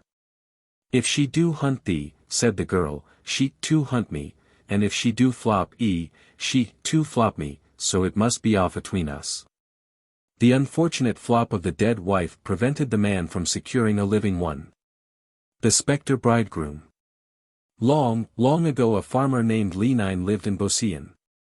He had but one son, Frank Leven, who was indulged into waywardness by both his parents.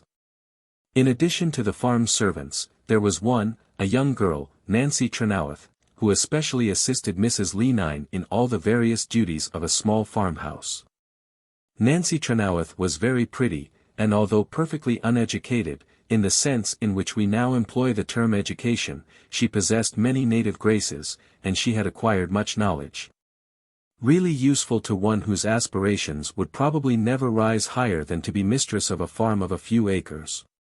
Educated by parents who had certainly never seen the world beyond Penzance, her ideas of the world were limited to a few miles around the land's end. But although her book of nature was a small one, it had deeply impressed her mind with its influences. The wild waste, the small but fertile valley, the rugged hills, with their crowns of cairns, the moors rich in the golden furs and the purple heath, the sea-beaten cliffs, and the silver sands, were the pages she had studied. Under the guidance of a mother who conceived, in the sublimity of her ignorance, that everything in nature was the home of some spirit form. The soul of the girl was imbued with the deeply religious dye of her mother's mind, whose religion was only a sense of an unknown world immediately beyond our own. The elder Nancy Trenoweth exerted over the villagers around her considerable power. They did not exactly fear her. She was too free from evil for that, but they were conscious of a mental superiority, and yielded without complaining to her sway. The result of this was, that the younger Nancy, although compelled to service, always exhibited some pride, from a feeling that her mother was a superior woman to any around her. She never felt herself inferior to her master and mistress, yet she complained not of being in subjection to them. There were so many interesting features in the character of this young servant girl that she became in many respects like a daughter to her mistress. There was no broad line of division in those days, in even the manorial hall, between the lord and his domestics, and still less defined was the position of the employer and the employed in a small farmhouse. Consequent on this condition of things, Frank Lenine and Nancy were thrown as much together as if they had been brother and sister. Frank was rarely checked in anything by his overfond parents, who were especially proud of their son, since he was regarded as the handsomest young man in the parish. Frank conceived a very warm attachment for Nancy, and she was not a little proud of her lover. Although it was evident to all the parish that Frank and Nancy were seriously devoted to each other, the young man's parents were blind to it, and were taken by surprise when one day Frank asked his father and mother to consent to his marrying Nancy. The Lenins had allowed their son to have his own way from his youth up, and now, in a matter which brought into play the strongest of human feelings, they were angry because he refused to bend to their wills. The old man felt it would be a degradation for a Lenine to marry a Trenowath, and, in the most unreasoning manner, he resolved it should never be. The first act was to send Nancy home to Alcia Mill, where her parents resided. The next was an imperious command to his son never again to see the girl. The commands of the old are generally powerless upon the young where the affairs of the heart are concerned. So were they upon Frank. He, who was rarely seen of an evening beyond the garden of his father's cottage, was now as constantly absent from his home. The house, which was wont to be a pleasant one, was strangely altered. A gloom had fallen over all things. The father and son rarely met as friends. The mother and her boy had now a feeling of reserve. Often there were angry altercations between the father and son, and the mother felt she could not become the defender of her boy in his open acts of disobedience, his bold defiance of his parents' commands. Rarely an evening passed that did not find Nancy and Frank together in some retired nook. The Holy Well was a favorite meeting place, and here the most solemn vows were made. Locks of hair were exchanged. A wedding ring, taken from the finger of a corpse, was broken, when they vowed that they would be united either dead or alive, and they even climbed at night the granite pile at Tregeagle, and swore by the Logan Rock the same strong vow. Time passed onward thus unhappily, and, as the result of the endeavors to quench out the passion by force, it grew stronger under the repressing power, and, like imprisoned steam, eventually burst through all restraint. Nancy's parents discovered at length that moonlight meetings between two untrained, impulsive youths, had a natural result, and they were now doubly earnest in their endeavors to compel Frank to marry their daughter. The elder Lenine could not be brought to consent to this, and he firmly resolved to remove his son entirely from what he considered the hateful influences of the Trenowaths. He resolved to go to Plymouth, to take his son with him, and, if possible, to send him away to sea, hoping thus to wean him from his folly, as he considered this love madness. Frank, poor fellow, with the best intentions, was not capable of any sustained effort, and consequently he at length succumbed to his father, and, to escape his persecution, he entered a ship bound for India, and bade adieu to his native land. Frank could not write, and this happened in days when letters could be forwarded only with extreme difficulty, consequently Nancy never heard from her lover. A baby had been born into a troublesome world, and the infant became a real solace to the young mother.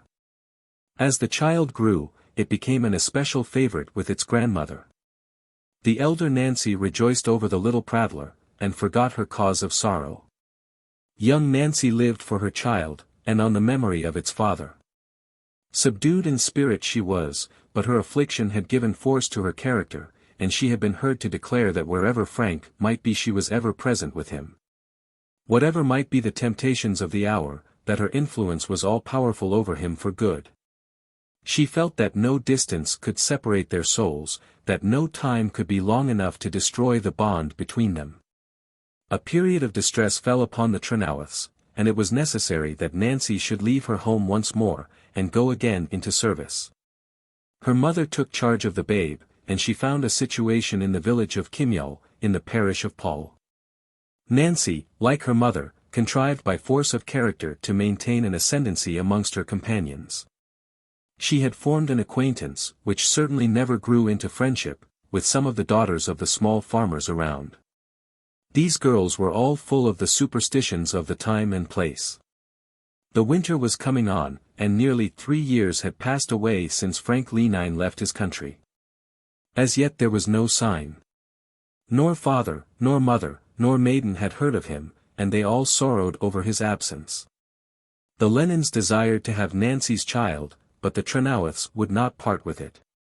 They went so far even as to endeavor to persuade Nancy to live again with them, but Nancy was not at all disposed to submit to their wishes. It was All Hallows Eve, and 2 of Nancy's companions persuaded her no very difficult task to go with them and sow hemp seed. At midnight the 3 maidens stole out unperceived into Kimyal town place to perform their incantation. Nancy was the first to sow, the others being less bold than she. Boldly she advanced, saying, as she scattered the seed, "Hemp seed I sow thee. Hemp seed grow thee. And he who wilt my true love be. Come after me. And shaw thee." This was repeated 3 times, when, looking back over her left shoulder, she saw Lenine, but he looked so angry that she shrieked with fear, and broke the spell. One of the other girls, however, resolved now to make trial of the spell, and the result of her labors was the vision of a white coffin. Fear now fell on all, and they went home sorrowful, to spend each one a sleepless night. November came with its storms, and during one terrific night a large vessel was thrown upon the rocks in Burnowhall Cliff, and, beaten by the impetuous waves, she was soon in pieces. Amongst the bodies of the crew washed ashore, nearly all of whom had perished, was Frank Lenine. He was not dead when found, but the only words he lived to speak were begging the people to send for Nancy Trenoweth, that he might make her his wife before he died. Rapidly sinking, Frank was borne by his friends on a litter to Bosien, but he died as he reached the town place. His parents, overwhelmed in their own sorrows, thought nothing of Nancy, and without her knowing that Lenine had returned, the poor fellow was laid in his last bed, in Burien churchyard. On the night of the funeral, Nancy went, as was her custom, to lock the door of the house, and as was her custom too, she looked out into the night. At this instant a horseman rode up in hot haste, called her by name, and hailed her in a voice that made her blood boil. The voice was the voice of Lenine. She could never forget that. And the horse she now saw was her sweetheart's favorite colt, on which he had often ridden at night to Alcia. The rider was imperfectly seen, but he looked very sorrowful, and deadly pale. Still Nancy knew him to be Frank Lenine. He told her that he had just arrived home, and that the first moment he was at liberty he had taken horse to fetch his loved one, and to make her his bride.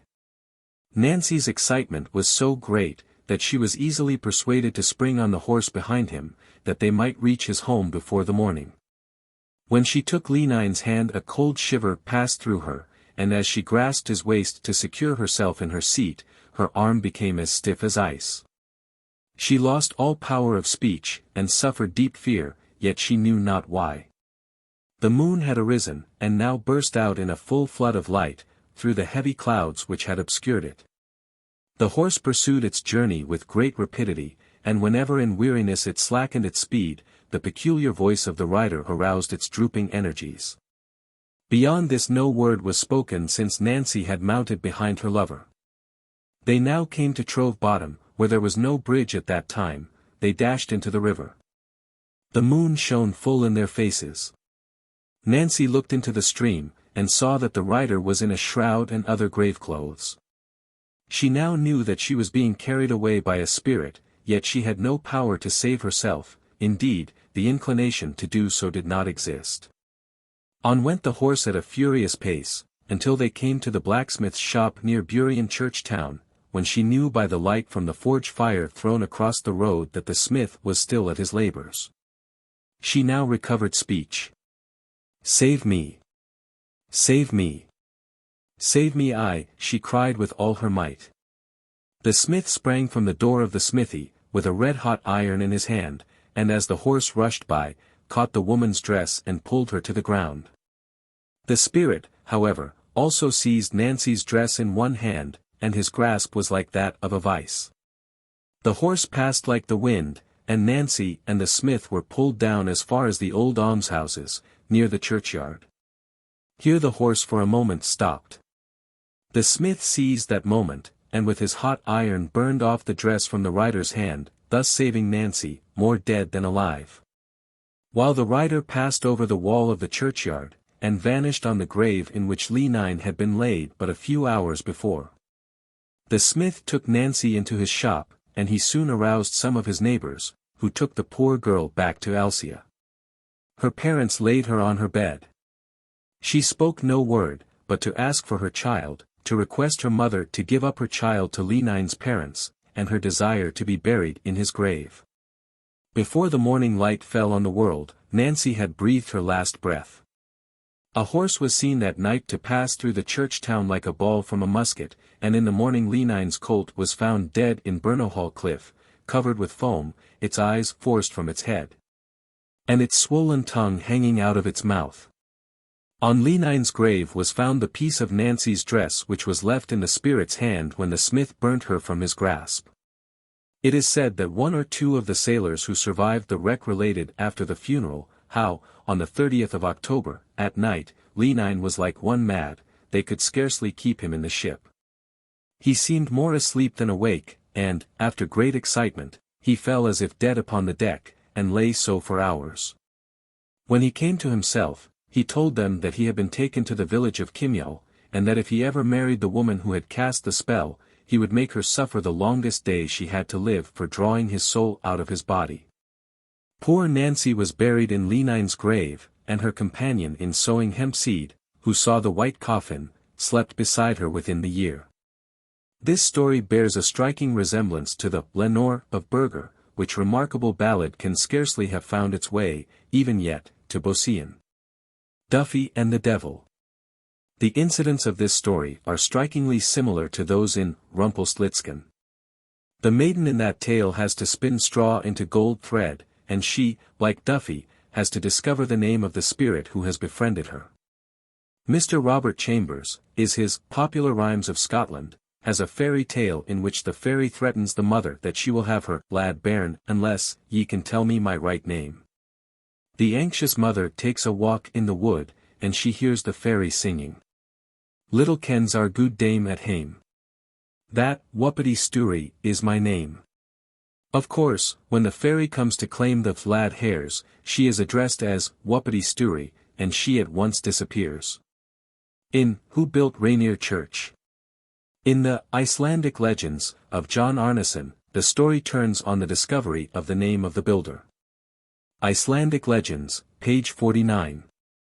Many of the superstitions of our ancestors are preserved in quaint, irregular rhymes, the recitation of which was the amusement of the people in the long nights of winter.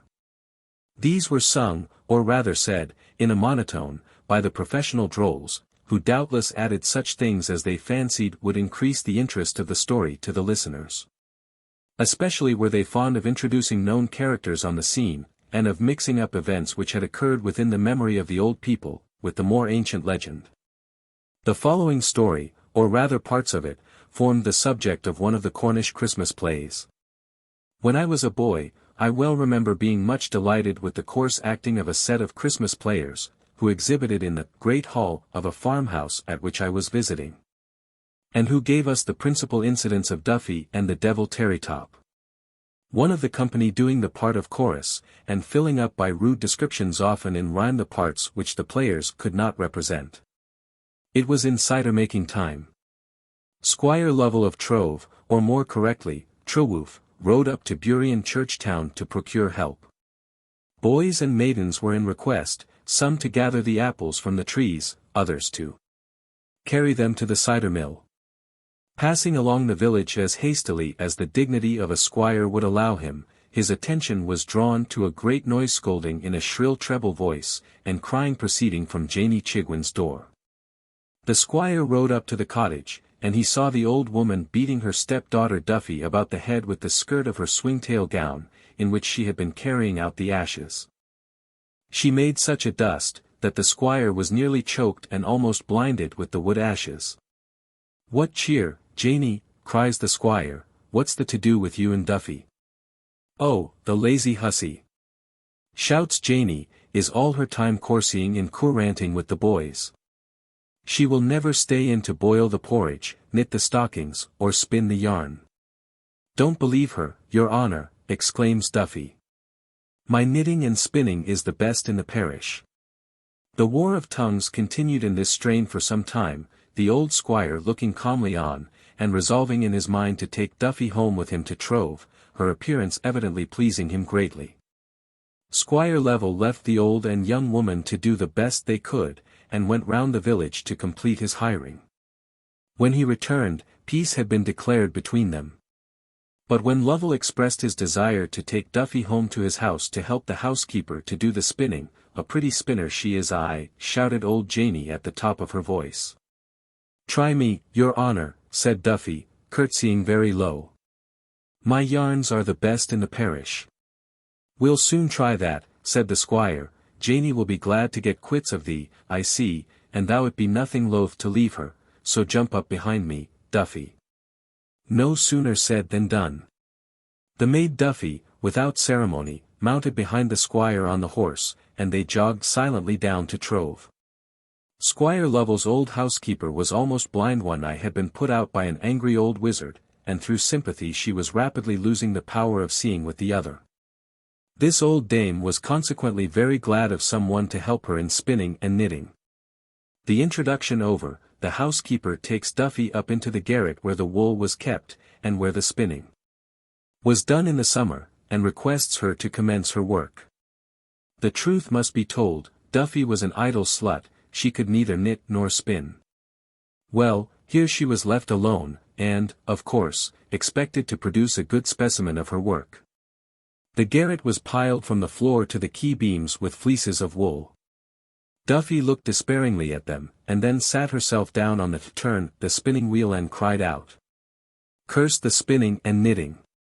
The devil may spin and knit for the squire for what I care."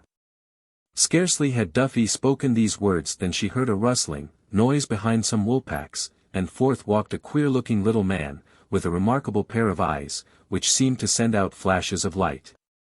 There was something uncommonly knowing in the twist of his mouth, and his curved nose had an air of curious intelligence.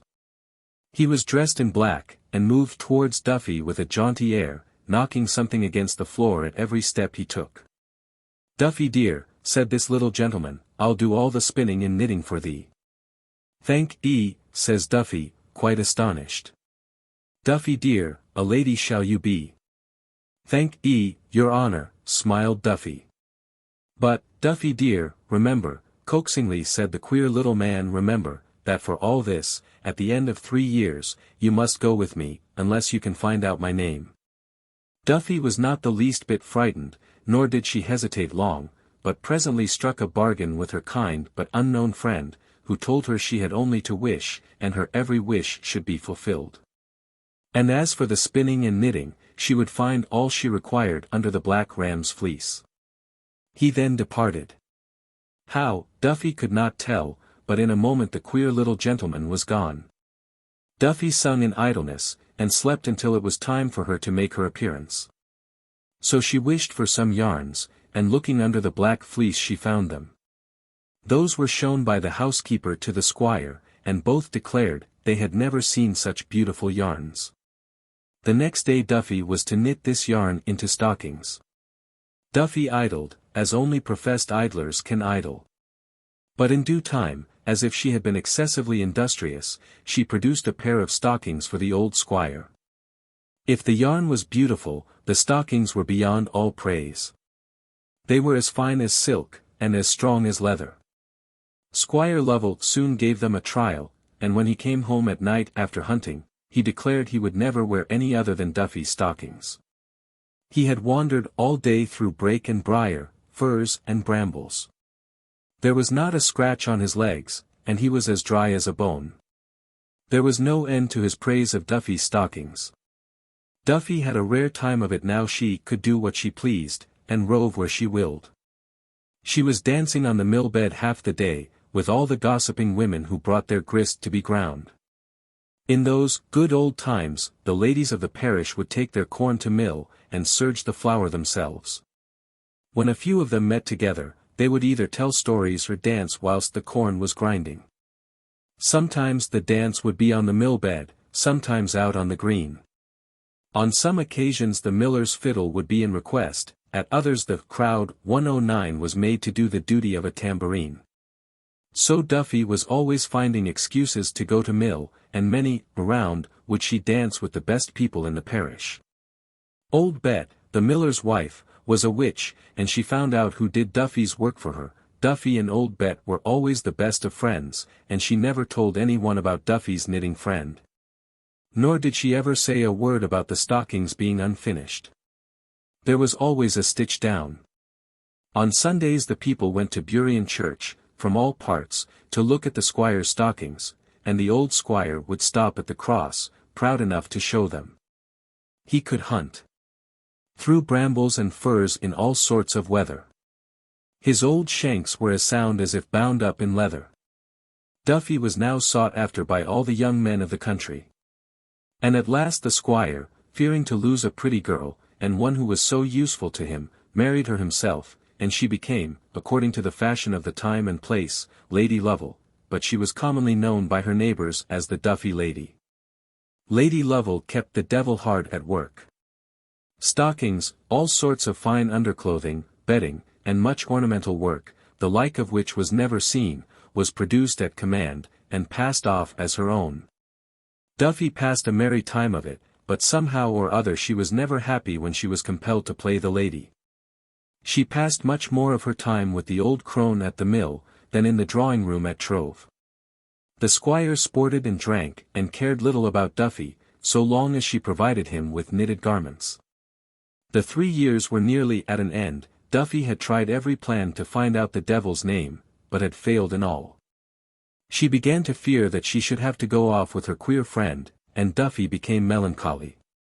Old Bet endeavoured to rouse her, persuading her that she could from her long experience and many dealings with the imps of darkness, at the last moment put her in the way of escaping her doom. Duffy went day after day to her garret, and there each day was the devil gibing and jeering till she was almost mad. There was but another day. Bet was seriously consulted now, and, as good as her word, she promised to use her power. Duffy Lady was to bring down to the mill that very evening a jack of the strongest beer she had in the cellar. She was not to go to bed until the squire returned from hunting, no matter how late, and she was to make no remark in reply to anything the squire might tell her. The jack of beer was duly carried to the mill, and Duffy returned home very melancholy to wait up for the squire. No sooner had Lady Lovell left the mill than Old Bet came out with the crowd over her shoulders, and the blackjack in her hand. She shut the door, and turned the water off the mill wheel, threw her red cloak about her, and away. She was seen by her neighbours going towards Boliet. A man saw the old woman trudging past the pipers, and through the Daunt's Main into the Downs, but there he lost sight of her, and no one could tell where Old Bet was gone to at that time of night. Duffy waited long and anxiously. By and by the dogs came home alone. They were covered with foam, their tongues were hanging out of their mouths, and all the servants said they must have met the devil's hounds without heads. Duffy was seriously alarmed. Midnight came but no squire. At last he arrived, but like a crazy, crack-brained man, he kept singing. "Here's to the devil!" with his wooden pick and shovel. He was neither drunk nor frightened, but wild with some strange excitement. After a long time Squire Lovell sat down, and began, "My dear Duffy, you haven't smiled this long time, but now I'll tell ye something that would make ye laugh if ye were dying. If you'd seen what ye seen tonight, ha, ha, ha. Here's to the devil!" with his wooden pick and shovel. True to her orders, Duffy said not a word, but allowed the squire to ramble on as he pleased. At length he told her the following story of his adventures, with interruptions which have not been retained, and with numerous coarse expressions which are best forgotten. The squire's story of the meeting of the witches in the Fugo Hole. Duffy dear, I left home at break of day this morning.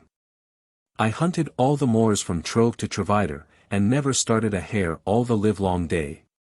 I determined to hunt all night, but that I'd have a brace to bring home.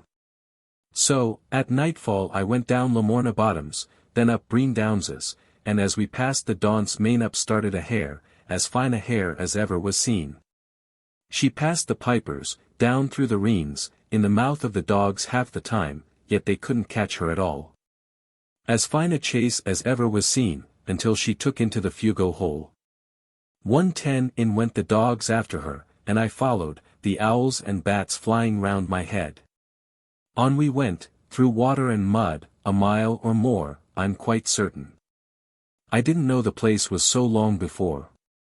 At last we came to a broad pool of water, when the dogs lost the scent, and ran back past me howling and jowling, terrified almost to death. A little farther on I turned round a corner, and saw a glimmering fire on the other side the water, and there were St. Leven witches in scores. Some were riding on ragwort, some on brooms, some were floating on their three-legged stools, and some, who had been milking the little good cows in Wales, had come back astride of the largest leeks they could find. Amongst the rest there was our Bet of the Mill, with her crowd in her hand, and my own blackjack slung across her shoulders. In a short time the witches gathered round the fire, and blowed it up, after a strange fashion, till it burned up into a brilliant blue flame. Then I saw amongst the rest a queer little man in black, with a long forked tail, which he held high in the air, and twirled around. Bet struck her crowd as soon as he appeared, and beat up the tune. Here to the devil. With his wooden pick and shovel. Digging tin by the bushel. With his tail cocked up. Then the queer little devil and all danced like the wind, and went faster and faster, making such a clatter, as if they had on each foot a pewter platter.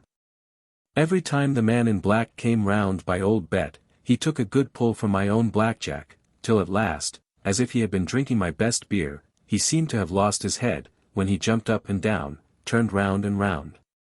And roaring with laughter, sung. Duffy, my lady, you'll never know what. That my name is Terry Top, Terry Top Top.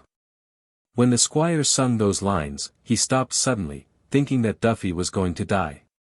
She turned pale and red, and pale again. However, Duffy said nothing, and the squire proceeded.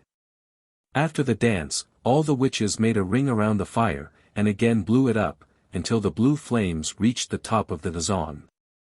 1:11 Then the devil danced through and through the fire, and springing ever and anon amongst the witches, kicked them soundly.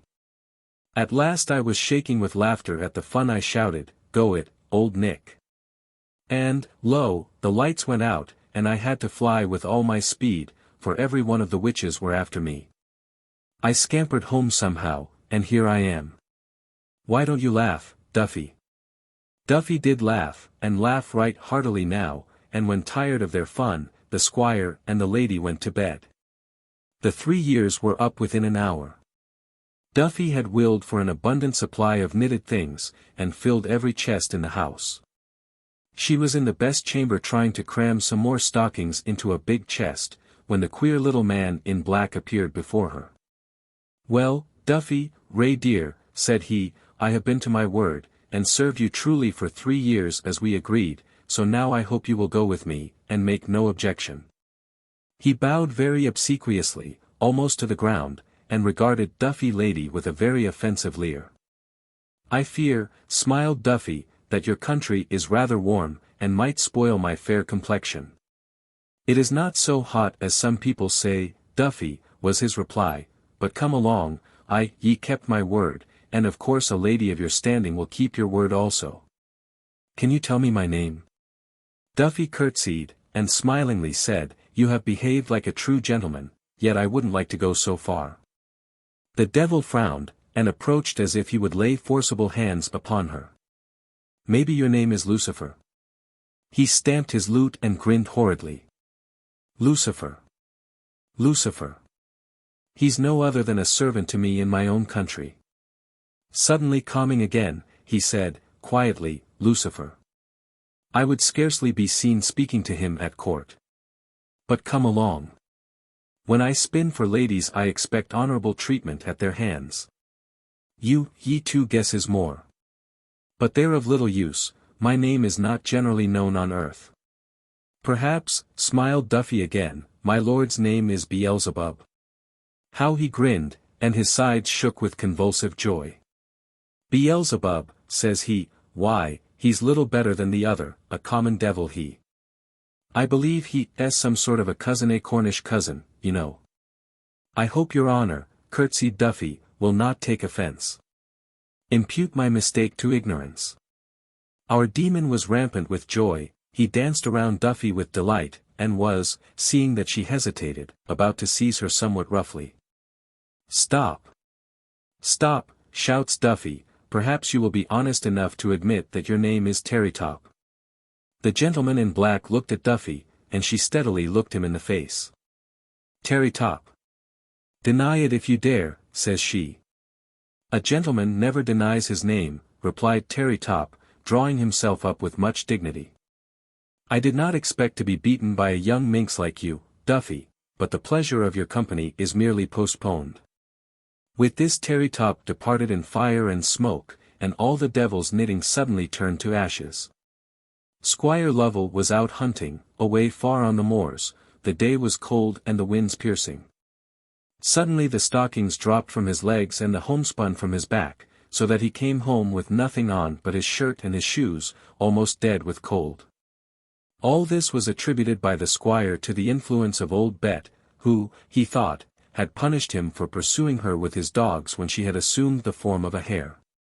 The story, as told by the Drolls, now rambles on. Duffy cannot furnish stockings. The squire is very wroth. There are many quarrels, mutual recriminations. Duffy's old sweetheart is called in to beat the squire, and eventually peace is procured, by a stratagem of old Bet's, which would rather shock the sense of propriety in these our days. The lovers of Porthangwortha. This is said to mean the lovers' cove. The names of the youth and maiden who fixed the term of the lovers' cove upon this retired spot have passed from the memory of man. A simple story, however, remains, the mere fragment, without doubt, of a longer and more ancient tale. The course of love with this humble pair did not run smooth. On one side or the other the parents were decidedly opposed to the intimacy which existed, and by their persecutions, they so far succeeded, that the young man was compelled to emigrate to some far distant land. In this cove the lovers met for the last time in life, and vowed under the light of the full moon, that living or dead they would meet at the end of 3 years. The young woman remained with her friends, the young man went to the Indies. Time passed on, and the 3 years, which had been years of melancholy to both, were expiring. One moonlight night, when the sea was tranquil as a mirror, an old crone sat on the edge of the cliff, making her charms. She saw a figure she was sure it was a spirit, very like the village maiden, descend into the cove, and seat herself upon a rock, around 2/3 of which the light waves were rippling. On this rock sat the maiden, looking anxiously out over the sea, until, from the rising of the tide, she was completely surrounded. The old woman called, but in vain. The maiden was unconscious of any voice. There she sat, and the tide was rising rapidly around her.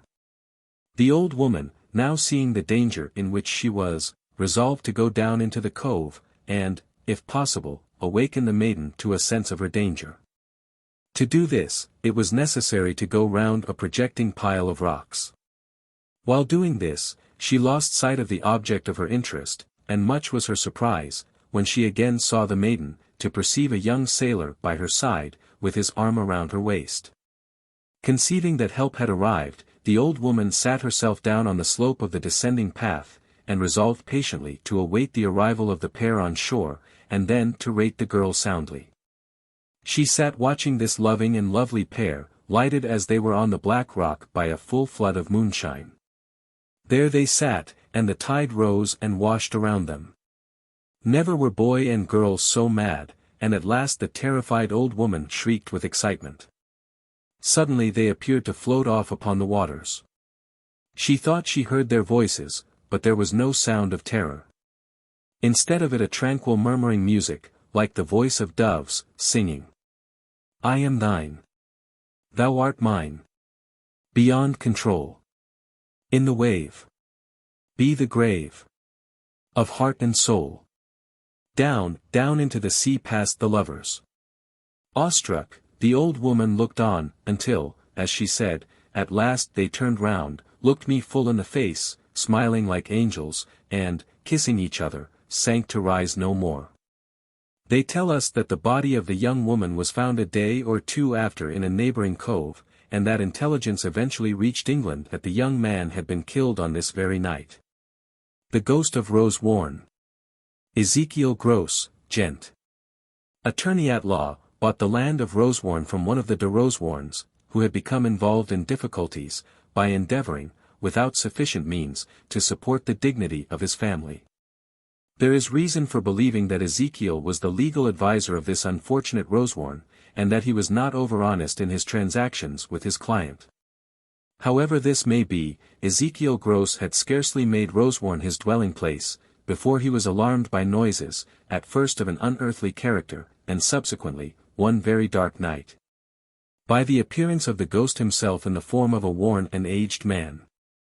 The first appearance was in the park, but he subsequently repeated his visits in the house, but always after dark. Ezekiel Gross was not a man to be terrified at trifles, and for some time he paid but slight attention to his nocturnal visitor. Howbeit, the repetition of visits, and certain mysterious indications on the part of the spectre, became annoying to Ezekiel. One night, when seated in his office examining some deeds, and being rather irritable, having lost an important suit, his visitor approached him, making some strange indications which the lawyer could not understand. Ezekiel suddenly exclaimed, "In the name of God, what wantest thou? To show thee, Ezekiel Gross, where the gold for which thou longest lies buried." No one ever lived upon whom the greed of gold was stronger than on Ezekiel, yet he hesitated now that his spectral friend had spoken so plainly, and trembled in every limb as the ghost slowly delivered himself in sepulchral tones of this telling speech. The lawyer looked fixedly on the spectre, but he dared not utter a word. He longed to obtain possession of the secret, yet he feared to ask him where he was to find this treasure. The spectre looked as fixedly at the poor trembling lawyer, as if enjoying the sight of his terror. At length, lifting his finger, he beckoned Ezekiel to follow him, turning at the same time to leave the room. Ezekiel was glued to his seat. He could not exert strength enough to move, although he desired to do so. "Come," said the ghost, in a hollow voice. The lawyer was powerless to come. "Gold," exclaimed the old man, in a whining tone, though in a louder key. "Where?" gasped Ezekiel. "Follow me, and I will show thee," said the ghost. Ezekiel endeavored to rise, but it was in vain. "I command thee, come," almost shrieked the ghost. Ezekiel felt that he was compelled to follow his friend. And by some supernatural power rather than his own, he followed the spectre out of the room, and through the hall, into the park. They passed onward through the night, the ghost gliding before the lawyer, and guiding him by a peculiar phosphorescent light, which appeared to glow from every part of the form, until they arrived at a little dell, and had reached a small cairn formed of granite boulders.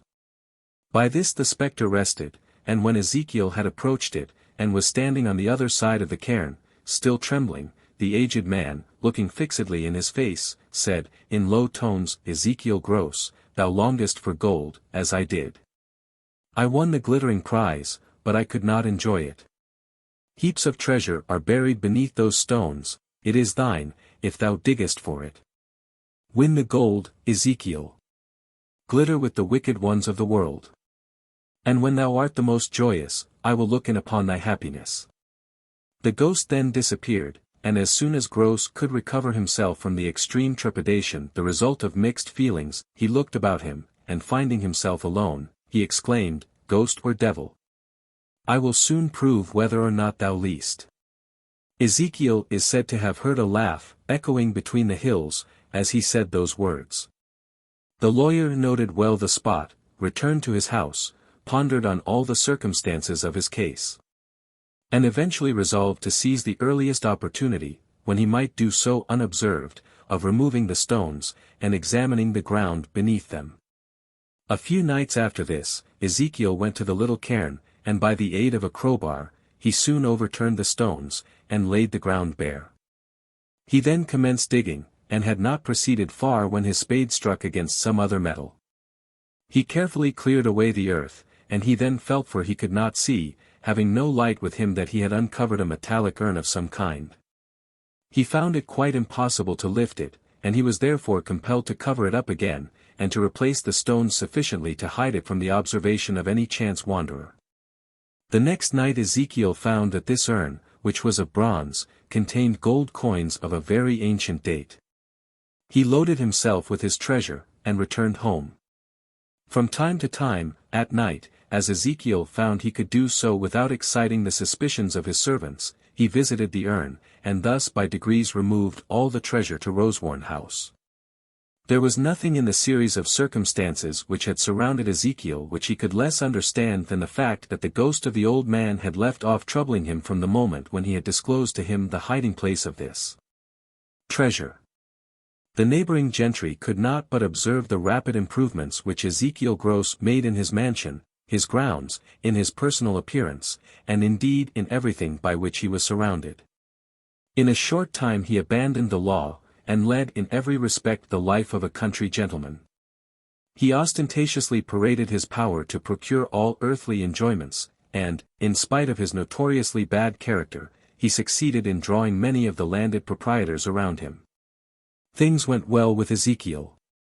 The man who could in those days visit London in his own carriage and four was not without a large circle of flatterers. The lawyer who had struggled hard, in the outset of life, to secure wealth, and who did not always employ the most honest means for doing so, now found himself the center of a circle to whom he could preach honesty, and receive from them expressions of the admiration in which the world holds the possessor of gold. His old tricks were forgotten, and he was put in places of honor. This state of things continued for some time. Indeed, Gross's entertainments became more and more splendid, and his revels more and more seductive to those he admitted to share them with him. The Lord of Rosewarne was the Lord of the West. To him every one bowed the knee. He walked the earth as the proud possessor of a large share of the planet. It was Christmas Eve, and a large gathering there was at Rosewarne. In the hale the ladies and gentlemen were in the full enjoyment of the dance, and in the kitchen all the tenantry and the servants were emulating their superiors. Everything went joyously. And when mirth was in full swing, and Ezekiel felt to the full the influence of wealth, it appeared as if in one moment the chill of death had fallen over every one. The dancers paused, and looked one at another, each one struck with the other's paleness. And there, in the middle of the hale, every one saw a strange old man looking angrily, but in silence, at Ezekiel Gross, who was fixed in terror, blank as a statue. No one had seen this old man enter the hale, yet there he was in the midst of them. It was but for a minute, and he was gone. Ezekiel, as if a frozen torrent of water had thawed in an instant, roared with impetuous laughter. "What do you think of that for a Christmas play? There was an old Father Christmas for you. Ha! Ha! Ha! Ha! How frightened you all look! Butler, order the men to hand round the spiced wines. On with the dancing, my friends. It was only a trick, aye, and a clever one, which I have put upon you. On with your dancing, my friends." Notwithstanding his boisterous attempts to restore the spirit of the evening, Ezekiel could not succeed. There was an influence stronger than any which he could command, and one by one, framing sundry excuses, his guests took their departure, every one of them satisfied that all was not right at Rosewarne. From that Christmas Eve Gross was a changed man. He tried to be his former self, but it was in vain. Again and again he called his gay companions around him, but at every feast there appeared one more than was desired. An aged man weird beyond measure took his place at the table in the middle of the feast, and although he spoke not, he exerted a miraculous power over all. No one dared to move, no one ventured to speak. Occasionally Ezekiel assumed an appearance of courage, which he felt not, rallied his guests, and made sundry excuses for the presence of his aged friend, whom he represented as having a mental infirmity, as being deaf and dumb. On all such occasions the old man rose from the table, and looking at the host, laughed a demoniac laugh of joy, and departed as quietly as he came. The natural consequence of this was that Ezekiel Gross's friends fell away from him, and he became a lonely man, amidst his vast possessions, his only companion being his faithful clerk, John Call. The persecuting presence of the spectre became more and more constant, and wherever the poor lawyer went, there was the aged man at his side. From being one of the finest men in the county, he became a miserably attenuated and bowed old man. Misery was stamped on every feature, terror was indicated in every movement. At length he appears to have besought his ghostly attendant to free him of his presence. It was long before the ghost would listen to any terms. But when Ezekiel at length agreed to surrender the whole of his wealth to anyone whom the spectre might indicate, he obtained a promise that upon this being carried out, in a perfectly legal manner, in favor of John Call, that he should no longer be haunted. This was, after numerous struggles on the part of Ezekiel to retain his property, or at least some portion of it, legally settled, and John Call became possessor of Rosewarne and the adjoining lands. Gross was then informed that this evil spirit was one of the ancestors of the Rosewarne, from whom by his fraudulent dealings he obtained the place. And that he was allowed to visit the earth again for the purpose of inflicting the most condign punishment on the avaricious lawyer. His avarice had been gratified, his pride had been pampered to the highest, and then, he was made a pitiful spectacle, at whom all men pointed, and no one pitied. He lived on in misery, but it was for a short time. He was found dead, and the country people ever said that his death was a violent one. They spoke of marks on his body, and some even asserted that the spectre of the Rosewarne was seen rejoicing amidst a crowd of devils, as they bore the spirit of Ezekiel over Cambria. Halls thus quaintly tells this story. Rosewarne, in this parish, gave to its owner the name of the Rosewarne, one of which tribes sold those lands, Temp.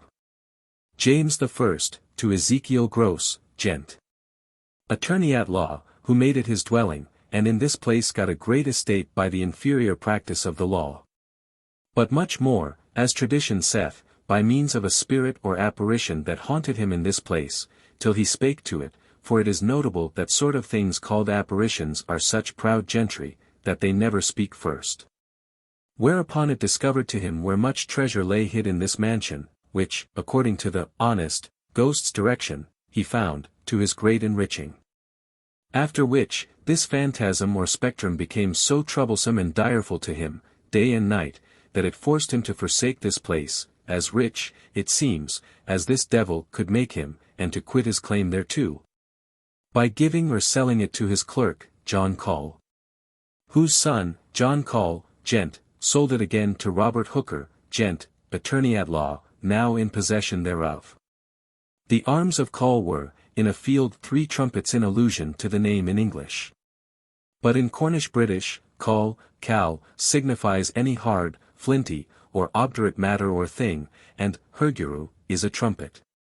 112. The Suicide Spearman.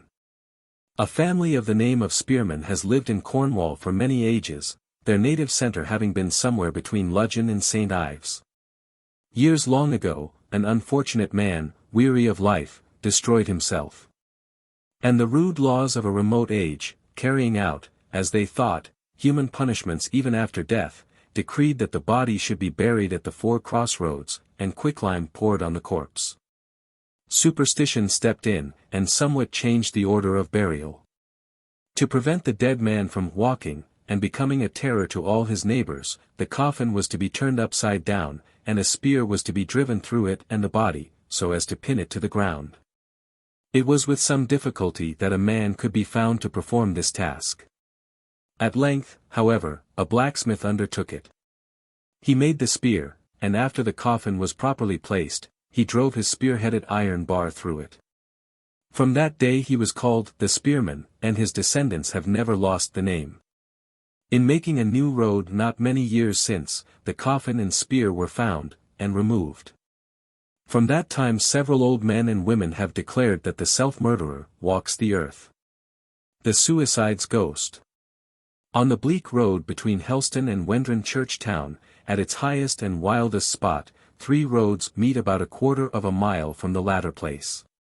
Here, at 3 Cross, as the place is called, years ago, when the downs being unenclosed, it was more desolate than it is even now, a poor suicide, named Tucker, was buried.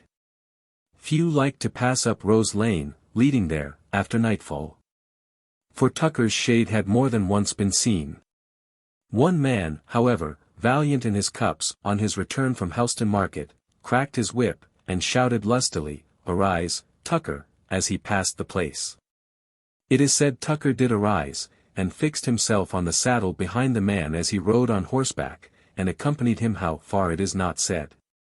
This was often repeated, until the spirit, becoming angry, refused any more to quit his disturber, and continued to trouble him, till Parson Iago was called in to use his skill, which was found effectual, in laying Tucker's spirit to rest. The Hief, a face. James Berryman said, "Father took a house down to Lelant, where we lived for a braw bit. Very often after I been in bed, our old cat would tear up, cover its arse like a my-aged thing, jump upon the bed, and dig her old head under the clothes, as if she would get down to bottom, and jest after, a man's face, with a light round on, would come in. Quas hief a face like, and it would stop at the bottom of the bed. Ye sen it many times, and fa other, though he didn't say nothin', was glad enough to leave the place. I was told that the house belonged to an old man, and that 2 rich gentlemen, brothers, who lived close by, wanted the place, and put on law, and got the place from the poor old man. When they were goin' to turn on out, the poor fellow stopped and looked round crying, and then fell down in a fit, was put to bed, and died in the house, and 'twas he, they said, that used to come back. The warning. The following instance is given me, as from the party to whom it happened, a respectable person, of undoubted veracity. When a young man, fearing and caring for no one, I was in the habit of visiting Sancreed from Penzance, and of returning in the evening. One night I took up my hat to return, and went out at the door. It was a most beautiful night, when, without the most remote assignable reason, I was seized in a manner I never experienced either before or since. I was absolutely terror-stricken, so that I was compelled to turn back to the house, a thing I had never done before, and say, I must remain here for the night. I could never account for it. And without caring to be called superstitious, have regarded it as a special interposition of Providence. It was reported that shortly before, a lad, who had driven home a farmer's daughter to her father's house in the neighborhood, had suddenly been missed, and no clue to his whereabouts had ever been found.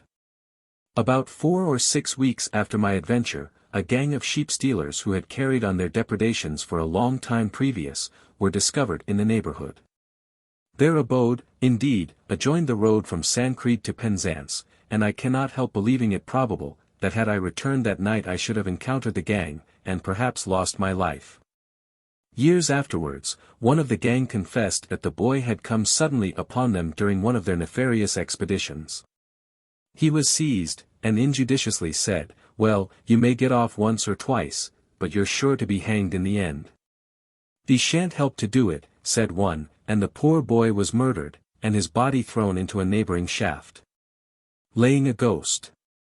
To the ignorance of men in our age in this particular and mysterious part of philosophy and religion, namely, the communication between spirits and men. Not one scholar out of 10,000, though otherwise of excellent learning, knows anything of it, or the way how to manage it. This ignorance breeds fear and abhorrence of that which otherwise might be of incomparable benefit to mankind. Such is the concluding paragraph of An Account of an Apparition, attested by the Reverend W.M. Ruddell, minister at Launceston, in Cornwall, 1665. A schoolboy was haunted by Dorothy Dingley, we know not why, but the boy pined. He was thought to be in love. But when, at the wishes of his friends, the parson questioned him, he told him of his ghostly visitor, and he took the parson to the field in which he was in the habit of meeting the apparition. And the reverend gentleman himself saw the spectral Dorothy, and afterwards he showed her to the boy's father and mother. Then comes the story of the laying. The next morning being Thursday, I went out very early by myself, and walked for about an hour's space in meditation and prayer in the field next adjoining to the quartiles. Soon after 5, I stepped over the stile into the disturbed field, and had not gone above 30 or 40 paces before the ghost appeared at the further stile. I spoke to it with a loud voice, in some such sentences as the way of these dealings directed me, whereupon it approached, but slowly, and when I came near it moved not. I spoke again, and it answered again in a voice which was neither very audible nor intelligible. I was not the least terrified, therefore I persisted until it spake again and gave me satisfaction. But the work could not be finished at this time. Wherefore the same evening, an hour after sunset, it met me again, near the same place, and after a few words on each side it quietly vanished, and neither doth appear since, nor ever will more to any man's disturbance. 113. A Flying Spirit. About the year 1761 a pinnacle was thrown down, by lightning, from the tower of the church at Ludghan. The effect was then universally imputed to the vengeance of a perturbed spirit, exorcised from Treso, and passing eastward, towards the usual place of banishment, the Red Essier. The following story is given as a remarkable example of the manner in which very recent events become connected with exceedingly old superstitious ideas. The tales of Tregeagle have shown us how the name of a man who lived about 2 centuries since is made to do duty as a demon belonging to the pagan times. In this story we have the name of a woman who lived about the commencement of the present century, associated with a legend belonging to the earliest ages. The execution and wedding. A woman, who had lived at Ludghan, was executed at Bodmin for the murder of her husband. There was but little doubt that she had been urged on to the diabolical deed by a horse dealer, known as Yorkshire Jack, with whom, for a long period, she was generally supposed to have been criminally acquainted. Now, it will be remembered that this really happened within the present century. One morning, during my residence in Penzance, an old woman from Ludghan called on me with some trifling message. While she was waiting for my answer, I made some ordinary remark about the weather. "It's all owing to Sarah Polgrain," said she. "Sarah Poigrain," said I, "and who is Sarah Poigrain?" Then the voluble old lady told me the whole story of the poisoning, with which we need not, at present, concern ourselves. By and by the tale grew especially interesting, and there I resume it. Sarah had begged that Yorkshire Jack might accompany her to the scaffold when she was led forth to execution. This was granted. And on the dreadful morning, there stood this unholy pair, the fatal beam on which the woman's body was in a few minutes to swing, before them. They kissed each other, and whispered words passed between them. The executioner intimated that the moment of execution had arrived, and that they must part. Sarah Polgrain, looking earnestly into the man's eyes, said, "You will?" Yorkshire Jack replied, "I will," and they separated. The man retired amongst the crowd, the woman was soon a dead corpse, pendulating in the wind. Years passed on. Yorkshire Jack was never the same man as before, his whole bearing was altered. His bold, his dashing air deserted him. He walked, or rather wandered, slowly about the streets of the town, or the lanes of the country. He constantly moved his head from side to side, looking first over one, and then over the other shoulder, as though dreading that someone was following him. The stout man became thin, his ruddy cheeks more pale, and his eyes sunken. At length he disappeared, and it was discovered for Yorkshire Jack had made a confidant of some Ludghan man that he had pledged himself, living or dead, to become the husband of Sarah Polgrain, after the lapse of years. To escape, if possible, from himself, Jack had gone to sea in the merchant service. Well, the period had arrived when this unholy promise was to be fulfilled. Yorkshire Jack was returning from the Mediterranean in a fruit-shin. He was met by the devil and Sarah Polgrain far out at sea, off the Land's End. Jack would not accompany them willingly, so they followed the ship for days, during all which time she was involved in a storm. Eventually Jack was washed from the deck, by such a wave as the oldest sailor had never seen, and presently, amidst loud thunders and flashing lightnings, riding as it were in a black cloud, 3 figures were seen passing onward. These were the Devil, Sarah Polgrain, and Yorkshire Jack, and this was the cause of the storm. "It is all true, as you may learn if you will inquire," said the old woman, for many of her kin live in Church Town. "The lugger of Croft Pascoe Pool. I in the midst of the dreary waste of Gornhilly, which occupies a large portion of the Lizard Promontory, is a large piece of water known as Croft Pascoe Pool, where it is said at night the form of a ghostly vessel may be seen floating with lug sails spread. A more dreary, weird spot could hardly be selected for a witches' meeting, and the lizard folks were always a fact careful to be back before dark, preferring to suffer inconvenience, to risking a sight of the ghostly lugger. Unbelieving people attributed the origin of the tradition to a white horse seen in a dim twilight standing in the shallow water, but this was indignantly rejected by the mass of the residents. Legends of the Saints. Introduction. This like monk let old things pace, and held after the new world the trace. He gave not of the text a polled hen, that saith, that hunters be not holy men. Now that a monk, when he is reckless, is like to a fish that is waterless. This is to say, a monk out of his cloister. This like text held he not worth an oyster. And I say his opinion was good. The Canterbury Tales, Chaucer.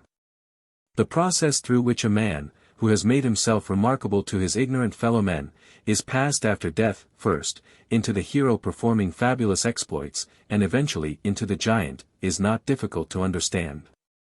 The remembrance of great deeds, and the memory of virtues even in modern days, when the exaggerations of votaries are subdued by the influence of education, ever tends to bring them out in strong contrast with the surrounding objects.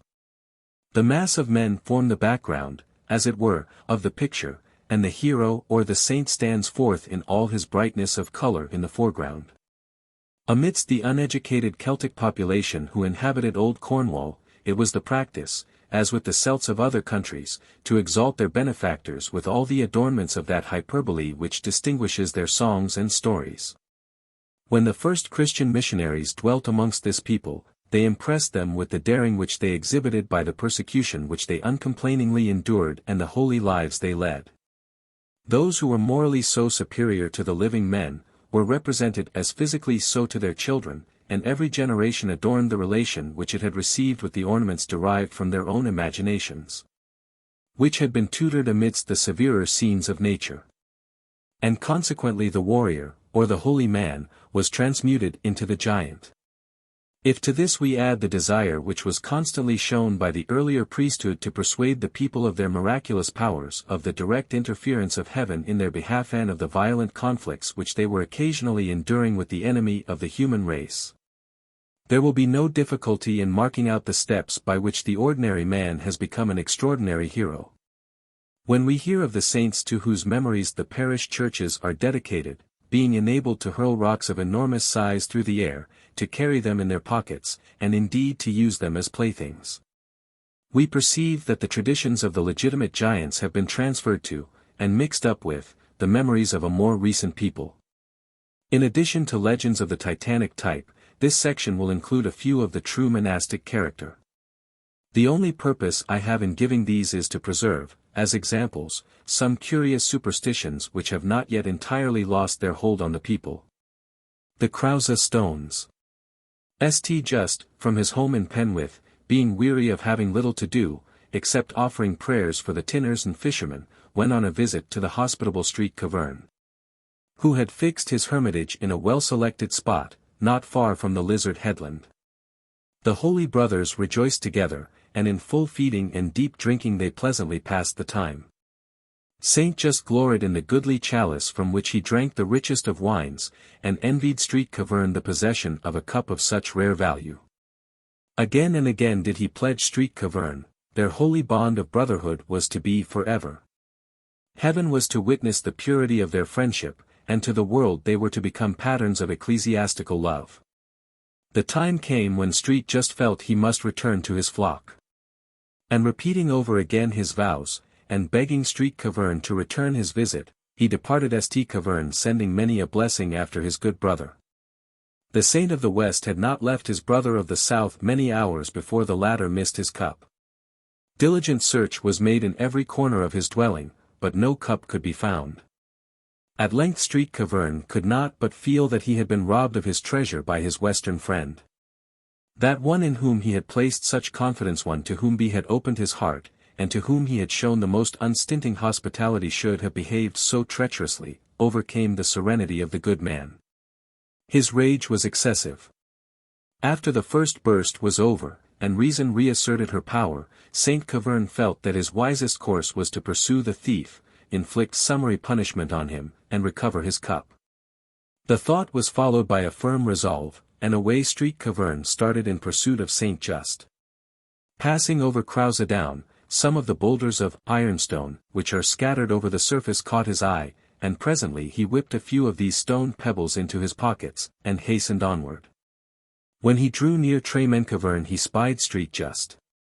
St. Cavern worked himself up into a boiling rage, and toiled with increased speed up the hill, hallooing to the saintly thief, who pursued his way for some time in the well-assumed quiet of conscious innocence.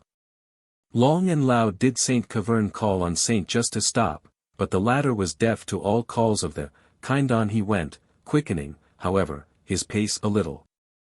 At length St. Cavern came within a stone's throw of the dissembling culprit, and calling him a thief, adding thereto some of the most choice epithets from his holy vocabulary, taking a stone from his pocket, he let it fly after St. Just. The stone falling heavily by the side of St. Just convinced him that he had to deal with an awkward enemy, and that he had best make all the use he could of his legs. He quietly untied the chalice, which he had fastened to his girdle, and let it fall to the ground. Then, still as if unconscious of his follower, he set off to run as fast as his ponderous body would allow his legs to carry him. St. Cavern came up to where his cup glistened in the sunshine. He had recovered his treasure, he should get no good out of the false friend, and he was sadly jaded with his long run. Therefore he took, one by one, the stones from his pockets. He hurled them, fairly aimed, after the retreating culprit, and cursed him as he went. There the pebbles remained where they fell, the peculiarity of the stone being in all respects unlike anything around, but being clearly the Krause stones, attesting the truth of the legend. And their weights, each one being several hundred pounds, proving the power of the giant saint. Many have been the attempts made to remove these stones. They are carried away easily enough by day, but they ever return to the spot on which they now repose, at night. The long stone. The giant's hat and staff. Some say it was St. Roch, others refer it to St. Austell. But all agree in one thing, that the long stone was once the staff of some holy man, and that its present state is owing to the malignant persecution of the demon of darkness. It happened after this manner. The good saint who had been engaged in some mission was returning to his cell across St. Austell Downs. The night had been fine, the clearness of the sky and the brightness of the stars conduced to religious thoughts, and those of the saint fled heavenwards. The devil was wandering abroad that night, and maliciously he resolved to play a trick upon his enemy. The saint was wrapped in thought. The devil was working his dire spells. The sky became black, the stars disappeared, and suddenly a terrific rush of wind seized the saint, whirled him round and round, and at last blew his hat high into the air. The hat went ricocheting over the moor and the saint after it, the devil enjoying the sport. The long stick which the saint carried impeded his progress in the storm, and he stuck it into the ground. On went the hat, speedily followed the saint over and round the moor, until thoroughly wearied out, he at length gave up the chase. He, now exposed to the beat of the tempest bareheaded, endeavored to find his way to his cell, and thought to pick up his staff on the way. No staff could be found in the darkness, and his hat was, he thought, gone irrecoverably. At length the saint reached his cell, he quieted his spirit by prayer, and sought the forgetfulness of sleep, safe under the protection of the Holy Cross, from all the tricks of the devil. The evil one, however, was at work on the wild moor, and by his incantations he changed the hat and the staff into two rocks. Morning came, the saint went abroad seeking for his lost covering and support. He found them both, one a huge circular boulder, and the other a long stone which remains to this day. 114. The Saints, or, as it was often called, the Giant's Hat, was removed in 1798 by a regiment of soldiers who were encamped near it. They felt satisfied that this mysterious stone was the cause of the wet season which rendered their camp unpleasant, and consequently they resolved to remove the evil spell by destroying it. Saints Sennen and Street Just. These saints held rule over adjoining parishes, but, like neighbors, not unfrequently they quarrelled. We know not the cause which made their angry passions rise. But no doubt the saints were occasionally exposed to the influences of the evil principle, which appears to be one of the ruling powers of the world. It is not often that we have instances of excess of passion in man or woman without some evidence of the evil resulting from it. Every tempest in the physical world leaves its mark on the face of the earth. Every tempest in the moral world, in a similar manner, leaves some scar to tell of its ravages on the soul. A most enduring monument in granite tells us of the rage to which those two holy men were the victims. As we have said, there is no record of the origin of the duel which was fought between Street Just and Saint Sennen, but, in the fury of their rage, they tore each a rock from the granite mass, and hurled it onwards to destroy his brother. They were so well aimed that both saints must have perished had the rocks been allowed to travel as intended. A merciful hand guided them, though in opposite directions, in precisely the same path. The huge rocks came together. So severe was the blow of impact that they became one mass, and fell to the ground, to remain a monument of the impotent rage of two giants. The Saint and Johanna. The walls of what are supposed to be the hut of Saint Leven are still to be seen at Bodellen. If you walk from Bodellen to Saint Leven Church, on passing near the stile in Rusplitha you will see a three-cornered garden. This belonged to a woman who is only known to us as Johann. Johanna's garden is still the name of the place. One Sunday morning Saint Leven was passing over the stile to go as usual to his fishing place below the church, to catch his dinner. Johanna was in the garden picking potherbs at the time, and she lectured the holy man for fishing on a Sunday. They came to high words, and Saint Leven told Johanna that there was no more sin in taking his dinner from the sea than she herself committed in taking hers from the garden.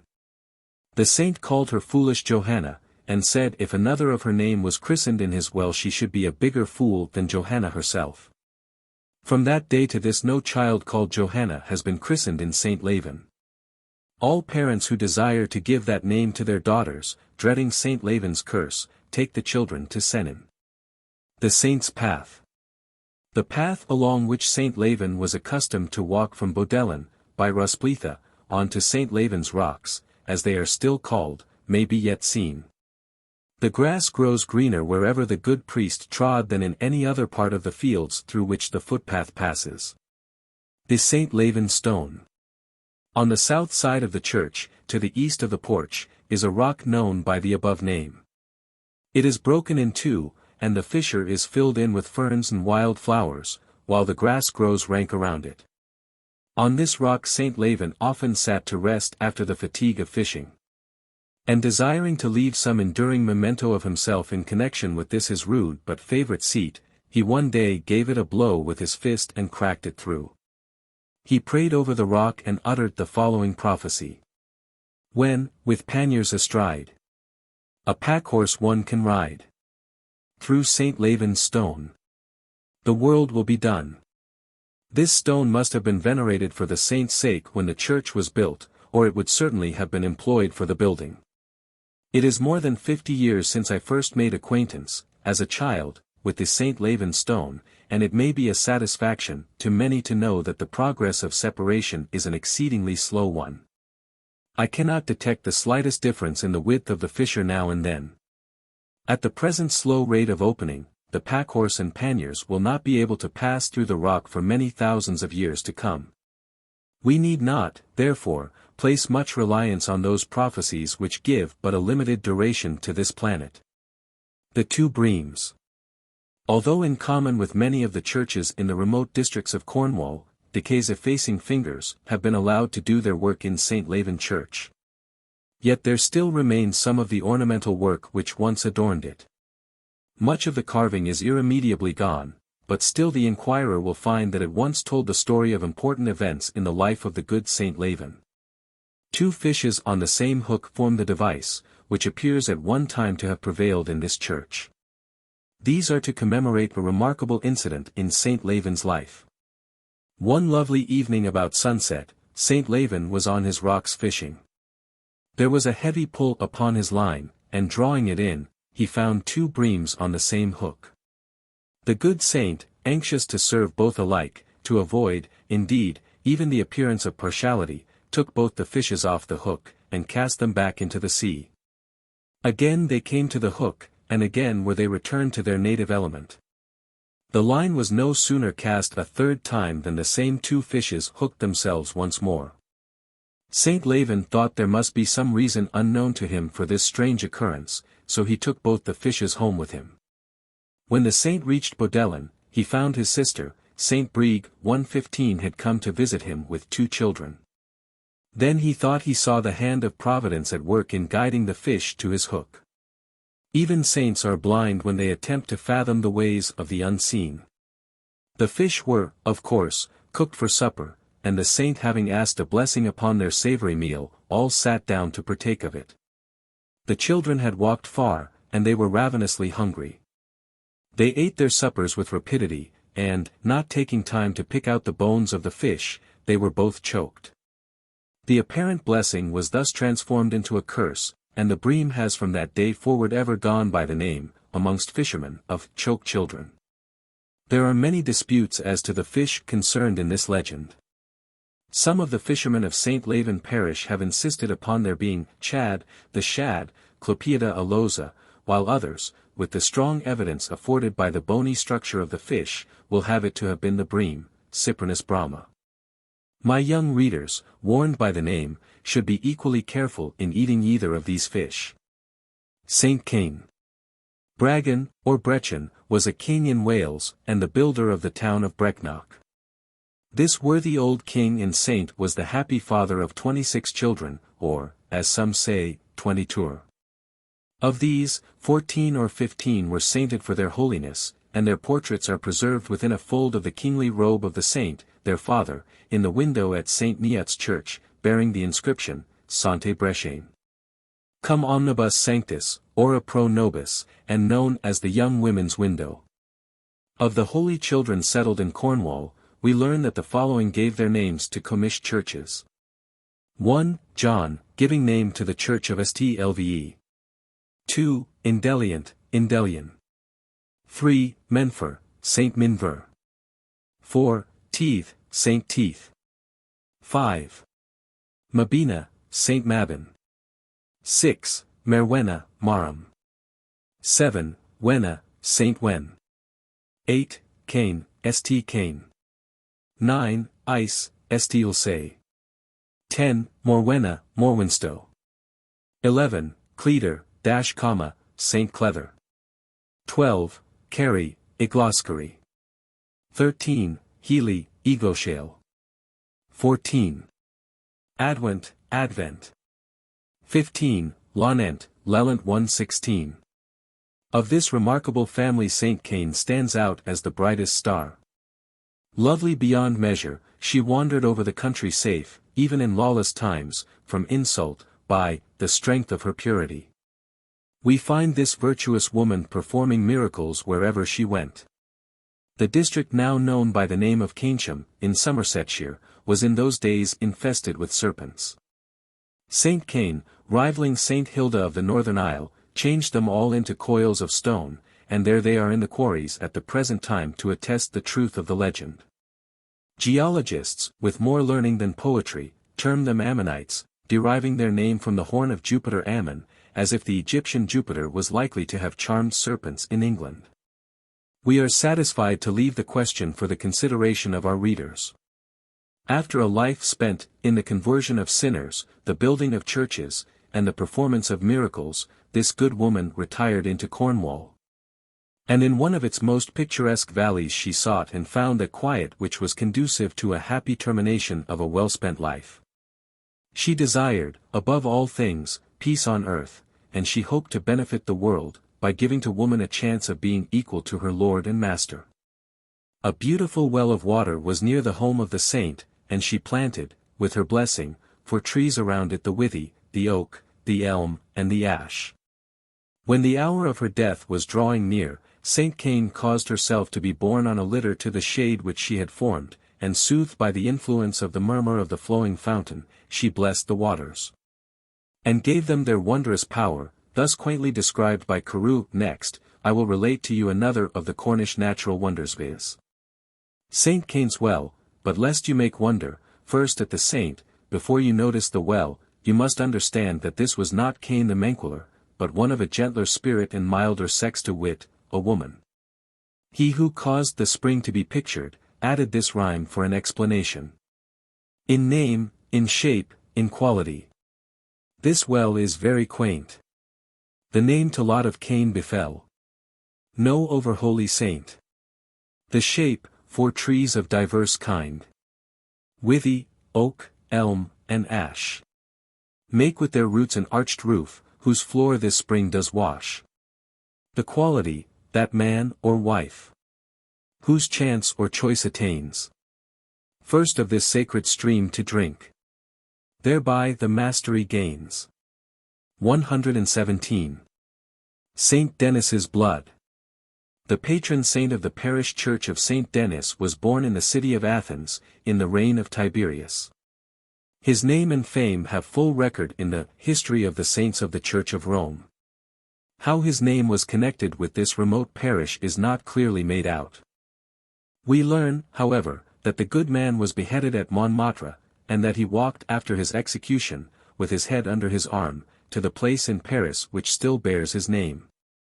At the very time when the decapitation took place in Paris, blood fell on the stones of this churchyard in Cornwall. Previously to the breaking out of the plague in London, the stains of the blood of Saint Denis were again seen. And during our wars with the Dutch, the defeat of the English fleet was foretold by the reign of Gore in this remote and sequestered place. Hulls, the Cornish historian, with much gravity, informs us that he had seen some of the stones with blood upon them. Whenever this phenomenon occurs again, we may expect some sad calamity to be near. Some years since a Cornish gentleman was cruelly murdered and his body thrown into a brook. I have been very lately shown stones taken from this brook with bright red spots of some vegetable growth on them. It is said that ever since the murder the stones in this brook are spotted with gore, whereas they never were so previously to this dreadful deed. St. Kea's boat. Stkea, a young Irish saint, stood on the southern shores of Ireland and saw the Christian missionaries departing to carry the blessed word to the heathens of western England. He watched their barks fade beneath the horizon, and he felt that he was left to a solitude which was not fitted to one in the full energy of young life, and burning with zeal. The saint knelt on a boulder of granite lying on the shore, and he prayed with fervor that heaven would order it so that he might diffuse his religious fervor amongst the barbarians of Cornwall. He prayed on for some time, not observing the rising of the tide. When he had poured out his full soul, he awoke to the fact, not only that the waves were washing around the stone on which he knelt, but that the stone was actually floating on the water. Impressed with the miracle, St. Kea sprang to his feet, and looking towards the setting sun, with his cross uplifted, he exclaimed, "To thee, and only to thee, my God, do I trust my soul." Onward floated the granite, rendered buoyant by supernatural power. Floated hither and thither by the tides, it swam on, blown sometimes in one direction, and sometimes in another, by the varying winds. Days and nights were spent upon the waters. The faith of St. Kea failed not, 3 times a day he knelt in prayer to God. At all other times he stood gazing on the heavens. At length, the faith of the saint being fairly tried, the moorstone boat floated steadily up the river, and landed at St. Kea, which place he soon Christianized, and there stands to this day this monument of St. Kea's sincere belief. St. German's well. The good St. German was, it would appear, sent into Cornwall in the reign of the Emperor Valentinian, mainly to suppress the Pelagian heresy. The inhabitants of the shores of the Tamar had long been schooled into the belief in original sin, and they would not endure its denial from the lips of a stranger. In this they were supported by the monks, who had already a firm footing in the land, and who taught the people implicit obedience to their religious instructors, faith in election, and that all human efforts were unavailing, unless supported by priestly aid. Saint Germain was a man with vast powers of endurance. He preached his doctrines of free will, and of the value of good works, notwithstanding the outcry raised against him.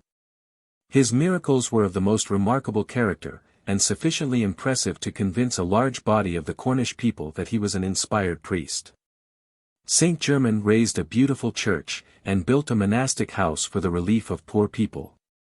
Yet notwithstanding the example of the pure life of the saint, and his unceasing study to do good, a large section of the priests and the people never ceased to persecute him. To all human endurance there is a limit, and even that of the saint weakened eventually, before the never-ceasing annoyances by which he was hemmed in. One Sabbath morning the priest attended as usual to his Christian duties, when he was interrupted by a brawl amongst the outrageous people, who had come in from all parts of the country with a determination to drive him from the place of his adoption.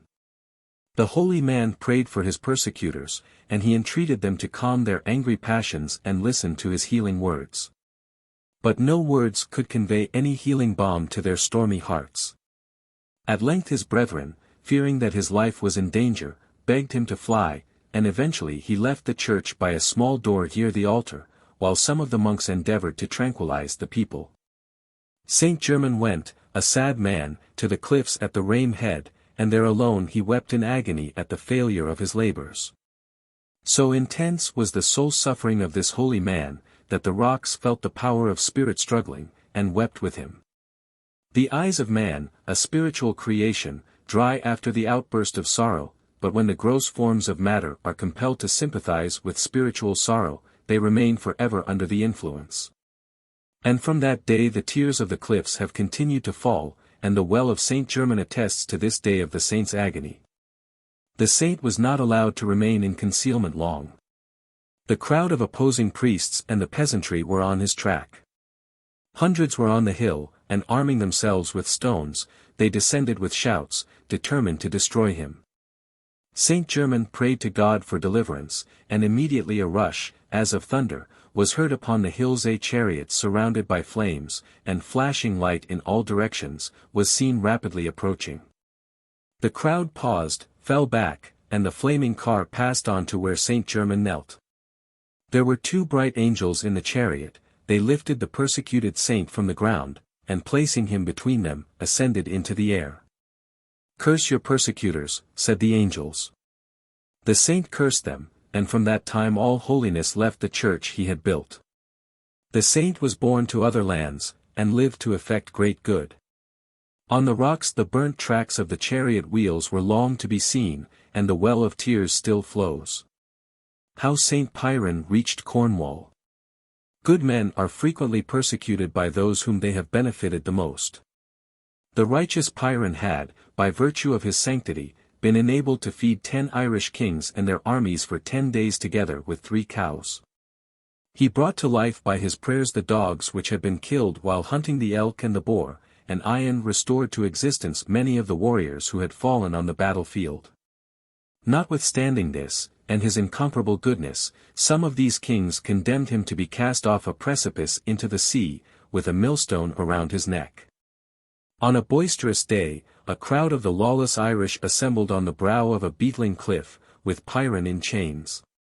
By great labor they had rolled a huge millstone to the top of the hill, and Piran was chained to it.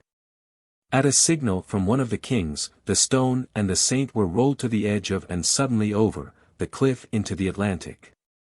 The winds were blowing tempestuously, the heavens were dark with clouds, and the waves white with crested foam.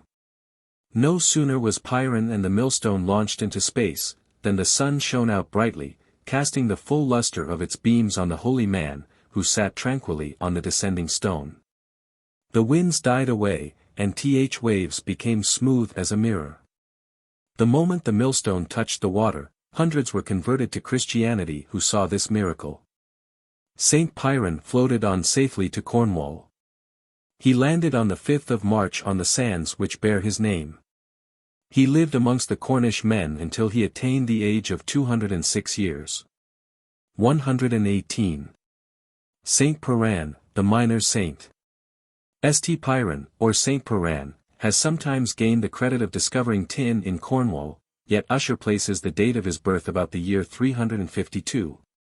And the merchants of Tyre are said to have traded with Cornwall for tin as early as the days of King Solomon. There are 3 places in Cornwall to which the name of Perran is given. Perranawert Halai, Perran on the noted river. Perranuthno Perran the little. Perranzabulo Perran in the sands. This sufficiently proves that the saint, or someone bearing that name, was eminently popular amongst the people.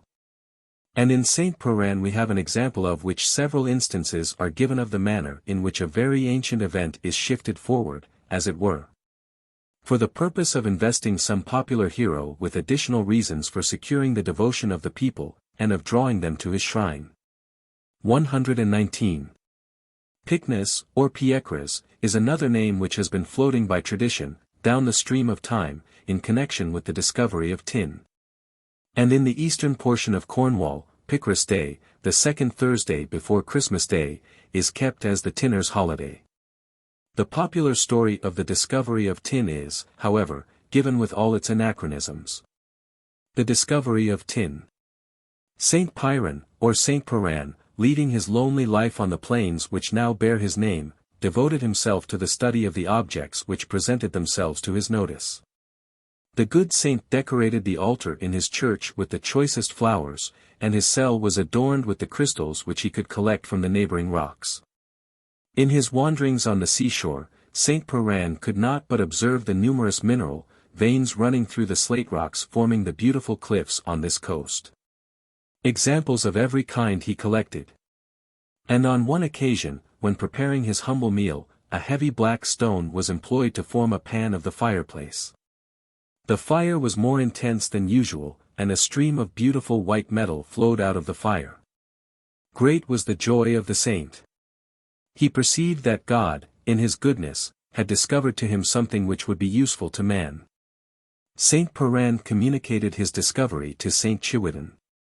120 They examined the shores together, and Chiwidden, who was learned in the learning of the East, soon devised a process for producing this metal in large quantities. The 2 saints called the Cornish men together. They told them of their treasures, and they taught them how to dig the ore from the earth, and how, by the agency of fire, to obtain the metal. Great was the joy in Cornwall, and many days of feasting followed the announcement. Mead and metheglin, with other drinks, flowed in abundance, and vile rumor says the saints and their people were rendered equally unstable thereby. Drunk as a Perraner, has certainly passed into a proverb from that day. The riot of joy at length came to an end, and steadily, seriously, the tribes of Perran and St. Agnes set to work. They soon accumulated a vast quantity of this precious metal. And when they carried it to the southern coasts, the merchants from Gaul eagerly purchased it of them. The noise of the discovery, even in those days, rapidly extended itself.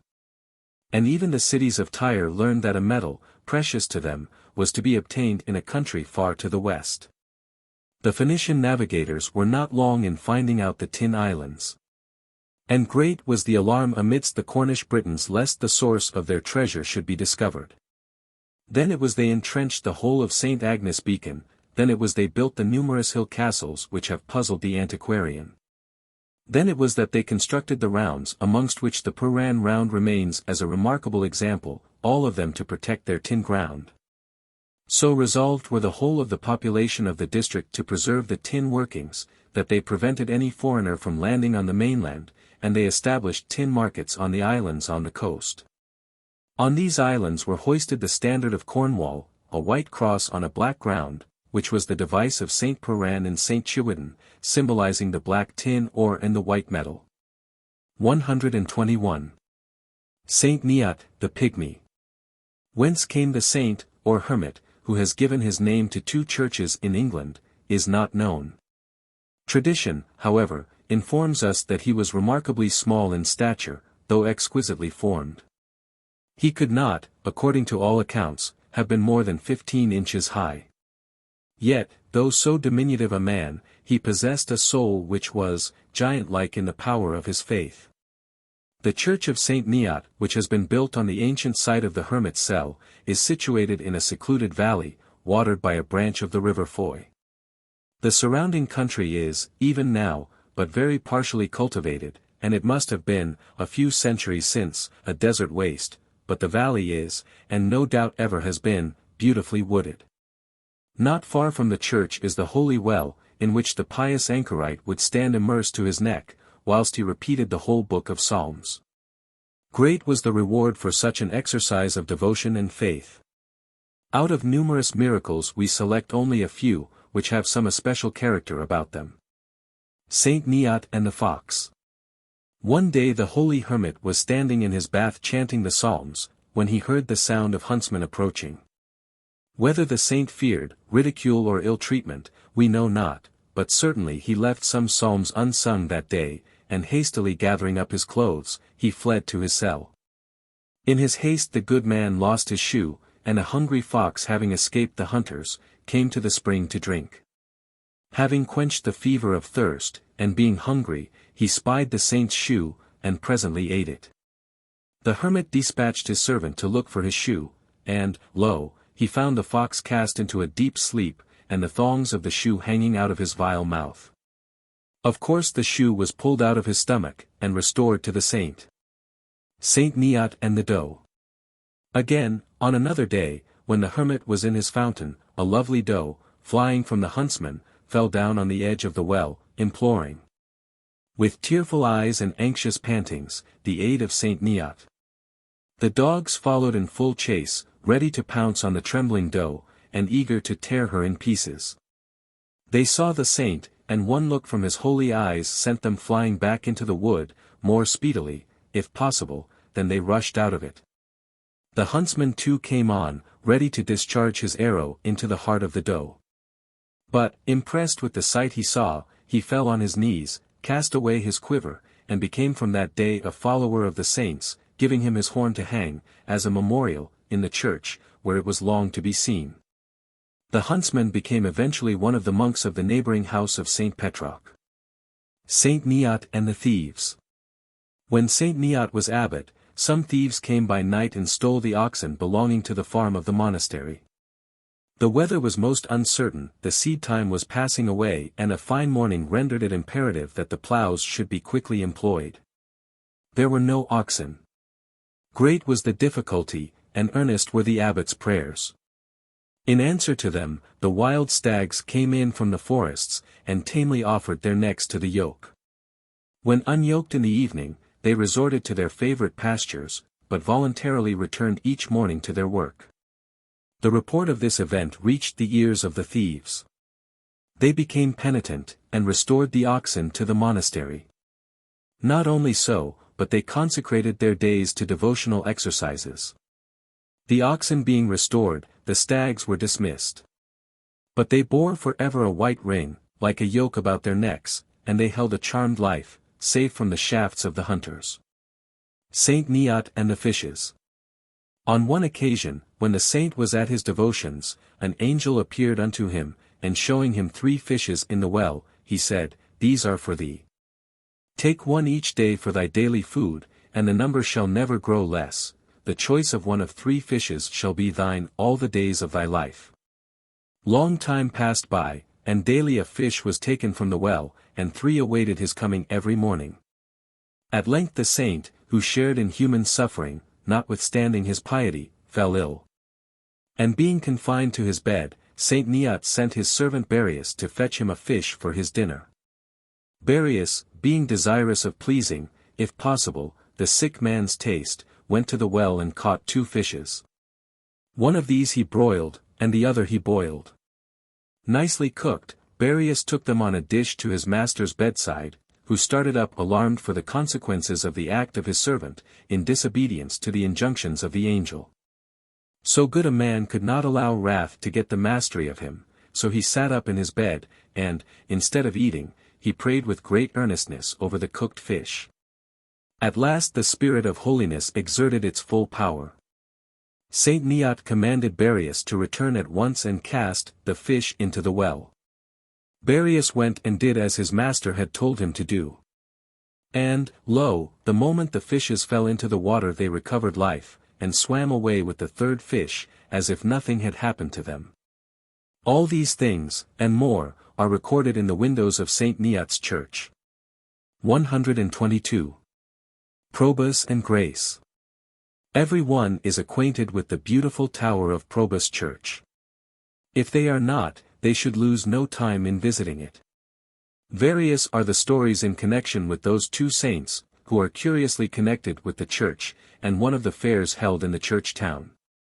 A safe tradition tells us that Saint Probus built the church, and failing in the means of adding a tower to his building, he petitioned Saint Grace to aid him. Grace was a wealthy lady, and she resolved at her own cost to build a tower, the like of which should not be seen in the West Country. Regardless of the expense, sculptured stone was worked by the most skillful masons, and the whole put together in the happiest of proportions. When the tower was finished, Saint Probus opened his church with every becoming solemnity, and took to himself all the praise which was lavished on the tower, although he had built only a plain church. When, however, the praise of Probus was at the highest, a voice was heard slowly and distinctly exclaiming, "Saint Probus and Grace! Not the first, but the last." And thus forever have Probus and Grace been united as patron saints of this church. Mr. Davies Gilbert remarks, however, in his Parochial History, few gentlemen's houses in the west of Cornwall were without the honour of receiving Prince Charles during his residence in the county about the middle part of the civil wars. And he is said to have remained for a time longer than usual with Mr. Williams, who, after the Restoration, waited on the king with congratulations from the parish. And, on being complimented by him with the question whether he could do anything for his friends, answered that the parish would esteem themselves highly honoured and distinguished by the grant of a fair. Which was accordingly done for the 17th of September. This fair, coming the last in succession after 3 others, has acquired for itself a curious appellation, derived from the 2 patron saints, and from the peculiar pronunciation in that neighbourhood of the word last, somewhat like latest.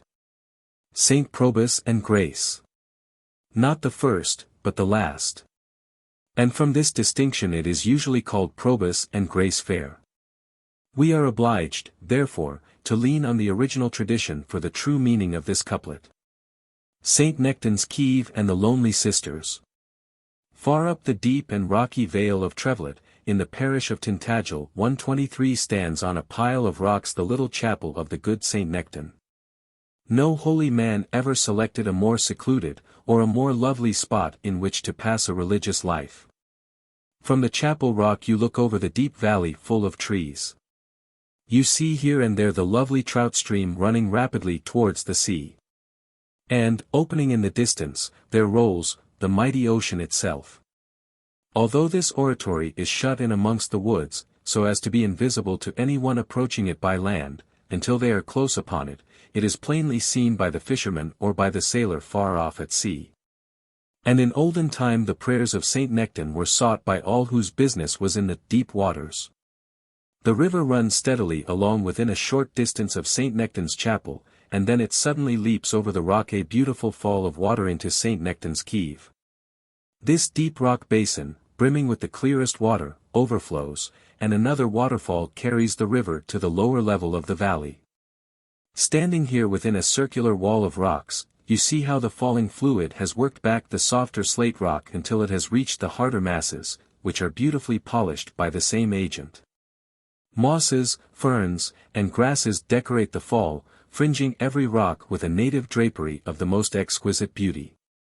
Here is one of the wildest, one of the most untrained, and, at the same time, one of the most beautiful spots in Cornwall, full of poetry, and coloured by legend. Yet here comes prosaic man, and by one stroke of his everyday genius, he adds, indeed, a colour to the violet.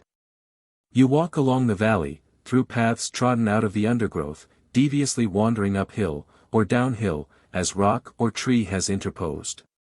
Many a spot of quiet beauty solicits you to loiter, and loitering, you feel that there are places from which the winds appear to gather poetry.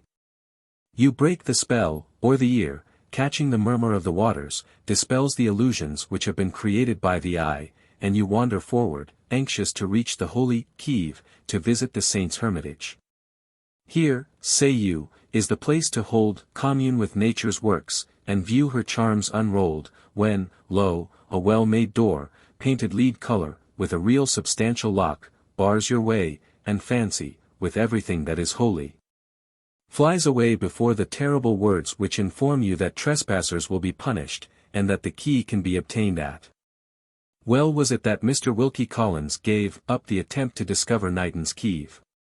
124 For had he, when he had found it, discovered this evidence of man's greedy soul, it would have convinced him that the evil genius of fairy mythology, who so cautiously hid the nymph of the waterfall, was no other than the farmer, who, as he told me, owns the fee, and one who is resolved also to pocket the fee before any pilgrim can see the oratory and the waterfall of St. Nectan. Of course this would have turned the placid current of the thoughts of the rambler beyond railways, which now flows so pleasantly, into a troubled stream of biliary bitterness. St. Nectan placed in the little bell tower of his secluded chapel a silver bell, the notes of which were so clear and penetrating that they could be heard far off at sea. When the notes came through the air, and fell on the ears of the seamen, they knew that St. Nectan was about to pray for them, and they prostrated themselves before heaven for a few minutes, and thus endeavored to win the blessing. St. Nectan was on the bed of death. There was strife in the land. A severe struggle was going on between the churchmen, and endeavors were being made to introduce a new faith.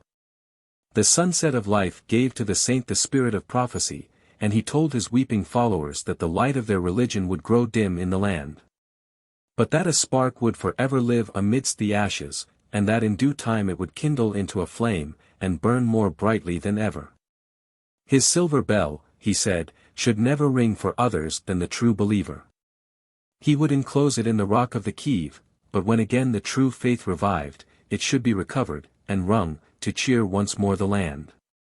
One lovely summer evening, while the sun was slowly sinking towards the golden sea, St. Nectan desired his attendants to carry him to the bank which overhung the Kiev, and requested them to take the bell from the tower and bring it to him.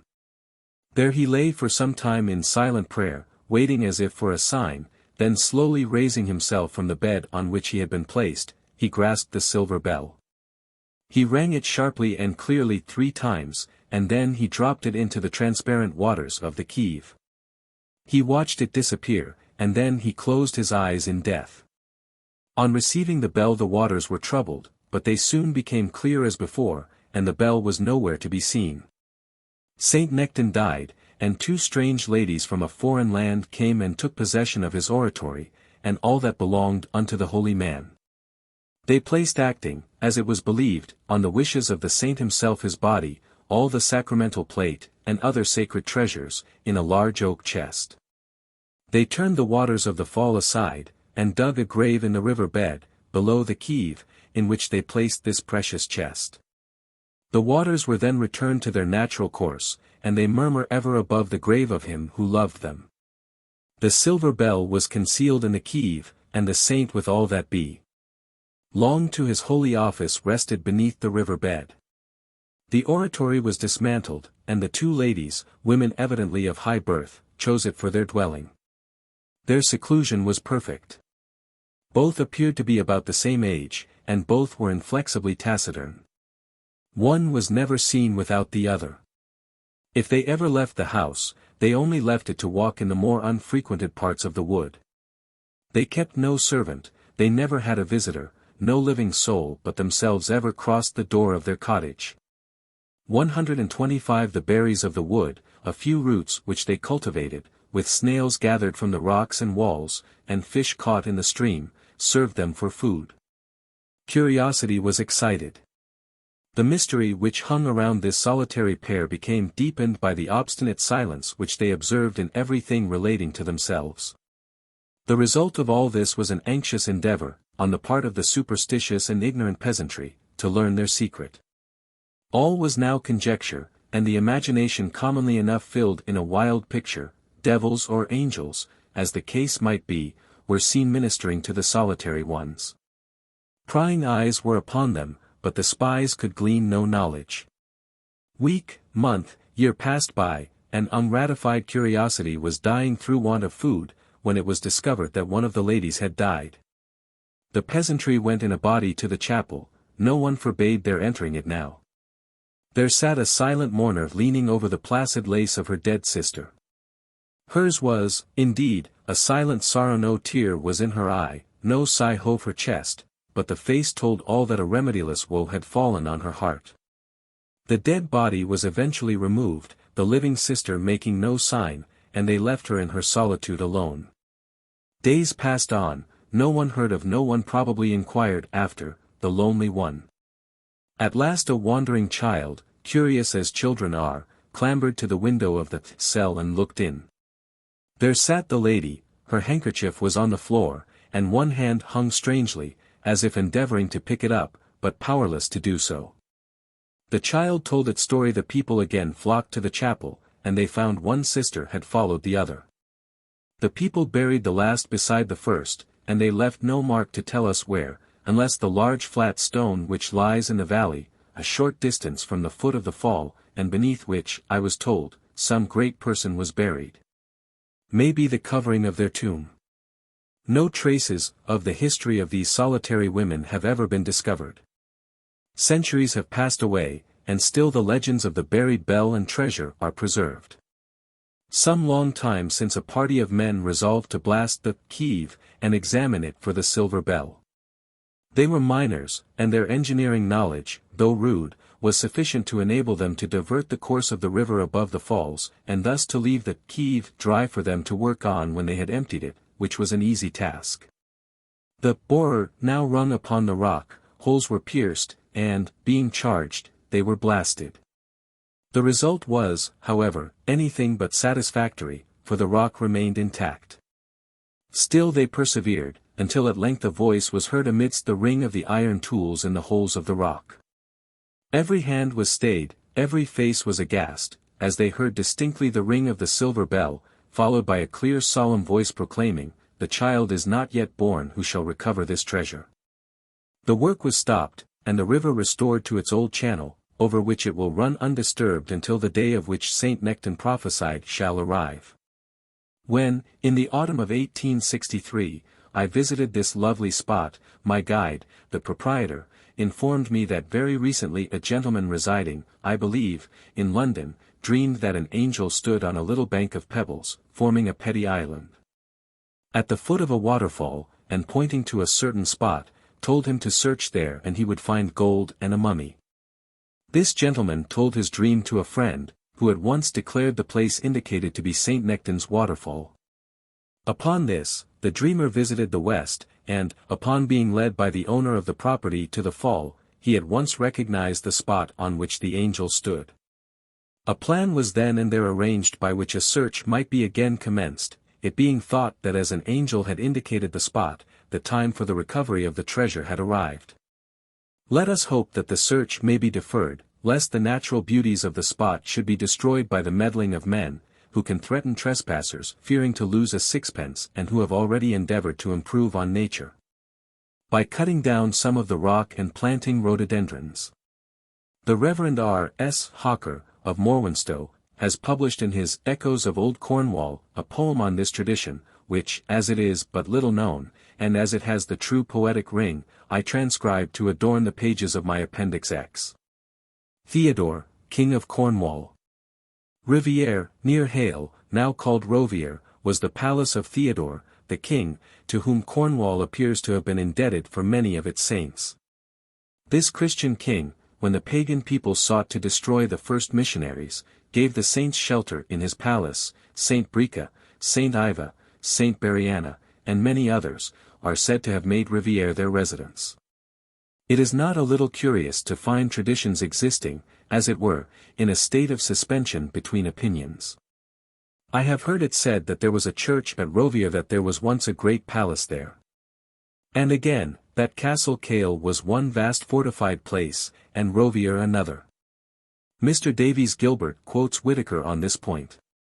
Mr. Whitaker, who captivates every reader by the brilliancy of his style, and astonishes by the extent of his multifarious reading, draws, however, without reserve, on his fertile imagination. For whatever facts may be requisite to construct the fabric of a theory, he has made Rivière the palace and residence of Theodore, a sovereign prince of Cornwall, and conducts Saint Brica, Saint Ira, with several companions, not only into Hale and to this palace, after their voyage from Ireland, but fixes the time of their arrival so exactly, as to make it take place in the night. In recent times the name of Rivière, which had been lost in the common pronunciation, Rovière, has revived in a very excellent house built by Mr. Edwards on the farm, which he completed in 1791, 126. Holy Wells. Well worship. A well there is in the West Country, and a clearer one never was seen. Robert Southey. One meek cell, built by the fathers o'er a lonely well, still breathes the Baptist's sweet remembrance round. A spring of silent waters.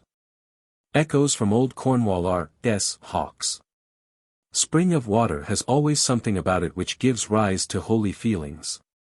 From the dark earth there wells up a pellucid fluid, which in its apparent tranquil joyousness gives gladness to all around.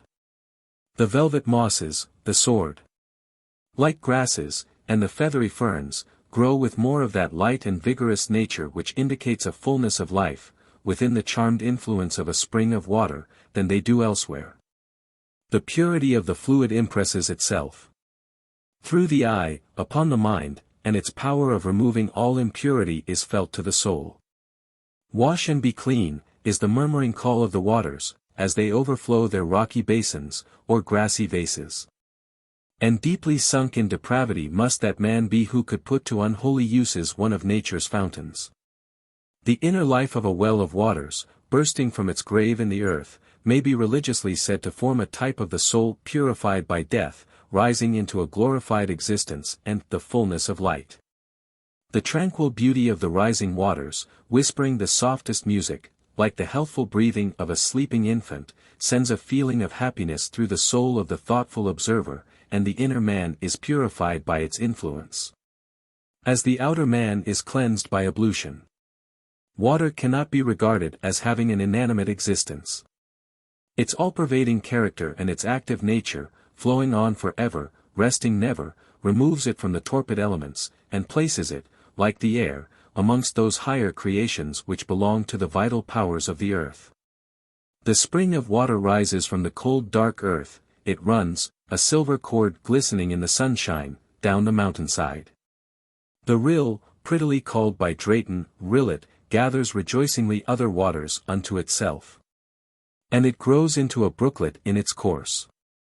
At length, flowing onward and increasing in size, the brook state of being is fairly won, and then, by the gathering together of some more dewdrops, the full dignity of a stream is acquired.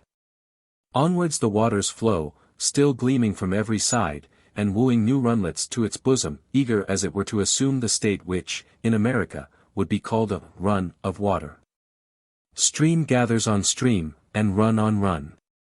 The union of waters becomes a river, rolling in its maturity, swelling in its pride, it seeks the ocean, and there is absorbed in the eternity of waters. Has ever poet yet penned a line which in any way conveys to the mind a sense of the grandeur, the immensity of the sea? I do not remember a verse which does not prove the incapacity of the human mind to embrace in its vastness the gathering together of the waters in the mighty sea. Man's mind is tempered, and his pride subdued, as he stands on the seaside and looks on the undulating expanse to which, to him, there is no end. A material eternity of raindrops gathered into a mass which is from omnipotence and is omnipotent. The influences of heaven falling on the sheeted waters, they rise at their bidding and float in air, making the skies more beautiful or more sublime, according to the spirit of the hour. Whether the clouds float over the earth, illumined by sun rays, like the cars of loving angels, or rush wildly onward, as if bearing demons of vengeance, they are subdued by the mountains, and fall reluctantly as mists around the rocks, condense solemnly as dews upon the sleeping flowers, sink to earth resignedly as tranquil rains, or splash in tempestuous anger on its surface. The draught, in whatever form it comes, is drunk with avidity, and, circulating through the subterranean recesses of the globe, it does its work of recreation, and eventually reappears a bubbling spring, again to run its round of wonder-working tasks. Those minds which saw a God in light, and worshipped a Creator in the sun, felt the power of the universal solvent, and saw in the diffusive nature of that fluid which is everywhere something more than a type of the regenerating spirit, which all, in their holier hours, feel necessary to clear off the earthiness of life. Man has ever sought to discover the spiritual in the material, and, from the imperfections of human reason, he has too frequently reposed on the material, and given to it the attributes which are purely spiritual. Through all ages the fountains of the hills and valleys have claimed the reverence of men, and waters presenting themselves, under aspects of beauty, or of terror, have been regarded with religious feelings of hope or of awe. As it was of old, so is it today. It was but yesterday that I stood near the font of Royston Church, and heard the minister read with emphasis, "None can enter into the kingdom of God except he be regenerate and born anew of water." Surely the simple faith of the peasant mother who, on a spring morning, takes her weakly infant to some holy well, and 3 times dipping it in its clear waters, uttering an earnest prayer at each immersion, is but another form of the prescribed faith of the educated churchman. Surely the practice of consulting the waters of a sacred spring, by young men and maidens, is but a traditional faith derived from the early creeds of Greece, a continuance of the hydromancy which sought in the Castahian fountain the divination of the future. The well of St. Constantine, in the parish of St. Merran, or Merran, near Padstow, are the remains of the church of St. Constantine, and the holy well of that saint. It had been an unusually hot and dry summer, and all the crops were perishing through want of water. The people inhabiting the parish had grown irreligious, and many of them sadly profane. The drought was a curse upon them for their wickedness. Their church was falling into ruin, their well was foul, and the arches over it were decayed and broken. In their distress, the wicked people who had reviled the word of God, went to their priest for aid. "There is no help for thee, unless thou cleansest the holy well." They laughed him to scorn. The drought continued, and they suffered want. To the priest they went again. "Cleanse the well," was his command, "and see the power of the blessing of the first Christian emperor." That cleansing a dirty well should bring them rain, they did not believe. The drought continued, the rivers were dry, the people suffered thirst. "Cleanse the well, wash, and drink," said the priest, when they again went to him. Hunger and thirst made the people obedient. They went to the task. Mosses and weeds were removed, and the filth cleansed. To the surprise of all, beautifully clear water welled forth. They drank the water and prayed, and then washed themselves, and were refreshed.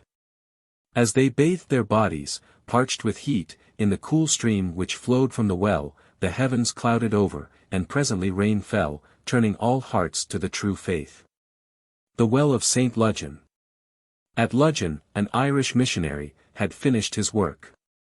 On the hilltop, looking over the most beautiful of bays, the church stood with all its blessings.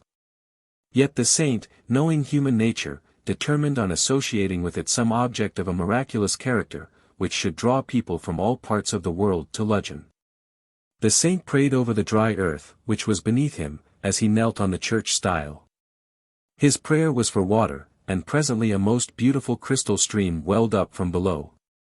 The holy man prayed on, and then, to try the virtues of the water, he washed his eyes. They were rendered at once more powerful, so penetrating, indeed, as to enable him to see microscopic objects. The saint prayed again, and then he drank of the water. He discovered that his powers of utterance were greatly improved, his tongue formed words with scarcely any effort of his will. The saint now prayed, that all children baptized in the waters of this well might be protected against the hangman and his hempen cord, and an angel from heaven came down into the water, and promised the saint that his prayers should be granted. Not long after this, a good farmer and his wife brought their babe to the saint, that it might derive all the blessings belonging to this holy well. The priest stood at the baptismal font, the parents, with their friends around. The saint proceeded with the baptismal ceremonial, and at length the time arrived when he took the tender babe into his holy arms. He signed the sign of the cross over the child, and when he sprinkled water on the face of the infant its face glowed with a divine intelligence. The priest then proceeded with the prayer. But, to the astonishment of all, whenever he used the name of Jesus, the child, who had received the miraculous power of speech, from the water, pronounced distinctly the name of the devil, much to the consternation of all present.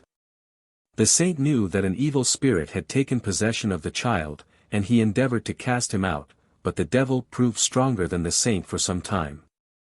Saint Ludgen was not to be beaten.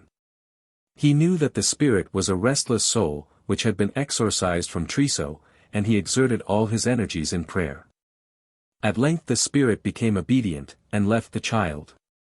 He was now commanded by the saint to take his flight to the Red Sea.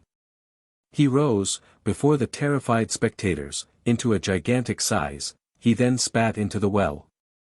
He laid hold of the pinnacles of the tower, and shook the church until they thought it would fall. The saint was alone unmoved. He prayed on, until, like a flash of lightning, the demon vanished, shaking down a pinnacle in his flight. The demon, by spitting in the water, destroyed the spells of the water upon the eyes 127 and the tongue too, but it fortunately retains its virtue of preventing any child baptized in it from being hanged with a cord of hemp. Upon a cord of silk it is stated to have no power. This well had nearly lost its reputation once a Ludgen woman was hanged. Under the circumstances told in the following narrative, a small farmer, living in one of the most western districts of the county, died some years back of what was supposed at that time to be English cholera. A few weeks after his decease his wife married again. This circumstance excited some attention in the neighborhood. It was remembered that the woman had lived on very bad terms with her late husband, that she had on many occasions exhibited strong symptoms of possessing a very vindictive temper, and that during the farmer's lifetime she had openly manifested rather more than a platonic preference for the man whom she subsequently married. Suspicion was generally excited, people began to doubt whether the first husband had died fairly. At length the proper order was applied for, and his body was disinterred. On examination, enough arsenic to have poisoned 3 men was found in the stomach. The wife was accused of murdering her husband, was tried, convicted on the clearest evidence, and hanged. Very shortly after she had suffered capital punishment horrible stories of a ghost were widely circulated. Certain people declared that they had seen a ghastly resemblance of the murderess, robed in her winding sheet, with the black mark of the rope round her swollen neck, standing on stormy nights upon her husband's grave, and digging there with a spade, in hideous imitation of the actions of the men who had disinterred the corpse for medical examination. This was fearful enough, nobody dared go near the place after nightfall. But soon another circumstance was talked of in connection with the poisoner, which affected the tranquillity of people's minds in the village where she had lived, and where it was believed she had been born. More to this day seriously than even the ghost story itself. The well of St. Ludgen, celebrated among the peasantry of the district for its one remarkable property, that every child baptized in its water, with which the church was duly supplied on christening occasions, was secure from ever being hanged. No one doubted that all the babies fortunate enough to be born and baptized in the parish, though they might live to the age of Methuselah, and might during that period commit all the capital crimes recorded in the Newgate calendar, were still destined to keep quite clear of the summary jurisdiction of Jack Ketch. No one doubted this until the story of the apparition of the murderess began to be spread abroad. Then awful misgivings arose in the popular mind. A woman who had been born close by the magical well, and who had therefore in all probability been baptized in its water, like her neighbors of the parish, had nevertheless been publicly and unquestionably hanged. However, probability is not always the truth. Every parishioner determined that the baptismal register of the poisoner should be sought for, and that it should be thus officially ascertained whether she had been christened with the well water or not. After much trouble, the important document was discovered not where it was at first looked after, but in a neighboring parish. A mistake had been made about the woman's birthplace. She had not been baptized in St. Ludgen Church, and had therefore not been protected by the marvelous virtue of the local water. Unutterable was the joy and triumph at this discovery. The wonderful character of the parish well was wonderfully vindicated, its celebrity immediately spread wider than ever. The peasantry of the neighboring districts began to send for the renowned water before christenings. And many of them actually continue, to this day, to bring it corked up in bottles to their churches, and to beg particularly that it may be used whenever they present their children to be baptized. 128. Goulval Well. A young woman, with a child in her arms, stands by the side of Goulval Well, in Fosses Moor. There is an expression of extreme anxiety in her interesting face, which exhibits a considerable amount of intelligence. She appears to doubt, and yet be disposed to believe in, the virtues of this remarkable well. She pauses, looks at her babe, and sighs. She is longing to know something of the absent, but she fears the well may indicate the extreme of human sorrow. While she is hesitating, an old woman advances towards her, upon whom the weight of 80 years was pressing, but not over heavily, and she at once asked the young mother if she wished to ask the well after the health of her husband. "Yes, Aunt Elsie," she replied, "I ain't so anxious. I have not heard of John for 6 long months. I could not sleep last night, so I rose with the light and came here, determined to ask the well, but I am afraid. Oh, Aunt Elsie, suppose the well should not speak, I should die on the spot." "Nonsense, child," said the old woman, "thy man is well enough, and the well will boil, if it ask it in a proper spirit. But, Aunt Elsie, if it sends up puddled water, or if it remains quiet, what would become of me? Never be foreboding, child, troubles come quick without running to meet 'em. Take my word for it, the faither of thy little un will soon be home again. Ask the well. Ask the well. Has it told any death or sickness lately?" asked the young mother. On St. Peter's Eve Mary Curnow questioned the water about poor Willie. And the water never moved. The well was quiet, and verily I guess it was about that time he died. Any sickness, Aunt Elsie? Jenny Kellanack was told, by a burst of mud, how ill her old mother was. But do not be feared, all is well with Johnny Thomas. Still the woman hesitated, desire, fear, hope, doubt, superstition, and intelligence struggled within her heart and brain. The old creature, who was a sort of guardian to the well, used all her rude eloquence to persuade Jane Thomas to put her question, and at length she consented. Obeying the old woman's directions, she knelt on the mat of bright green grass which grew around, and leaning over the well so as to see her face in the water, she repeated after her instructor. "Water, water, tell me truly. Is the man I love duly on the earth, or under the sod? Sick or well, in the name of God?" Some minutes passed in perfect silence, and anxiety was rapidly turning cheeks and lips pale, when the color rapidly returned. There was a gush of clear water from below, bubble rapidly followed bubble, sparkling brightly in the morning sunshine. Full of joy, the young mother rose from her knees, kissed her child, and exclaimed, "I am happy now." 129. The Well of St. Keyne. Keyne came to this well about 500 years before the Norman conquest, and imparted a strange virtue to its waters, namely, that whichever of a newly married couple should first drink thereof, was to enjoy the sweetness of domestic sovereignty ever after. Situated in a thickly wooded district, the Well of St. Keyne presents a singularly picturesque appearance. For trees of diverse kinds grow over the well, imparting a delightful shade, and its clear waters spread an emerald luxuriance around. Once, and once only, have I paid a visit to this sacred spot. Then and there I found a lady drinking of the waters from her thimble, and eagerly contending with her husband that the right to rule was hers. The man, however, mildly insisted upon it that he had had the first drink, as he had rushed before his wife, and dipping his fingers into the water had sucked them. This the lady contended was not drinking, and she, I have no doubt, through life had the best of the argument. Tonkin says, in his History of Cornwall, did it retain this wondrous quality, as it does to this day the shape, I believe there would be to it a greater resort of both sexes than either to Bath or Tunbridge. For who would not be fond of attaining this longed for sovereignty? He then adds, since the writing of this, The trees were blown down by a violent storm, and in their place Mr. Rashleigh, in whose land it is, has planted 2 oaks, an ash, and an elm, which thrive well, but the wonderful arch is destroyed. The author can add to this that, as he supposes, owing to the alteration made in the trees, the sovereign virtues of the waters have perished. Southey's ballad will be remembered by most readers. A well there is in the west country, and a clearer one never was seen. There is not a wife in the west country, but has heard of the well of St. Keyne.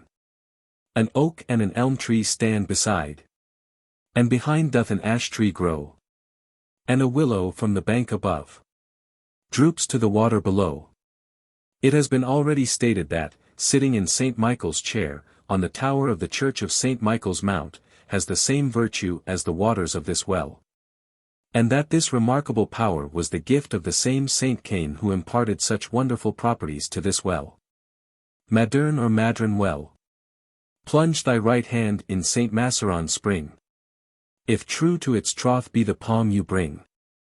But if a false digit thy fingers bear, lay them at once on the burning share. Of the holy well at St. Madern, Carn 130 writes thus. It has been contended that a virgin was the patroness of this church, that she was buried at Minster, and that many miracles were performed at her grave. A learned commentator, however, is satisfied that it was St. Motran, who was one of the large company that came from Ireland with St. Bariana, and he was slain at the mouth of the Hale, the body was begged, and afterwards buried here.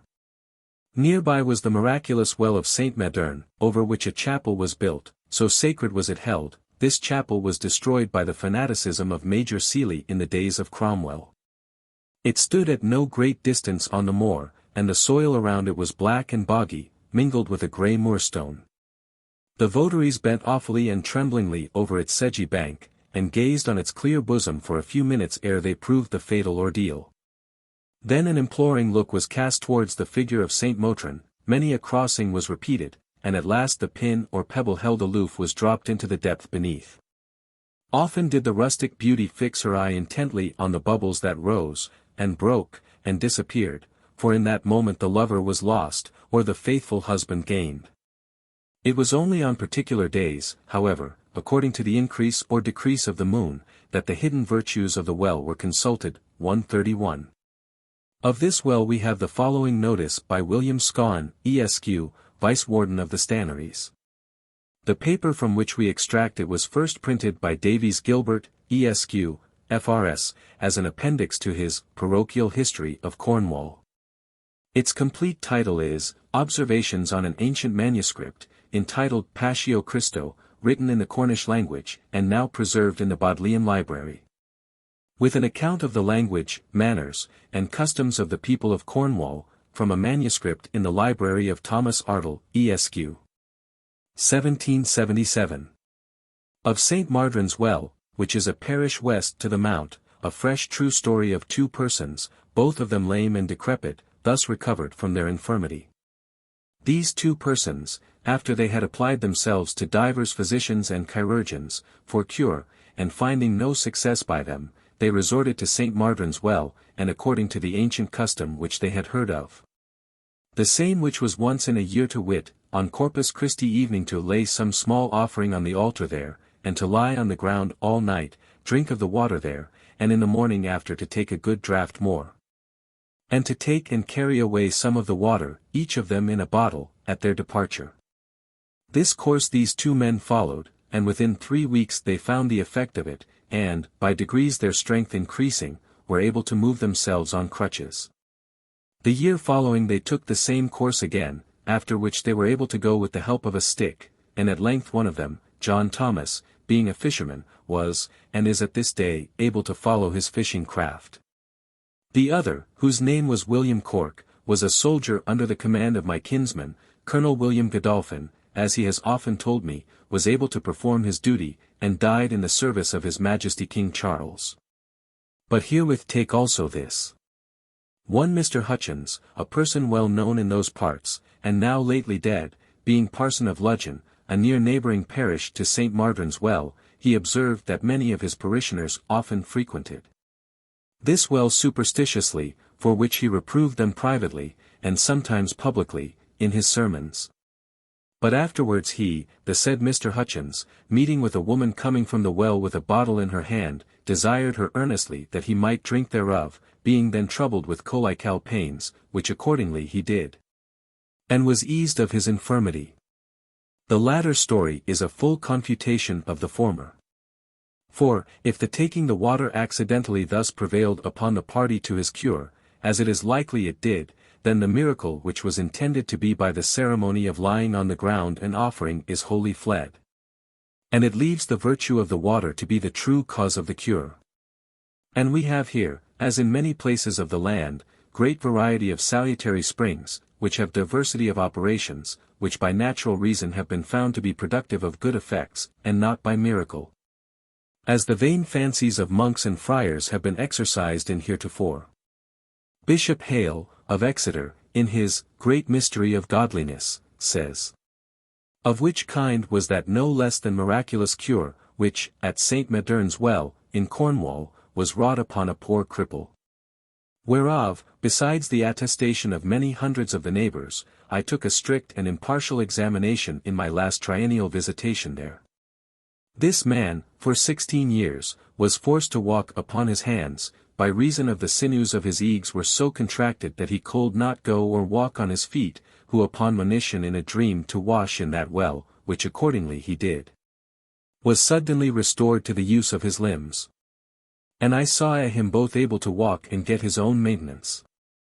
I found here was neither art nor collusion, the cure done, the author our invisible God, and in Madron Wellan, I have no doubt, in many others may be found frequently the pins which have been dropped by maidens desirous of knowing when they were to be married. I once witnessed the whole ceremony performed by a group of beautiful girls, who had walked on a May morning from Penzance. 2 pieces of straw, about an inch long each, were crossed and the pin run through them. This cross was then dropped into the water, and the rising bubbles carefully counted, as they marked the number of years which would pass ere the arrival of the happy day. This practice also prevailed amongst the visitors to the well at the foot of Monacuttle Grove, near Street Austell. On approaching the waters, each visitor is expected to throw in a crooked pin. And, if you are lucky, you may possibly see the other pins rising from the bottom to meet the most recent offering. Rags and votive offerings to the genius of the waters are hung around many of the wells. Mr. Couch says, at Maciron Well, near Penzance, I observed the custom of hangjog rags on the thorns which grew in the enclosure. Crofton Croker tells us the same custom prevails in Ireland. And Dr. O'Connor, in his Travels in Persia, describes the prevalence of this custom. Mr. Campbell, 132 on this subject, writes, holy healing wells are common all over the Highlands, and people still leave offerings of pins and nails, and bits of rag, though few would confess it. There is a well in Islay where I myself have, after drinking, deposited copper caps amongst a hoard of pins and buttons, and similar gear, placed in chinks in the rocks and trees at the edge of the witch's well. There is another well with similar offerings freshly placed beside it, in an island in Loch Marie, in Rossshire, and many similar wells are to be found in other places in Scotland. For example, I learn from Sutherland that a well in the Black Isle of Cromarty, near Rosehaw, has miraculous healing powers. A country woman tells me, that about 40 years ago, she remembers it being surrounded by a crowd of people every first Tuesday it's June, who bathed and drank of it before sunrise. Each patient tied a string or rag to one of the trees that overhung it before leaving. It was sovereign for headaches. Mr. remembers to have seen a well here, called Mary's Well, hung round with votive rags. Well worship is mentioned by Martin. The custom, in his day, in the Hebrides, was to walk south round about the well. Sir William Betham, in his Gale and Cimbri, Dublin, W. Curry, June, and Company. 1834, says, at page 235, the Celti were much addicted to the worship of fountains and rivers as divinities. They had a deity called Divona, or the river god. The well at Alternun. Cure of insanity. Amongst the numerous holy wells which exist in Cornwall, that of Alternossi, or altar nun, is the only one, as far as I can learn, which possessed the virtue of curing the insane. We are told that Saint Nun or Nuanita was the daughter of an Earl of Cornwall, and the mother of Saint David, that the Holy Well, which is situated about a mile from the Cathedral of Saint David, was dedicated to her. And that she bestowed on the waters of the Cornish well those remarkable powers, which were not given to the Welsh one, from her fondness for the county of her birth. Carew, in his Survey of Cornwall, thus describes the practice. The water running from St. Nun's Well fell into a square and enclosed walled plot, which might be filled at what depth they listed. Upon this wall was the frantic person put to stand, his back towards the pool, and from thence, with a sudden blow in the breast, tumbled headlong into the pond. Where a strong fellow, provided for the nonce, took him, and tossed him up and down, amongst and athwart the water, till the patient, by foregoing his strength, had somewhat forgot his fury. Then was he conveyed to the church, and certain masses said over him, upon which handling, if his right wits returned, Saint Nun had the thanks. But if there appeared small amendment, he was bousoned again and again, while there remained in him any hope of life or recovery. The 2d of March is dedicated to Saint Nun, and the influence of the water is greatly exalted on that day. Although Saint Nun's Well has been long famous, and the celebrity of its waters extended far, yet there was a belief prevailing amidst the uneducated, that the sudden shock produced by suddenly plunging an insane person into water was most effective in producing a return to reason. On one occasion, a woman of weak mind, who was suffering under the influence of a religious monomania, consulted me on the benefit she might hope to receive from electricity. The burden of her ever melancholy tale was, that she had lost her God. And she told me, with a strange mixture of incoherence and reason, that her conviction was, that a sudden shock would cure her. She had herself proposed to her husband and friends that they should take her to a certain rock on St. Michael's Mount, stand her on it, with her back to the sea, when the waters were the strongest, at the flowing of the tide. And after having prayed with her, give her the necessary blow on the chest, and thus plunge her into the waters below. I know not that the experiment was ever made in the case of this poor woman, but I have heard of several instances where this sudden plunge had been tried as a cure for insanity. Mr. T.Q. Couch thus describes the present condition of this well in a paper on Well Worship, 133. On the western side of the beautiful valley through which flows the Trelawney River, and near Hobbs Park, in the parish of Peelant, Cornwall, is St. Nun's, or St. Ninny's Well. Its position was, until lately, to be discovered by the oak tree matted with ivy, and the thicket of willow and bramble which grew upon its roof. The front of the well is of a pointed form, and has a rude entrance about 4 feet high, and spanned above by a single flat stone, which leads into a grotto with arched roof. The walls on the interior are draped with luxuriant fronds of spleenwort, heart-stung, and a rich undercovering of liverwort. At the further end of the floor is a round granite basin, with a deeply molded brim, and ornamented on its circumference with a series of rings, each enclosing a cross or a ball. The water weeps into it from an opening at the back, and escapes again by a hole in the bottom. This interesting piece of antiquity has been protected by a tradition which we could wish to attach to some of our cromlechs and circles in danger of spoliation. According to the narrative given by Mr. Bond in his History of Loo, the sacred protection given must have been limited in time, as the following story will prove. Kippescombe Lane. Probably so called from a consecrated well on the right-hand side of the road. The titular saint of this well is supposed to have been Saint Cuby, now corrupted into Kebase Well. The spring flows into a circular basin or reservoir of granite, or of some stone like it, 2 feet 4 inches at its extreme diameter at top, and about 2 feet high. It appears to have been neatly carved and ornamented in its lower part with the figure of a griffin, and round the edge with dolphins, now much defaced. The water was formerly carried off by a drain or hole at the bottom, like those usually seen in fonts and piscinas. This basin, which I take to be an old font, was formerly much respected by the neighbors, who conceived some great misfortune would befall the person who should attempt to remove it from where it stood, and that it required immense power to remove it. A daring fellow, however, says a story, once went with a team of oxen for the express purpose of removing it. On his arrival at the spot, one of the oxen fell down dead, which so alarmed the fellow that he desisted from the attempt he was about to make. There are several loose stones scattered round this basin or reservoir, perhaps the remains of some building which formerly enclosed it, a small chapel likely. The last time I saw this reservoir, it had been taken many feet from where it used to stand, and a piece of the brim of it had been recently struck off. St. Gundred's Well at Roach Rock. Carew, in his Survey of Cornwall, page 139, page 324, Lord Dunstanville's edit, tells us, near this rock there is another which, having a pit in it, containeth water which ebbs and flows as the sea does. I was thereupon very curious to inspect this matter, and found it was only a hole artificially cut in a stone, about 12 inches deep and 6 broad. Wherein after rain, a pool of water stands, which afterwards with fair weather vanisheth away, and is dried up. And then again, on the falling of rain, water is replenished accordingly, which with dry weather abates as aforesaid, for upon those occasions I have seen it to have water in its pit, and again to be without it.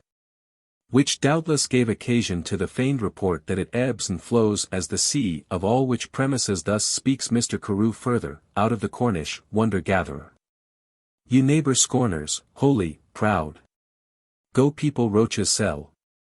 Far from the world and fleer to the heavens. There hermits may you dwell. Is true the spring in rock hereby? Doth tidewise ebb and flow? Or have we fools with liars met? Fame says be it so. The last tradition of this hermitage chapel is, that when it was kept in repair, a person diseased with a grievous leprosy was either placed or fixed himself therein, where he lived until the time of his death, to avoid infecting others.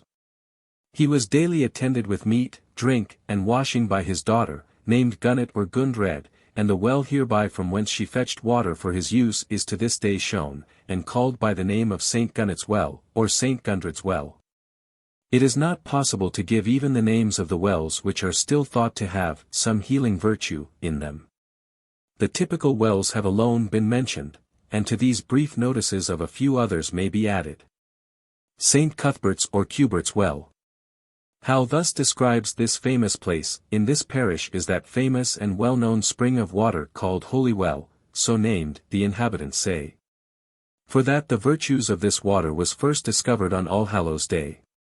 The same stands in a dark cavern of the Seacliff rocks, beneath full sea mark on spring tides, from the top of which cavern falls down or distills continually drops of water from the white, blue, red, and green veins of those rocks.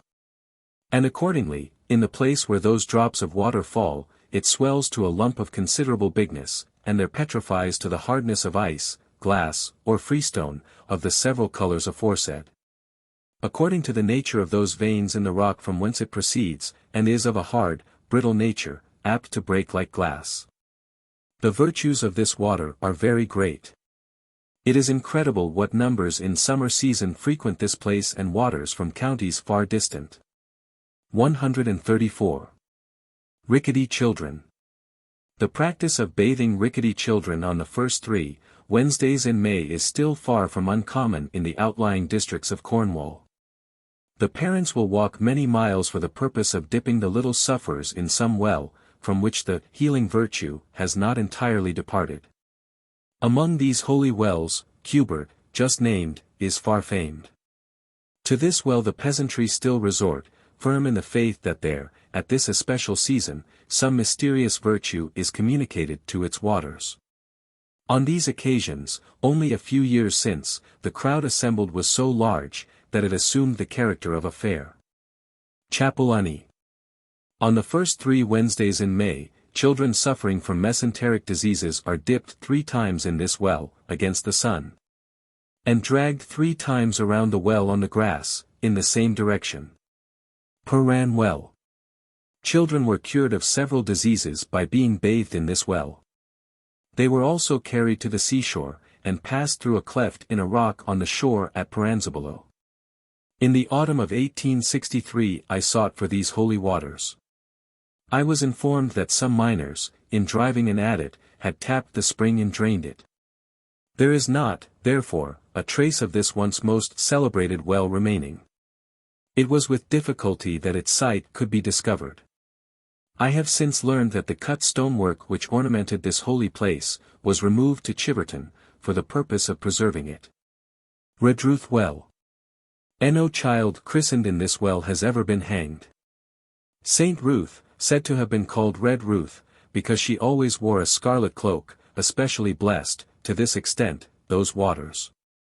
I believe the population in this large parish cares but little now whether their children be baptized with this well water or any other, but, half a century since, it was very different.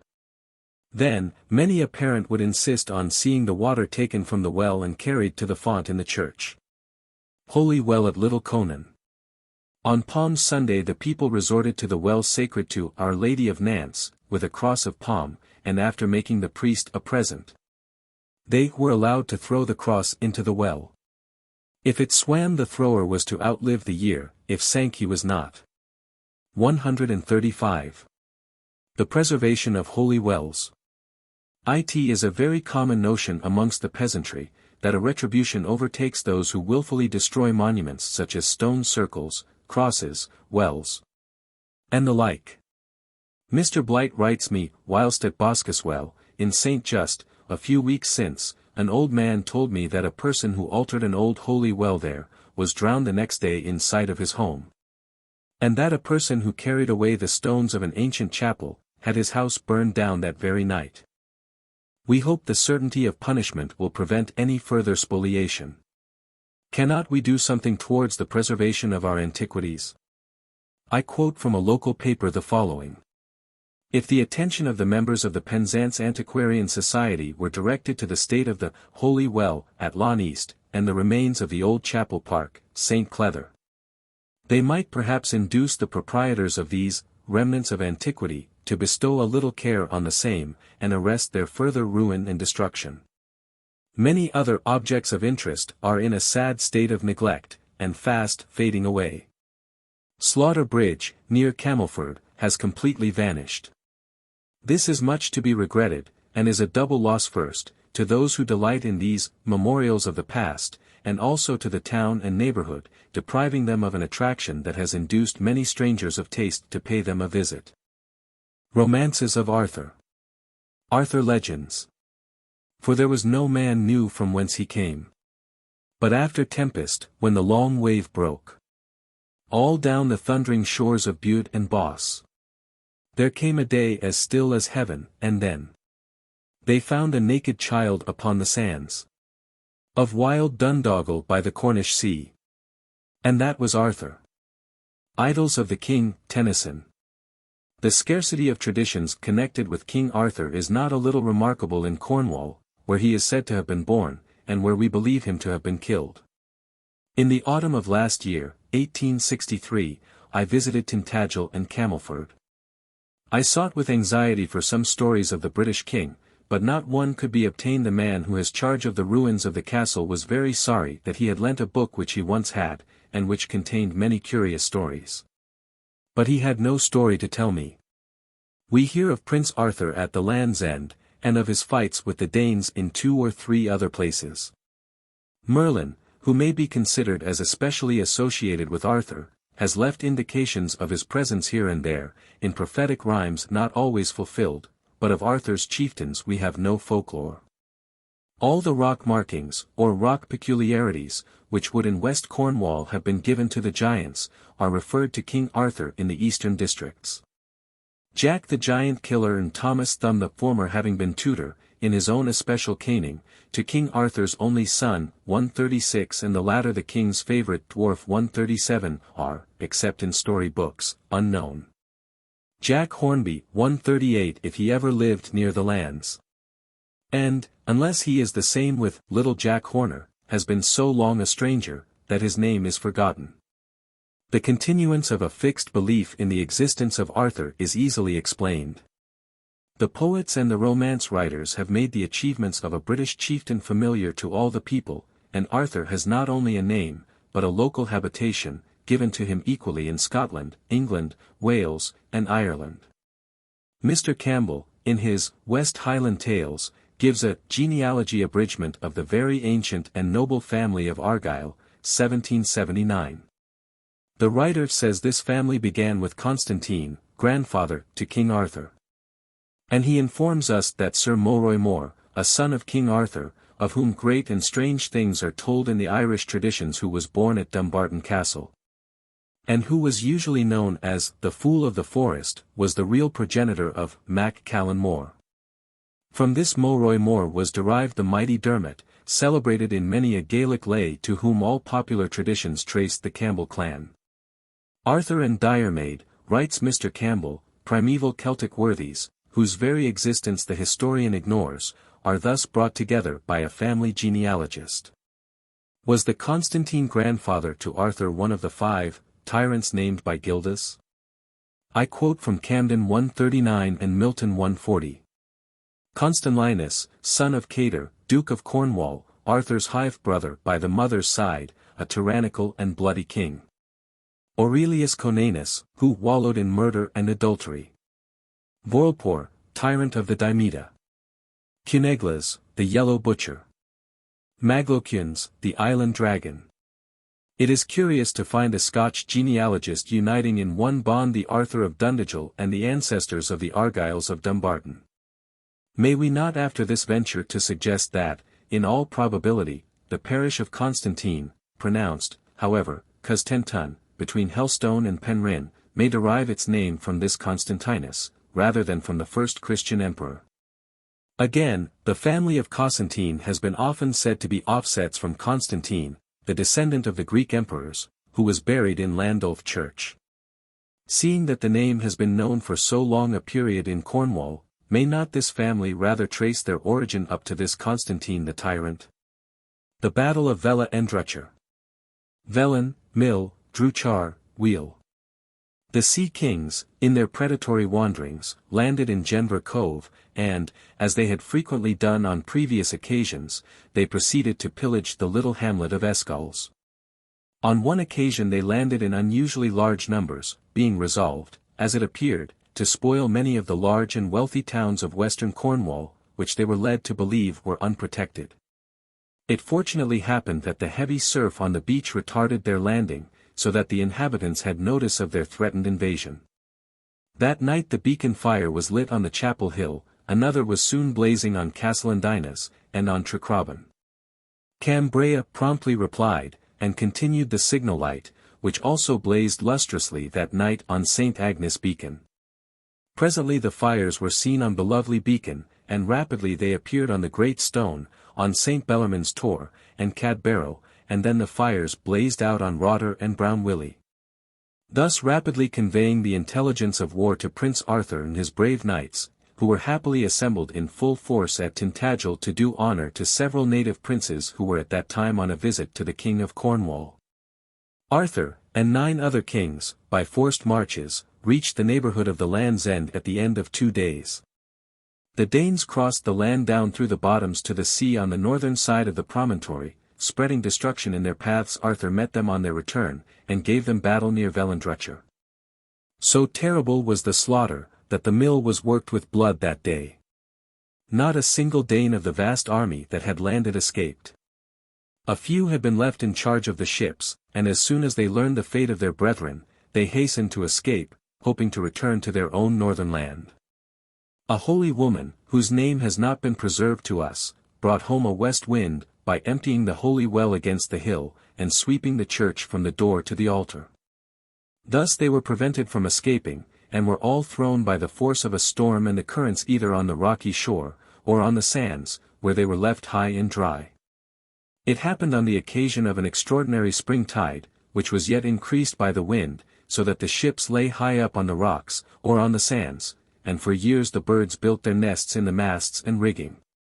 Thus perished the last army of Danes who dared to land upon our western shores. King Arthur and the 9 kings pledged each other in the holy water from St. Sennen's well. They returned thanks for their victory in St. Sennen's chapel, and dined that day on the table-men. Merlin, the prophet, was amongst the host, and the feast being ended, he was seized with the prophetic afflatus, and in the hearing of all the host proclaimed, The Northmen wild once more shall land, and leave their bones on Escal's sand. The soil of Velendrutcher's plain again shall take a sanguine stain, and o'er the mill wheel roll a flood of Danish mixed with Cornish blood. When thus the vanquished find no tomb, expect the dreadful day of doom. Arthur at the land's end. Bolerium, or Belerium, is the name given by the ancients to the land's end. Diodorus writes Bolerium, Ptolemy, Bolerium.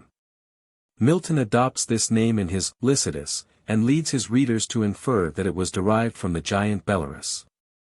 It is quite possible that in Milton's time the name of one of the numerous giants who appear to have made the Land's End district their dwelling place, might have still lived in the memories of men. Certain it is no such giant is remembered now. 141. In a map of Saxon England we find the Land's End called Pxxxxxxxxxxx, and in some early English books this promontory is named Penrhaliongard, and Penrhaliongard, said to signify the headland of blood.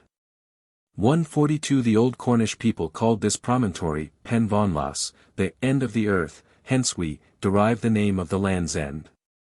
May not this sanguinary name have been derived from a fact, and that actually several battles were fought by the Britons under the command of Arthur, with the Saxons or the Danes, in this neighborhood? We have not far off the field of slaughter, Bola, where the ancient people of Cornwall made their final stand against the Saxons. On this field flint arrowheads have frequently been found. The tradition of Velendrutcher, which is but one of several I have heard of a similar character, points to the same idea. Arthur, according to one story, held possession of Tregeagle Castle for some time. Another castle on the north coast is said to have been occupied by him. An old man living in Pendeen once told me that the land at one time swarmed with giants, until Arthur, the good king, vanished them all with his cross-sword. Traditions of the Danes in Cornwall. The Danes are said to have landed in several places around the coast, and have made permanent settlements in some parts. We have already spoken of the Battle of Velendrutcher. In Sennen Cove there was for a long period a colony of red-haired people. Indeed, I am informed some of them still live on the spot with whom the other inhabitants of the district refused to marry. Up to a very recent period, in several of the outlying villages, a red-haired family was looked down upon. "Oh, he or she is a red-haired Don," was a common expression of contempt. There are several hills which bear the names of Danes' castles, as Castelendines, near Pezance, and another in St. Columb Point 143. Another very remarkable earthwork in Perran's Abula, Cair Dane, is described by Heiss. 144. Eventually the Danes are said to have made permanent settlements in Cornwall, and to have lived on friendly terms with the Britons. The Danes and the Cornish are reported to have concentrated their forces to oppose Egbert the Saxon. In 835 the combined body are reported to have met, and fought a pitched battle on Hengistendane, now Hengistandown, near Callington. The Cornish were so totally routed, that Egbert obliged the Danes to retire to their ships, and passed a law that no Briton should in future cross the Tamar, or set foot on English ground, on pain of death. 145. In 997 the Danes, sailing about Penrithstort, landed in several places, foraged the country, burnt the towns, and destroyed the people. 146. Many of the traditions which are given in different parts of these volumes have much of the Danish element in them. 147. King Arthur in the form of a chough. I quote the following as it stands, 148. In Jarvis's translation of Don Quixote, Book 2. Chapter 5. The following passage occurs. "Have you not read, sir," answered Don Quixote, "the annals and histories of England, wherein are recorded the famous exploits of King Arthur, whom, in our Castilian tongue, we always call King Artus? Of whom there goes an old tradition, and a common one, all over that kingdom of Great Britain, that this king did not die, but that, by magic art, he was turned into a raven. And that, in process of time, he shall reign again and recover his kingdom and scepter, for which reason it cannot be proved that, from that time to this, any Englishman has killed a raven. My reason for transcribing this passage is to record the curious fact that the legend of King Arthur's existence in the form of a raven was still repeated as a piece of folklore in Cornwall about 60 years ago.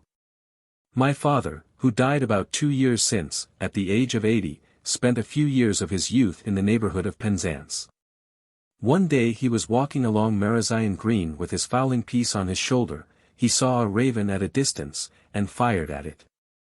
An old man who was near immediately rebuked him, telling him that he ought on no account to have shot at a raven, for that King Arthur was still alive in the form of that bird.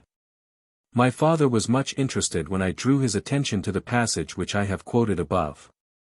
Perhaps some of your Cornish or Welsh correspondents may be able to say whether the legend is still known among the people of Cornwall or Wales. Edgar McCulloch. Guernsey. I have been most desirous of discovering if any such legend as the above exists. I have questioned people in every part of Cornwall in which King Arthur has been reported to have dwelt or fought, and especially have I inquired in the neighborhood of Tregeagle, which is reported to have been Arthur's stronghold. Nowhere do I find the raven associated with him, but I have been told that bad luck would follow the man who killed a chough, for Arthur was transformed into one of these birds. The Cornish chough. The tradition relative to King Arthur and his transformation into a raven, is fixed very decidedly on the Cornish chough, from the color of its beak and talons. The talons and beak all red with blood are said to mark the violent end to which this celebrated chieftain came. Slaughter Bridge. Historians and poets have made the world familiar with King Arthur. We know how Merlin deceived, by his magic, the beautiful Igerna, so that she received King Uter as her husband. We know also that Uter Pendragon died, and that his son, by Igerna, reigned king of Britain. How Arthur ruled, and how he slaughtered all the enemies of Britain, is told in the Chronicles. But even at Tintagel 149 all is silent respecting the king or his celebrated Round Table. In the days of King Arthur the Mount of Cornwall was kept by a monstrous giant, is familiar to us all. And it is curious to find a tradition that the extirpation of these titans was due to Arthur and Christianity, as already related. At Slaughter Bridge I heard the story, but it did not sound like a tradition. The true native character was not in the narrative that in 824 the Cornish and Saxons fought so bloody a battle that the river ran red with blood. On Slaughter Bridge Arthur is said to have killed his nephew, Modred, but that, previously to this last fight, Modred wounded his uncle with a poisoned sword, nearly in front of Worthyvale House. A single stone laid over a stream, having some letters cut on its lower surface, is believed to mark the exact spot where Arthur received his death wound. Camelford and King Arthur. The head of this river Allen is seated Camelford, otherwise written Galliford, a small town. It was formerly called Campton, according to Leland, who tells us that Arthur, the British Hector, was slain here, or in the valley near it. He adds, in support of this, that pieces of armor, rings, and brass furniture for horses are sometimes digged up here by the countrymen, and after so many ages, the tradition of a bloody victory in this place is still preserved. There are also extant some verses of a middle-age poet about camels running with blood after the battle of Arthur against Modred. 150. Camulus is another name of the god of war, occurring in two of Grutter's inscriptions. 151. Seeing that Arthur's great battles were fought near this town, and on the banks of the river, may not the names given to the town and river be derived from Camulus? Mr. Hulls says this place is called Dunequinive in Doomsday Survey. Dunchine would mean the fortress of the chasm, corresponding precisely with its situation. Davies Gilbert. O'er Cornwall's cliffs the tempest roared. High the screaming seamew soared. On Tintagel's topmost tower. Darksome fell the sleety shower. Round the rough castle shrilly sung the whirling blast, and wildly flung on each tall rampart's thundering side #. The surges of the tumbling tide. When Arthur ranged his red cross ranks on conscious Camlin's crimson banks. The grave of King Arthur Wharton. In a Welsh poem it is recited that Arthur, after the Battle of Camlin in Cornwall, was interred in the Abbey of Glastonbury, before the high altar, without any external mark. Henry II is said to have visited the abbey, and to have ordered that the spot described by the bard should be opened. We are told that at 20 feet deep they found the body deposited under a large stone, with Arthur's name inscribed thereon. Glastonbury Abbey is said to have been founded by Joseph of Arimathea, in a spot anciently called the island or valley of Avalmia or Avalon. Bale, in his Acts of English Votaries, attests to the finding of the remains of Arthur, in Avalon, anno 1191, there found they the flesh bota of Arthur and of Heis wife Guinevere turned all into dust, within their coffins of strong oak. The bones only remainage. A monkey of the same abbey, standing and beholding the fine broidings of the womanes here as yellow as gold, there still to remain. As a man ravished, or more than half from his wits, he leaped into the graph, 15 faute d'épée, to have caught them suddenly. But he failed of his purpose. For so soon as they were touched they fell all to powder. Damelioch Castle. This ancient British castle once stood in savage grandeur a rival to Tintagel. Its ruins, which can scarcely be traced, are in the parish of St. Tudy. Here Gothlois of the Purple Spear, Earl of Cornwall, fortified himself against Uter Pendragon's soldiery, and here he was slain. Gothlois, or Gothluis, was the husband of Igerna, who was so cruelly deceived by Uter, and who became the mother of Arthur. Carlion in Chia. One of the most celebrated of Arthur's knights, Sir Tristram, is said to have been born in this parish. A tradition of this is preserved in the parish, but it is probably derived from the verses of Thomas of Ercildown, better known as Thomas the Rhymer.